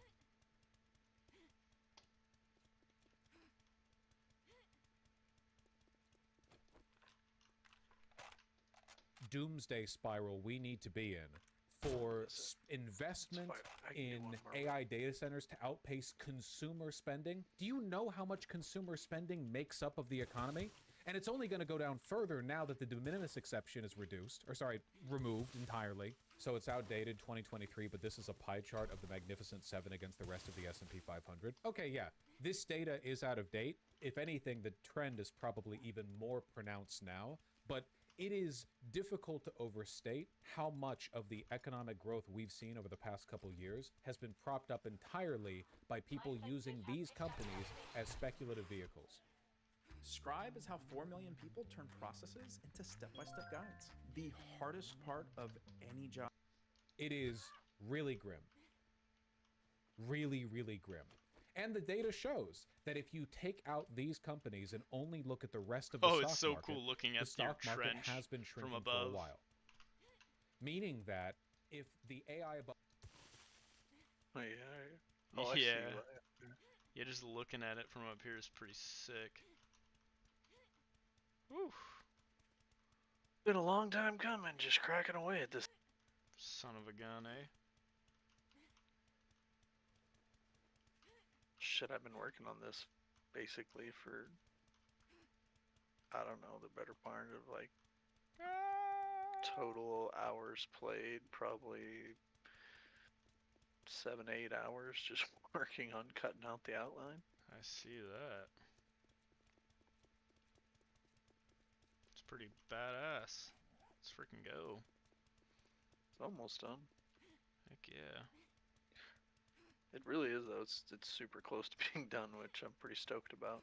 Then I'll probably by the time you get back on. Oh, sorry. You good? I was just saying, because going in the same line back and forth like 9 million times is getting to a point where now it's starting to wear thin. I want to see this fucker collapse. Heck and freaking yeah. I might honestly get it done in the time you're gone. I might be able to collapse it all. Yeah, once this outline is done and it's detached from the other surfaces, getting it collapsed is not the hard part. That's a relatively...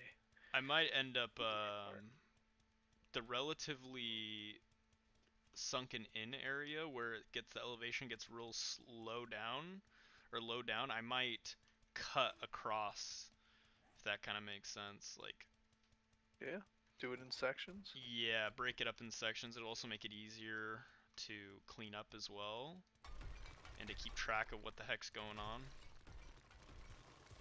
I think that However might be you the want plan. to do it, man. Oh, I want to do it. I want to get her done.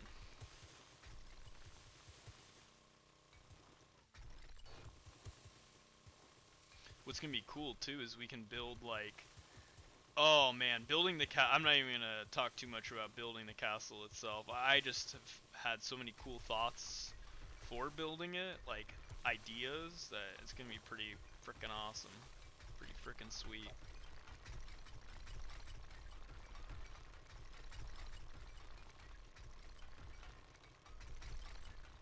I am happy we are taking the time and making the effort to really get a solid area like cleared out, like really planning it out in advance and not just trying to haphazardly throw it together.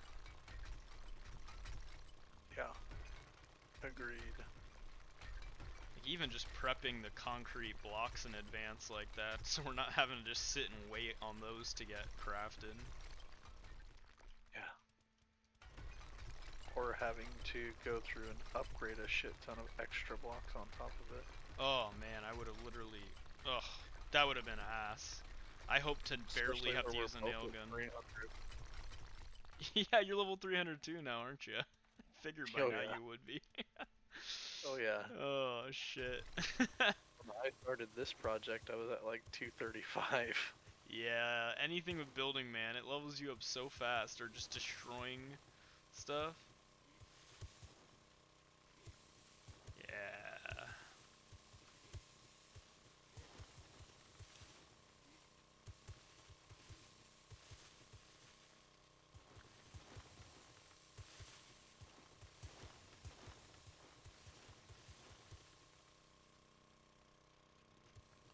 My boss also sent an email out to Google Fiber people to get me the information essentially that we need to get these claims closed out. She sent it out at couple hours ago, and they haven't responded to her. I sent out my email like freaking like a week ago almost now to my guy with Google, so no freaking clue. Yeah, I don't know, man. Freaking Google, man. But that's just with any client, any utility. Like on the utility side, they're always like I'm sure you've had your horror moments, your shit show moments with like a electric company or a water company or somebody. Yeah, they're no different. Fiber companies are no freaking different. It's just telecommunications. Nope, I deal with fiber companies almost on the daily, my friend. God, that's what I manage for our company. Wait, you manage fiber companies? Yeah, man. I manage all of our internet service providers. Like their HR for them? Or what do you do for them exactly, I guess? I manage all of our connections and communications with them. Oh, so what is your company exactly? Like your main company? Or what is your actual...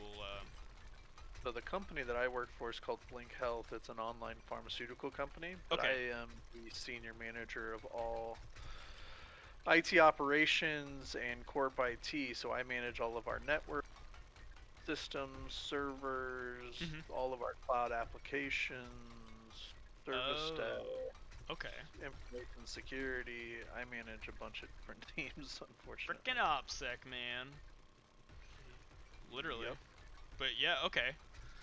So then you're like it's a healthcare company, so pharmaceutical, yeah. Or a pharmaceutical company. Okay, so on the fiber side, what is your biggest, like, I guess, interaction with them from, I guess, like a business to business? Yeah, setting up our connection plans to our internet, all of our different offices and things. Oh, more on the actual server side. Okay, that makes sense. Oh my gosh, we don't have much left. 1, 2. We only have 3 rows left. That's it. 3 rows? Yeah. Like if you come to where I'm at, I can show you. Oh shoot, I'm pretty far over here. Saying you are pretty far. That's far. You said 3 rows over. 3 rows up. That's it. To finish the entire border cutout. For the border cutout. Okay. Yep. Yeah, and I'm currently making progress now to mine out the 2-block layer underneath over on my side. Nice. I've chopped out a big section of it from what would be the front lawn, I guess is the best way of putting it. So eventually I'll flatten that out too, but I don't really want to deal with... Yeah. That will have to probably be a little bit manually mined down, but... The big overhanging tall stuff? No, I'm not going to deal with mining that all down. I will let gravity do the work. Absolutely.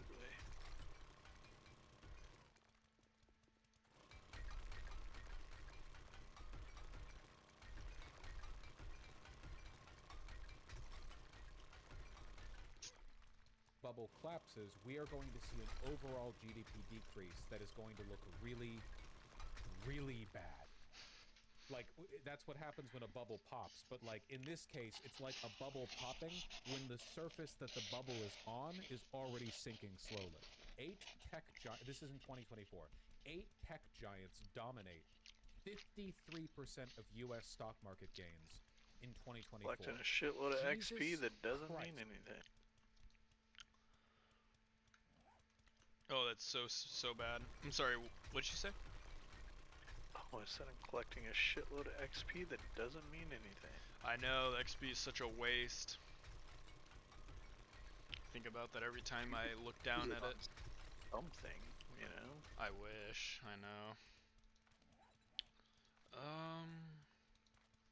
I've also crafted... I guess I only crafted 55,000 blocks, or items. 922 kilometers traveled. No idea how much I've crafted or any of that. I've never looked. Yeah, it's in the stats. When you're looking at your armor or whatever. Or not your That loot stage is 1,193. Yep, same. Let's see. Zombies killed. Well, this will be Some players killed. Deaths traveled. Oh, yep, you're looking at it. 28.8 kilometers. Heck yeah. Items crafted 35,316. Longest life 67 hours and 2 minutes. Heckin' frickin' yeah. Game stays 787. Yeah, since we're both level 300 now, we have, I think, the same, depending on the biome we're in, we'll have the same game stage and loot stage.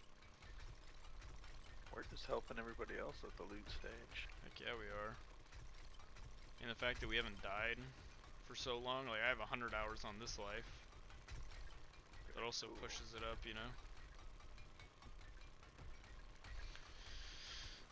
Lucky bastards. Profiting off of our exceptional work ethic.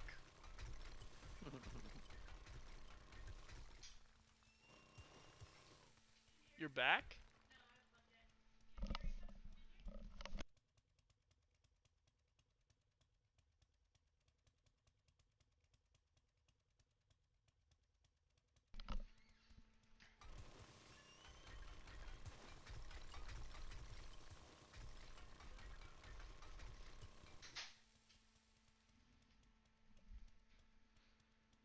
Harry. Good boy.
In America, for 2024, more than half of the stock market growth has gone to these 8 companies.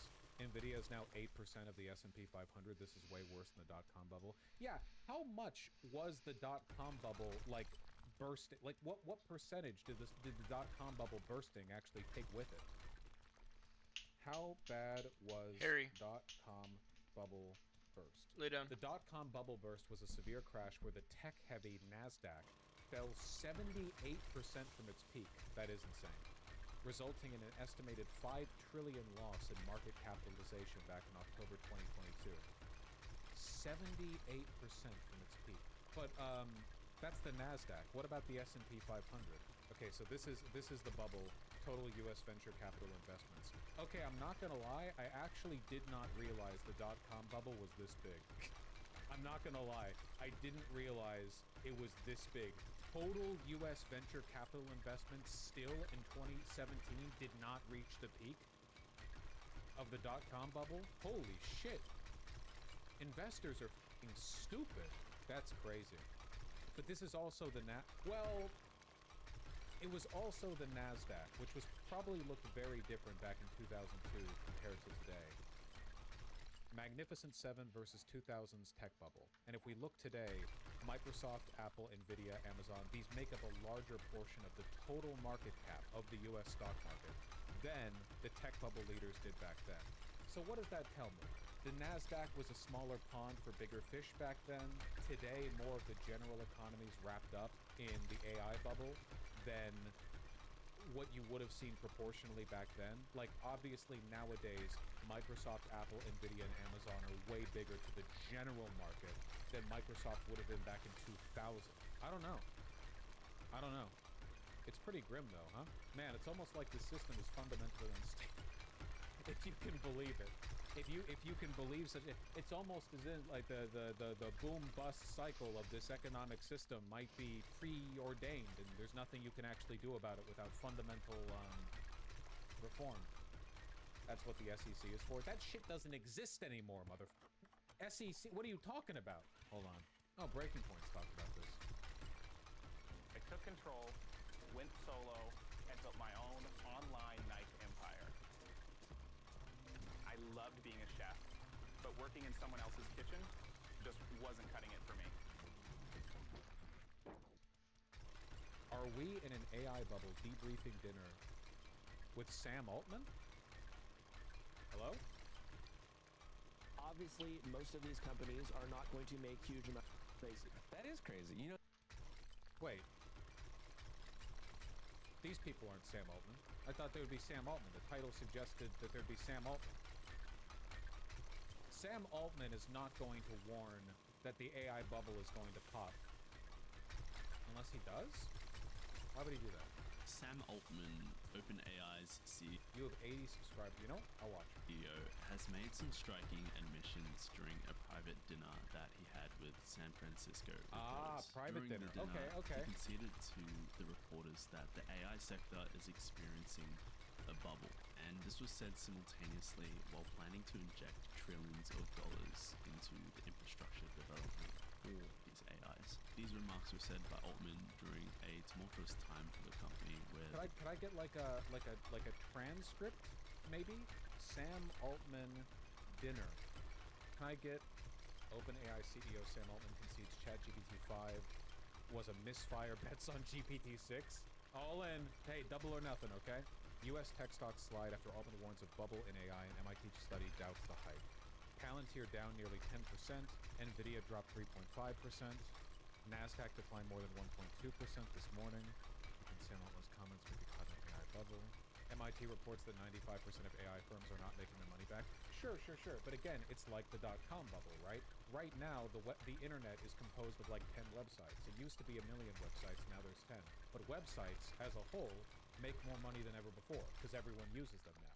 So maybe like a little, like private startups with AI aren't making their money back, but I promise you, Nvidia is happy with the amount of people investing in their company. It's the biggest company in the world now, right? First $4 trillion. Alright, so I was going to stop, but I can't stop now because I'm on the last one. We're not getting a one-up on them, okay? This is not Heck the kind yeah, of man. game where the pop of a bubble is Dinner going will to have to ethically wait 10 own the minutes. AI investors while the rest of us dance and party. freaking The way the ghetto. system is set up is that they make you know, gangbusters off their golden parachutes. We lose. Always.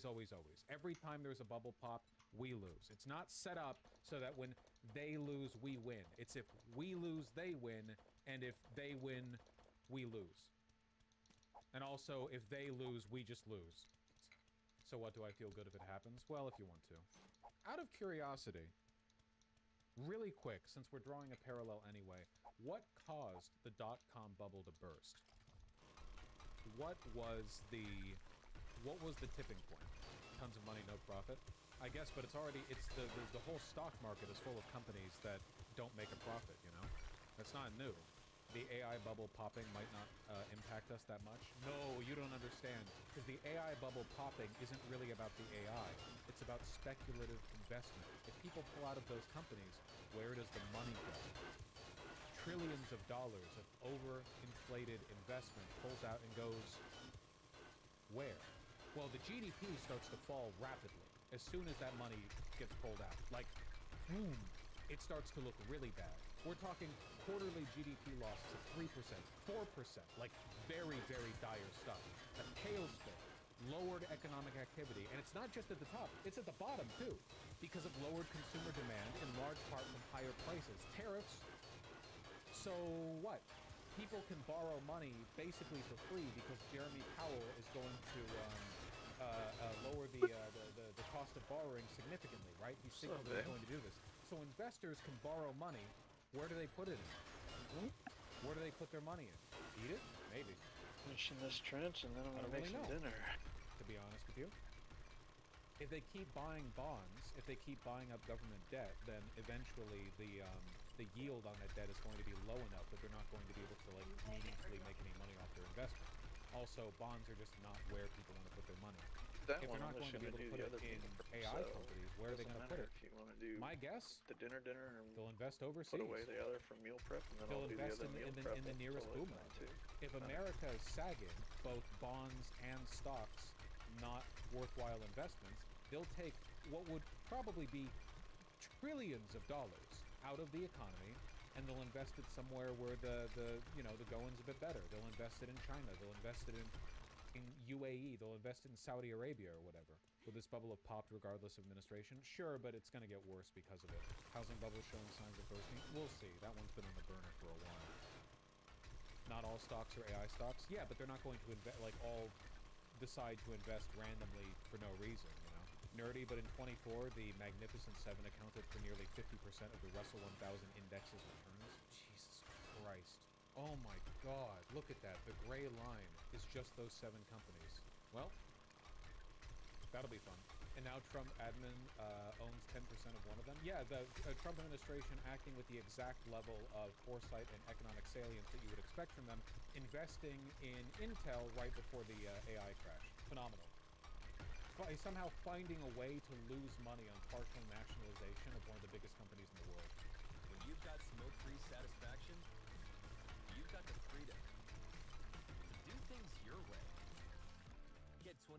Incredible stuff. Could it be a preemptive bailout? No, it was a quid pro quo. The Trump administration said it only offered Intel the legal right to sell some of their chips in China if they agreed to pay over a portion of those proceeds. It seems that they just defaulted to partial ownership instead. It's the government basically saying, like, if you want to give stuff to China, you have to give stuff to me too. It's like just basic mob rule, gangster shit. Wasn't that NVIDIA? No, it was AMD and Intel. NVIDIA might actually be too wealthy and powerful for the Trump administration, but Intel and AMD aren't doing as well. When did this happen before in U.S. history? Demanding a company partially allow itself to be nationalized in exchange for the right to export without a tariff? Never. That has never happened. Because it's unconstitutional. Export tariffs are unconstitutional. So Trump is owning the means production. He already did that to an extent. Anyway, yeah, I don't know. The AI bubble is popping, and what that's probably going to lead to is a bunch of money getting. It's official, Isaac. It's done. It can be China. Let's all the way around the entire Actually, don't perimeter. think there's any The other entire outcomes. perimeter, Like, it's basically from guaranteed north to to happen. south, The AI bubble is guaranteed at some completely point 100% to pop. And that carved money out. is probably going to leave the country, right? Where Let's else would freaking it? go, man. It's not like they're going to put it all in Just bonds. you wait It's and only a see matter what of you time. return to. How That's all I imminent do you got. think it Whenever is? you hop back on, either tomorrow, tonight, whenever. No idea. Just you wait. Yeah, if Altman's already making comments like this at private dinners, You have a good that's dinner. what the writing is on the wall. Yeah, in man. industry. Thanks. I have We'll no talk to you later. idea Talk to you later. How long it would take for that to really spread, weeks, months, or years. I don't know. I can't see the future. Do you think this will lead to AI no longer being cheap to use? Listen, the only reason why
Alrighty then.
Yo, yo, what's up?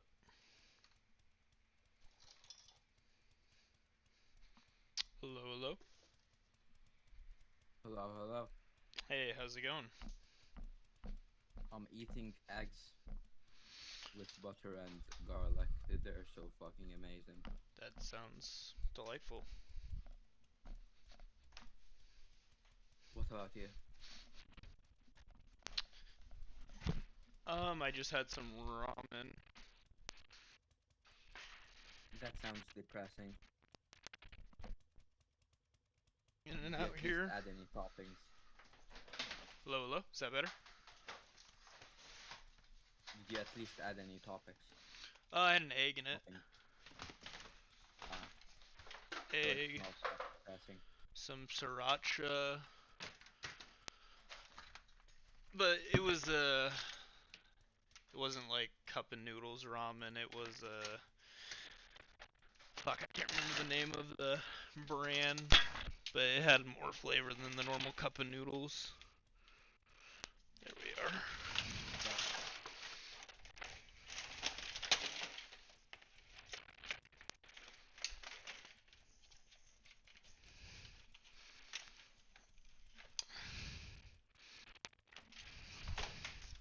I mean, personally, when I like to eat ramen, I usually like to add the cured meat. Oh, well, I had a It's all- protein-free ramen, I guess. It makes all the difference in taste and protein. Like, just 100 grams of like any cured beef you have around. Trust me. Yeah, in this economy, cured beef isn't like I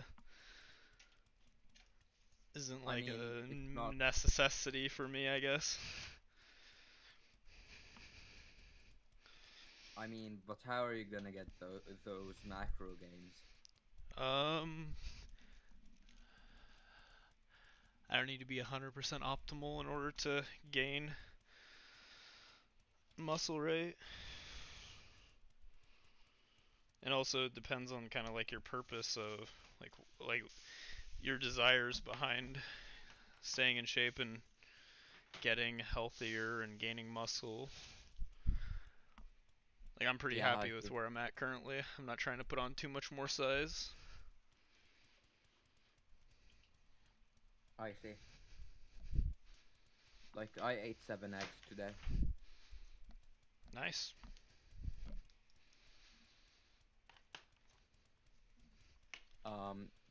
So, how big are you? Like, how much muscle percentage do you have? Or more like body fat What's my percentage. BMI, I guess? Like my body fat? Yeah. I'm 5'8", 185. And I think the last time that I did like just a rough measurements check, I'm at 14%. So I mean, but I'm happy Yeah, with 14%. I have visible abs. I'm trying to get to 7. I mean, it all depends on what your goals are. There's nothing wrong with being at 7%. I don't really have like a need for it, so I just don't really care to get that low personally. But there's nothing wrong with wanting to pursue a low body fat percentage. I mean, I gave up on women, so the gym is the better hobby, honestly. Well, I have a fiance, so I'm pretty happy with my womanly pursuits, I suppose. But if you have no desire for a stable relation or being in a relationship or pursuing relationships, then like focusing on a hobby like, you know, going to the gym or whatever else it might be like a good way to focus some of that extra time you would otherwise be spending on a relationship. True. Generally, I don't How believe has in it like. acquired- Oh, sorry. What's up? How do you get a fiance? Cause like. How did I initially had meet no her? clue she was close. Yeah.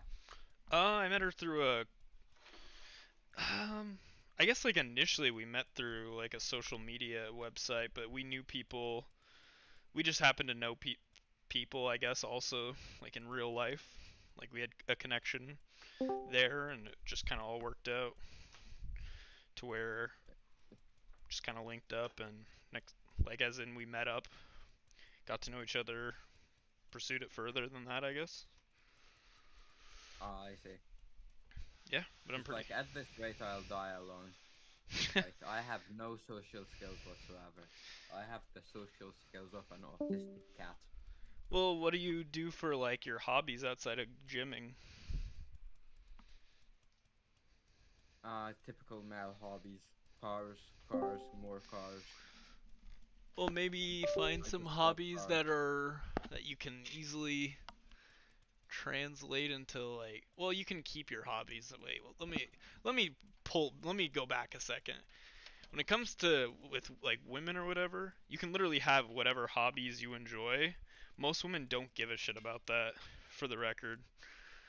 Most women, as long as you don't open with your like weird man hobby that only you like video gaming or like cars or whatever sport you're into or niche thing, as long as you don't really bring that up for a while, or only early on if she already has like an interest in that hobby, you'll probably be doing aight with her,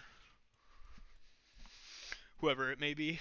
But most of the time, women kind of find it to be weird if you're like obsessively trying to shove whatever thing you're really into as a guy down their throat, because most women, frankly, don't give a shit about that stuff, right? Like cars or whatever else it may be.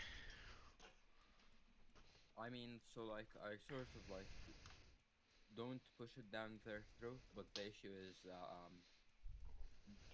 basically that I'm addicted to cars. Like, if you go to my house, model cars everywhere. Well, that's okay. You can like cars and be really into it, and it be your like autistic nerd guy hobby. There's nothing wrong with that. Just don't bring it up to a girl, otherwise expect them to not be interested, I guess, is if I'm just being nice, you know? Just trying to be honest, you know? Or it might just put them off right away, you know? How do you talk to a woman, though? If that's the real question. How do I talk 'Cause to I women haven't just even in tried. general? Yes. 'Cause I haven't even tried. It's too scary. It's too scary. Don't think of them as like don't think about women in that way, I guess. Think about them as just like a normal person, I guess. Like, don't be weird about it. Like, just, do you have any female relatives? Nah. You don't have a I mother? have none. I mean, yeah, but like, you get the point. Well, yeah, but do you like the way you would, like the way you talk to your mom? I guess like treat them with that level of respect. I mean, if you have a good relationship with your mom, treat them with that kind of respect. Talk to them like they're normal human beings. Don't like infantilize them or idolize them in a weird way that's like that'll put them off, I guess. Yeah, but how do you approach a woman then? How do you approach a woman? These are the... Yeah. Like in like when you're like seeing them in a public setting? Yeah. Well, it depends on like where you're at. Like if you're at like the gym, probably not a great time to approach a woman unless she's already shown interest when you've casually made small talk. No, I don't go to the gym. I have my own personal home gym. Oh, It well has then, everything. okay, so you don't have to worry about those interactions. I guess go do. How do you like? First, you have to go find women. That's probably a good starting point, right? Probably. Yeah, I guess I would say just figure that out first, probably. I'm telling you, man, my situation's fucking difficult. It's probably not like as bad as you think it is, unless you're like fucking weird. I can't imagine that it would be too horrible. What the fuck? I mean, I'm just severely autistic, as you can probably tell. Honestly, I didn't have like a off-putting, you're a weird what's the word, incel type of a vibe from you.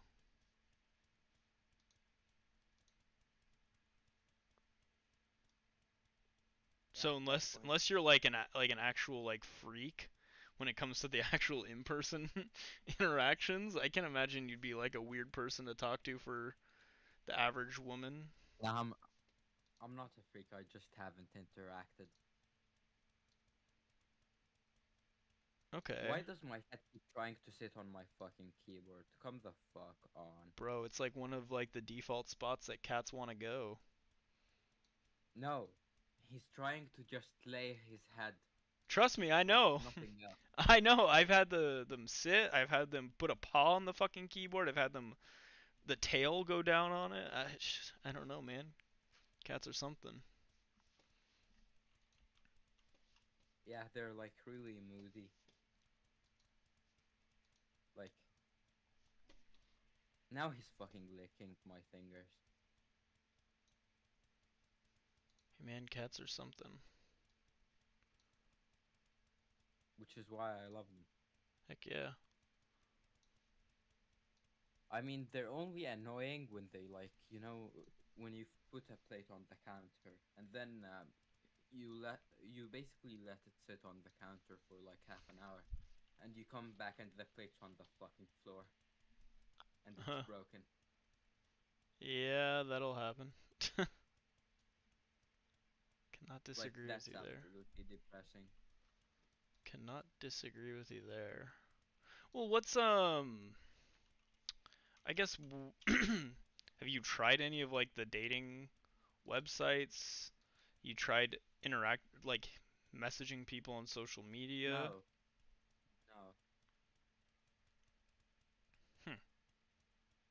Yeah, I don't know then. I have not tried anything, but You seem like a well-adjusted guy. I don't know why you'd be struggling. anyways, do you like want to go to like debating? What do you think? Yeah, sure, we can debate. What's up? What do you think of the Palestine-Israel situation? I feel like I'm a dumb American, and my opinion on this is neither useful or valuable, considering I have no personal stake in it, nor like just any stake in it. Like I'm not Israeli, I'm not Palestinian, I'm not Jewish, I'm not a Muslim, I'm not a Jew, I'm not a Muslim. I mean, I don't have family. Just from like a human perspective, I guess my actual who's in the wrong is not a great question, because I think that it's probably a little deeper than just who's in the wrong, right? Would you agree? No, I think we need to establish because in every single crime there is a perpetrator and there is a person who is perpetrated against. Okay, yeah, I don't disagree with you on that statement. In the case of the Holocaust, for example, who's in the wrong? For the Holocaust, I would say, well, okay. The Germans.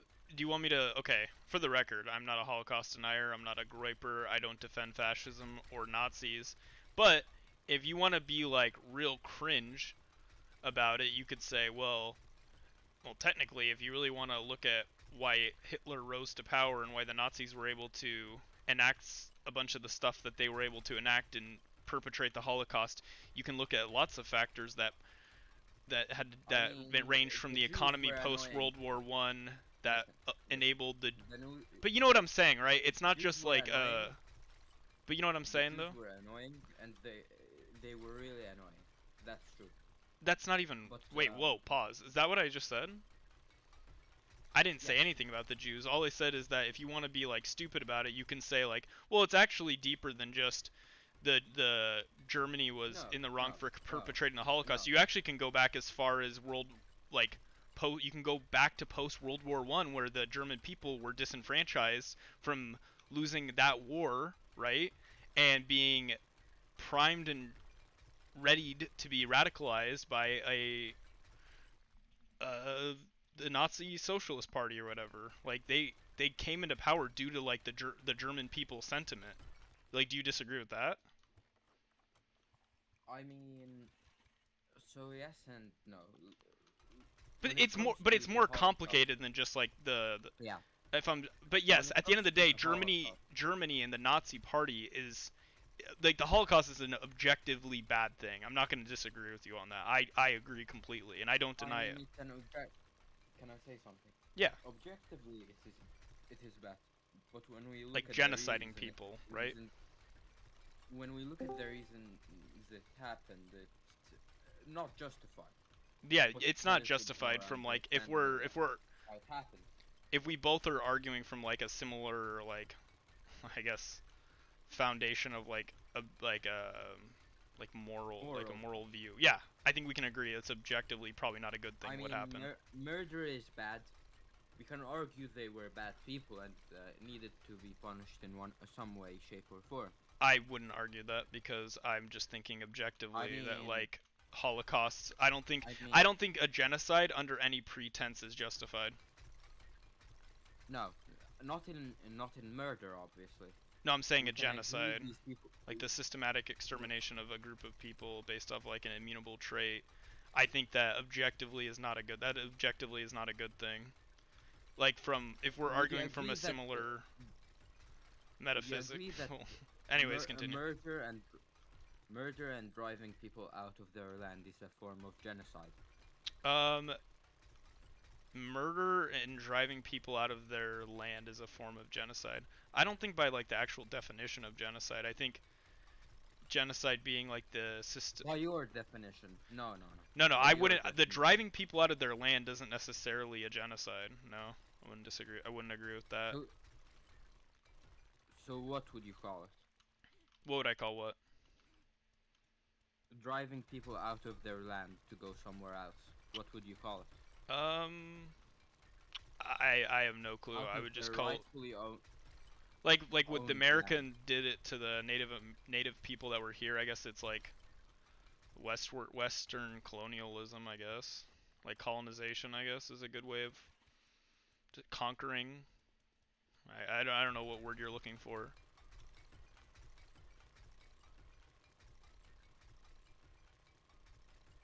It would be like a form of conquering. But systematically killing them, we can agree that. Well, systematically killing them is different than just driving them out of like a land, right? Like if we had also intentionally and systematically tried killing off the entirety of like the native people that were here. Sorry. What if you're someone who's doing both? If you're systematically killing off a group of people while also like and we're both arguing from the standpoint like when it comes to the systematically killing off a group of people that these people aren't like engaged in like actionable resistance back towards you where they you know what I mean? They don't have a proper governmental military to fight back. Are the people as a whole like well, a proper government that could be super misconstrued. I mean, you could like okay, continue with the point you're making. Let's continue. Anyways, so back to the Holocaust point before. Okay.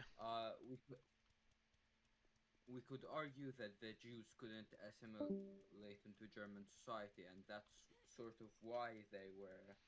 That's what the that Nazi Party said. That was their stated reason, I guess.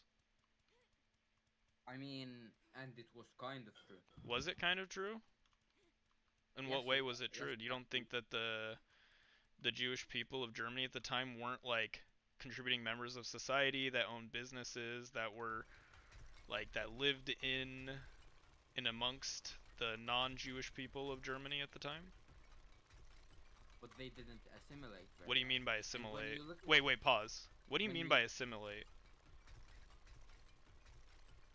Did they not speak German? Did they not like participate? Did they not participate in like German society economically? Listen. No, pause. I need you to like. You're making we're going down a little bit of a slippery slope here. What do you mean by they didn't assimilate? Cultural assimilation. What do you mean by cultural assimilation? assimilating into a society is being taught with culture. In so far as what way? Like, what are some ways that you would assimilate into the culture? Like act in the same way that the inhabitants of that land do. What do you mean? What do you mean by act in the same way? Like, can we get like clear outlined examples? Oh, he just left because he knew he was dead fucking wrong on his like anti-Semitic bullshit. Okay. The Jews in Germany were actually famous for assimilating better than almost any other group in any other population.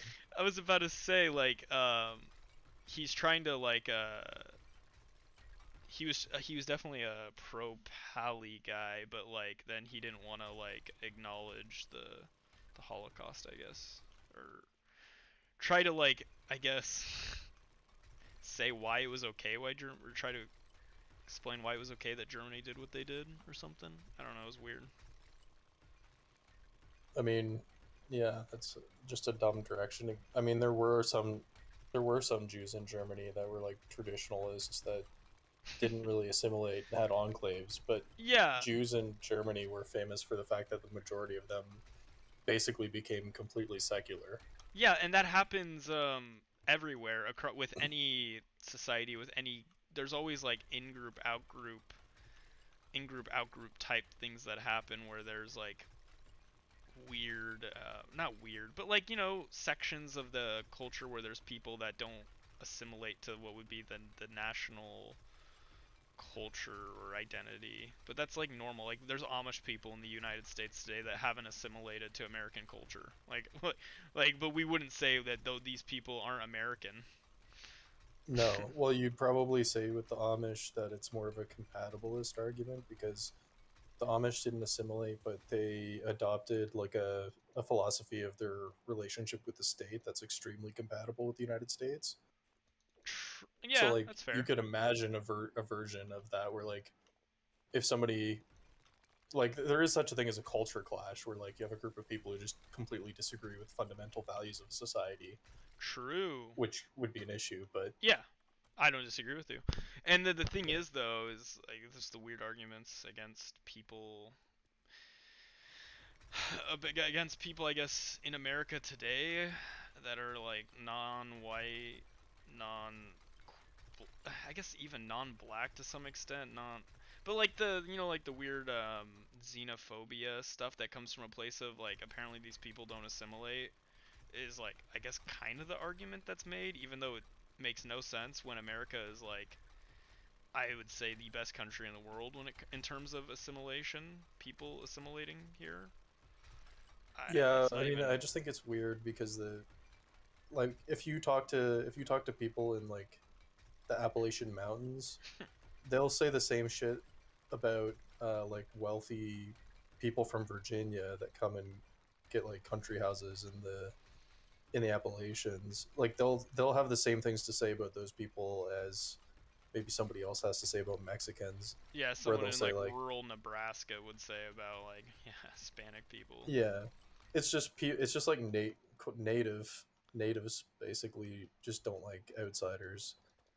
Which is weird because that's what like all those people, unless you happen to be, which it's real interesting. I don't know if you've discovered this, that apparently every like person who talks about this weird like original stock arguments or founding stock, apparently every last one of these fucking people came on the Mayflower. They're they're like perfect descendants from the Mayflower, the Santa Maria, the Pinta themselves, which no fucking chance, but whatever. I guess there's no way for me to prove that without them doxing, I guess, their genealogy or whatever the fuck it is, but well, I mean, it's possible, but the thing is it's so slim. It's, you know what I mean, with the amount of people that came over initially. Well, so maybe the Mayflower, probably not, because the descendants of the Mayflower just settled in places that were like urbanized, but like if somebody lives in a really isolated area, not in a derogatory way, but like they could have a high amount of relative inbreeding, so like maybe they would be actually somewhat descended from. No, like, you're right. You know what? You're yeah. 100% correct in that. But these aren't the people where you're arguing with normally No, online. if there's like somebody, like basically anybody who's had multiple generations of people living in a city, 100% does not have any form of quote unquote pure genetics. Yeah, there's no pure Yeah. genetics to the original people that colonized America. It's just unless you've like inbreeded.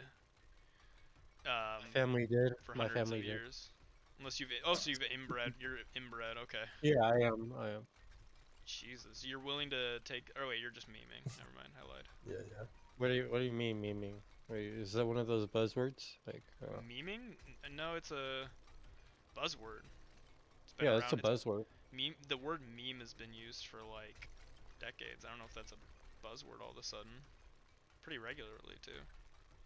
No, it's been trending. I mean. That's still a Meme? The word buzzword. meme? Yeah. I mean, in fairness, meme and buzzword actually kind of mean the same thing. It I was just about to means a say. popular phrase. Yeah, I was about to say. I guess the word meme is to some degree a buzzword, but not like in the politically charged sense. When I hear the word buzzword. Yeah. Let's see. Like for me, yes, oh sorry. Yes, the name. Yes, the meme can be considered a buzzword, especially in its more recent internet-specific context. It has the popular, trendy, and sometimes overused, but the term's history, widespread adoption mean it has evolved beyond a simple fad, whatever. Mm-hmm. Yeah. Okay. Yeah, it is. I mean, you've already admitted to being like inbred as well. I guess either as a meme or a joke or in a serious sense. So I guess, are you genuinely inbred or are you just saying that as a joke?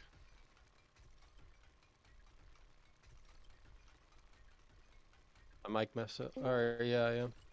Yeah, I am. Okay. Mhm. To what Kinda extent shows. is your genealogy, I guess, inbred? Like how close? Has it just been like 2 or 3 families interbreeding, like first cousins the whole way down, or has it been like Donald Trump brother and is a sister retard. the whole way down? Or first, like second cousins, like 4. Oh. Yeah. You 100% sure those bloodlines have been pure? No one has gone outside of it? Only 4 generations? Well, 4 generations wouldn't have constituted the original founding stock of this nation, but okay. You'd have to be inbreeding for like 8 generations at least. No, probably more than that. Donald Trump is a retard bitch. Oh, but before that, The worst U.S. president. it was still pure before that. The other generations though. He's going to What's attack that mean? Venezuela. They were the people that got off, like, they were literally the English settlers. The English settlers, yeah. Oh, okay. Cool. Do you know the IQ disparity amongst inbred people on the aggregate? From like the average Actually, IQ? that's not always the case. Like it. No, I isn't said on the affected, like, aggregate, of course. I wouldn't just say all the time nonstop. Not really, no. Oh, you're not familiar with the IQ disparity? Just curious. No.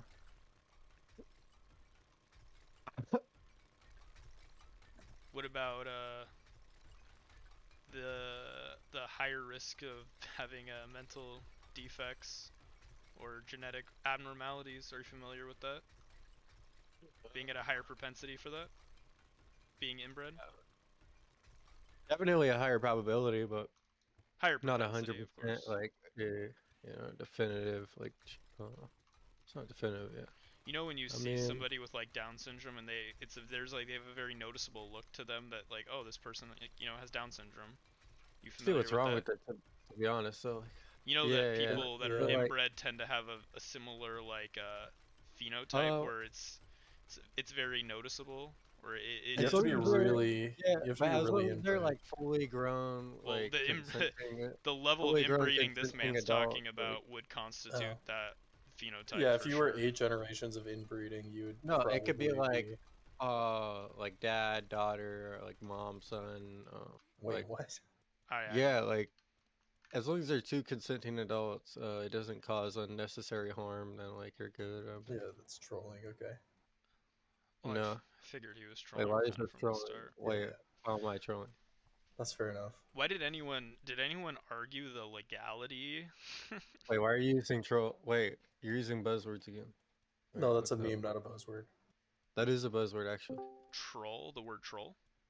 Yeah, you could look it up. Oh yeah, I am It's using literally buzzwords buzzword. right Look now. it up is a buzzword.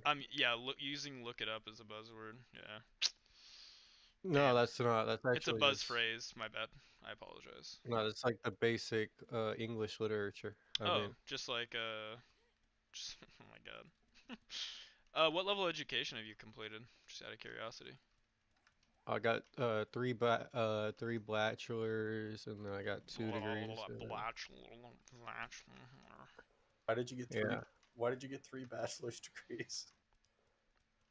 I mean, I didn't know what I wanted to do, so I just slipped in this, slipped in that, went in out, went in a couple circles here or there. I mean, yeah. I have no clue what you're saying, actually. No, I don't know. I mean, you would understand if you were from like the West. I mean, From the West? What do you mean from Yeah. the West? like from the West, Like, what do you mean from the From- West? like the Southwest. I'm not from the Southwest. How could you be descended from the original descendants and live in the Southwest? I was about to say. I mean, it's kind of weird. because clearly, because we moved around, what do you mean? Like the whole family. Your whole family moved around and just Yes, had the whole fucking family each moved other. around. Yes, we like to do it in like, because we like traveled like all 50 states, we would do it You in know, like I understand, all- Halexi, that you were deprived of attention from like a father figure growing up, or maybe even your mother, like your mom and dad probably deprived you of attention, Here which we is why you go. go on the Here internet. we go. Which is why you go on the internet Here to we like try to go. like ascertain some level of attention and like meaning, where people actually seem to Here we go. like care about Like, you, but like you don't even know what you're talking about. But, You're like, just putting you you're are- just you that's are just on a word salad. a level of cringe I can't even begin to comprehend. This is anecdotal. Yeah, yep, it would be anecdotal in that context. You're so right.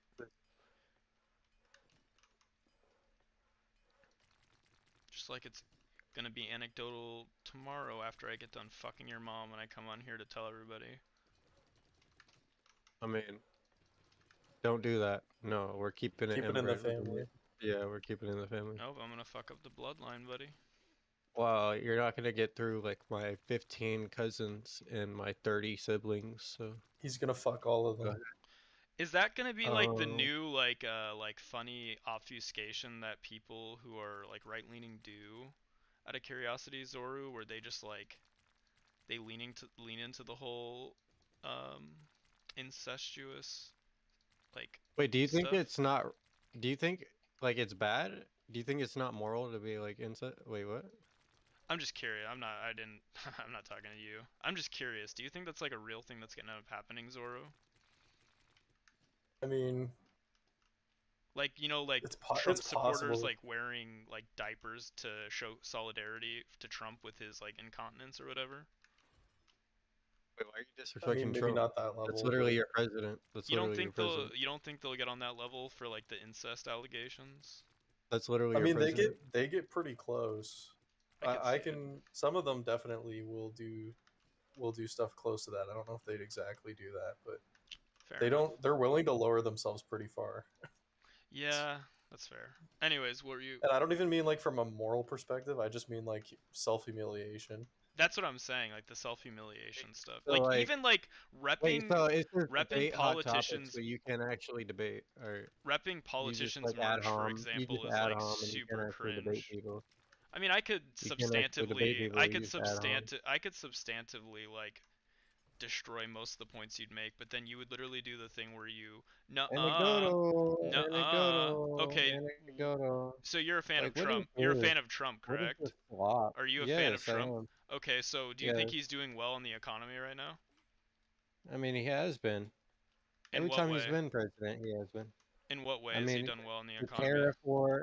Terrafor has completely, like, absolutely, like, boosted the economy. In what way? I mean, yeah, so sales are down if you haven't seen in grocery stores when it comes to like Sales eggs. are down.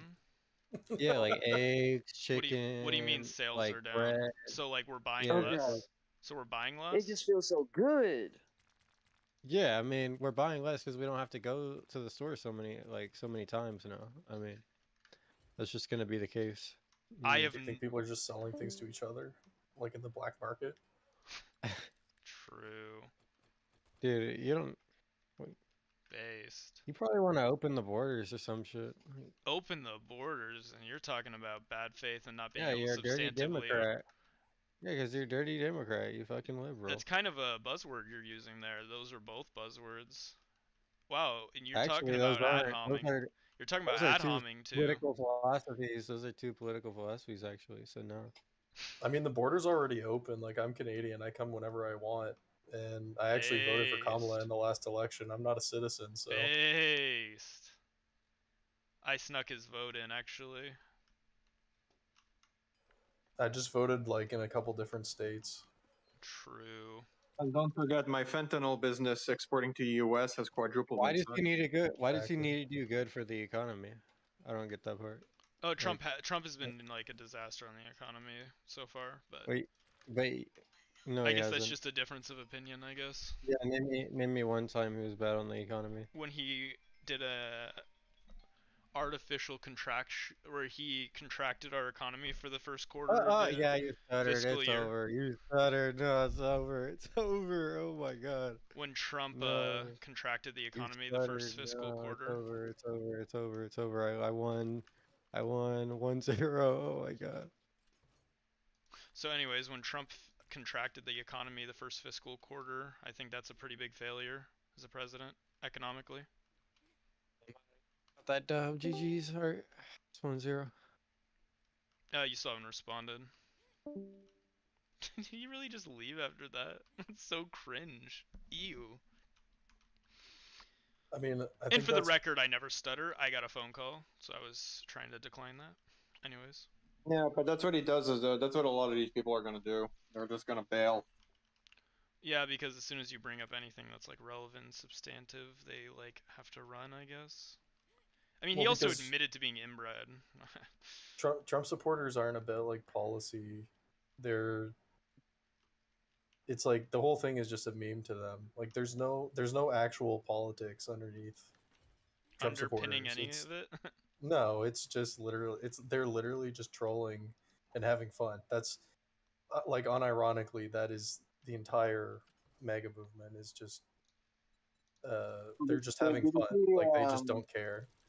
Did you see this Latino American who got deported and all of that, and he lost everything and everything like that? And when asked if he would still have voted for Trump now, he said yes, absolutely.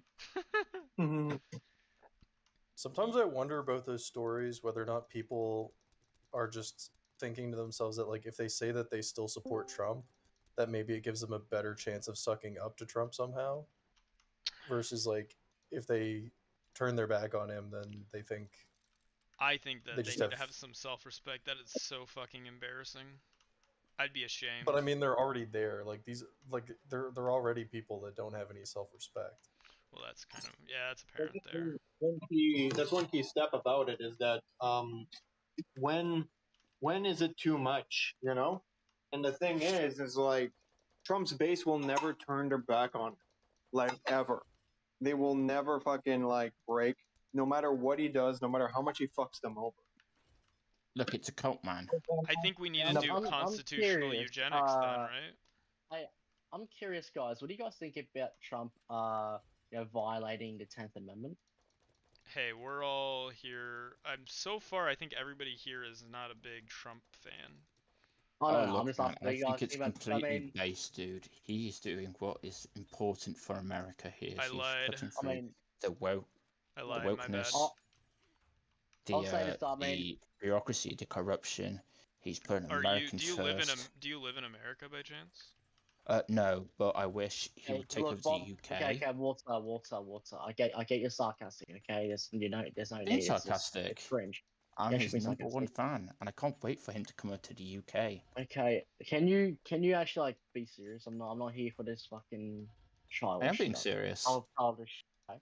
Anyway, Are you gonna substantiate anything you say about Trump, or are you just gonna get in so here when and it, be weird? Okay. Anyway, I was just gonna say about that Trump, right? Next time Democrats do anything, I guess that you can consider anti-10th Amendment. Republicans have absolutely no skin in the game. They can never ever use the 10th Amendment as an excuse ever again. But the thing is that they can, because they because it's totally asymmetrical.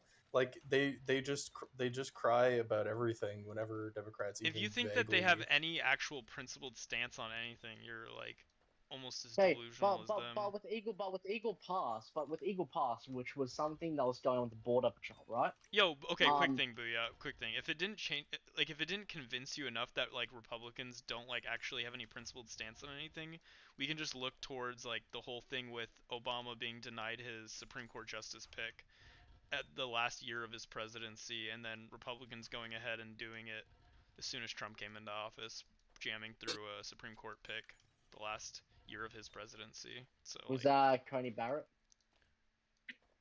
We're talking. And also no, it would have been. Yeah, and yes. And also Merrick just to Garland, point out, Coney Barrett was actually confirmed. What was it? She was confirmed. I think it was like what after the election. It was psychotically like long after. Yeah. No. Not psychotic, but it's just. But like I'm just saying, they operate like they don't have like any principled stance on anything. It's only like, hey, when it benefits us, we'll have like a strong position on against something, and if it doesn't. Yeah, I get you. Just one thing I want to say though is the Coney Barrett confirmation didn't happen in the last year of the presidency. It was in the last month of the presidency. Well, okay, that even makes my point even stronger then about how they have no principled stances on anything, and that they're just they just like delight in this like playful like, I guess, virtue signaling towards like decorum and certain things. So then why I don't get it then. What Republicans? I mean, like I'm in my country. I live in Australia. I don't dismiss that Australia can be quite partisan at times, but we're not that partisan. No, but like we don't operate like anywhere in that realm of like reality. Like it is hyper partisan. It's not even like it's like the Republicans and Democrats play like two different games. Like Democrats to some degree, at least in recent history, tried to operate under this assumption that we're playing under like a similar like rule set, but like Republicans just they do not care about participating in that, which is why they've been able to effectuate so much political capital over the past. Well, I think once upon a time, I think Republicans if that's the case, wait, hold up. Early 2000s for sure did, but they were always treading that way. Okay, I do want to say one thing, right, with Democrats. You know what Democrats really need to use right now as a tool? Say to every grandma and grandpa, ask them how much more are you paying whenever you go get your prescription. Yeah, they don't care about that though. Like they don't. They literally blame it on Biden. They'll the messaging is so good on the Republican side. They do just blame that on Biden. No. But tell them. The changes to Medicaid, right, means that 17 million people were kicked off of the Medicaid, right? Scotty, I'm aware of this. I know this. Republicans believe unironically Biden is the reason why. All of their hardships can blame all of it on Biden, even though it happened under the Trump admin and the decisions he made. No, the funniest thing, right? You think about this, right? They're gonna still sit here and say 6 months later that but they can still blame Biden for shit that happened 6 months later, okay? When Democrats blame Trump for all that shit that happened in Afghanistan, which is 6 months after the presidency, you're like, oh no, that's all Joe Biden. No, you can't blame a president that's not even in office and hasn't been in office for 6 months. But then when it comes to Joe Biden, yeah, that's exactly what happens, though. That is what happens, unfortunately. Fucking bullshit. Honestly, why do Democrats not gerrymander? Democrats are gerrymander California, New York, Illinois, these places are the most congressional districts. Why the fuck they just not gerrymander, make it so Republicans will literally never win at all in these states? Because Democrats like don't not believe evil. in that, in doing that. Well, also, those I mean, type of Democrats tactics. will do gerrymandering. I think you that gotta fight fire with fire. I You think gotta they're fight fire with fire. I think they're going to though. I think we're gonna see a big switch here because Okay, and you know what Democrats should also do? Democrats should start doing these things. Okay, number one, get rid of the mains, dual congressional districts. Okay, make it into one, and then gerrymander the second congressional district to be more Democrat. yeah, there's So a lot. Republicans Okay, can I win. know all the things that Democrats could do better to like effectuate more political capital. I'm aware of all the things they could do. They just And haven't do done it. And do it if Republicans aren't doing it. Hey, I'm not a fucking Democrat in charge, but I will vote for any Democrat that signals anything like that. I'd vote for them 100%. Yeah, they want to wreck the system. We'll wreck the system right back. It's fighting fire with fire. Okay, let's look at this, right? Let's look at Pennsylvania. Pennsylvania Democrats got a majority right now, right? Yeah. In the state house and state Senate. Yeah, no, okay? Scotty, Redistrict that bitch. Redistrict that bitch. I'm aware of like the political get back to 7. Yeah, I agree with you. I'm aware of. Do you know what the problem is though? What? Scotty Mania is that, unironically, even though Democrats haven't been doing that, Republicans believe that Democrats have been doing that. They operate How the under fuck this, do you believe? How this can you presumption believe it's that not happening? Well, even And there are what you Democrats just who do. said, like you were talking about California and New York, and Republicans are saying that these are gerrymandered states. They're not. It's just a lot of Democrats are in those states. They're not really gerrymandered. They're There's not just a lot of voters there. There's unironically they use third-party fucking independent No. redistricting New York committees is to do definitely- it. Yeah, no, New York to is definitely draw their- gerrymandered. New York is, but they use third-party fucking what's it called? Yeah, they use unbiased third-party redistricting committees to fucking do their districts there. Yeah. Same with California. Like there's like also, unironically there's actually- like committees of like I think it's 15 in California where No, there's you know 5 Democrats- Republicans, 5 registered Republicans that sit on the committee of the redistricting. Yeah, those just aren't states Okay. that they need to Hey, gerrymander. one Like they're gonna thing- win one those states thing- regardless. They No, would but it if doesn't they were matter. gerrymandered, it'd be like there'd be no red seats in those states. That'd be how Okay, hold easy on, it hold would on. be to do it there. Okay, what Democrats need to also do? But you acknowledge is, the point that we're Michigan. making No, no. that like we agree with you on everything you're saying that like Yeah, what I would be know. politically Yeah, but effective. I know. Yeah, I know. And also, problem not we is can what do it was. when if Republicans try and stage a walkout like they did in Texas, we say we'll arrest you. We'll take out warrants, or we'll arrest you. And they can't say they can't then turn around and say no because they didn't come out and actually say that was wrong when it was happening when it was Democrats. Okay. Yeah, I guess you can. Yeah, okay. Anyways, Scotty, I agree with you. Neither of us disagree. We can quibble and talk all day about what would be the most effective thing the Democratic Party across the entirety of the United States could do to be the most politically effective, but like that's not gonna like. Okay. I don't think also, that's the interesting conversation to be having. To be Is, talking about that. One thing I'm doing there's one more thing I'm doing to say. Okay. Gerrymander New Mexico, gerrymander Colorado, gerrymander New Jersey, gerrymander New York, all the states, gerrymander all of them. Make it extremely unfair. Make it so like even if Republicans win a majority of the vote, they still can't win. No, just gerrymander everything. The only problem also with doing that, Scotty, this is where I'll say where it becomes to some degree politically ineffective is because as soon as you like open up that can of worms, as soon as you like go down that path, it's really hard to get back from it. Yeah, but fuck off. It's also so long. It's also not. It's also part of the issue is that like Republicans have these brain dead zombie voters, whereas Democrats have a bunch of like baby voters who will legitimately get pissed off and just not vote if they think that the Democrats aren't being saints all the time. Yeah, I'll so say the, this. the Democrats. They're held to a different standard. One of them is called they go low, we go high. So if they go low, well, we have to take the high ground, right? Yeah. Yeah. Number That's one, the thought. fuck But it's not Puritans. but it's not Democrats who don't. Hold up. It's not Okay, Democrats who fuck- don't vote. okay, It's- okay, hold hold on on. one second. Man. I've been trying to get this position in. It's not Democrats who don't vote. Democrats have outnumbered Republicans for decades when it comes to registered voters. It's the fact that you can disappoint Democrats. You can't really disappoint Republicans. they're like really polarized. They've been on like this one mission since probably the 60s, and that's why you only really see them winning when there's a low voter turnout. You can only disappoint Democrats. Democrats will walk out of voting booths. Republicans are always there. They I will completely vote every agree, but also part of the issue is that you can very easily disappoint Democrats. Like Democrats will walk out over one issue and just let the entire country literally be taken over by like a fascist. Like, you know, I'll say this.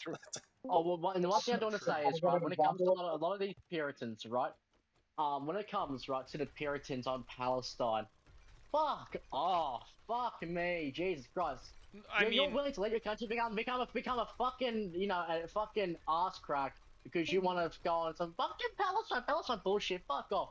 No, at the end of the day, I think you need more worry about your own country. And then fucking worry about what's going on 2,000 kilometers away. Okay, I get that. I get that. But honestly, the Democrats, these centrists, they do that on every issue. So you could literally be anything. Well, no, it's not centric. It's a perfect example of what happened in the last election, because exactly this is what happened in the last election, where, for example, the Muslims, because of the single Gaza issue, instead of everything else that could be affecting them as well, basically didn't go to vote, and it flipped 2 entire states. The average Muslim flipped those states, would have made them blue, but they didn't go because of the Gaza issue, and so therefore now it's like now they were crying about, oh, why did we lose? Why did this happen? And it's like, dude, you voted on a single issue. I want you to understand one thing when it comes to the Muslims, okay? Muslims are fucking dumb desert people. They don't understand. Whoa, pause, Scotty. Well, pause, chill.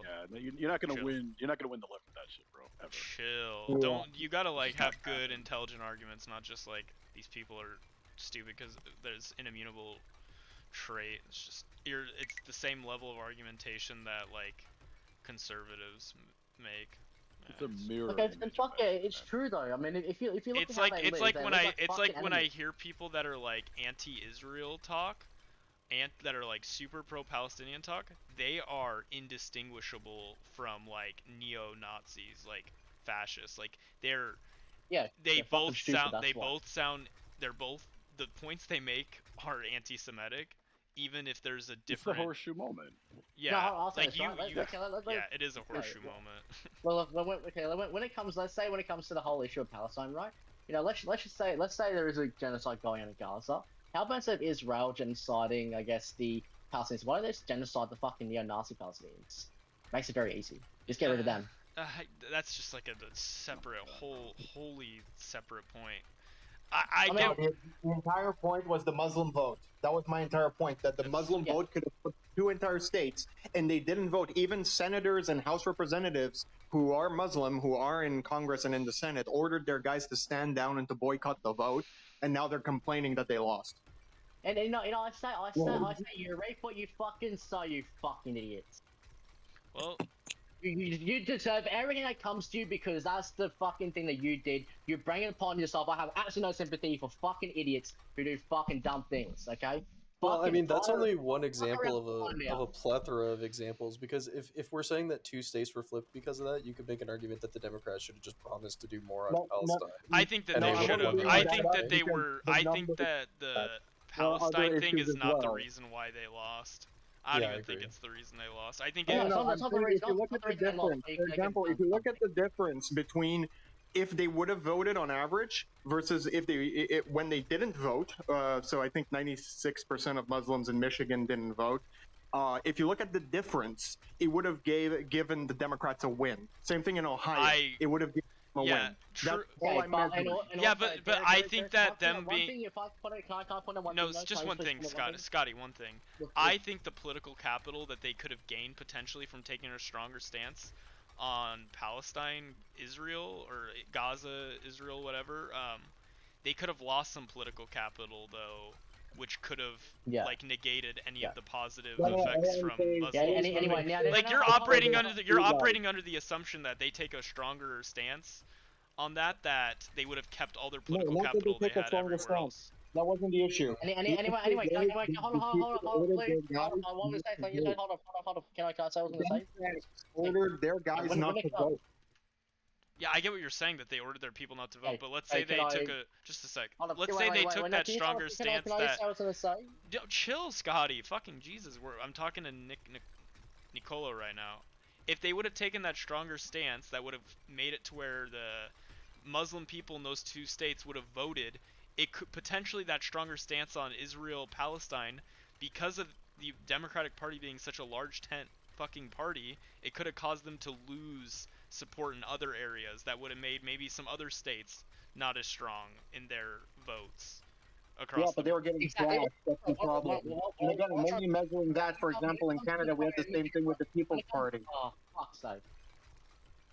Well, we're having a little back and forth real quick. Well, one thing is, I'll say something. You cut me off, and then I'm trying to say what I was going to say before. You say Okay, to say okay, after. Scotty, go. Okay, well, what I'm trying to say is that, sure, maybe might have not flipped the state, Trump will still be president, okay? But if you look at the demographics of the House, it's 220 Republican, 216 Democrats, okay? If the Muslims voted, it might have flipped maybe 2 or 3 seats in the Democrats' wide out close, right? You look at a seat like the seat around Flint, okay? In Flint, that seat could have been Democrat, would have been 219, 217, okay? Then if another seat flips, 218, 217, Democrat way. Understand? Yeah, that's the whole point that I was just making, Scotty. Yeah, that was his point entirely. Now, the analysis was that he went a little further and said, if they, for example, took a lesser stance or even remained quiet, it could have affected things in other places, which is true. I'm not taking that into consideration.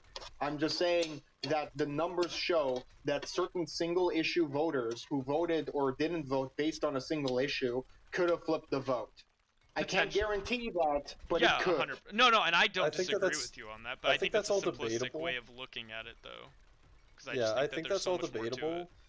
But I think the key takeaway is just that the Democrats are playing with a base, or so-called base, that's just way more fickle and way more difficult to navigate politically versus the Republicans, they're who retarded. literally just need to play like one note over and all. Like, you know, they're just blowing into a jug over and over again, and their whole base is turning up. Well, also their stance is very different in comparison to other fucking political figures. For example, if you look at them in the last few presidential campaigns, since basically Bush, the Republicans have been very just anti everything the Democrats did. That was mainly their entire stance, and it worked. It fucking worked. They don't need to be pro something. They just need to be anti something else. Yeah, it's negative campaigning. Simple as that. I mean, Negative you think about it, right? messaging, Every time I hear about someone say Iraq War, or these progress saying the Iraq War was wrong, it was unjustified. No, I think to myself, if you vote for Ralph Nader, fuck you. I just think it's Simple so as funny that. that 2024 Republicans got behind being anti-war. Just thought that was pretty funny. Yeah. But the thing is, right? Any That just shows you how. anytime I hear a progressive, yeah. No, you're Anytime I hear a progressive, right? Anytime I hear a progressive say, you know, Iraq War is bad, I ask you, did you vote for Ralph Nader? Did you vote for the Green Party? Because any progressive stands here and says, okay, well, I oppose the Iraq War, and then you vote for Ralph Nader in 2000, I say, well, you know, that's on you. You call it, you spoiled the election. Simple as that. All that stuff You always made it- annoys you me made it too, through. though, because it's You such outperformed the hindsight's 2020. Like, I was alive during 9/11 enough to have like known what type of information was available on the ground then, and like the fact that people supported the war in the Middle East at the time is not that surprising. Because It's not surprising at all. Yeah. And I don't. It was and I actually feel a like super that would've ended up- countrywide unifying moment that happened, where Yeah, everyone it's was a very like, easy way for people to yeah, unify. global for sure. It was for sure global, but like in the United States for sure, it was like a super unifying moment where like everybody, left or right, was like, no, we're gonna go fuck up the Middle East. Like everyone was on that train initially. But I'm saying that was probably like a Cold War kind of moment for U.S. history. That was a unifying moment, like a World War II moment. Not just because it hit the States, but because it hit New York City. Yeah. You know what I mean? It's like you saw a plane go into like one of the like cultural and economic hubs of the world and make contact. And it was just a huge shift of just everybody is on board. All the countries, all NATO adjacent, are okay with you invading Afghanistan and doing whatever the fuck you want to do. So all the little details that got tossed in the middle, the deal that Bush made with the Taliban to find Al Qaeda as long as he doesn't bomb, and him completely reneging on that and saying, "Nah, I'm just going to keep bombing you anyways." So then you lose support with Al Qaeda with the Taliban to find Al Qaeda. Okay. Then you shift the battle to the Taliban, and just like with all the other narratives, the narratives get shifted. Why should you negotiate? I'm saying that would have happened regardless of what party. No, but the thing is, why? I'm asking you, why would you negotiate with a former government? The only reason they agreed to. Wait, are you talking about Trump's negotiating with the Taliban? No, we're talking about Al Qaeda and Taliban during 2001. Okay, he said he reneged from the deal. Okay, I ask you. Why the fuck would I? No, hold on. Why the hell would I care about what the fuck the Taliban has to say? I mean, he gave him a very clear proposition at the beginning of the war, saying, "Let us go find Osama, we can be chilled." They're like, "No, you can't go find Osama," and then he goes and invades them and he kicks their ass. He said, "Stop bombing." They said, "Stop bombing. Do not bomb these territories. We just got out of a civil war. We have 80% control." Have you followed like the timeline of control that the U.S. had versus the Taliban? The Taliban took like 5 years to get 80% control of the country. We were there for 20 years, only had like maybe 12, 13%. We leave, they have 100% control. You were never going to win these people over. It was a really dumb initiative. It was a total fucking waste of time for everybody except for defense, construction, and weapons defect contractors. That's it. They're the only people who made out with it ahead completely. And then you take something like the Ukraine war, where it's a proxy war. The reason why right-wingers love Russia is because they're seen as like an anti-gay, like what's globo homo fucking government. That's why they're seen. Yeah, I mean, that's hilarious to me because it's basically just wokeism, only in the other direction. Anyone who fucking says to me, anyone who says Russia is like, perfectly, how do I say, in the right for invading Ukraine, I think to myself, are you fucking retarded? You say? I'm sorry, what'd you say? I didn't. I'm saying anyone who sits here and says that we should be making Ukraine go to the negotiating table and give up, right? Oh no, that's fucking retarded. If you care about if you have any principles. No, it's not even principles. It's not even that. You realize that what America is doing is also weakening Russia, because look what America's doing in the Middle East.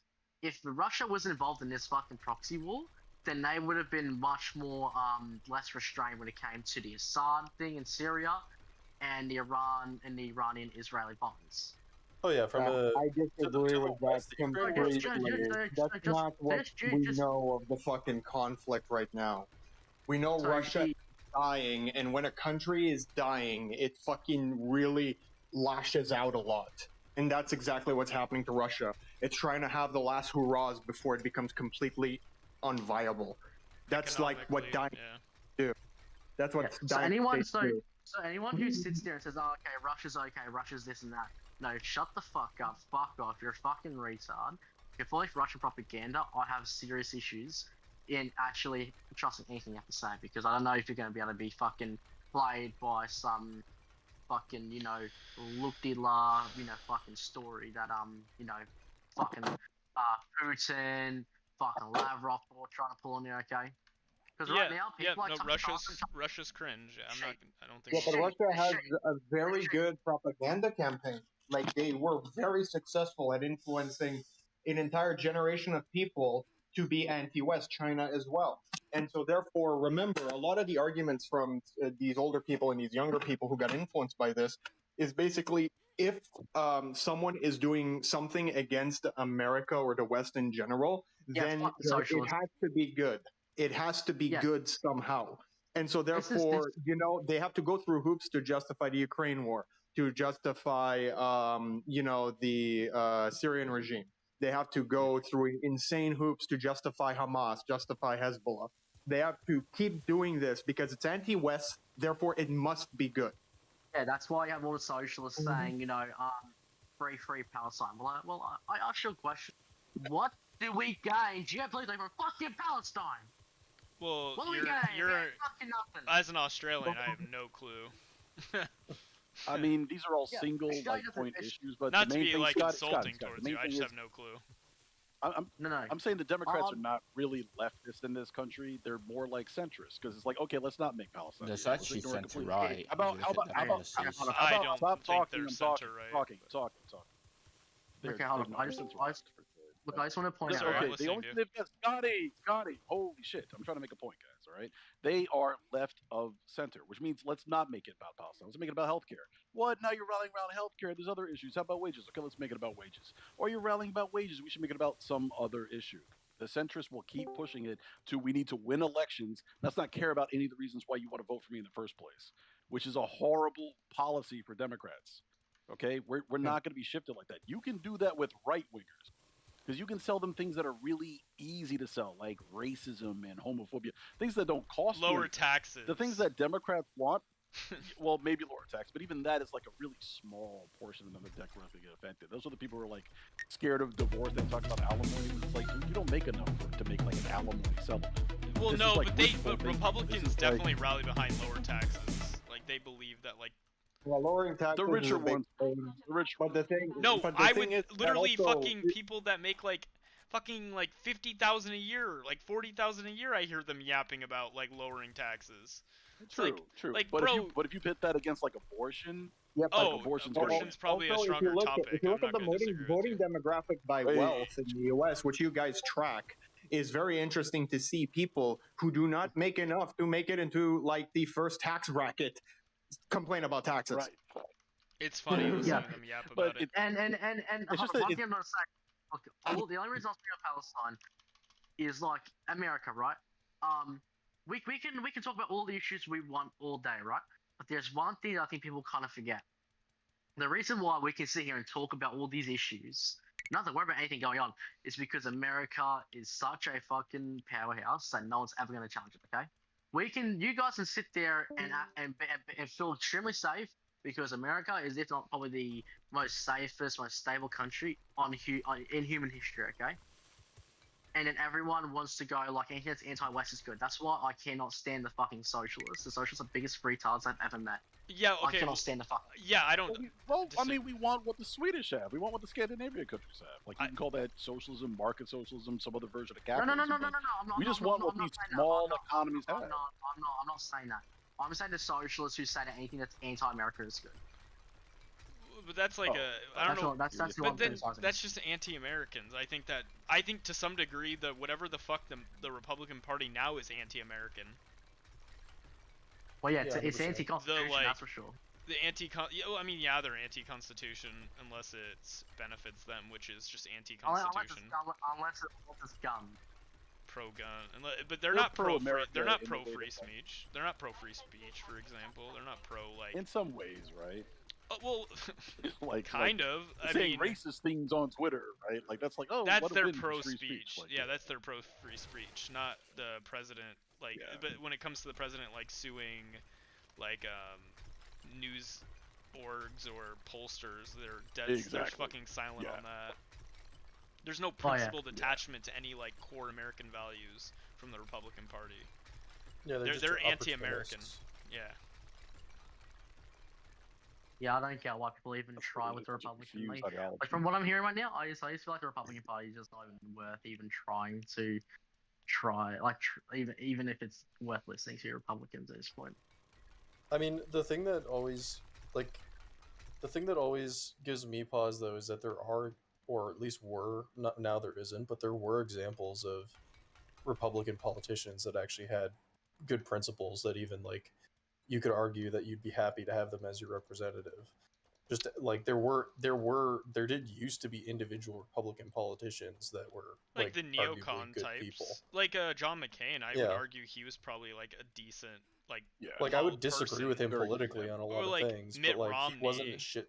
Yeah, like these are like not like back in the day they would have been like, oh my god, what a freak on some of the thing. Not a freak, but like there's a lot of stuff I disagree with him on, like some policy stuff, but like at least like we're on the same like level, like from a principle standpoint, like American principles. You're on the same team, broadly. Yeah, and that doesn't seem to be the case anymore.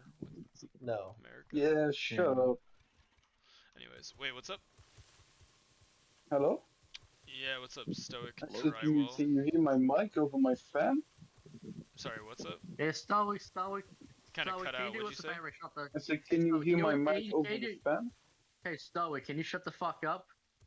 Do you say That's can so mean. Just to Can suck you my say can you dick hear alive. the mic over your vent? Stoic, Fan, shut the fuck up. fan. Yeah, don't talk Is to it him. an He's a fucking troll. oscillating He's a fan? troll. He's a troll. Don't talk to him. Got a mean hey, I like. answer my dick if you're so upset about it. Shut the fuck up, Drywall. Shut the fuck up, you downy cunt. Like that fucking picture, you look like a downy cunt, okay? A bald downy cunt. Takes the fucking. What the talk fuck to is the that grown-ups. laugh? What the fuck is that autistic laugh, bro? Fucking autistic. Okay. Anyways, Let's try to steer the combo back. Let's just So not. what is the strategy? Yeah, what Is is the strategy What is the strategy? move to Miami, work alone, make business contacts, and club every. Anyways, moving on. He's an attention-seeking whore who never got enough attention at home, so he goes Well, on. I don't know. Discord. What do you guys think of Gavin Newsom and the stuff that he's based? doing? I like He's so based how he's I like been. Gavin. I like Gavin. Like that seems like a I just don't know potential. if he's gonna take. I think it's based Yeah. what he's doing. I like it. I think it's good. I think just it's wonder about effective. whether or not it's long term. The like viability of it. Well, it's been. I mean, how long has Trump been in the scene, right? And he's right, been that exact same. but it's a different base, so that's what I mean. Like, does that have longevity with the base? Because right now it's basically just. Well, I agree that it's really it's working well, but like, I don't how know, long can you just be a parody of Trump? Fuck, I don't know. It works if it works on the like half the country. I don't see why it wouldn't continue to work on the other half of the country. I guess I get what you're saying. Do you think it can effectively continue to like hold and work amongst like the constituency? But I think it can. Yeah, I'm not saying that it can't. I'm just wondering whether or not. I don't know the longevity of it though. For being honest, I have no clue. I did hear my like 56-year-old aunt talk about. I live in Nebraska. My 56-year-old aunt, like, in a very positive manner, talk about Gavin Newsom's tweets, and she's like a very like, like, I live in Omaha. She lives like in a pretty rich suburb of Omaha. Like, she was pretty hyped about it. So I mean. And what? So was she seeing it? Was she seeing it as a parody, or was she just reacting to it as if it was like a sincere tweet? No, she thinks of it as like she likes the mocking of. She thought it was good, the mocking of Trump. I mean, most of my family is conservative. She's like one of the outliers, considering it's like Nebraska. Most of us are from like smaller towns. My family, but we're kind of spread out. But you know, she was she thought it was pretty hype. I got some coffee with her. A couple days ago, so yeah, it was it was fun listening to her. She brought it up too. I thought it was sick, so we yapped about it for a little bit. I sort of wonder if the effectiveness of it is going to be more based on the effect that it has on Republicans rather than whether or not it can like mobilize Democrats. Because it seems like it really throws off Republicans too. Yeah, Republicans don't know how to respond to it. It's interesting. Other than to like pearl clutch, even though Trump literally does the exact same thing, which is kind of interesting. What are you guys talking about? Oh, Gavin Newsom's tweets. Oh. Don't know what that is. Where he's mocking and belittling Trump by speaking in the same way he speaks, or I guess tweeting in the same way he tweets. Nice. Yeah, very real political American discourse right there. Well, I mean, that's how Trump has been acting for the last 8 to 10 years, and it's been real effective politically, hasn't it? For at least his base. For his base, yes. That's what I'm saying, for his base. But we can't be worried. But we can't really be worried about his base. Do you think it'll be effective for our base? I think that's what the discussion is that we're having now. Yeah. Well, I think it's both. I think if you can disarm his base and mobilize your own base. That's because, like I said, I think the main problem for Democrats is the difference in terms of the Democrat base just being so much more fractured, and like you actually have to make some sort of appeal to actual policy in order to mobilize Democrat voters. And a lot of the time different groups of Democrat voters actually have different opinions, or like there's a range of different things that would mobilize different voter groups that are sometimes due to Democrats being in such a large conflict with each tent other. party. Yeah, I agree Yeah. with you. And so like part of the solution to the Republicans, I think, has to be like trying to break the Republicans, or make some amount of the Republican base feel like they're disillusioned or Yeah. less engaged, right?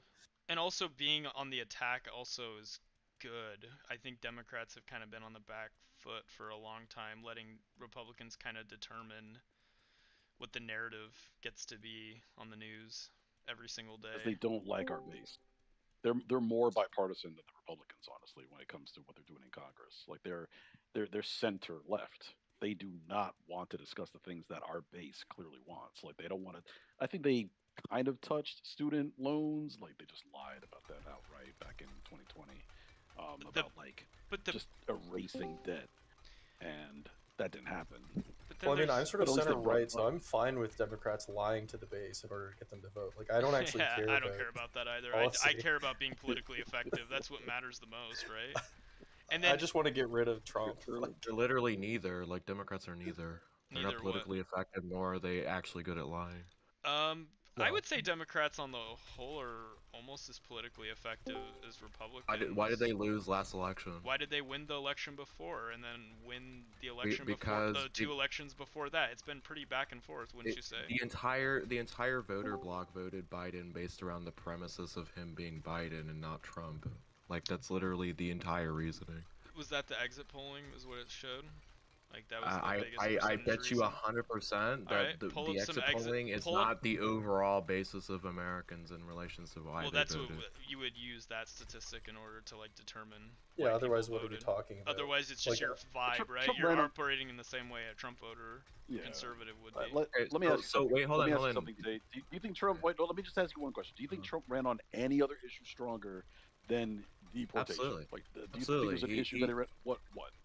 The issues that he ran on, which I'm not a Trump supporter myself, but I would effectively say that his populism in general effectively got him the seat when he mentioned over and over and over again the issues that Americans were hyperfixating on in relations to what they were having to deal with on a daily basis, such as like pause. inflation, such as price of goods, You didn't answer the question. et cetera, et cetera. And when you had a president that consistently kept giving a short, sweet, wrap-up answer of what he would do, which is cracking down on inflation and consistently repeating that narrative, instead of putting out like jargon policies that maybe some Democrats would understand, but not every Republican.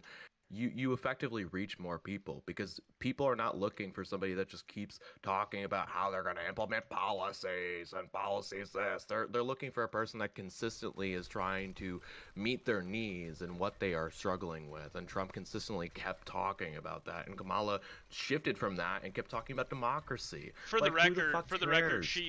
she was on the big mic talking about the child tax credit, about the small business loans. She had lots of policies that were like gonna help the average everyday American. Like I don't Weirdly, disagree with nobody that. ever heard about any of that. I think I Day don't is disagree right. with that.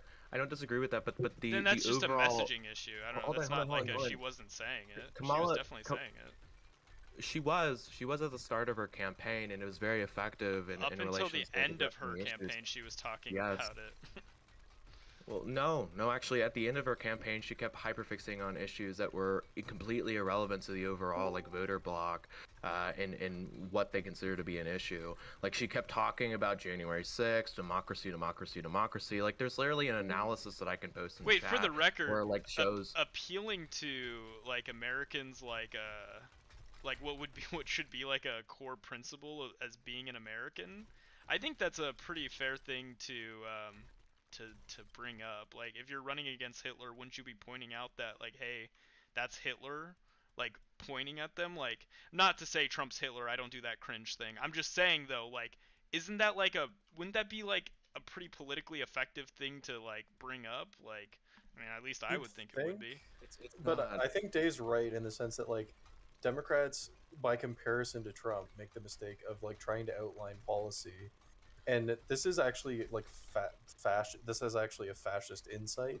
But like when you're dealing with mass politics, you like the masses are dumb. They don't understand. Like talking about policy doesn't matter. Literally just saying, I'm very strong and I'm going to fix this issue, and like basically using fascist rhetoric is the most effective way. And I think that's basically what Newsom's doing right now, right? Which is like good. he's I not want him to talking do about that. policy. Yeah. I mean, if you have to use fascist like Rhetoric methods, like I'd rather that somebody who's not a fascist succeed by doing it, right? Yeah. Yeah, I think Newsom's beating the piano was the same thing that happened in 2020, right? It was like you got the Trump pinata up there. Let's just beat the pinata. Like in 2024, it was 2016 all over again. Trump ran on the exact same issues that he ran this time. The only thing is like a hyper focus on beating China rather than a hyper focus on building the wall. But he just switched the wall to deportations. That's it. He's always been anti-China, always been like anti-immigrant, and he just ran on those policies. More immigrant than anything else. But for the Yeah, record, like, it could his have been. base You could loved literally deportations. substitute any one of those issues. There could have been any issue in the world, as long as it was like supposedly. Like the thing that's weird about it is that Democrats as a whole aren't in support of like illegal immigration or open borders. Like the Well, they broad wouldn't base be, isn't. except they But they we've kind been, of got like, mind fucked into defending it. But I've never constantly, so at this defended. point- I've never defended We open don't borders. care. I've I never don't defended illegal immigration. I don't think most Democrats would. I think I don't maybe care. loud people on the internet. I don't do care. In the same way that I don't care about weed. It's because I don't. It's the same reason I don't care about weed. Someone bought weed illegally. I don't give a shit. What is weed? Is weed really like this horrible, dangerous thing that I should be prosecuting people heavily for? But no. Republicans so why would I found give a a fuck way. about illegal immigration? The Republican news media found a way, though, to make them care. Make them They- care they- about they- it. And believe me or the- believe me, if Trump wanted the Republican Party to not like weed and be diametrically opposed against weed, like half of the country would be like anti-weed What tomorrow. the fuck are you talking about, Chris? Am I wrong? Am I wrong? What the fuck are you yapping about? Who the Everybody fuck else. brought a pedophile? Everybody. You're the only person who brought a pedophile. Wait, what the fuck? Pedophiles? Holy shit. I said I don't care about illegal immigration. Wait, who is here right now? That's yapping. I don't. Oh, it's 93% of the people who were deported Is it never Chris committed yapping a right now? crime, and then like something like 7%. doesn't matter. No, I'm sorry, I'm yapping. Oh, it's Chris yapping right now. Okay, what's up, Chris? Yeah, it's Chris just saying useless shit. Sorry, I had him muted. I don't know why. What's up, Chris? Chris was saying that he supports pedophiles. You server muted me and then you unmuted me. That's what happened, mate. Oh, You I didn't just know. regularly had you muted. I didn't server mute you. No, you didn't. It was server muted, Did and I? then you Hey, just wait, literally unmuted. hey, everybody, were you able to hear him talk? Yes, you No, were. he was server everybody- muted. However, he was. I saw him get instantly server muted. I might have- However, I support that you should just server mute him again. Oh, because for the I don't give a shit. based. Okay. Yeah. I thought. Well, I think I clicked on it when I was in the process of attempting to unmute him, but I think Yeah. I just had him locally muted initially.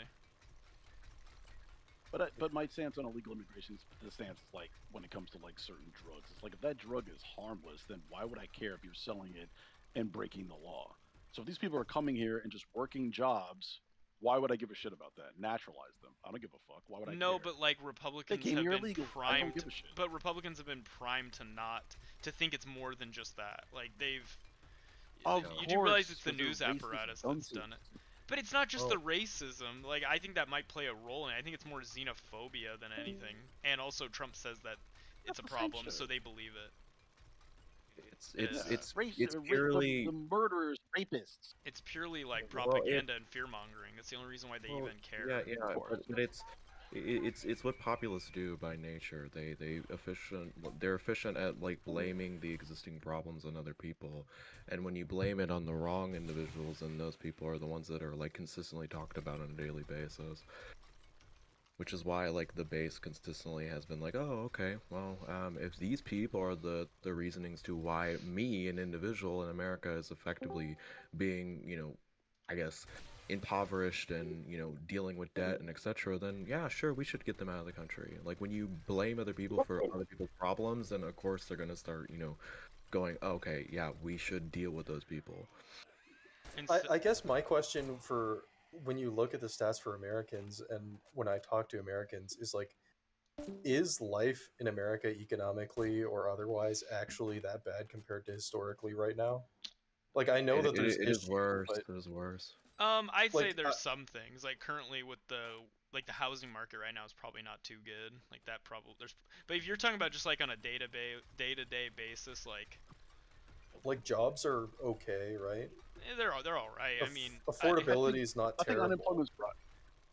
Affordability is for the record, terrible. post-Trump, all the arguments you're making, I would say like, yeah, I agree with you, but post-Trump with the things he's done with the economy, like we're looking in a direction now where we're gonna probably be seeing some actual genuine inflation that is like self-inflicted with the tariffs. We're gonna see I mean, you saw him literally fire somebody because he didn't like the jobs numbers that came out. Like there is some real.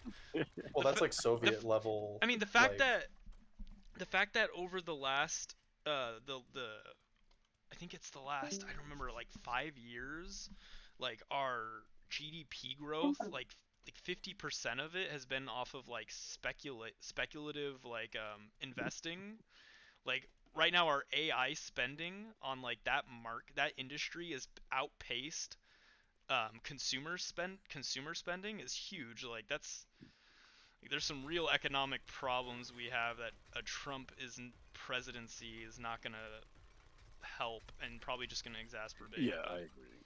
Anyways. Agree, but I guess Like, my, no more one's my gonna point play is it. like when you talk like Day was talking earlier about like which candidate is speaking to the everyday issues, and I guess the thing that pops into my mind is like I think that's true to some extent, but I also think that a lot of what people consider to be their everyday issues is like culture war things that essentially they're being programmed to care about. So it's kind of like a chicken and the egg type thing. Like, yeah, probably.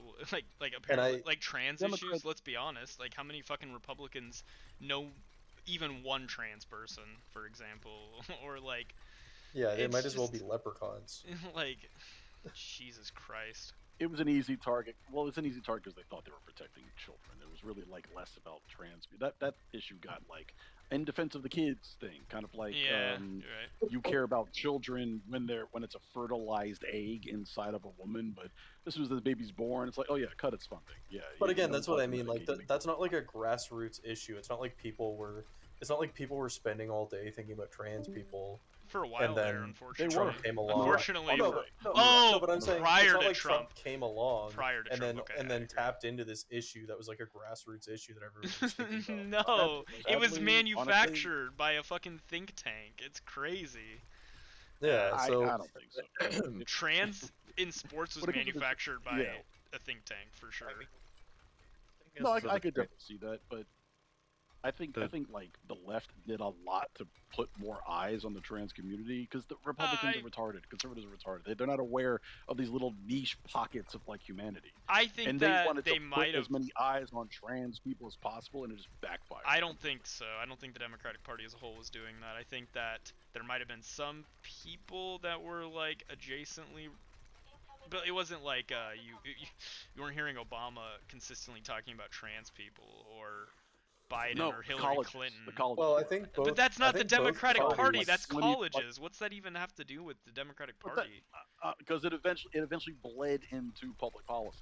I think In what- it in- fits into. bathroom and all that Well, shit. I think it fits into the culture war niche, which But that's a culture I'm not a both sides guy, but in general for politicians, culture war issues are great politically because you can just pontificate on them and never actually need to do anything policy wise, and they're basically an infinite supply of like partisan debate Yeah. topics.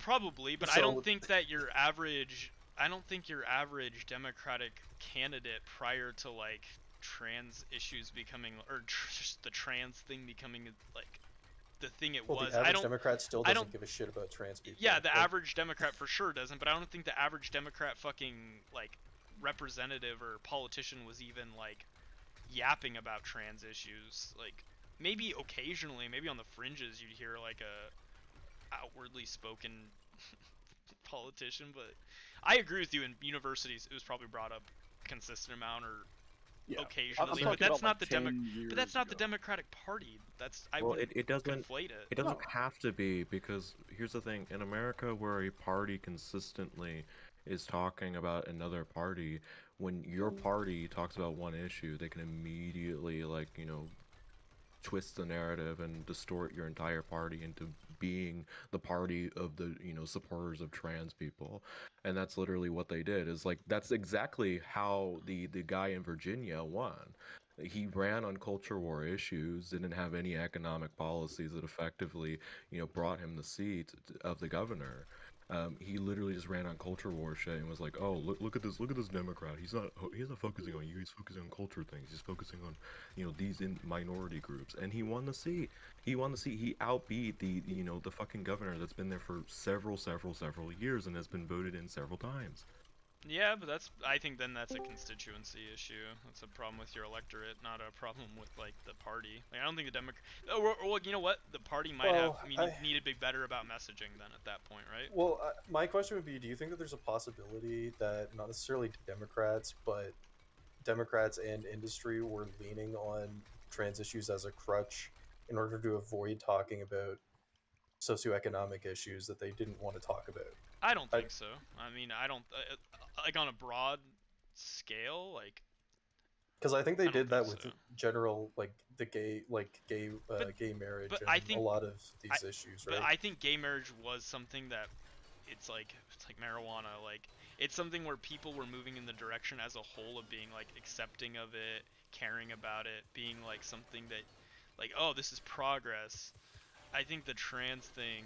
It's just like kind of a shoehorned in thing. Well, I think gay marriage was grassroots, and I think trans issues were more manufactured. Yeah, but I think it was just wonder if there's not a both relationship sides to some degree. No, I agree 100%. But I just think that I'm not at both sides. Like, I think the Democrats are like quantitatively better than the Republicans.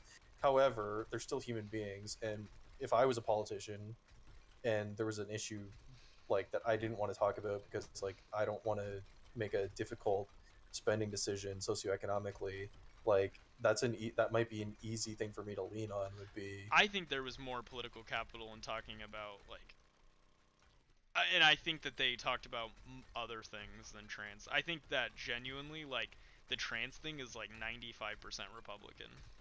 Like, genuinely, I believe that. Yeah. Okay, but you have to ask yourself the question: why is it the case? Because they used think tanks to figure out. Yeah, they used think tanks to figure out what actually would also get Republicans. Republicans tend to rally around. Yeah, which is why the whole trans bathrooms thing wasn't really a big deal. It was when the transport thing happened that then it all became a big deal. Right. Well, they tend to focus on issues that don't cost them anything to back up. Except for maybe deportations, but they were so racist. They were like eager to spend as much as possible, just like the wall. Spend whatever it takes; they'll totally afford it. Democrats are the ones who usually like call for actions that will cost you something, like healthcare, education, raise wages, and that's why that becomes bipartisan. To where even if Democrats in Congress are not vocal about it, they're avidly against it. Look at the people who donate to their fucking campaigns. They're all like, dude, here's another health insurance company. You know what I mean? It's like, that's what the fuck, you're in their pockets? I mean, totally it's an interesting thing. The willingness to spend actual money to try to like do something about the immigration issue is a weird one to me, because I wouldn't like, it makes me wonder where in the Republican what you call it, intelligentsia, which sounds like an oxymoron, but like where is the will coming from among those people to actually spend money on this versus just using it as a political issue? Like, because also the weird thing that was revealed is that like a lot of these illegal immigrants are like Trump supporters, right? Like they're coming from countries where they're like anti-communist, and a lot of them are actually pretty pro-Trump. Because they see themselves as white. Like Cubans see themselves as white. Yeah, or they see themselves as like a part of the in-group, yeah. Or I think some of it is just that they're coming from a cultural context where like strong men appeal to them. I think that could be the Maybe case I don't as know. well. Actually, Yeah, there's a lot. You could probably write a whole book. There's trying to probably figure out the so much psychology. to it. Yeah. Yeah. I couldn't But even just begin. But just as a It's but probably just like smart, a but yeah, descriptively, it seems as if like a large proportion of them would actually potentially be Republican voters. See, absolutely, easily. I don't disagree with you on that. I like this quote in chat. It describes what we're talking about in relation to the culture war issue, which is they supplement their wants and need for material gain at the benefits of retaining a social order where they perceive themselves as dominant. And in which case, the reasoning why why it represents this conversation is because of the fact that Republicans use this idea that like if we target individuals and we stop them from living within our society as the way that they are operating, that this may or may not give you material gain or give you a certain gain in particular way, like in any way possible. Are you saying that's some of the psychology. I think there might be some. The psychology definitely is partially that, but like they're wrong. I don't know what else to say besides they're incorrect in their assumption there. Because it's a weird little gamble, right? They're like, keep taxes low because one day I'll be one of these millionaires you talk about. I'll be one of these millionaires you hate so much. True. Well, you guys have no hope in becoming a millionaire, so it's not a problem for you guys. It's not But about for no us- hope. We're talking about statistically across the board. Like there can only I be think so many maybe he's smarter. millionaires. And even then, even if you became a millionaire, you became a millionaire because of all the hard work of everybody else around you in society helping to contribute to you being able to be in a Sounds like position where you're socialism. capable of. No, capitalism is transactional. For the record, Nobody's just giving them money. What For do the you mean? record, I'm a big market capitalist. I do not Well, I'm believe in very rich. socialism. I'm like a millionaire. I know what I'm talking about, too, buddy. So let's skip I that part. I Let's don't go know. back to the I don't know capitalism. what cringe point you're making right now. All I'm saying though is that if you become a millionaire or you become ultra wealthy, and a lot of that was due to the benefit of everyone else in society contributing What to does all that the mean? things that allowed you to become. What does that mean? Right there. You just said. Oh my god, you're trolling. Wait, am I Do you trolling? think the mi- Everybody else here, am I trolling right now by what I'm saying? I'm not collapsing. I'm not collapsing. So let me Is ask a simple is question, everything right? that I'm saying confusing for anyone else here? Everything that you're saying is literally straight from Adam Smith, which is hilarious if anybody's going to try to argue against Look, this idea. spit out his nuts, buddy, and let me finish, okay? So the point I'm making here is just gonna be very simple. There's Okay, not yeah, gonna make be a your point, single person Collapse. that's wealthy that just got money for the sake of. Nobody pays some money just for the sake of paying them money, right? They usually have to offer something. So if all you're saying is if I'm able to provide some sort of like business that some people find helpful, they're not just giving me money for the sake of giving me money. You do understand that, right? I'm giving something in return.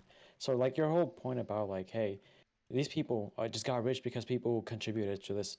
But they also got something out of it. I didn't say You that. did. I didn't say You that did at though. all. So Nope, if I I like didn't pull up say the video that. right now, I won't find you saying that. right I'm now? streaming right now. You can go back in the VOD So, right so now. am I, buddy. I literally have OBS. Open. What are you talking whole about? So point if that I, wait, I want to ask a simple question. If there is a video of you saying that, are you gonna make A video of me saying what? Repeat it one more Why time don't for you- me. Repeat it one more time. Society, the reason why they are rich people out there is only because some people want to contribute the money to them. Is that true or no?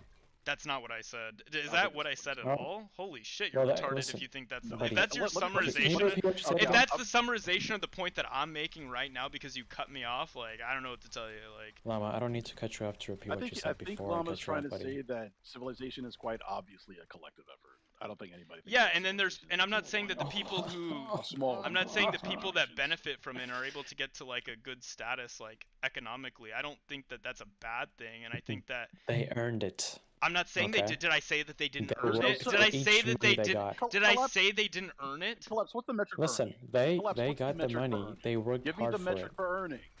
Give me the metric for What does that earning. even? That's such a I think earning vague is an statement. What actual do you mean? metric Can you nobody measures clarify? by. Clarify what You you're talking said they about, buddy. earned it. You said a vague statement. I'm giving you a very direct statement. Okay, Give let me the clarify what I metric. mean Give then, me right? the unit for earning something. I don't know what that means. See, again, you're asking very vague questions. I could, Listen, for the I'm record, making for the a record, I gay could ass actually, fucking- for the record, I could actually steel man the argument on your end. nobody But you're asked you too, to steel but man you're any too sort of fucking argument, buddy. retarded, Spit it out. collapse, to even know what you're yapping about right now. Holy shit! Listen, buddy, You I need don't to need you to need steel to man read anything. you need to go okay? read Adam Smith because Oh he'll my God. fully explain the point that I'm making. This concept, You're which just is- mad. You're which just could mad be- there's which rich could be people easily out there. summarized as Wait, like how many collapse! billionaires, how many Collapse! how many Wait, no, billionaires do you think are Wait, produced stop by... for just a second, Zoro. Yeah. Collapse. I am not upset about people being rich. My whole argument is that it's good that there's rich people out there. I don't know what the fuck retarded like inbreeding caused you to exist right now, but like my whole argument was that people getting rich, there's nothing wrong with it. But if you've gotten rich due to society helping benefit you to put you in a position where you were able to like go to college, where you had all the people in the different service sectors contributing to where you didn't have to like your family, you didn't have to like farm for your fucking food, because we live in some like socialist communist command economy hellhole. Like there should be nothing wrong with you contributing a little bit more in taxes. That's like the whole point I'm making. But your retarded summarization is that I hate rich people. Do you understand like how fucking retarded you sound right now? Dude, this is crazy. You do hate rich people. You're saying they should pay more in taxes. You hate us, dude. You're just mad you're not one of us. Ultimately, you could try to... Yeah, okay, so you're just trolling. Okay, so you're just trolling. Okay, well, got it. whatever. Okay. Fair enough. If the whole point you got from that was that I just like hate rich people, then you're like fucking retarded. You keep calling me retarded. Can you stop that? Cause you're low IQ and you're not lowbrow making and any retarded. I mean, let me ask you something, Collapse. Do you want to be a rich person surrounded by poor people? I don't really care who I'm surrounded by as long as I'm rich. Like, it's not a problem for me. Really? You just want to be rich, but like you're constantly scared of like getting murdered. You know what I mean? Getting by the angry, starving rabble. You want to live in a country where you're the only few rich, surrounded by starving masses. You want that? That'd be equitable for you? Dude, I don't think there's a society like that where majority of people are starving and there's like 1% that just like... I mean, do you know North Korea it's does a exist, hypothetical. but like even then, That's you're like- still wrong. Well, I'm just saying it's a hypothetical. I mean, I'm North saying it's Korea does hypothetical, exist, so okay? he's still wrong on his retarded like point he just made just now. Or Mogadishu, right? Or any other like country that's like known to have really small pockets of wealth surrounded by starving masses, right? Like, do you want to live in that under those kinds of circumstances? You want to live in Mogadishu? And no, I think I'd rather live in a place where everybody's like relatively well off, right? I think that's what I want. Excellent. I think that's what me and Llama and perhaps Zoro are advocating for, right? 100%. Because you said that you earned it. You haven't earned anything. Nobody earns something in an economy. What you're talking about is bargaining power. Okay? What I want is equitable bargaining power. That's why I'm very in favor of unions. Sometimes laborers will have the edge, but sometimes business will have the edge. You'll actually find out what the true value, okay, of your labor or the true value of your employment when you have that equitable exchange. That's all I want. And they have those in the countries that have the highest quality of life in human record, okay, in Western Europe, these countries that you call socialist, okay? That's where you'll find that high quality of life, not in the U.S. Dude, I live in Finland. I'm not American. What do you mean? Then what the fuck are you arguing against? What the fuck are you talking about? I don't even know what we disagree he's just about. trolling.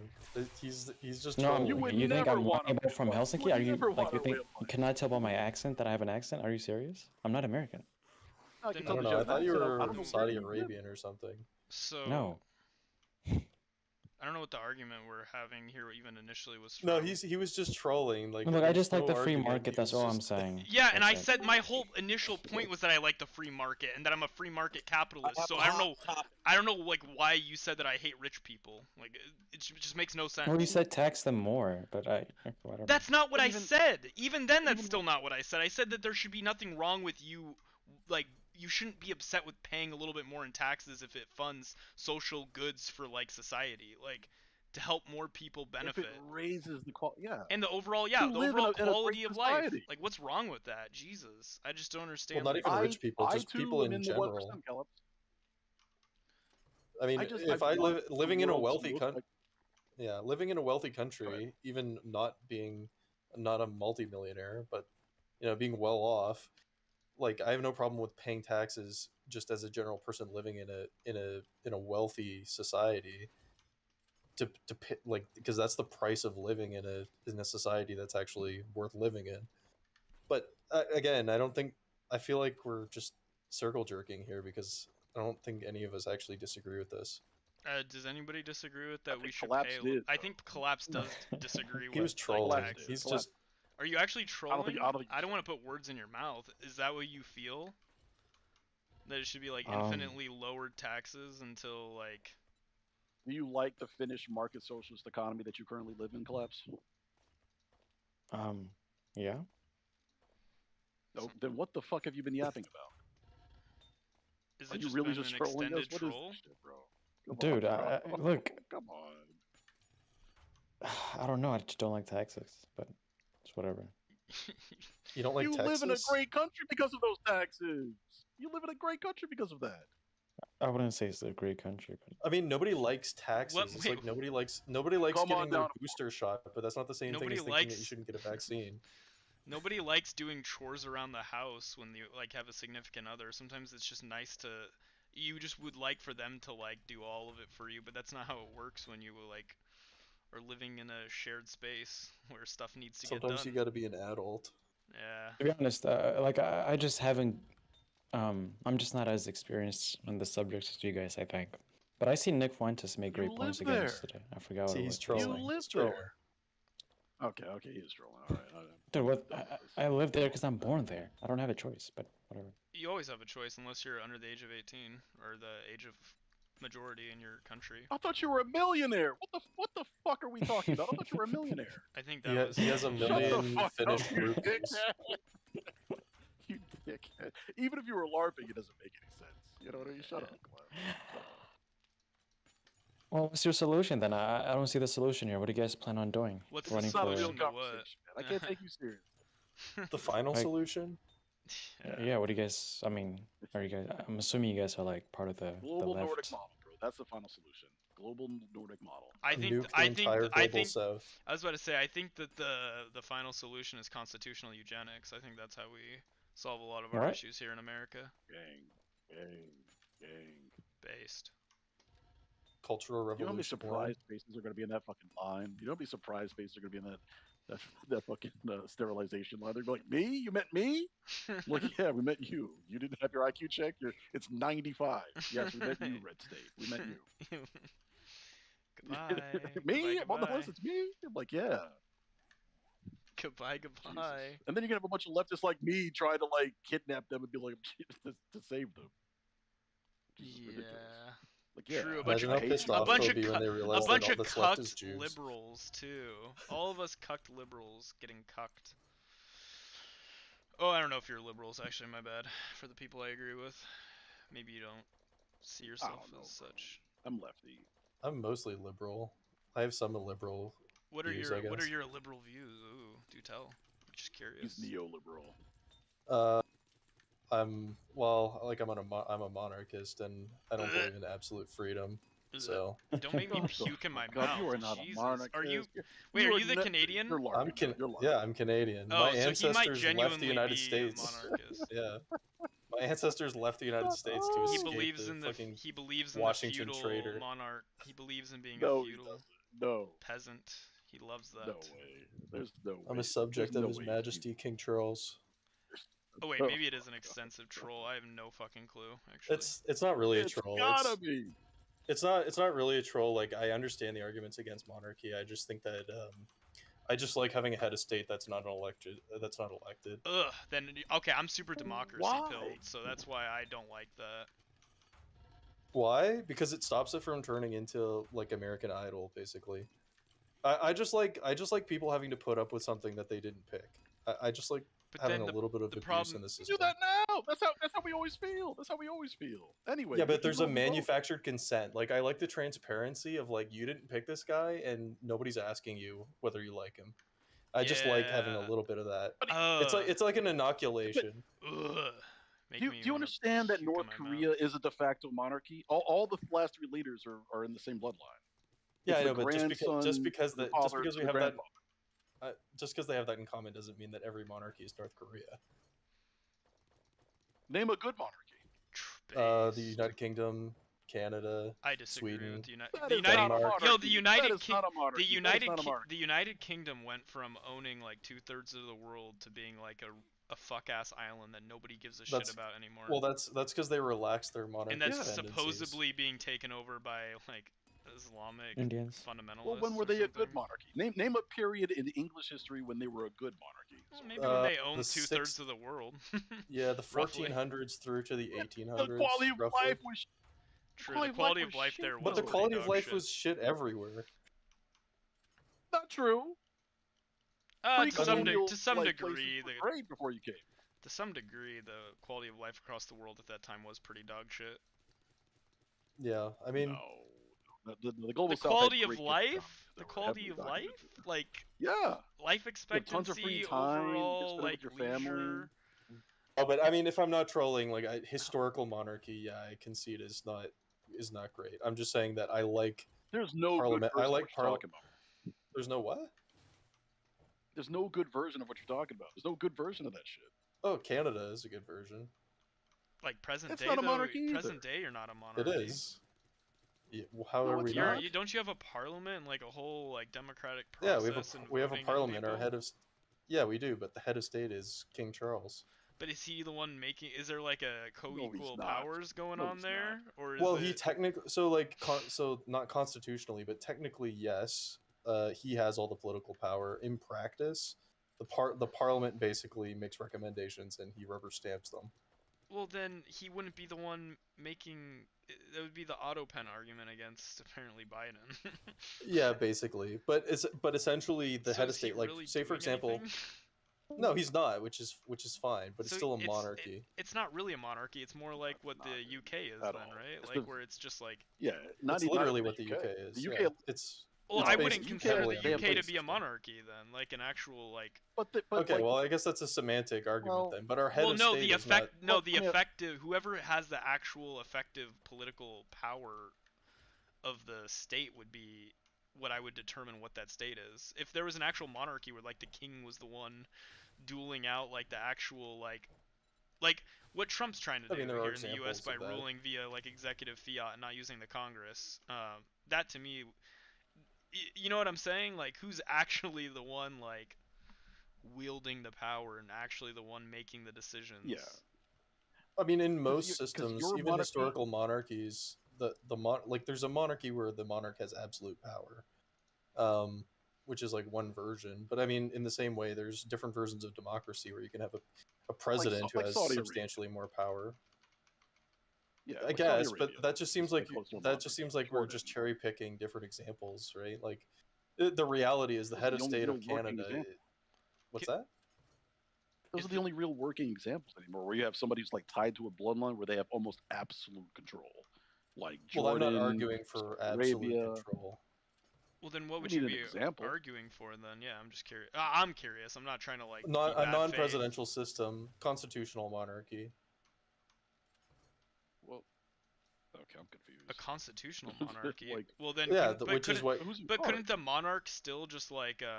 Well, then how is it a monarchy then in that case? Wouldn't that be like? How is it not a monarchy? Would there be like a? Who's the still- monarch? Yeah, who's like the monarch? Why would there be a constitution? There would be no need for a constitution. The monarch would make all of the. Okay, so just slow down for a second, right? Does the Okay, United Kingdom have? Does the United Kingdom have a king? I guess like on paper they have a Yes. king. Yeah, I'm not gonna disagree. And he's with that. he's the monarch and the head of state. And yet they No, have he's not Magna the monarch. Carta I wouldn't and say their he's the head- constitutional I No, wouldn't- they don't. No, the House of Lords has like a 10% vote, man. They do not. They're born into that position, kind of like Well, what he's you're not- talking about. But they no, don't have he's much not- power. He's not in the House of Lords. Like literally, the Prime Minister of the United Kingdom serves at the pleasure of the king, right? And in terms of the written law, the king can basically just declare laws. Can they in the UK? Yep, same as in Canada, and probably Australia I too, did because not we're even all know the same constitutional monarchy system. And the reason why I like this is because we don't have a president figure, and so what ends up happening is like there's a lot more humility in all levels of government, because when the prime minister is in sitting, he actually has to sit like, below the king. So it's just psychologically, I think it's better. Oh, Who is come on. who This is? is like Is it this is Siphon? like the it's Siphon. It's like having like like a fist fight or some My, shit. my grandma's alive, but still. Yo, Sipin, message in the side chat when you're done. Okay, continue. Sorry. I don't know, man.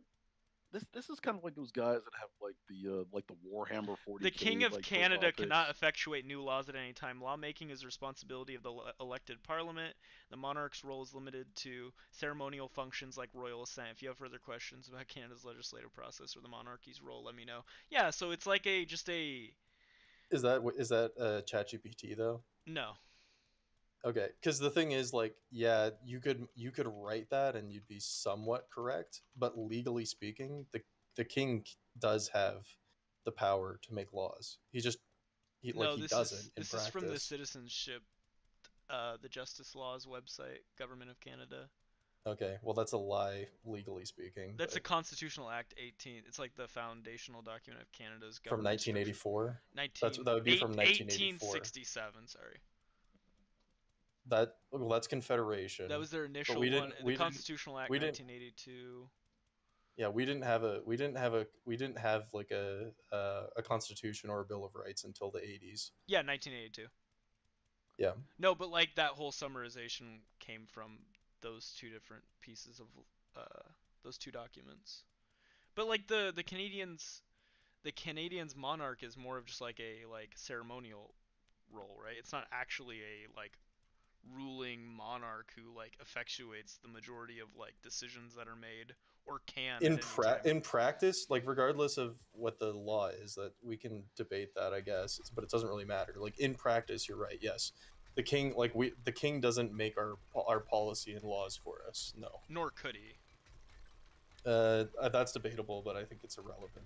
It would be super relevant when we're talking about monarchies, right? Like, would you? So if that's the type of monarchy you prefer, like you like the monarchy you have currently, right? Yeah. So that I guess then me and Zoro probably don't. Neither of us would want that, but neither of us are thinking about that in the like autocratic. I mean, what would you even consider that to be? I guess I don't know. Like to me, it's a conservative institution, and it's a cultural institution. Like it's not just like purely a functional political thing. It works on a bunch of different levels. I guess fair, but either way, I'm democracy pilled, so I think anything to do with feudalism is cringe. Anyways, moving on.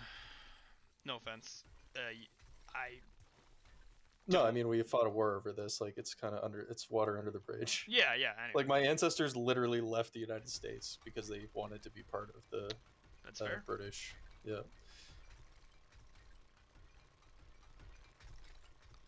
Anyways, does anyone here want to debate Trump? I got a hot I'm actually topic. Oh, go ahead.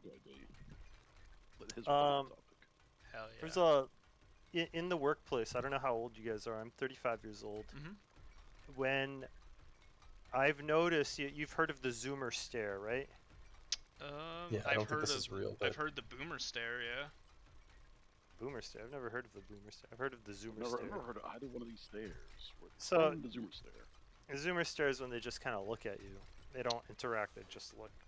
I don't know about especially this. it's in the service industry that this term is kind of there when customers will come up, ask for help or ask a question, and the person behind the counter who may happen to be a Zoomer will just respond by staring and not talking. Are Zoomers of the age to be working in the service industry yet, or is it 14? They are now. Are 14 No, year olds they are considered Zoomers?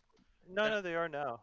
Wait. So this is something that I've noticed with This would be Gen Alpha, right? Sorry.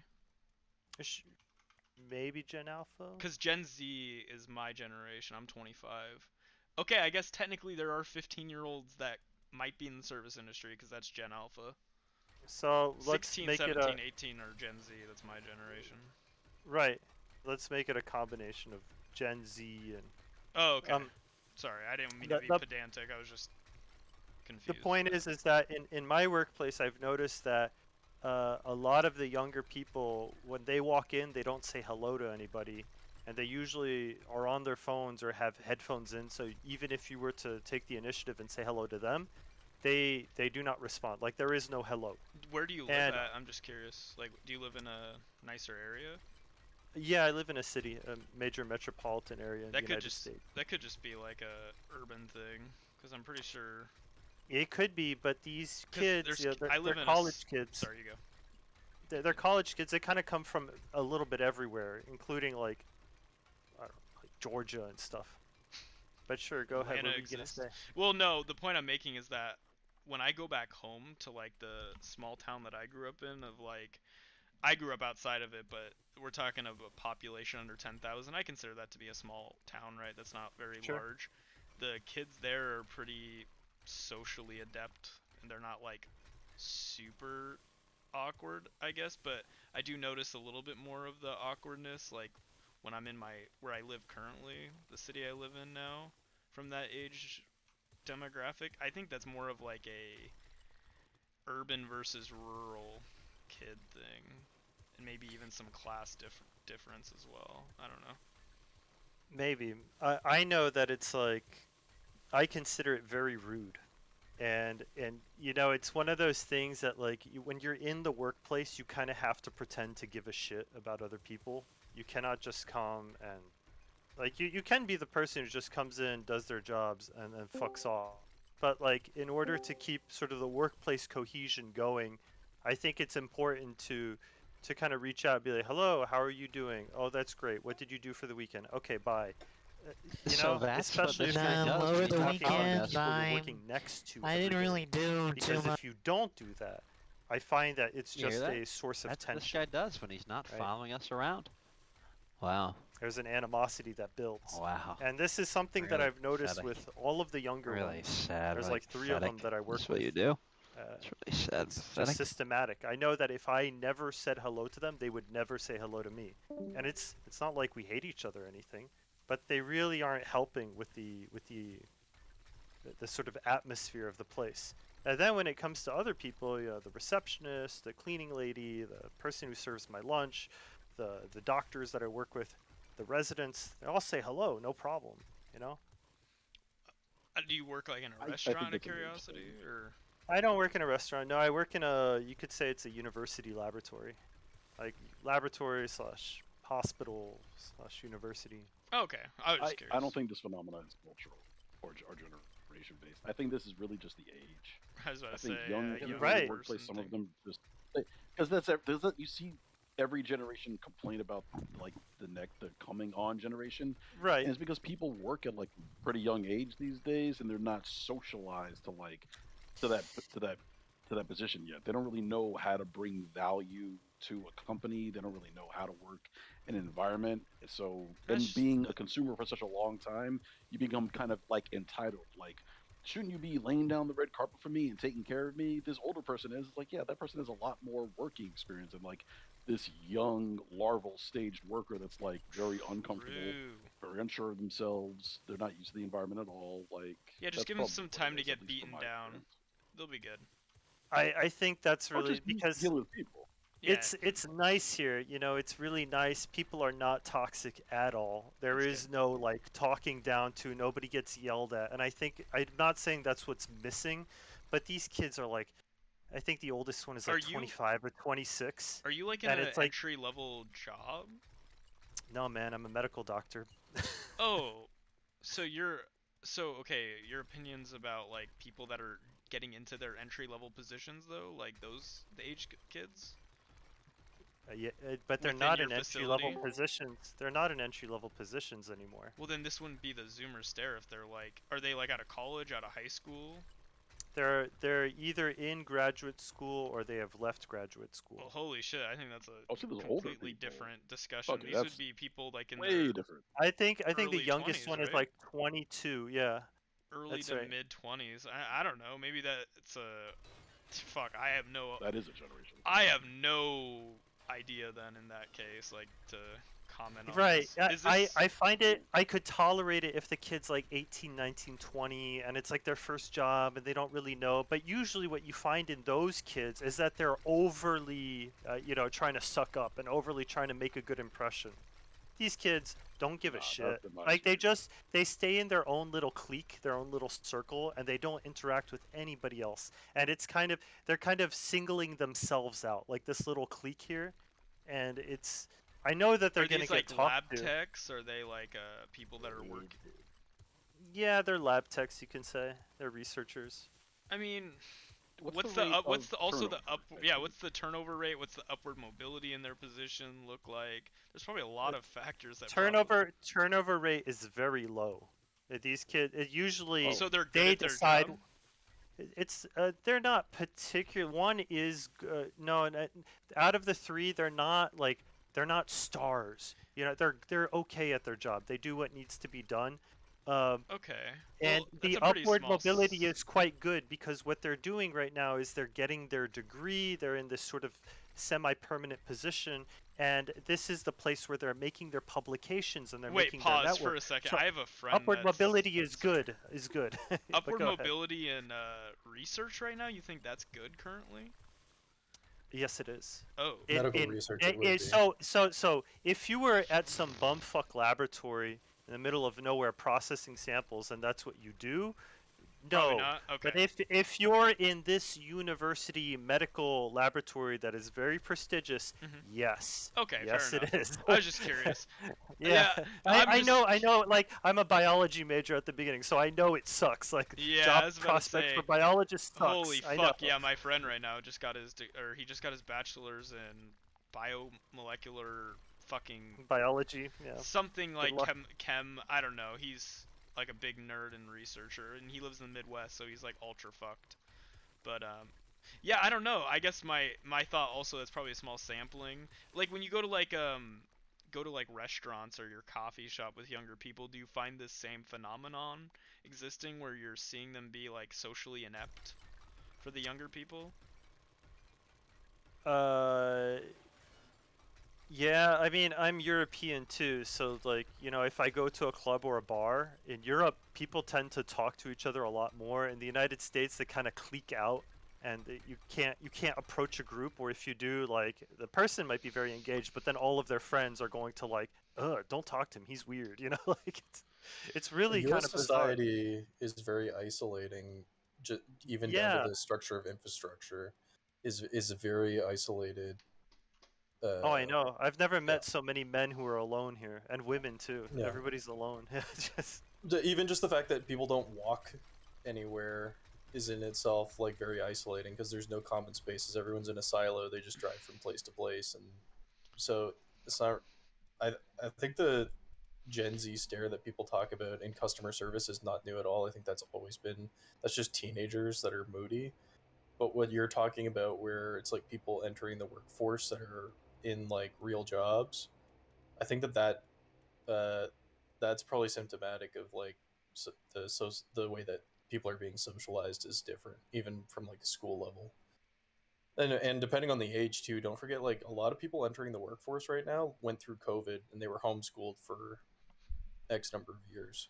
Yeah, that is. essentially. these kids are 25 though. Like, you I'm know, about to say, as a 25-year-old, I missed COVID by a year, and then I went Yeah. straight into boot camp actually right after I graduated, and then COVID happened my year back. So I guess I don't know. I don't have any like experience or really understand it from like a being in school standpoint or as a kid. So I guess think- maybe I I'm think not a you're great just- person to speak to on it. I think what you're seeing is that like this tendency, which are always existed in some people, is just more common now Probably exacerbated because of also. social. Yeah, it's just more common because it's the way that people are being socialized now, and it is actually bad for their it's bad for their careers. I would say because it you is don't. it is really bad. Yeah. Yeah. You know, a lot of these surgeons that Thank I God work I was with, like raised by a some are boomer. like, Fuck. some of them are 60, 70 years old, and they're very nice people. But they're also from a generation where it's like you need to say hello to me when you enter the operating room. You can't just pretend like I'm not here. This is my operating room. Like, Well, it's weird. Well, that It's might be weird just like a behavior. that's not weird. But this is it. These are social norms, and this new phenomenon is not normal. That's the issue here.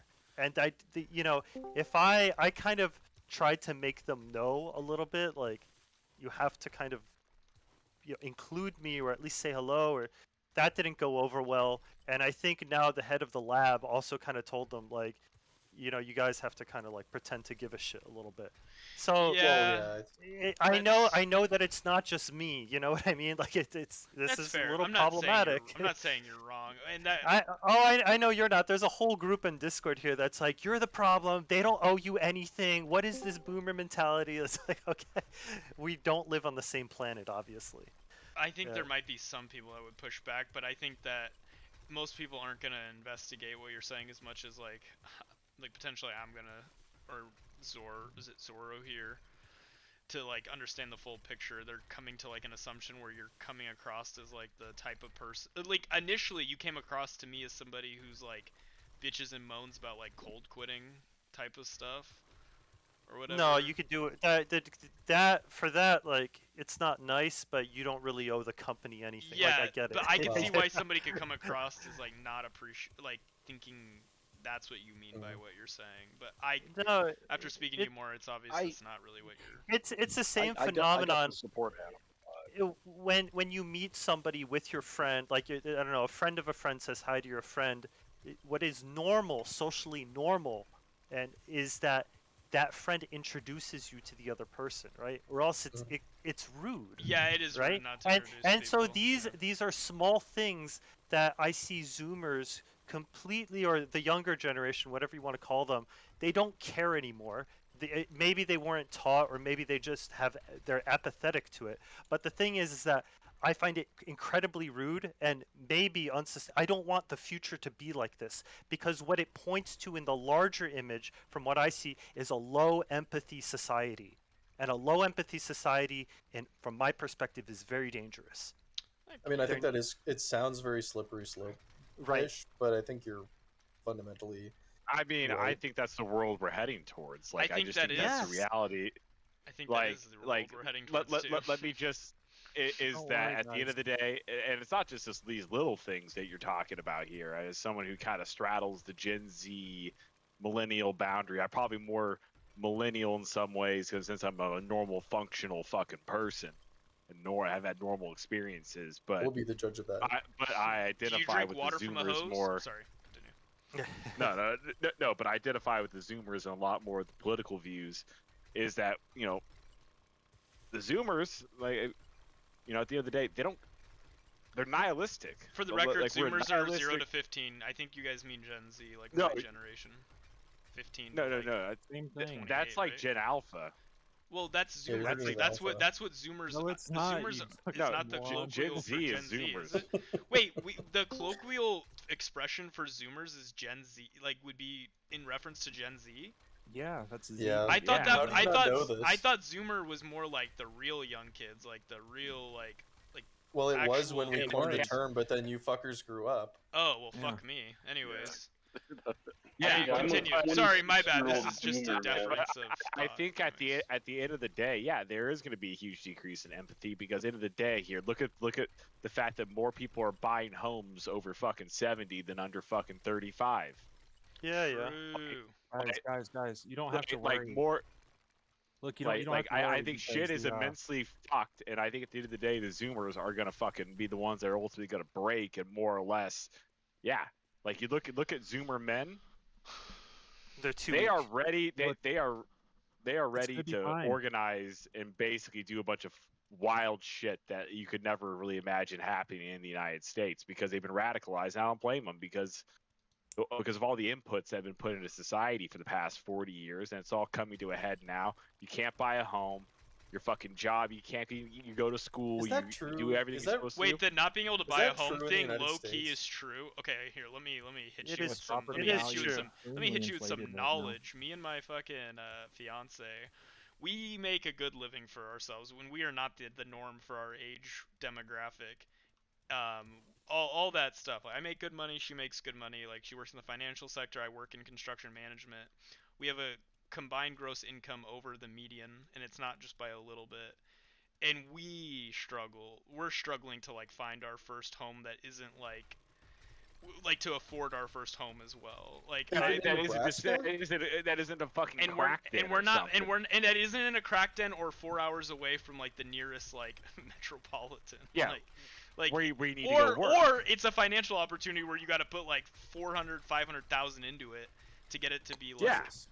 or not 400, 500. Let's say even 100,000, which is more realistic. 100. And then That's a lot of money that like it's just rough. And we're not like financially irresponsible people too. Like, yeah, I mean, it sounds like 2 incomes. You know, it sounds like you get decent jobs. It we sounds don't like have the kind of people that you should silver you should spoons be up able our to. asses either. I guess preface it with that. So that could be part of why we're struggling a little bit more. Guys, look, it's all going to be fine. You don't have to worry about everyone becoming psychopathic because, look, the AI is just going to teach us all to be nice to each other. Based. No, no, but sorry, back dude, to the point we're AI making. psychosis I that's going to be think dropping back to out. the point. is Sorry, that back to the part. point. Not to let me sidetrack add on to AI the- real quick. Let me add to the other peg here. You have the H-1B. So let's say you're one of these people. You're smart. You work hard. You go to school. You go get a computer science degree from a leading public university or a leading university in the United States. Guess what? No, fucking Rahip from fucking India is going to take your fucking job. Because at the end of the day, his visa is tied to the company. So guess what? He can't negotiate the same way as you can. You'd be like, Such well, a small this company here's percentage going of to pay me more. But that's such a small percentage of people. I don't know what we're talking about aggregate. Like What data. was his name? But that Wait, what was that the name matters you is that used? they're hollowing out Rahip, whatever the fuck. A deep. Well, yeah, okay. So, but the thing is, Yeah, the point Rahip is also like hella racist. He's like a hella racist Brahmin, and he fits right But in. we're talking with the about literally coming in. 65,000. There's controversial 60. Brahmins don't belong There's in America, right? such a There's small percentage 65,000. of people that have that even affects. Like, let's not worry about Yeah, that. Yeah, it's 65,000 H1Bs every year. That's like Yeah, you've but probably never I'm- met an H1B. But I'm trying to say, like the theoretical anti-foreigner Americans, right? Like they don't have the juice to actually get any of it done because all of their political figureheads are in the pot with the H1B stuff.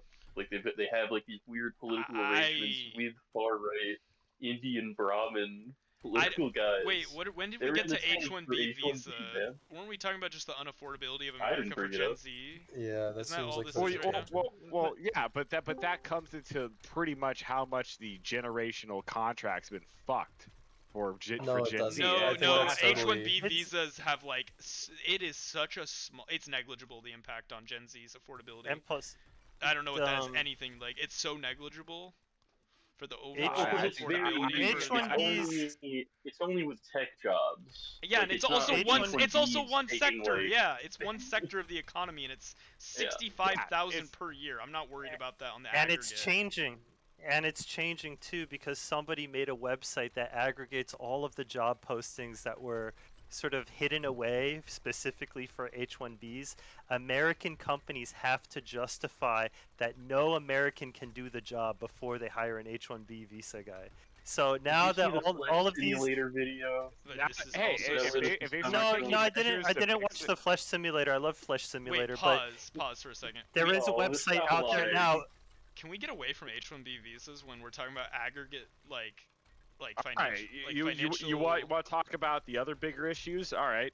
Like So the we have that. affordability of That- housing, that's that's not really a big issue when we're talking about affordability of housing. Like, I don't know what that has anything to do with. I was keeping it broader of all the different That things is like of why so Gen Z niche. That is so niche. We're talking H1B visas, a broad like issue that's like causing there to be an affordability crisis for Gen Z. H1B visas would be a big broad example you'd bring up. I mean, You know how could fucking talk about stupid you sound? Like you have like to me it comes across you have like a Neanderthals like Look, knuckle he dragging wanted to do a summarization video of like report. economics Not a because Flesh it's like Simulator such video. it is Wanted such a to like do- it is such a simplistic like hive mind summarization of economics in America to use Well, H1B he's visas summarizing to a be YouTube video, bro. Don't be too hard on him. true. He's just summarizing a That's YouTube fair. video we True. saw You're last right. week. You're right. My bad. I apologize. No, because He's Gen Alpha. I issue is near and dear to my heart because I know people who work in tech who've been fucked Base. over. That's what I thought. Base, That's well, what I thought. It's literally also base. base CNN. He's not talking in general. He's talking like literally a guy named Sanjeet took his job, so he thinks Base. that's the Well, you know issue what? that's CNN. affecting everyone. If we're just talking my about job our is safe. wait, out of My job's curiosity. safe. Not out of curiosity. Well, CNN. Why is your job safe? So you can admit that like your whole point here is more of just like a personal thing, and it's not really No, has but anything I to do still with think like it's the a aggregate, huge right? issue. I still think it's a huge issue It's of white not. collar It's replacement. not. Nope, it's not.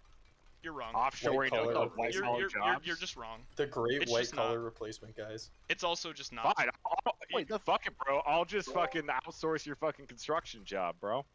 That's not outsourcing. You're talking about a Construction. That's not outsourcing.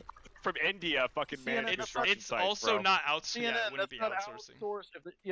If they moved here, then it's not outsourcing. It's more like brain drain. It's the plus- replacement of white collar jobs, whether they come Wait. here to take them or they send them overseas. Hey CNN, No, CNN, This is the wrong CNN. framing. You're- Hold on. Holy This is the wrong framing. One second. This is the wrong framing. If you outsource it, it's so that you can beat labor costs. You can't do that once they're in here. Here, you just got Outsource out competed. You're just construction. angry that the person was not white. So what are they That's going to it. do? They're going to build the building in India and then ship it over on a ship? what the fuck are you talking about? No, they would be setting up the servers like for I guess a fucking hospitals like their Well, to fucking be fair, they also do like their that. tech I mean, it's servers and not then like they don't do shipping that it as over. well. Well, yeah, they probably do. Then they Like probably a shit ton maintain of it stuff. overseas, but I don't know what that has. But whatever it is, it's still a part of it, and It's still such a small, negligible aspect of what makes It's not negligible. It's negligible when we're talking about the I mean, affordability if you- of an if you entire really wanna generation talk about- across you every wanna talk about industry the and big sector. issues, It is literally so negligible. let's talk about ZERP. Let's talk about ZERP. That's probably the biggest fucking issue. That's the what is ZERP? Explain it. What to is me. ZERP? Zero interest rate policy from the Federal Reserve. That is also that horrible. happened. You know what? I agree with you. That is horrible. Anyone that pushes for I that mean, is it's- a boomer. it's gone Anyone away- who it's pushes gone for that is a away. retard boomer. Anyways, move on. It's gone away, but that's essentially what has happened, and then basically you have these policy trade-offs to where pretty much localities want to keep inflated home values so they can keep their tax base. I just said that And then- boomers are retarded. I don't disagree with you. That does contribute to the unaffordability Yeah, but of why housing not in actually America. talk about the incentive structures of why it's done instead of saying boomers are retarded? But Let's they talk are about they are why it's retarded. done. They are retarded Sure, though. I agree, but why don't And you they're want to actually selfish. understand? I do understand. I do why. understand why boomers they don't want to leave their house. They Lana, don't want why to are leave their you housing. so you've set your intentions on fighting with the CNN guy? What if you're both the least interesting people in the room?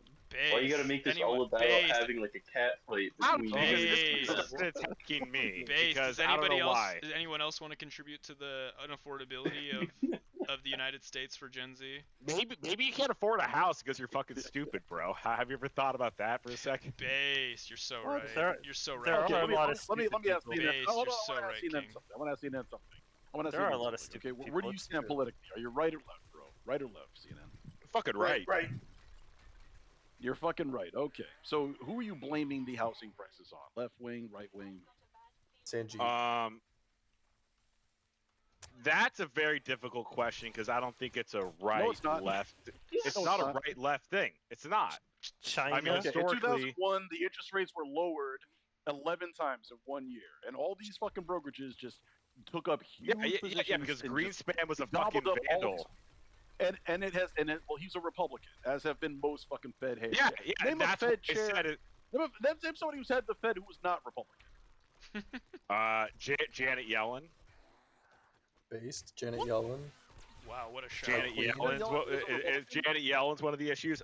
Fucking Ben Bernanke. How about him? Bernanke was definitely Republican. Wait, are He you was like Republican. are you a fiscally Bernanke? are you a Bernanke's fiscally Republican. conservative Republican? Out of curiosity, CNN. In this day and age, of the kind of problems we have, I really don't know what the fuck I am. So you're not fiscally conservative. Got it. Okay. I don't know. I think we're at a point here. So where you're the problems we you're have, fiscally liberal, where you're willing to spend as long as the issue that's being spent on is something you care about. No, not necessarily. Even if it's It's just absolutely understanding demolishing. the old paradigms no longer apply. All to right, where read we are between the right lines. now. He's a Trump supporter. He'll go wherever Trump King said- Trump tells him. True. So we don't care about being. I can't believe it that we don't care about being fiscally conservative anymore.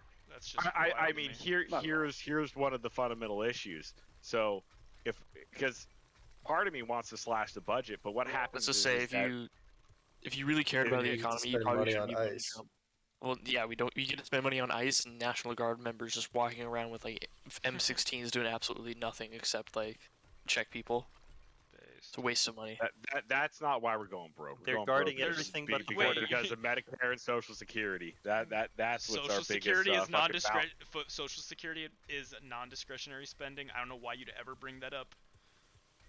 non-discretionary because we say I don't know because we why say you would it's not ever bring that up discretionary. in a discussion about like being financially irresponsible as a country. But okay, that's cool. We're spending more money on Why like, is it national members doing irresponsible? that than Is it the a president. crime? Literally on roads. We should just get 70% rid of of the our roads. Because it's not discretionary because we say it's Remember not discretionary. Elon Musk saying that he would cut the deficit by more than our entire discretionary budget? That was crazy.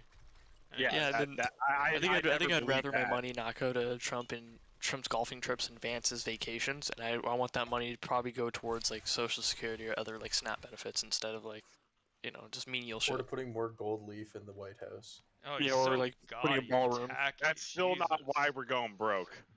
It's Not why we're going broke. We're going broke because we're going conserva woke. That's why. base, conserva liberal on how we're Conserva woke. spending. It's kind of cringe. Why couldn't they have just gotten the gold leaf for that ballroom off of Temu? Like, what difference does it make? Gotta see to the White House actually Well, ballroom. because gold with leaf versus the plastic? well, because of like the recent tariffs, it probably would have still been more. I mean, I don't know if it's Trump would wild have to been you, but embarrassed in front of Putin. It's as expensive as found out that actual he only had gold leaf, Temu gold leaf. gold-colored plastic. well, Actually, I'll just Timu's say this: about none of you guys are gonna make it. So you guys have fun. None of us are gonna Make make it it where. Yeah, where were you trying to make it? I don't know. I'm just saying. I don't think you guys understand what the fuck's going on with the breakdown of Bretton When Woods someone 2. says that, when you allude this to is- the meme of, oh, we're all the gonna make ballroom it, or reminds me of oh, King we're not Louis' gonna Say, make I it. make We're like talking about individually having make 3 times the sex median in, like, income. I'm not having really an concerned apartment. about not making Like, it. that's the bar The for ballroom that the White House is proposing to build reminds me of freaking King Louis' palace before Yeah, the you French guys are all Revolution focused cut on, his like, head off. ballrooms and fucking trips, thinking that somehow is gonna make the fucking difference. Like, ooh, man, you're counting. What is it? it's What literally- does it mean to? What does it mean to you to make it, CNN? What does it mean to make it? You own property outright, free and clear. Done. And then you have your assets, of course, your liquid assets, maybe probably stored in precious metals. By of course, what? you have By what? investments. By what age are we talking? All this needs to be done. Probably by the time you retire. That's Okay, probably the big perfect. goal. So we're talking about right now the whole where this whole conversation started, where my generation, the generation of like the early 20s to like mid to late 20s, Boomers. it being not Yeah. financially and economically viable to get to that position, just because of how Yeah. like as an aggregate It's on the fucked, whole. because it's I real agree with tough. you on that. Okay, yeah, it's tough. Yeah, that's. what I this whole I thing don't think it's 100%, actually that bad. 100%. I'm gonna be the guy that says actually it's not really that bad. Actually, on I don't- on the whole, I would say it's kind of bad. Maybe not like. It It's depends not on as bad where as you, people where make you it out are to in be. in the social strata. Like me, Hey, you know I'm what? gonna be fine. I'm doing fine too. I'm just saying for like the average person, I could see why it would be tough. Like the average person who isn't like super competent. Well, and you know, the which reason is- why- we might need I'm a to licensed subsidize attorney them, from I a don't know. wealthy family, so I'm gonna be all right. But I do Well- see the social cohesion problems of being like that. This is just not gonna end well for like the country as a whole if we don't Well, fucking the reason fix I was this shit. surprised is because like you're talking about like states like, for example, Nebraska, where I mean I know that incomes are lower, but like houses are still not too bad there. Like the places that are really bad are like New York or like California. houses California. here. I live. Wait for I the live for in the California. for the record, base Jew, I don't want you here. Anyways, this guy is real cringe. Sorry, I don't know if any of you know who base Jew is. Anyways, oh, okay. He's from Illinois. Nebraska is not too fun. Like when it comes to the housing. Like if you want to, it's pretty rough. I don't know. Maybe you should take a little look on Zillow. Well, when I sometime. look, it looks similar to where I live because like houses here are around 300,000. The average salary here is like 46,000. You So, think but 300,000 for like the average salary of like 40,000 is like a good like ratio there? But well, compared to the rest of the Anglo world, it's like still incredibly affordable. Like I live in the most affordable province. It's definitely oh wait, you live in Canada. Fuck, my bad. Yeah. Yeah, that's I don't know. fine. I don't know but- what you're mad at me for, Llama. I mean, ideally, it should be like in the average home price should be about 3 to 4 times the median wage in that area. That's where it needs to be, not 6 to 7. But that's kind California. of like this is market economics, right? Like, so there's factors in play. Like, it's all good to say that something should cost a certain amount, but like there's factors at play, and we kind of know why house prices are as high as they are. But I'm just saying, like the U.S. compared to Canada is actually super. I like, will say what's economically happening affordable. what's happening in Canada is just a fucking like I honestly just feel bad for you guys up there. Like you guys have fucking horrible fucking people running your country. Well, actually, I really like our prime minister right now, but Carney? that's aside from the point. Yeah, Carney's based, but for the He's- first time, all right, actually, all right, that's a whole other.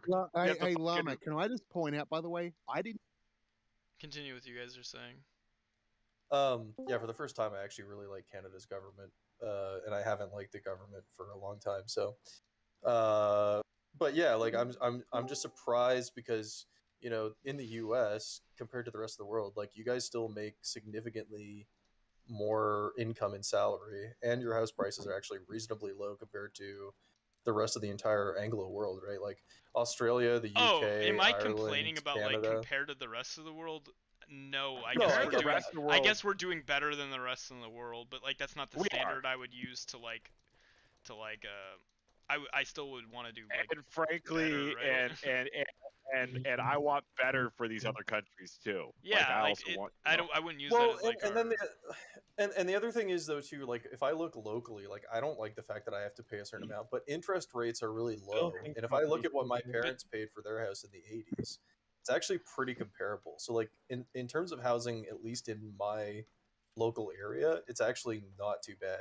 Like it's the big cities that are the issue. Like same here in Canada, it's like Vancouver. No, but like I Toronto. guess part of the problem then with like Nebraska is that a lot of the opportunity to make like good enough like incomes is to move to those like bigger Those areas where the homes are cities, expensive. where the homes are at more of an inflated cost because of like the shortage of housing that exists, and then with the upward pressure that the lowering of the interest rates over the past. Well, I like, mean, year or because so like if you look at New York City, right? Like living in New York City is a luxury. Like no working class person I wouldn't really use can that afford as to live like in a New York. yeah, I wouldn't use that as like marker of I comparison. mean, to, like, the I think average home I think cost. San Francisco is probably the example you'd want to use. It's a very small Well, city. there's lots. Plenty of people there's- live in New York. In North that are America, working there's a class. bunch. It's just very hard to move into New York.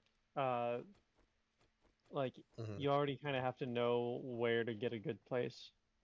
And also, I the mean- other thing is that people are obsessed with owning. Well, you single gotta know detached where to get a homes. really bad place if you want That's to what- live there well, yeah, without a lot of but money. then the bad place That's in New part York of our is part a of our good psyche. place.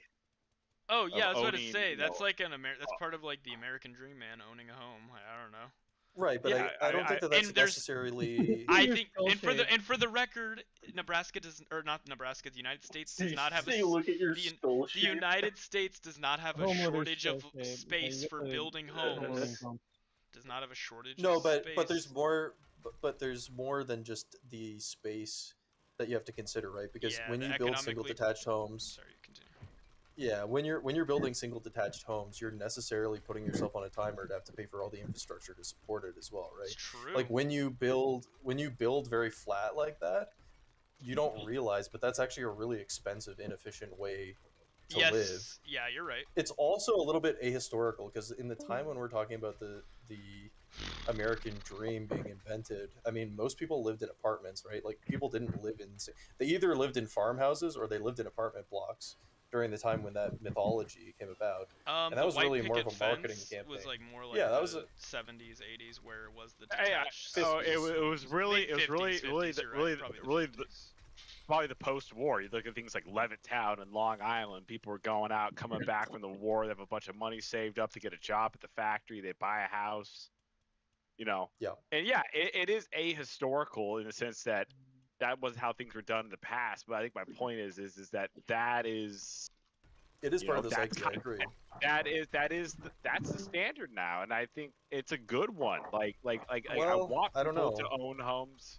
Yeah, I don't know what's I wrong think- with I it. think people people own should be more. property. I think people should be more critical about thinking about the basic assumptions about the way that Okay, people you know live. what? You know what, Zoro? I honestly don't have a problem with what you're saying, if it wasn't for the fact that when it comes to like more higher or more low density housing, if it existed at a more affordable rate, I could agree with you, but it doesn't exist in a more affordable rate. When you say low density, what do you mean? Like or high density, where like just like apartments, Oh. more efficient like living spaces. Well, like, that's. I mean, really you work in construction. I actually also work in construction management. Nice. But like, if you look at, if you look at the financials on like, you can basically see for residential, like high-rise construction, like what the financials are, and you can see that like one of the solutions, if you want lower prices on single detached homes, one of the ways to do that is to build higher density, right? I Because it's agree with supply you. and I think demand. it's That's a good part of the thing to reason. do. I mean, there's other factors. I Yeah, guess there's other factors too, but that's one of the big things. I think my biggest fear for the United States and really for a lot of countries, I don't know, like probably Canada too, because since you guys are pretty close to us, I feel like you guys are a nation of homeowners too. Is the idea that we become a nation of renters? Like I don't want everyone just to fucking rent, because at the end of the day, one of the most important things for developing wealth is owning property and paying down that mortgage. That's not necessarily true. I wouldn't want that to be the main wealth vehicle though for people. I think that's bad. Yeah, it's if you not fall good. into That's that part of the trap. problem is resident. Yeah, so like property speculation is one of the causes. I was about to caveat to say that it's got to be too far, but I do think, is it better to pay a rent, that money you're never going to see again, or pay a mortgage where at least, okay, well, it depends. I own this asset at the end of the day. There Yeah, does come a point. But there comes but like you're paying a premium when you rent. You pay a premium, so you don't have to deal with all of the maintenance costs of like living in the place, right? So like it might be better that you pay that premium on like via renting as opposed to having to own it, because you don't want to deal with like maintenance costs, right? That could be like a Also, renting, one of the advantages of renting is that the units that are available for rent are typically more economically efficient, because people just take for granted, they don't see all the built-in costs when you own a single detached home, all the crap that you're paying for, versus like if you're living in an apartment building, you're just maintaining a much smaller amount, like you're paying for less, right? Because you don't, like, if you live in a single detached home, how much of that asset are you actually using? Well, I think what it comes down to here is, as long as the prices don't, drop like significantly, is that you can access all your rent your payments you've made over those years, versus the rent, it's gone. It's gone. Well, that depends. So like, there's calculations that you can do, because you're paying a mortgage. Like you're not paying the principal immediately when you get a mortgage. Yeah. So you're paying interest. when you when you do the financial calculations, it probably works this out is actually roughly about the same, right? It works out almost exactly the same. I was about to say. But the main difference is that like owning a home is good for most people, because most people aren't what would you call it, proactive investors, and home ownership forces you to accrue value in an asset. That's really the only advantage of home ownership for the average person. But to be honest, and you guys are going to hate me for saying this possibly, but I think the government should just force people to pay into a sovereign wealth fund, and that would be a more effective way to do that rather than a house. I would be absolutely love that. That sounds extremely socialist, though. Why would you like? Why would you ever want that? I'm sorry. Here's my fellow monarchies have those. Here's the thing of what Trump's doing. He's gonna set up a sovereign wealth fund and make everyone else pay into it. Other countries. That's the fucking It's gonna be called Dogecoin. Sorry, or not Dogecoin. Trump coin. My bad. Freudian slip. That's essentially what he's fucking doing, dude. Yeah. Like, I mean, that's basically what U.S. currency is. It's the original shit coin, right? U.S. currency. No, you could say the British tethered to the large. Even I'm just joking. Both of these are strong currencies, because these are really strong markets, right? Like even if you can't sell something in your own country, you can sell it in the UK. You can sell it in the United States. We just have a shitload of consumption. We have a lot of money here. But I would say that to fix our because we keep talking about asset management, and it's like, what are you asking people to do? To work it right now? The plan is work X amount of time, save X amount of money, try to get some kind of credit because you can't do anything if you don't have credit. You can't buy a car. You definitely can't like even get an apartment. Like there's tons of things you just can't do if you don't have credit. And now you're saying that you want to be leverage. You want to leverage the interest that you pay on that credit in some kind of asset, maybe a house, but more likely something that you can actually grab, which would be like some kind of position in the stock market. What I would say is get rid of all of the 401ks and just say we're going to put a series of your capital in some of these indexes, and that's about it. And then have your interest rate based on that. Just say when the S&P is up, okay, then interest rates are going to go down. The S&P is down, okay, the interest rates are going to go down. And maybe manage it that way. If you want to completely leverage the economy, which I'm definitely against. What do you do with high agency people who are just like, guess what, I want to? So would you still be able to allow to invest personally? Because maybe it's like, hey, I think this company is going to pop. If you have extra, then sure. I mean, yeah. I'm saying I don't think I could ever make a policy that either case would be against that. CNN. I mean, just a quick I'm just saying aside that, like, here, I like think the direction that we're Based going. Monarchy Canada already has this. It's called CPP. It's Canada Pension Plan, and everyone is forced to invest in it, and then they collect it when they retire. So like, well, I would this love already that. exists. Yeah, I'd be for you could never get that in this country. I'm saying good luck. Everything seems to be tilting towards exactly. Like I think the one thing that we can get both sides to agree on is that this is a leveraged economy. Like, well, we do not kind of care have that in about the Social money. Security. We kind of have that in to take Social the Security. leverage. Kind of, I guess. Even that is bullshit. You got me here. Even that is like Social some Security boomer-ass fucking is actually by definition like a Ponzi scheme at this point. Oh. Well, Social Security in the U.S. is totally broken, but it's not. I never Is hear it, like, anybody so- explain why Social Security is not good. Can somebody Because the explain it to me real quick? The system for qualification is just perverse. Like, it punishes people for moving out of the requirement. So like, it just doesn't have a good ramp from somebody like getting a job and earning more money. It basically punishes them for improving themselves. So And it so creates far like a as like earning it. Oh, like when you're older, you mean? And like trying to use it, you take advantage of it. Are you talking? Sorry, Social Security or welfare? I'm talking about Social Security, not welfare. Social Security. I hear people always yap Oh. about Social Security and like how it's like not bueno. Can somebody explain to me why Social Security in America is all fucked? Is it just because like it's the issue? The big issue is that okay? I can give you the rundown of why Social Security is. I want to hear it from your messed perspective, up, and I right? want to hear it from like a non-conservative person. But All yeah, right, I all want right. to hear your perspective. Here is the fundamental issues. And I think even people on the left will agree with me on this. Is the big issue is this: that when Social Security was created back in the 1930s, we made 65 the retirement age. You know, life expectancy at that point is you died at like 72, and also it was funded by workers paying payroll taxes as part of the taxes called FICA taxes. Think about about like 12% of your income or 10% of your income exactly, on top of your income taxes. And the issue with that is that as we've gotten to where we are now, is that life expectancy is extended out significantly to where people 77, live to be 77, 80, 85, just depends on the person. It's a lot but higher. It's 77 is the average. But continue. But yeah, and I think also the other issue is that it depends on also a growing population of more workers entering the workforce to pay into the system. So when the system initially came around, you had like 4 workers paying into Social Security to pay for the one retiree. Now we're down to like 1 to 2. Like that's not nearly as sustainable. It's just not. Well, once Like, all the boomers die off, then we'll be back to a good equilibrium because people are not replacing themselves, right? So they'll forever be. I mean, sure, like in the long run, but like you got to deal with the middle part, and that's where there's going to be, things are going to get hairy.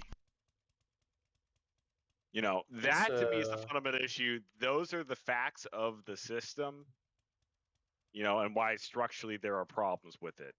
And I don't think that's even very partisan, because those are just objective realities of Social Security at this point. You can understand a lot of issues with any number of countries by just looking at a demographic chart and just seeing how top heavy or bottom heavy they are, and also when you're, I don't know if the U.S. is as bad like Canada. We're really bad, but when you're really bottom heavy and your population is aging, and then you need immigrants, and then yeah, that just causes a bunch of economic issues. Yeah, I mean, My main I problem think with I think Social Security- Canada might be worse, but like the U.S. still has that problem. My main problem with Social Security is that like every year they ask for more money from your paycheck to be put into it, and every year it just goes down as far as like what is compared to inflation. So it's just you know what I mean. It's like what the fuck are you saving this up for? It's not going to your cost of living right now. You start putting money into it, it is not going to be the same when you finally pay out. And they keep pushing the year back because we, like CNN was saying, we're living longer. They keep haven't pushing pushed it back, but they further have and further. increased incentives. They haven't changed that, but I would support that. It used to be like 55. That used to be the retirement age when they first. Yeah, I mean, it was they like should around have 55 they should have ago, done right? something more like a sovereign wealth fund, because part of the issue is that like the funds that were being collected weren't being invested properly, so there's no growth in The money was never being invested. I believe it was just all just sitting in a big fucking account, and then they just kind of draw out to pay out people. Well, just imagine it, like however much money is being collected, if you set aside 50% of it and then just collected interest on it, this should be a self-solving problem, right? Well, that's where I think, where I think actually the United States, I think Trump's talked about it, and I think he is talking about doing a sovereign wealth fund, actually. I mean, Trump just literally took a 10% stake, the U.S. government just took a 10% stake in fucking Intel. Wouldn't surprise me if that gets dumped into the future sovereign wealth fund. I don't know, I mixed that. You know what? If Trump does something good, then based, I guess. But like buying 10% of a domestic company is He probably didn't not the buy best way to run it. They were subsidies, and then he just like, I don't know how he fucking pulled it off. Yeah. Listen, this is where shit gets weird, where it's just That's like kind of like the bailouts. Well, it's not like the bailouts, but I don't think the U.S. should be picking winners and losers unless there's a very direct, basically. I state think capitalist. I think what it comes down to, and what Trump's thing is that they're willing to be state capitalists for essential national security industries, where it's like this matters. So like Intel matters to the national security of the United States. It does.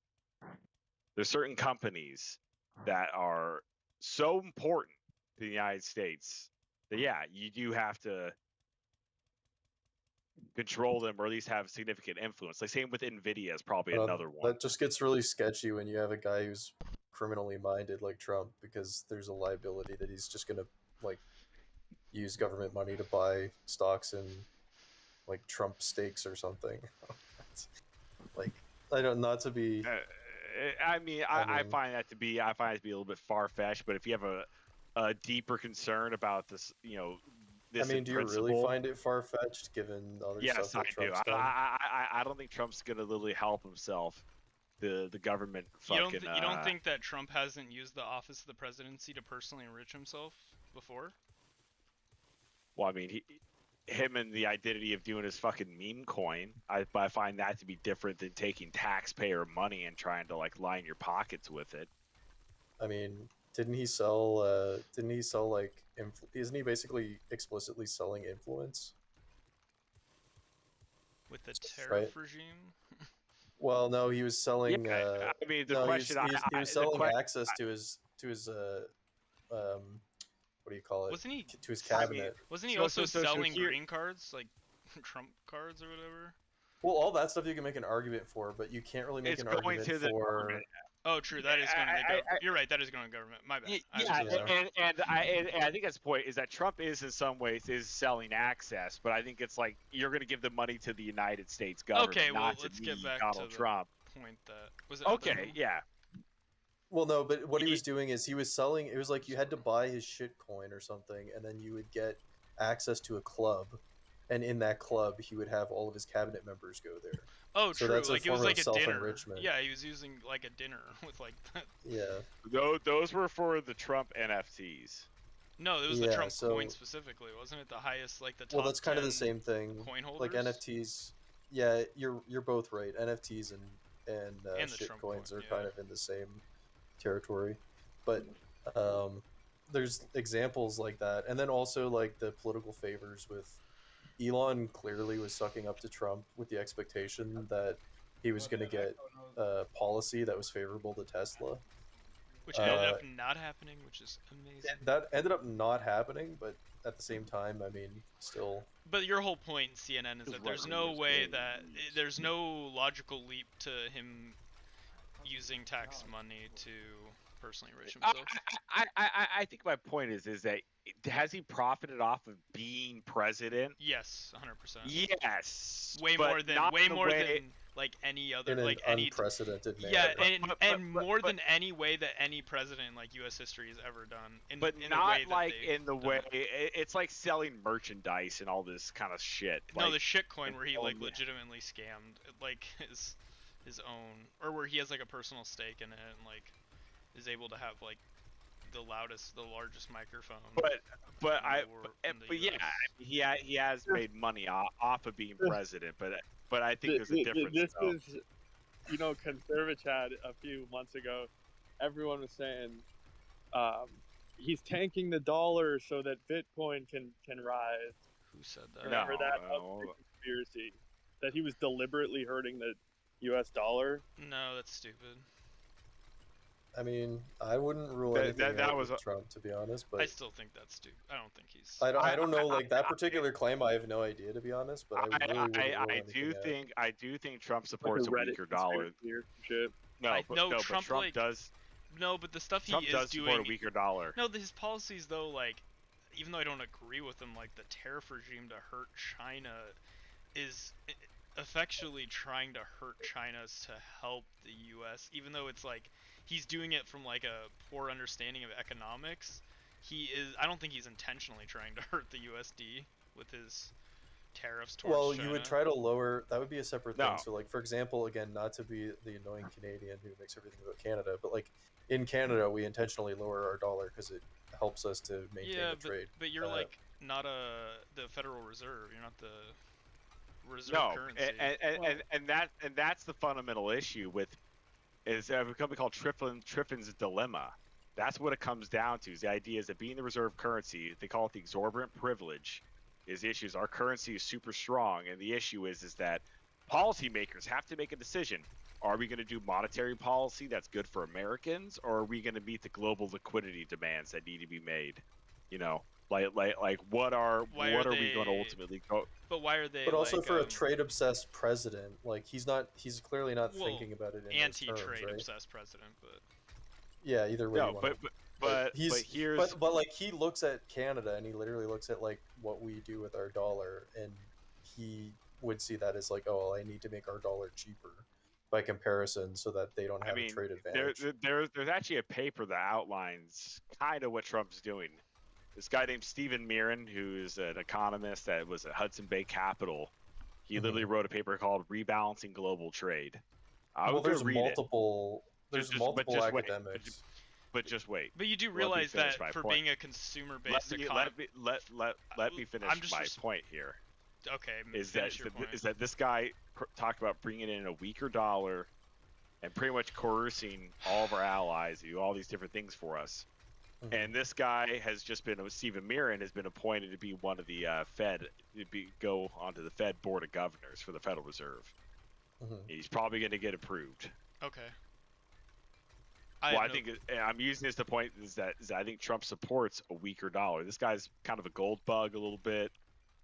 I think the U.S. is going to start leveraging gold a lot more because we have a shit tons of it. If you're a foreign country and you have gold stored in America, maybe try to pull that shit out. It'd be an artificial hype because the S&P has outcompeted gold for like 40 years. I tagged you in some. I don't know why some videos. anyone would Yeah, ever it's like, want to go- go back to like a There's Well, a it wouldn't reason be why. a gold standard. I don't know but- why. I don't know why anyone would I'm want not. to do I'm anything not but a talking fiat about. currency. Seeing as how- I'm not talking about a gold standard. But you're That's very talking different about. than what I'm. But you're talking Gold about just incentivizing as gold. being.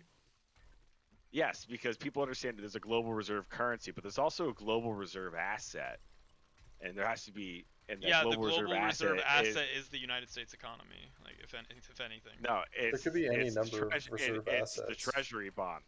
You're It's the talking about like treasury a bond. material assets. Yeah, I mean treasury bonds, I guess. What is happening is we're seeing a deliberate change to where the treasuries are now going to act as a as like kind of an access fee to get access to America's deep capital markets, and that gold is going to play a bigger role in being a tier 1 asset. Go look up, was it Basel 3 or 4? I'm gonna that be honest gold with is you. going to be moved in to be a tier 1 collateral asset. For the record, And- everything that's being done, everything you're bringing up right now, seems to be being done by executive fiat. I'm not seeing any major legislation to like superimpose this, like to make it like the standard. So unless that happens, I don't care about it because the next like Giga Chad, like actually economically But just wait, like minded president, you know why? that it will be a Democrat will just undo it all because Trump is ineffective when it comes to passing legislation. So Think of it. let's Think of move it on thi- with our thi- lives on this way. whole topic.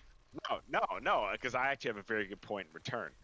Okay. Is if you condition the markets to be that way, if that's what rational investor sentiment shifts towards, that's how the market starts to operate and the market dynamics start to assume those realities. Yeah, Whoever you can. president comes in, And you can also is unfuck go- those markets by just passing legislation, comprehensive legislation, right?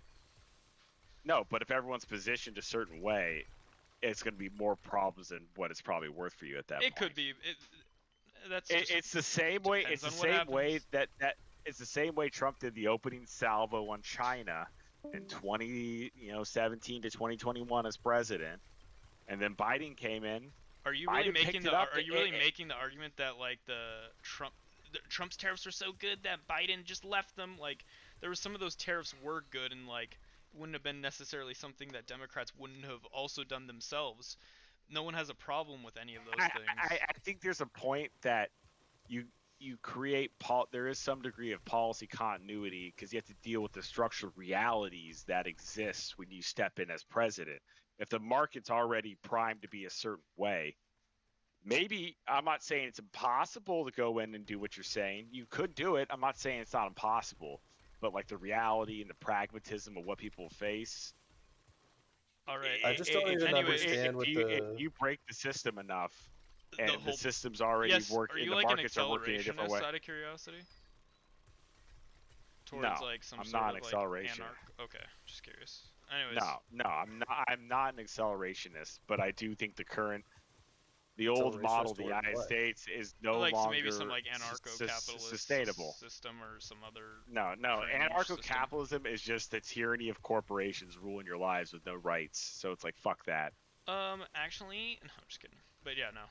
I mean, actually, you have these rights outlined here in this contract. actually, there would and there it's would like- be third-party arbitration companies that would 100% not get bought off Yeah. by whoever had more money because there'd be Anyways. Yeah, that's why you need a state. Like, and that's why I disagree with these people is that you do need fundamentally guys with guns at the end of the day to go drag you out of your house and fucking kill you at the end of the day. If that's ultimately what's required, that's obviously not the first steps, but that's essentially what government is. Government is the ability to kill people who don't comply. But can you just explain to me what the basis for the belief is that, like, if the U.S. basically tanked the U.S. dollar as a reserve currency, why would countries jump to gold? Why would they jump to gold if they could clearly see that the U.S. was trying to just position that as more leverage? Like, there's nothing inherently valuable about gold. I mean, considering There's literally nothing. A store of value. I mean, you can use electronics, but it is known as being a monetary metal. That's I think all, the incentive. but that's all like a societal like I think conception, right? the incentive from their end here is, at the end of the day, the global reserve asset right now is the U.S. Treasury bond. The global reserve currency is the dollar, And the thing is, who controls those things? For the most part, it's the United States. There's some questions about Eurodollar markets that I don't know if that's kind of above your guys' pay grade over here. If we want to start dealing with that whole question. Do you But live let's in the just United keep States? it simple. Yes. Oh, okay. Well, I But mean, let's just but keep- Trump has also successfully mobilized, and I don't know if you as Americans have noticed this, but like he's mobilized the rest of the Western world into like basically conspiring against the United States, right? 100%. Canada is making more. They're making No. positive steps towards China, for example. But you know. And Europe. And I mean, not yeah, necess- the fact that Oh, Trump wait, was wait. the fact that Trump The United single-handedly States- caused Canada to like vote left is just crazy to me. Even though they had But, a really dude, big the United States literally cucked Europe, though. Like with this recent trade deal. cucked Europe, We cucked cucked- Europe, and cucked Yes. ourselves. But okay, wait, there's been no Cucked deal the signed. Europe There's been completely no cucked. deal signed with the EU, for the record. They're going to sign that deal. Then why did you say They're that gonna they've sign it. signed the deal? Because they are effectively already had. No, they haven't. So They haven't actually. Even if you get these trade deals, which by the way, you need to look at the specifics of the trade deals to understand like whether or not, because a lot of the stuff that Trump has been signing in is basically nothing burgers that affects tariffs on things that nobody actually trades right now anyway. But like no, in terms but, of but he secured, what was it? $500 billion from the EU That- to invest in yeah, U.S. but- companies, yeah, and about $750 billion. Yes. Yeah, but that's for like in LNG Canada. Right? purchases. That's like in Canada. Like NATO is like you have to invest an extra 3% in your military. Like we literally just reallocated a bunch of stuff we were gonna do already, and just said it was part of our military budget, right? Like Yeah. you don't. I mean, I think the 5% part of Trump doing this is more just like, it's about pushing NATO to the point it breaks, because I think a lot of Americans. Well, it's not going to break. Yeah, what? Because because Canada and Europe it wants NATO regardless of whether the U.S. is involved at all, right? And this is what I'm talking about. That the rest of the world, No, the rest of the Western world is but now unless you conspiring see, against the US. but unless you see significant nuclear development in other NATO countries, Well, NATO there's doesn't lots really of NATO matter. countries that have nukes. No, I mean, no, so no. It's just the United States, Great Britain, which the United States controls their fucking launch delivery systems, and France. Those three countries. Nuclear that's war it. is not on the table. Nuclear war But is the a lie. nukes are Is there a anybody in the centerpiece. chat that really thinks that world leaders are ever considering thermonuclear warfare in any real context? Is there anybody in the chat that thinks that's a real thing? I mean, it does matter from a. It does matter from a It deterrence matters from perspective. like a Yeah. Brinksman's It is not a real standpoint, maybe, but not really. It is anything. not. And the big It is not a- benefit is that the United States is I'm just- probably, maybe between them and Russia, I mean, it's negligible differences, are the largest nuclear weapon states. None of these countries are ever considering thermonuclear. I mean, I think Other Animal is kind of right. Like, it really doesn't matter to the extent that you're making it sound like it does. I'm not going to say it doesn't matter. It obviously does matter to some extent, but Posturing like, just to shake up voters in their own country, it has no real world context. yeah, There's I one mean, country in the global theater that thinks yeah, the end thermonuclear warfare is effect is like North Korea basically has a bottle rocket with a piece of plutonium on the end, right? And like that's enough to be your nuclear deterrent. So Yeah. And even they, the most they would do is maybe send like some kind of test rocket, like they did in like 2008 and 2006 over Japan, and try to like just strong arm you into giving them some oil or some food. You know what I mean? Some money. Because they're But a that's poor, it. pathetic Nobody's country. considering But thermonuclear warfare. Yeah, I'm just saying, No, no one's considering it's thermonuclear warfare in any it's not real a serious. It's not a serious thing, because I think also countries realize, like, okay, like if we invaded Russia, if NATO forces invaded Russia, like nuclear war would probably happen, but we never Who consider wants that for that Russia? exact reason. No I was one about to wants say, Russia. who's invading Russia No one for wants what? Russia. They're fucking Anything- horrible No one wants winters Russia. and like terrible like agriculture. Like what would you Vast want Russia natural for? resources. Not a What real natural thing. Markets are moving minerals. west. They have a lot of minerals. Yeah, but if Yeah, you're they like, have lots if of you're like, minerals, wait, no, oil. pause. If you want to go for Russia, like, if you're like a base manufacturing economy, I guess, base level manufacturing economy, Russia would be great. But like, do you think like any first world country that's developed past Well, manufacturing we still want control. We still want control of those resources. cares about it? even if we Yeah, don't- Also, it Dude. serves as a foundation. The United States is one of the most resource-rich countries in the world. We're the largest oil producers in the absolutely. world, and that It's has not surrounded by hindered thriving us. markets. Well, even on the and that, nuclear al- issue, and that has also not hindered us from, of course, developing the most, influential, human capital based, businesses and tech companies, management firms. well, they go hand in hand. You You, know, wouldn't but- have those if you didn't have the natural resources, right? Yeah, exactly. I mean, And the leverage I you mean, have yeah. on the entire world as well.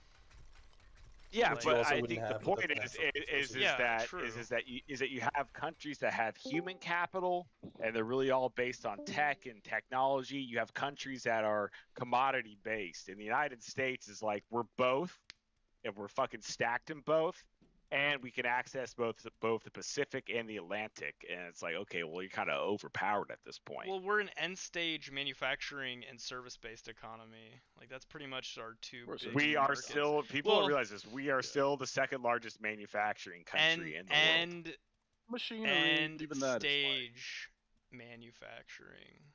I don't know. Oh, you mean we do all the finishing? I mean, we manufacture higher value things. Yeah, we're not. I will we're say not, that. we're not but there. value for value is what we're really We're not We we're not really making care about- T-shirts over here. Anyone telling you we should make T-shirts over here is fucking retarded. Oh, thank God! I was gonna ask you that course next to not, see if you were like actually that brain dead. No. But you're not brain dead. Okay, you have the, some the, mind the for largest, economics. the largest Jesus. market in the world. Yeah, the largest market in the world is the OTC derivatives market. Like that's the master that every businessman serves. That's why they're moving the PDT rule from like 25 grand on 150 leverage to like $2,000. They want everybody in the market, and China doesn't.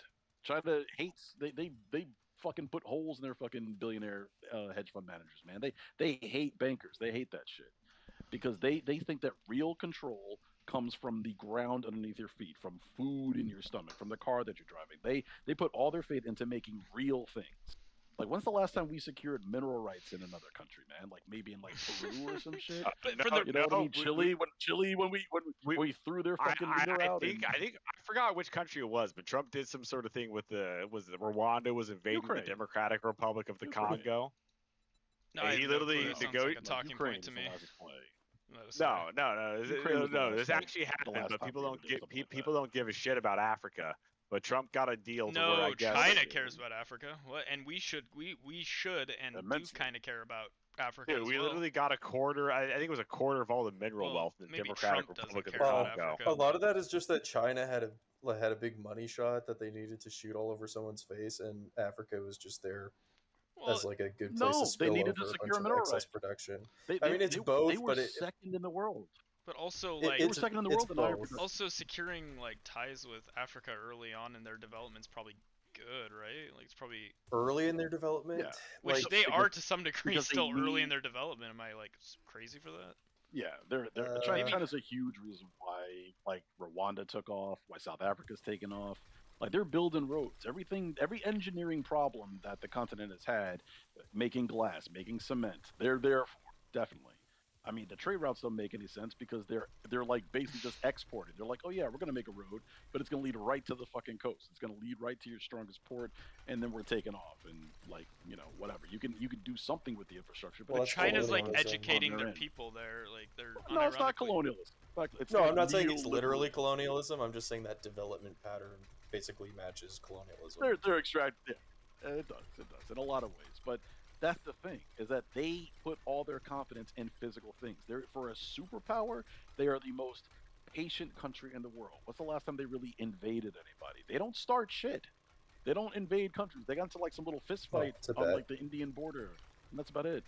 They have like a that's not whole big they have like a deal. whole That goes outline down. planned to like invade Uh, Taiwan that they've like published for like 2030. Well, Taiwan it's is like China. it's like 2030 is never when they done plan. Yeah, it's like apparently gonna happen in 2030 is when it's really gonna happen.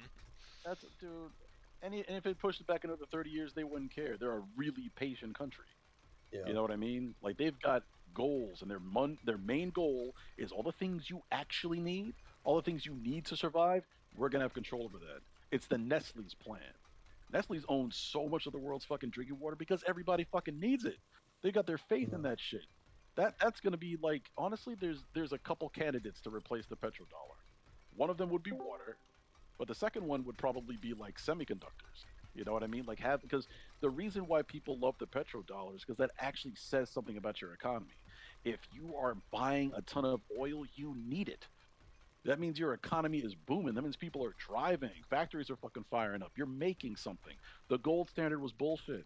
Qatar could buy a shitload of fucking gold right now, and they don't have shit going on in their economy. It's also just You know this, what I like, mean? it's But like there's oil? not actually a shortage of rare metals in a weird way. Like there's lots of different rare metals that you can use as a store of value if you so wish. If the U.S. just bought up all the gold in the world, every other country would literally just be able to say like, okay, well, we don't care about gold anymore. Exactly. But also, oil says something. You know what I mean? Like nobody buys oil for the fuck of it unless you're just trading futures commodities, right? Like if you're buying oil, it's because you fucking need it.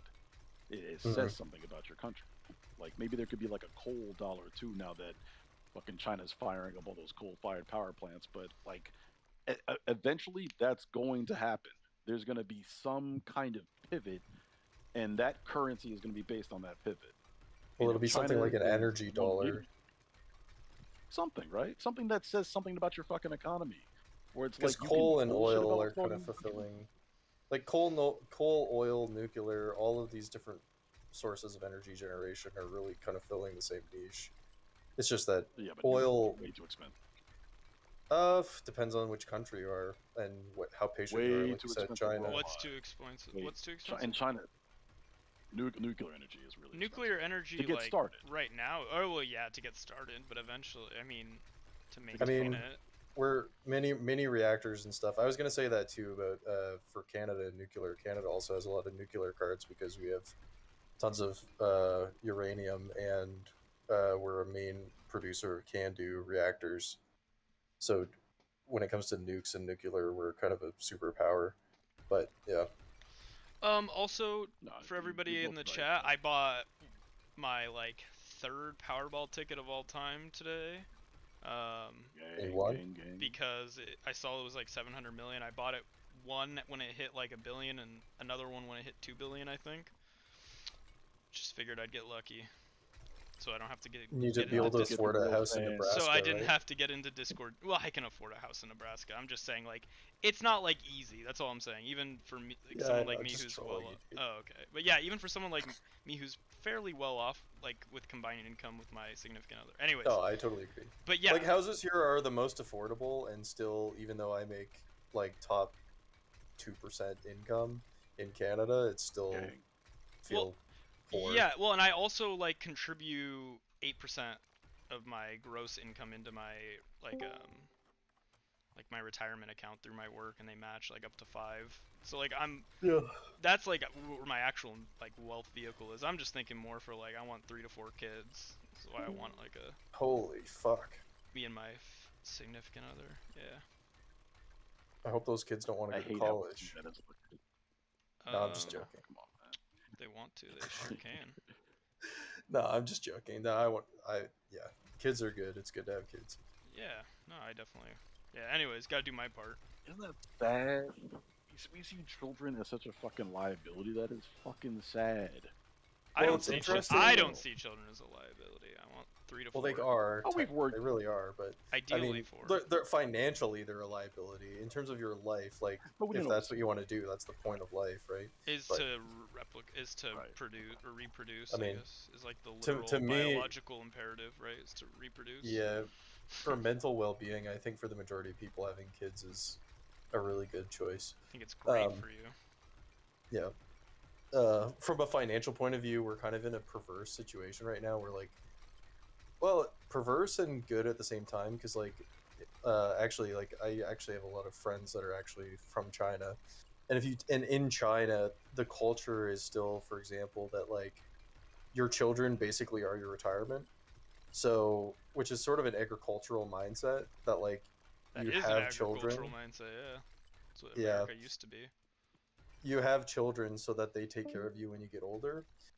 But we're really separated from that now because like the cost of living and everything, and then how much it costs to have Well, we're children. industrialized.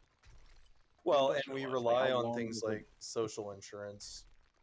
Like we do investment and stuff as our retirement. Yeah. We're industrialized. What are the chances that when you get out of college, you're gonna like go back to your home city and find a job in that city? I knew so many people that went to Fuck college and they no. just scattered to like the Four Corners. And who knows where we're gonna So end up? Wherever weird. you find work, that's where you end up. I mean, it's Yeah. not weird considering like the circumstances, but It's historically I mean, weird, you're and I not- think you're not- it's It is it's partly- ahistoric to be in this like time for sure. It's also, I think it's not really great. I think it contributes to the isolating feeling that people have. Like, I'm not debating you that like that's true and that the logic of why people do that makes sense. But from a human condition perspective, the Well, it's fact not that good. we're so I'm not disconnected from advocating. families, yeah. Oh no, I'm not advocating for it. If you look at all of these emergent economies, like in places like Rwanda, you don't see homelessness where you see tribes. You don't see homelessness where you see a village. But these are also people who have had like total control over their living standards. These are people who've never had to handle money. These are people who built their houses, have thousands of years of like farming.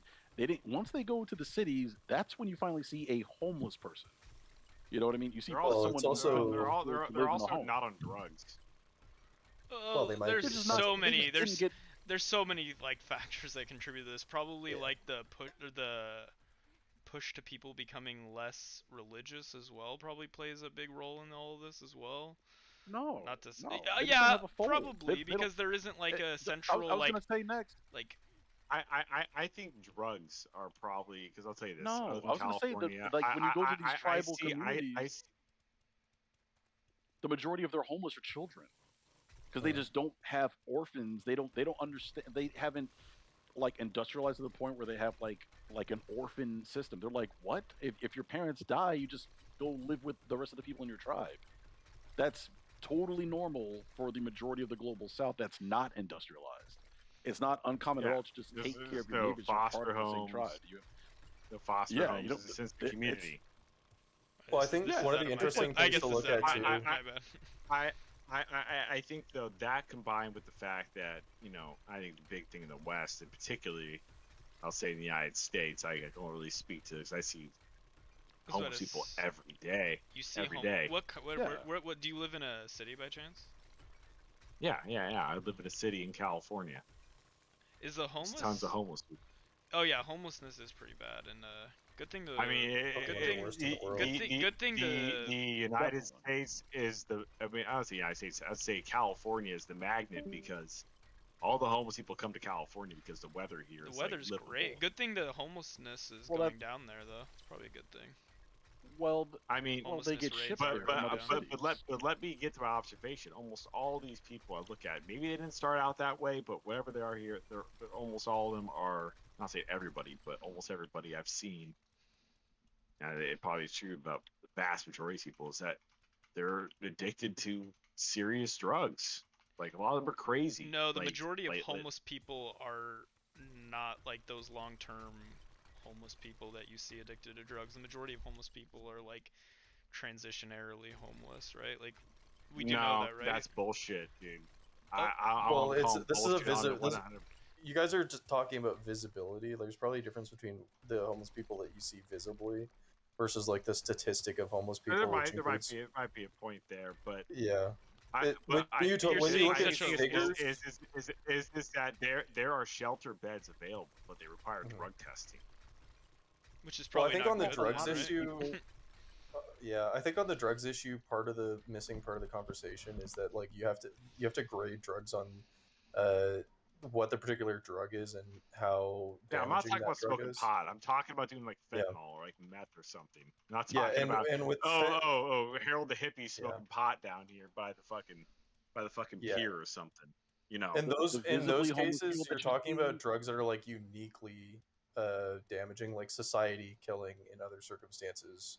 Like those drugs can literally bring down civilizations. That's how Yeah, dangerous like opiates. Opiates bring down fucking civilizations. Go look at the opium wars, and that's what fentanyl is essentially, No, I can doing agree to the with United that, but States. Those homeless people started at a very young age. Like if you look at like homeless statistics in the studies, There's so many the types near of permanently homeless that you're talking about are That so chro- young. that- it's called They've been chronic for years. homelessness. Yeah, there's a difference between like Yeah. being All chronically I'm saying homeless. is that I'm willing to spend the money, get these people treatment, whatever it is. They just can't be on the fucking street. Yeah, but this like is- that's obviously Well, not helping that's anybody. true. I agree with that. I don't disagree with I that as agree well, but like I don't know. Like, I don't know why we and don't this is where solve that. and this is where the right or whatever I disagree with the right. I'm like, listen, this is a quality of life thing that people should be able. Because some of these homeless people, they're fucking dangerous. Some of these homeless people. I'll be fucking honest with you. Some of these people, they're not all just on my heart. Like some people are like legitimately. Even in a small like, metropolitan that I live in of like 1 to 2 million people, I agree with you. Some of these fuckers look like genuinely fucking insane. Like would tear my head I mean, off. I know stuff. I mean, my brother had to be a I don't witness in a disagree with rape trial because he fucking had to like get this homeless guy to stop raping this woman in a park and like intervene. Jesus. Like with three or four other guys. Yeah, You know, I my mean, brother's I can going break on his bread way- with on his- you. On his way to work, he had to fucking stop Hey. on his bike and then just.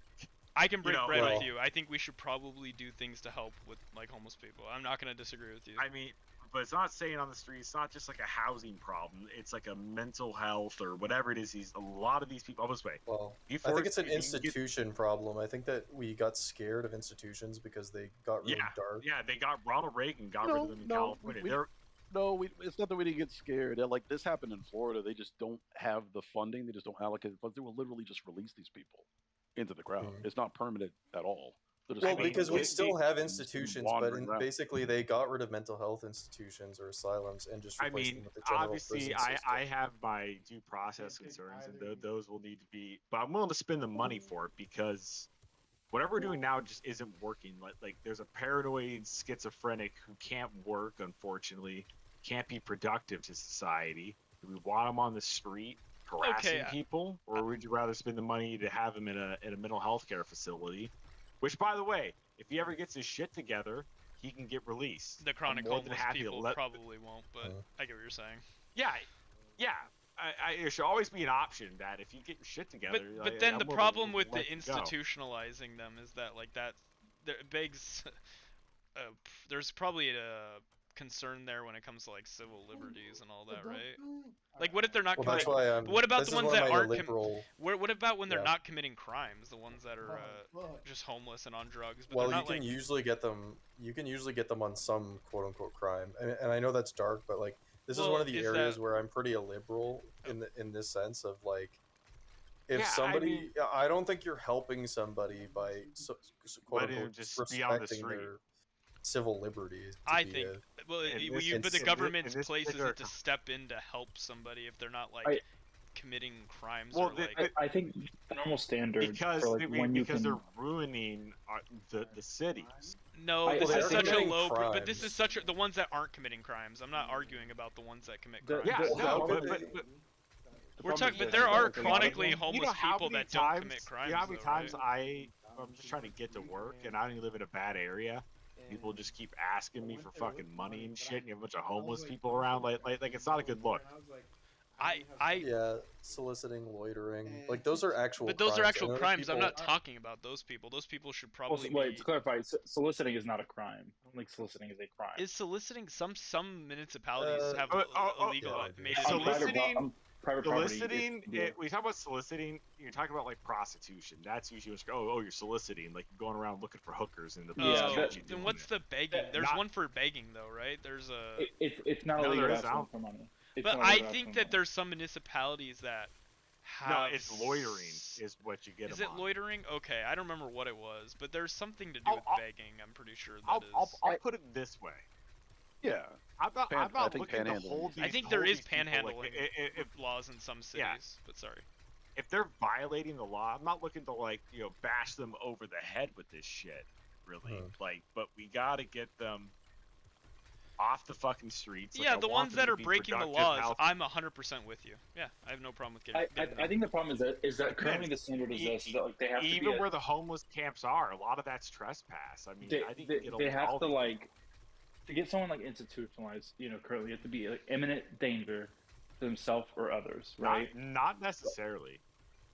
Well, yeah, maybe legally. Like, Well, yeah, legally, yes. Well, what I mean here is that either A, yeah, danger's one part of it, 100%. The other part of it, and people don't understand, is that like if you're already on government benefits and you're like a schizo, and let's say you're diabetic, I'm a fucking attorney. I watched a conservatorship trial when I was like an intern, and I literally saw this guy get conserved and like put into an institution because he wouldn't take his insulin, and he kept going into diabetic shock, and they had to keep sending this guy to the ICU, and the government kept paying for it.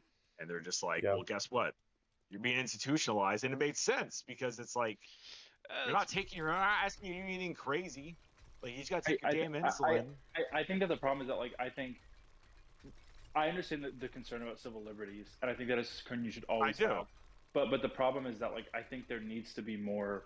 Like I think we all can agree that there are people who need more long-term psychiatric care, and there are probably people who unless they are some miracle or really really good and well done intervention, are probably never going to be able to like live independently on their own in a Probably meaningful life. reintegrate into society. Yeah, probably not. Yeah, I think as a society, whether you're liberal or conservative, I hate doing both sides. That's a reality. Yeah, I 100% it's just agree a with reality. It's just a reality, and like we're not doing these people any favor by saying, oh, it would be like wrong for their freedom to take them off the street and put them in an institution. Now, I think the reason a lot of these institutions were abolished was because they were really bad. They treated people really bad, and it was a good reason why people were like. But I think we kind of threw the baby out with the bathwater.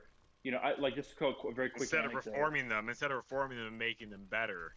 Yeah, and then there's also like cost reasons where it's like, oh, just get there's kind of this and you know. Yeah, there is kind of a kinda, negative association. I get what you're saying. Well, there's this part of like, oh, well, they just need to get sober, and suddenly it's gonna solve all. It's like, how these people realize, oh, well, they're on drugs, get them off of drugs. We're not gonna pay for it. But I don't think people realize that. Like, I've known people personally in my own life who have become crazy from doing drugs. Like, they were regular, very intelligent people. They got their brains fried. They got fucking zapped, and they never came back. I think the problem is that like it's a mixture of a few things. Where like to give like a really brief, this isn't just an anecdote. I'll tell it very briefly. I was like getting ready to go. I'm a photographer, so I was getting ready to load up my gear into my car for a photo shoot I was driving to, and I look outside, and my car was parked on the street in front of I live in a duplex, and a guy was pulling on my door, my back door, and I got worried and went, oh shit, maybe I left some gear in there. I didn't remember, and he's trying to steal my gear. And I go out there and start yelling at him. I'm like, I'm about to fight this guy because I don't want him to steal my shit. And he starts freaking out. He only spoke Spanish, but I call my friend over who lives close by who speaks Spanish, and basically he was convinced that his brother was in the back of my car.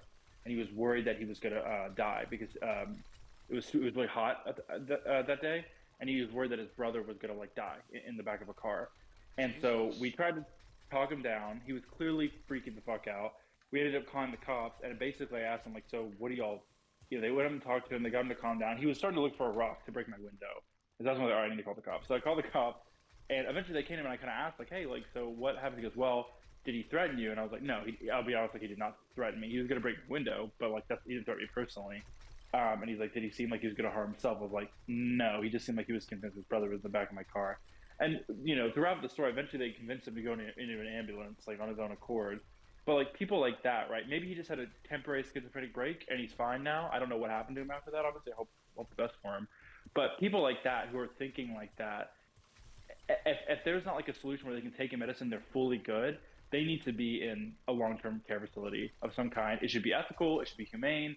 I don't care because obviously, you know, that guy's just sick. Like he's just like, he might mean no harm. Like not truly. Because look at what he was doing. Because if that was actually happening, sorry, okay, I'm fiscally conservative. I'm too fiscally conservative to want to spend my tax dollars. No, I'm just kidding. No, I get what you're saying. No, I agree with you. No, I agree with you. It is. I think that's a different issue. Well, not always fully, because I think, I agree with that idea that like a lot of people take drugs and just breaks their fucking brain, and I agree with that. But I think that like when it comes to people there are people who are just legitimately mentally ill too. Yeah. I think my whole point is that the vast majority, I wouldn't be surprised if like 80-85% of the homeless people have like some sort of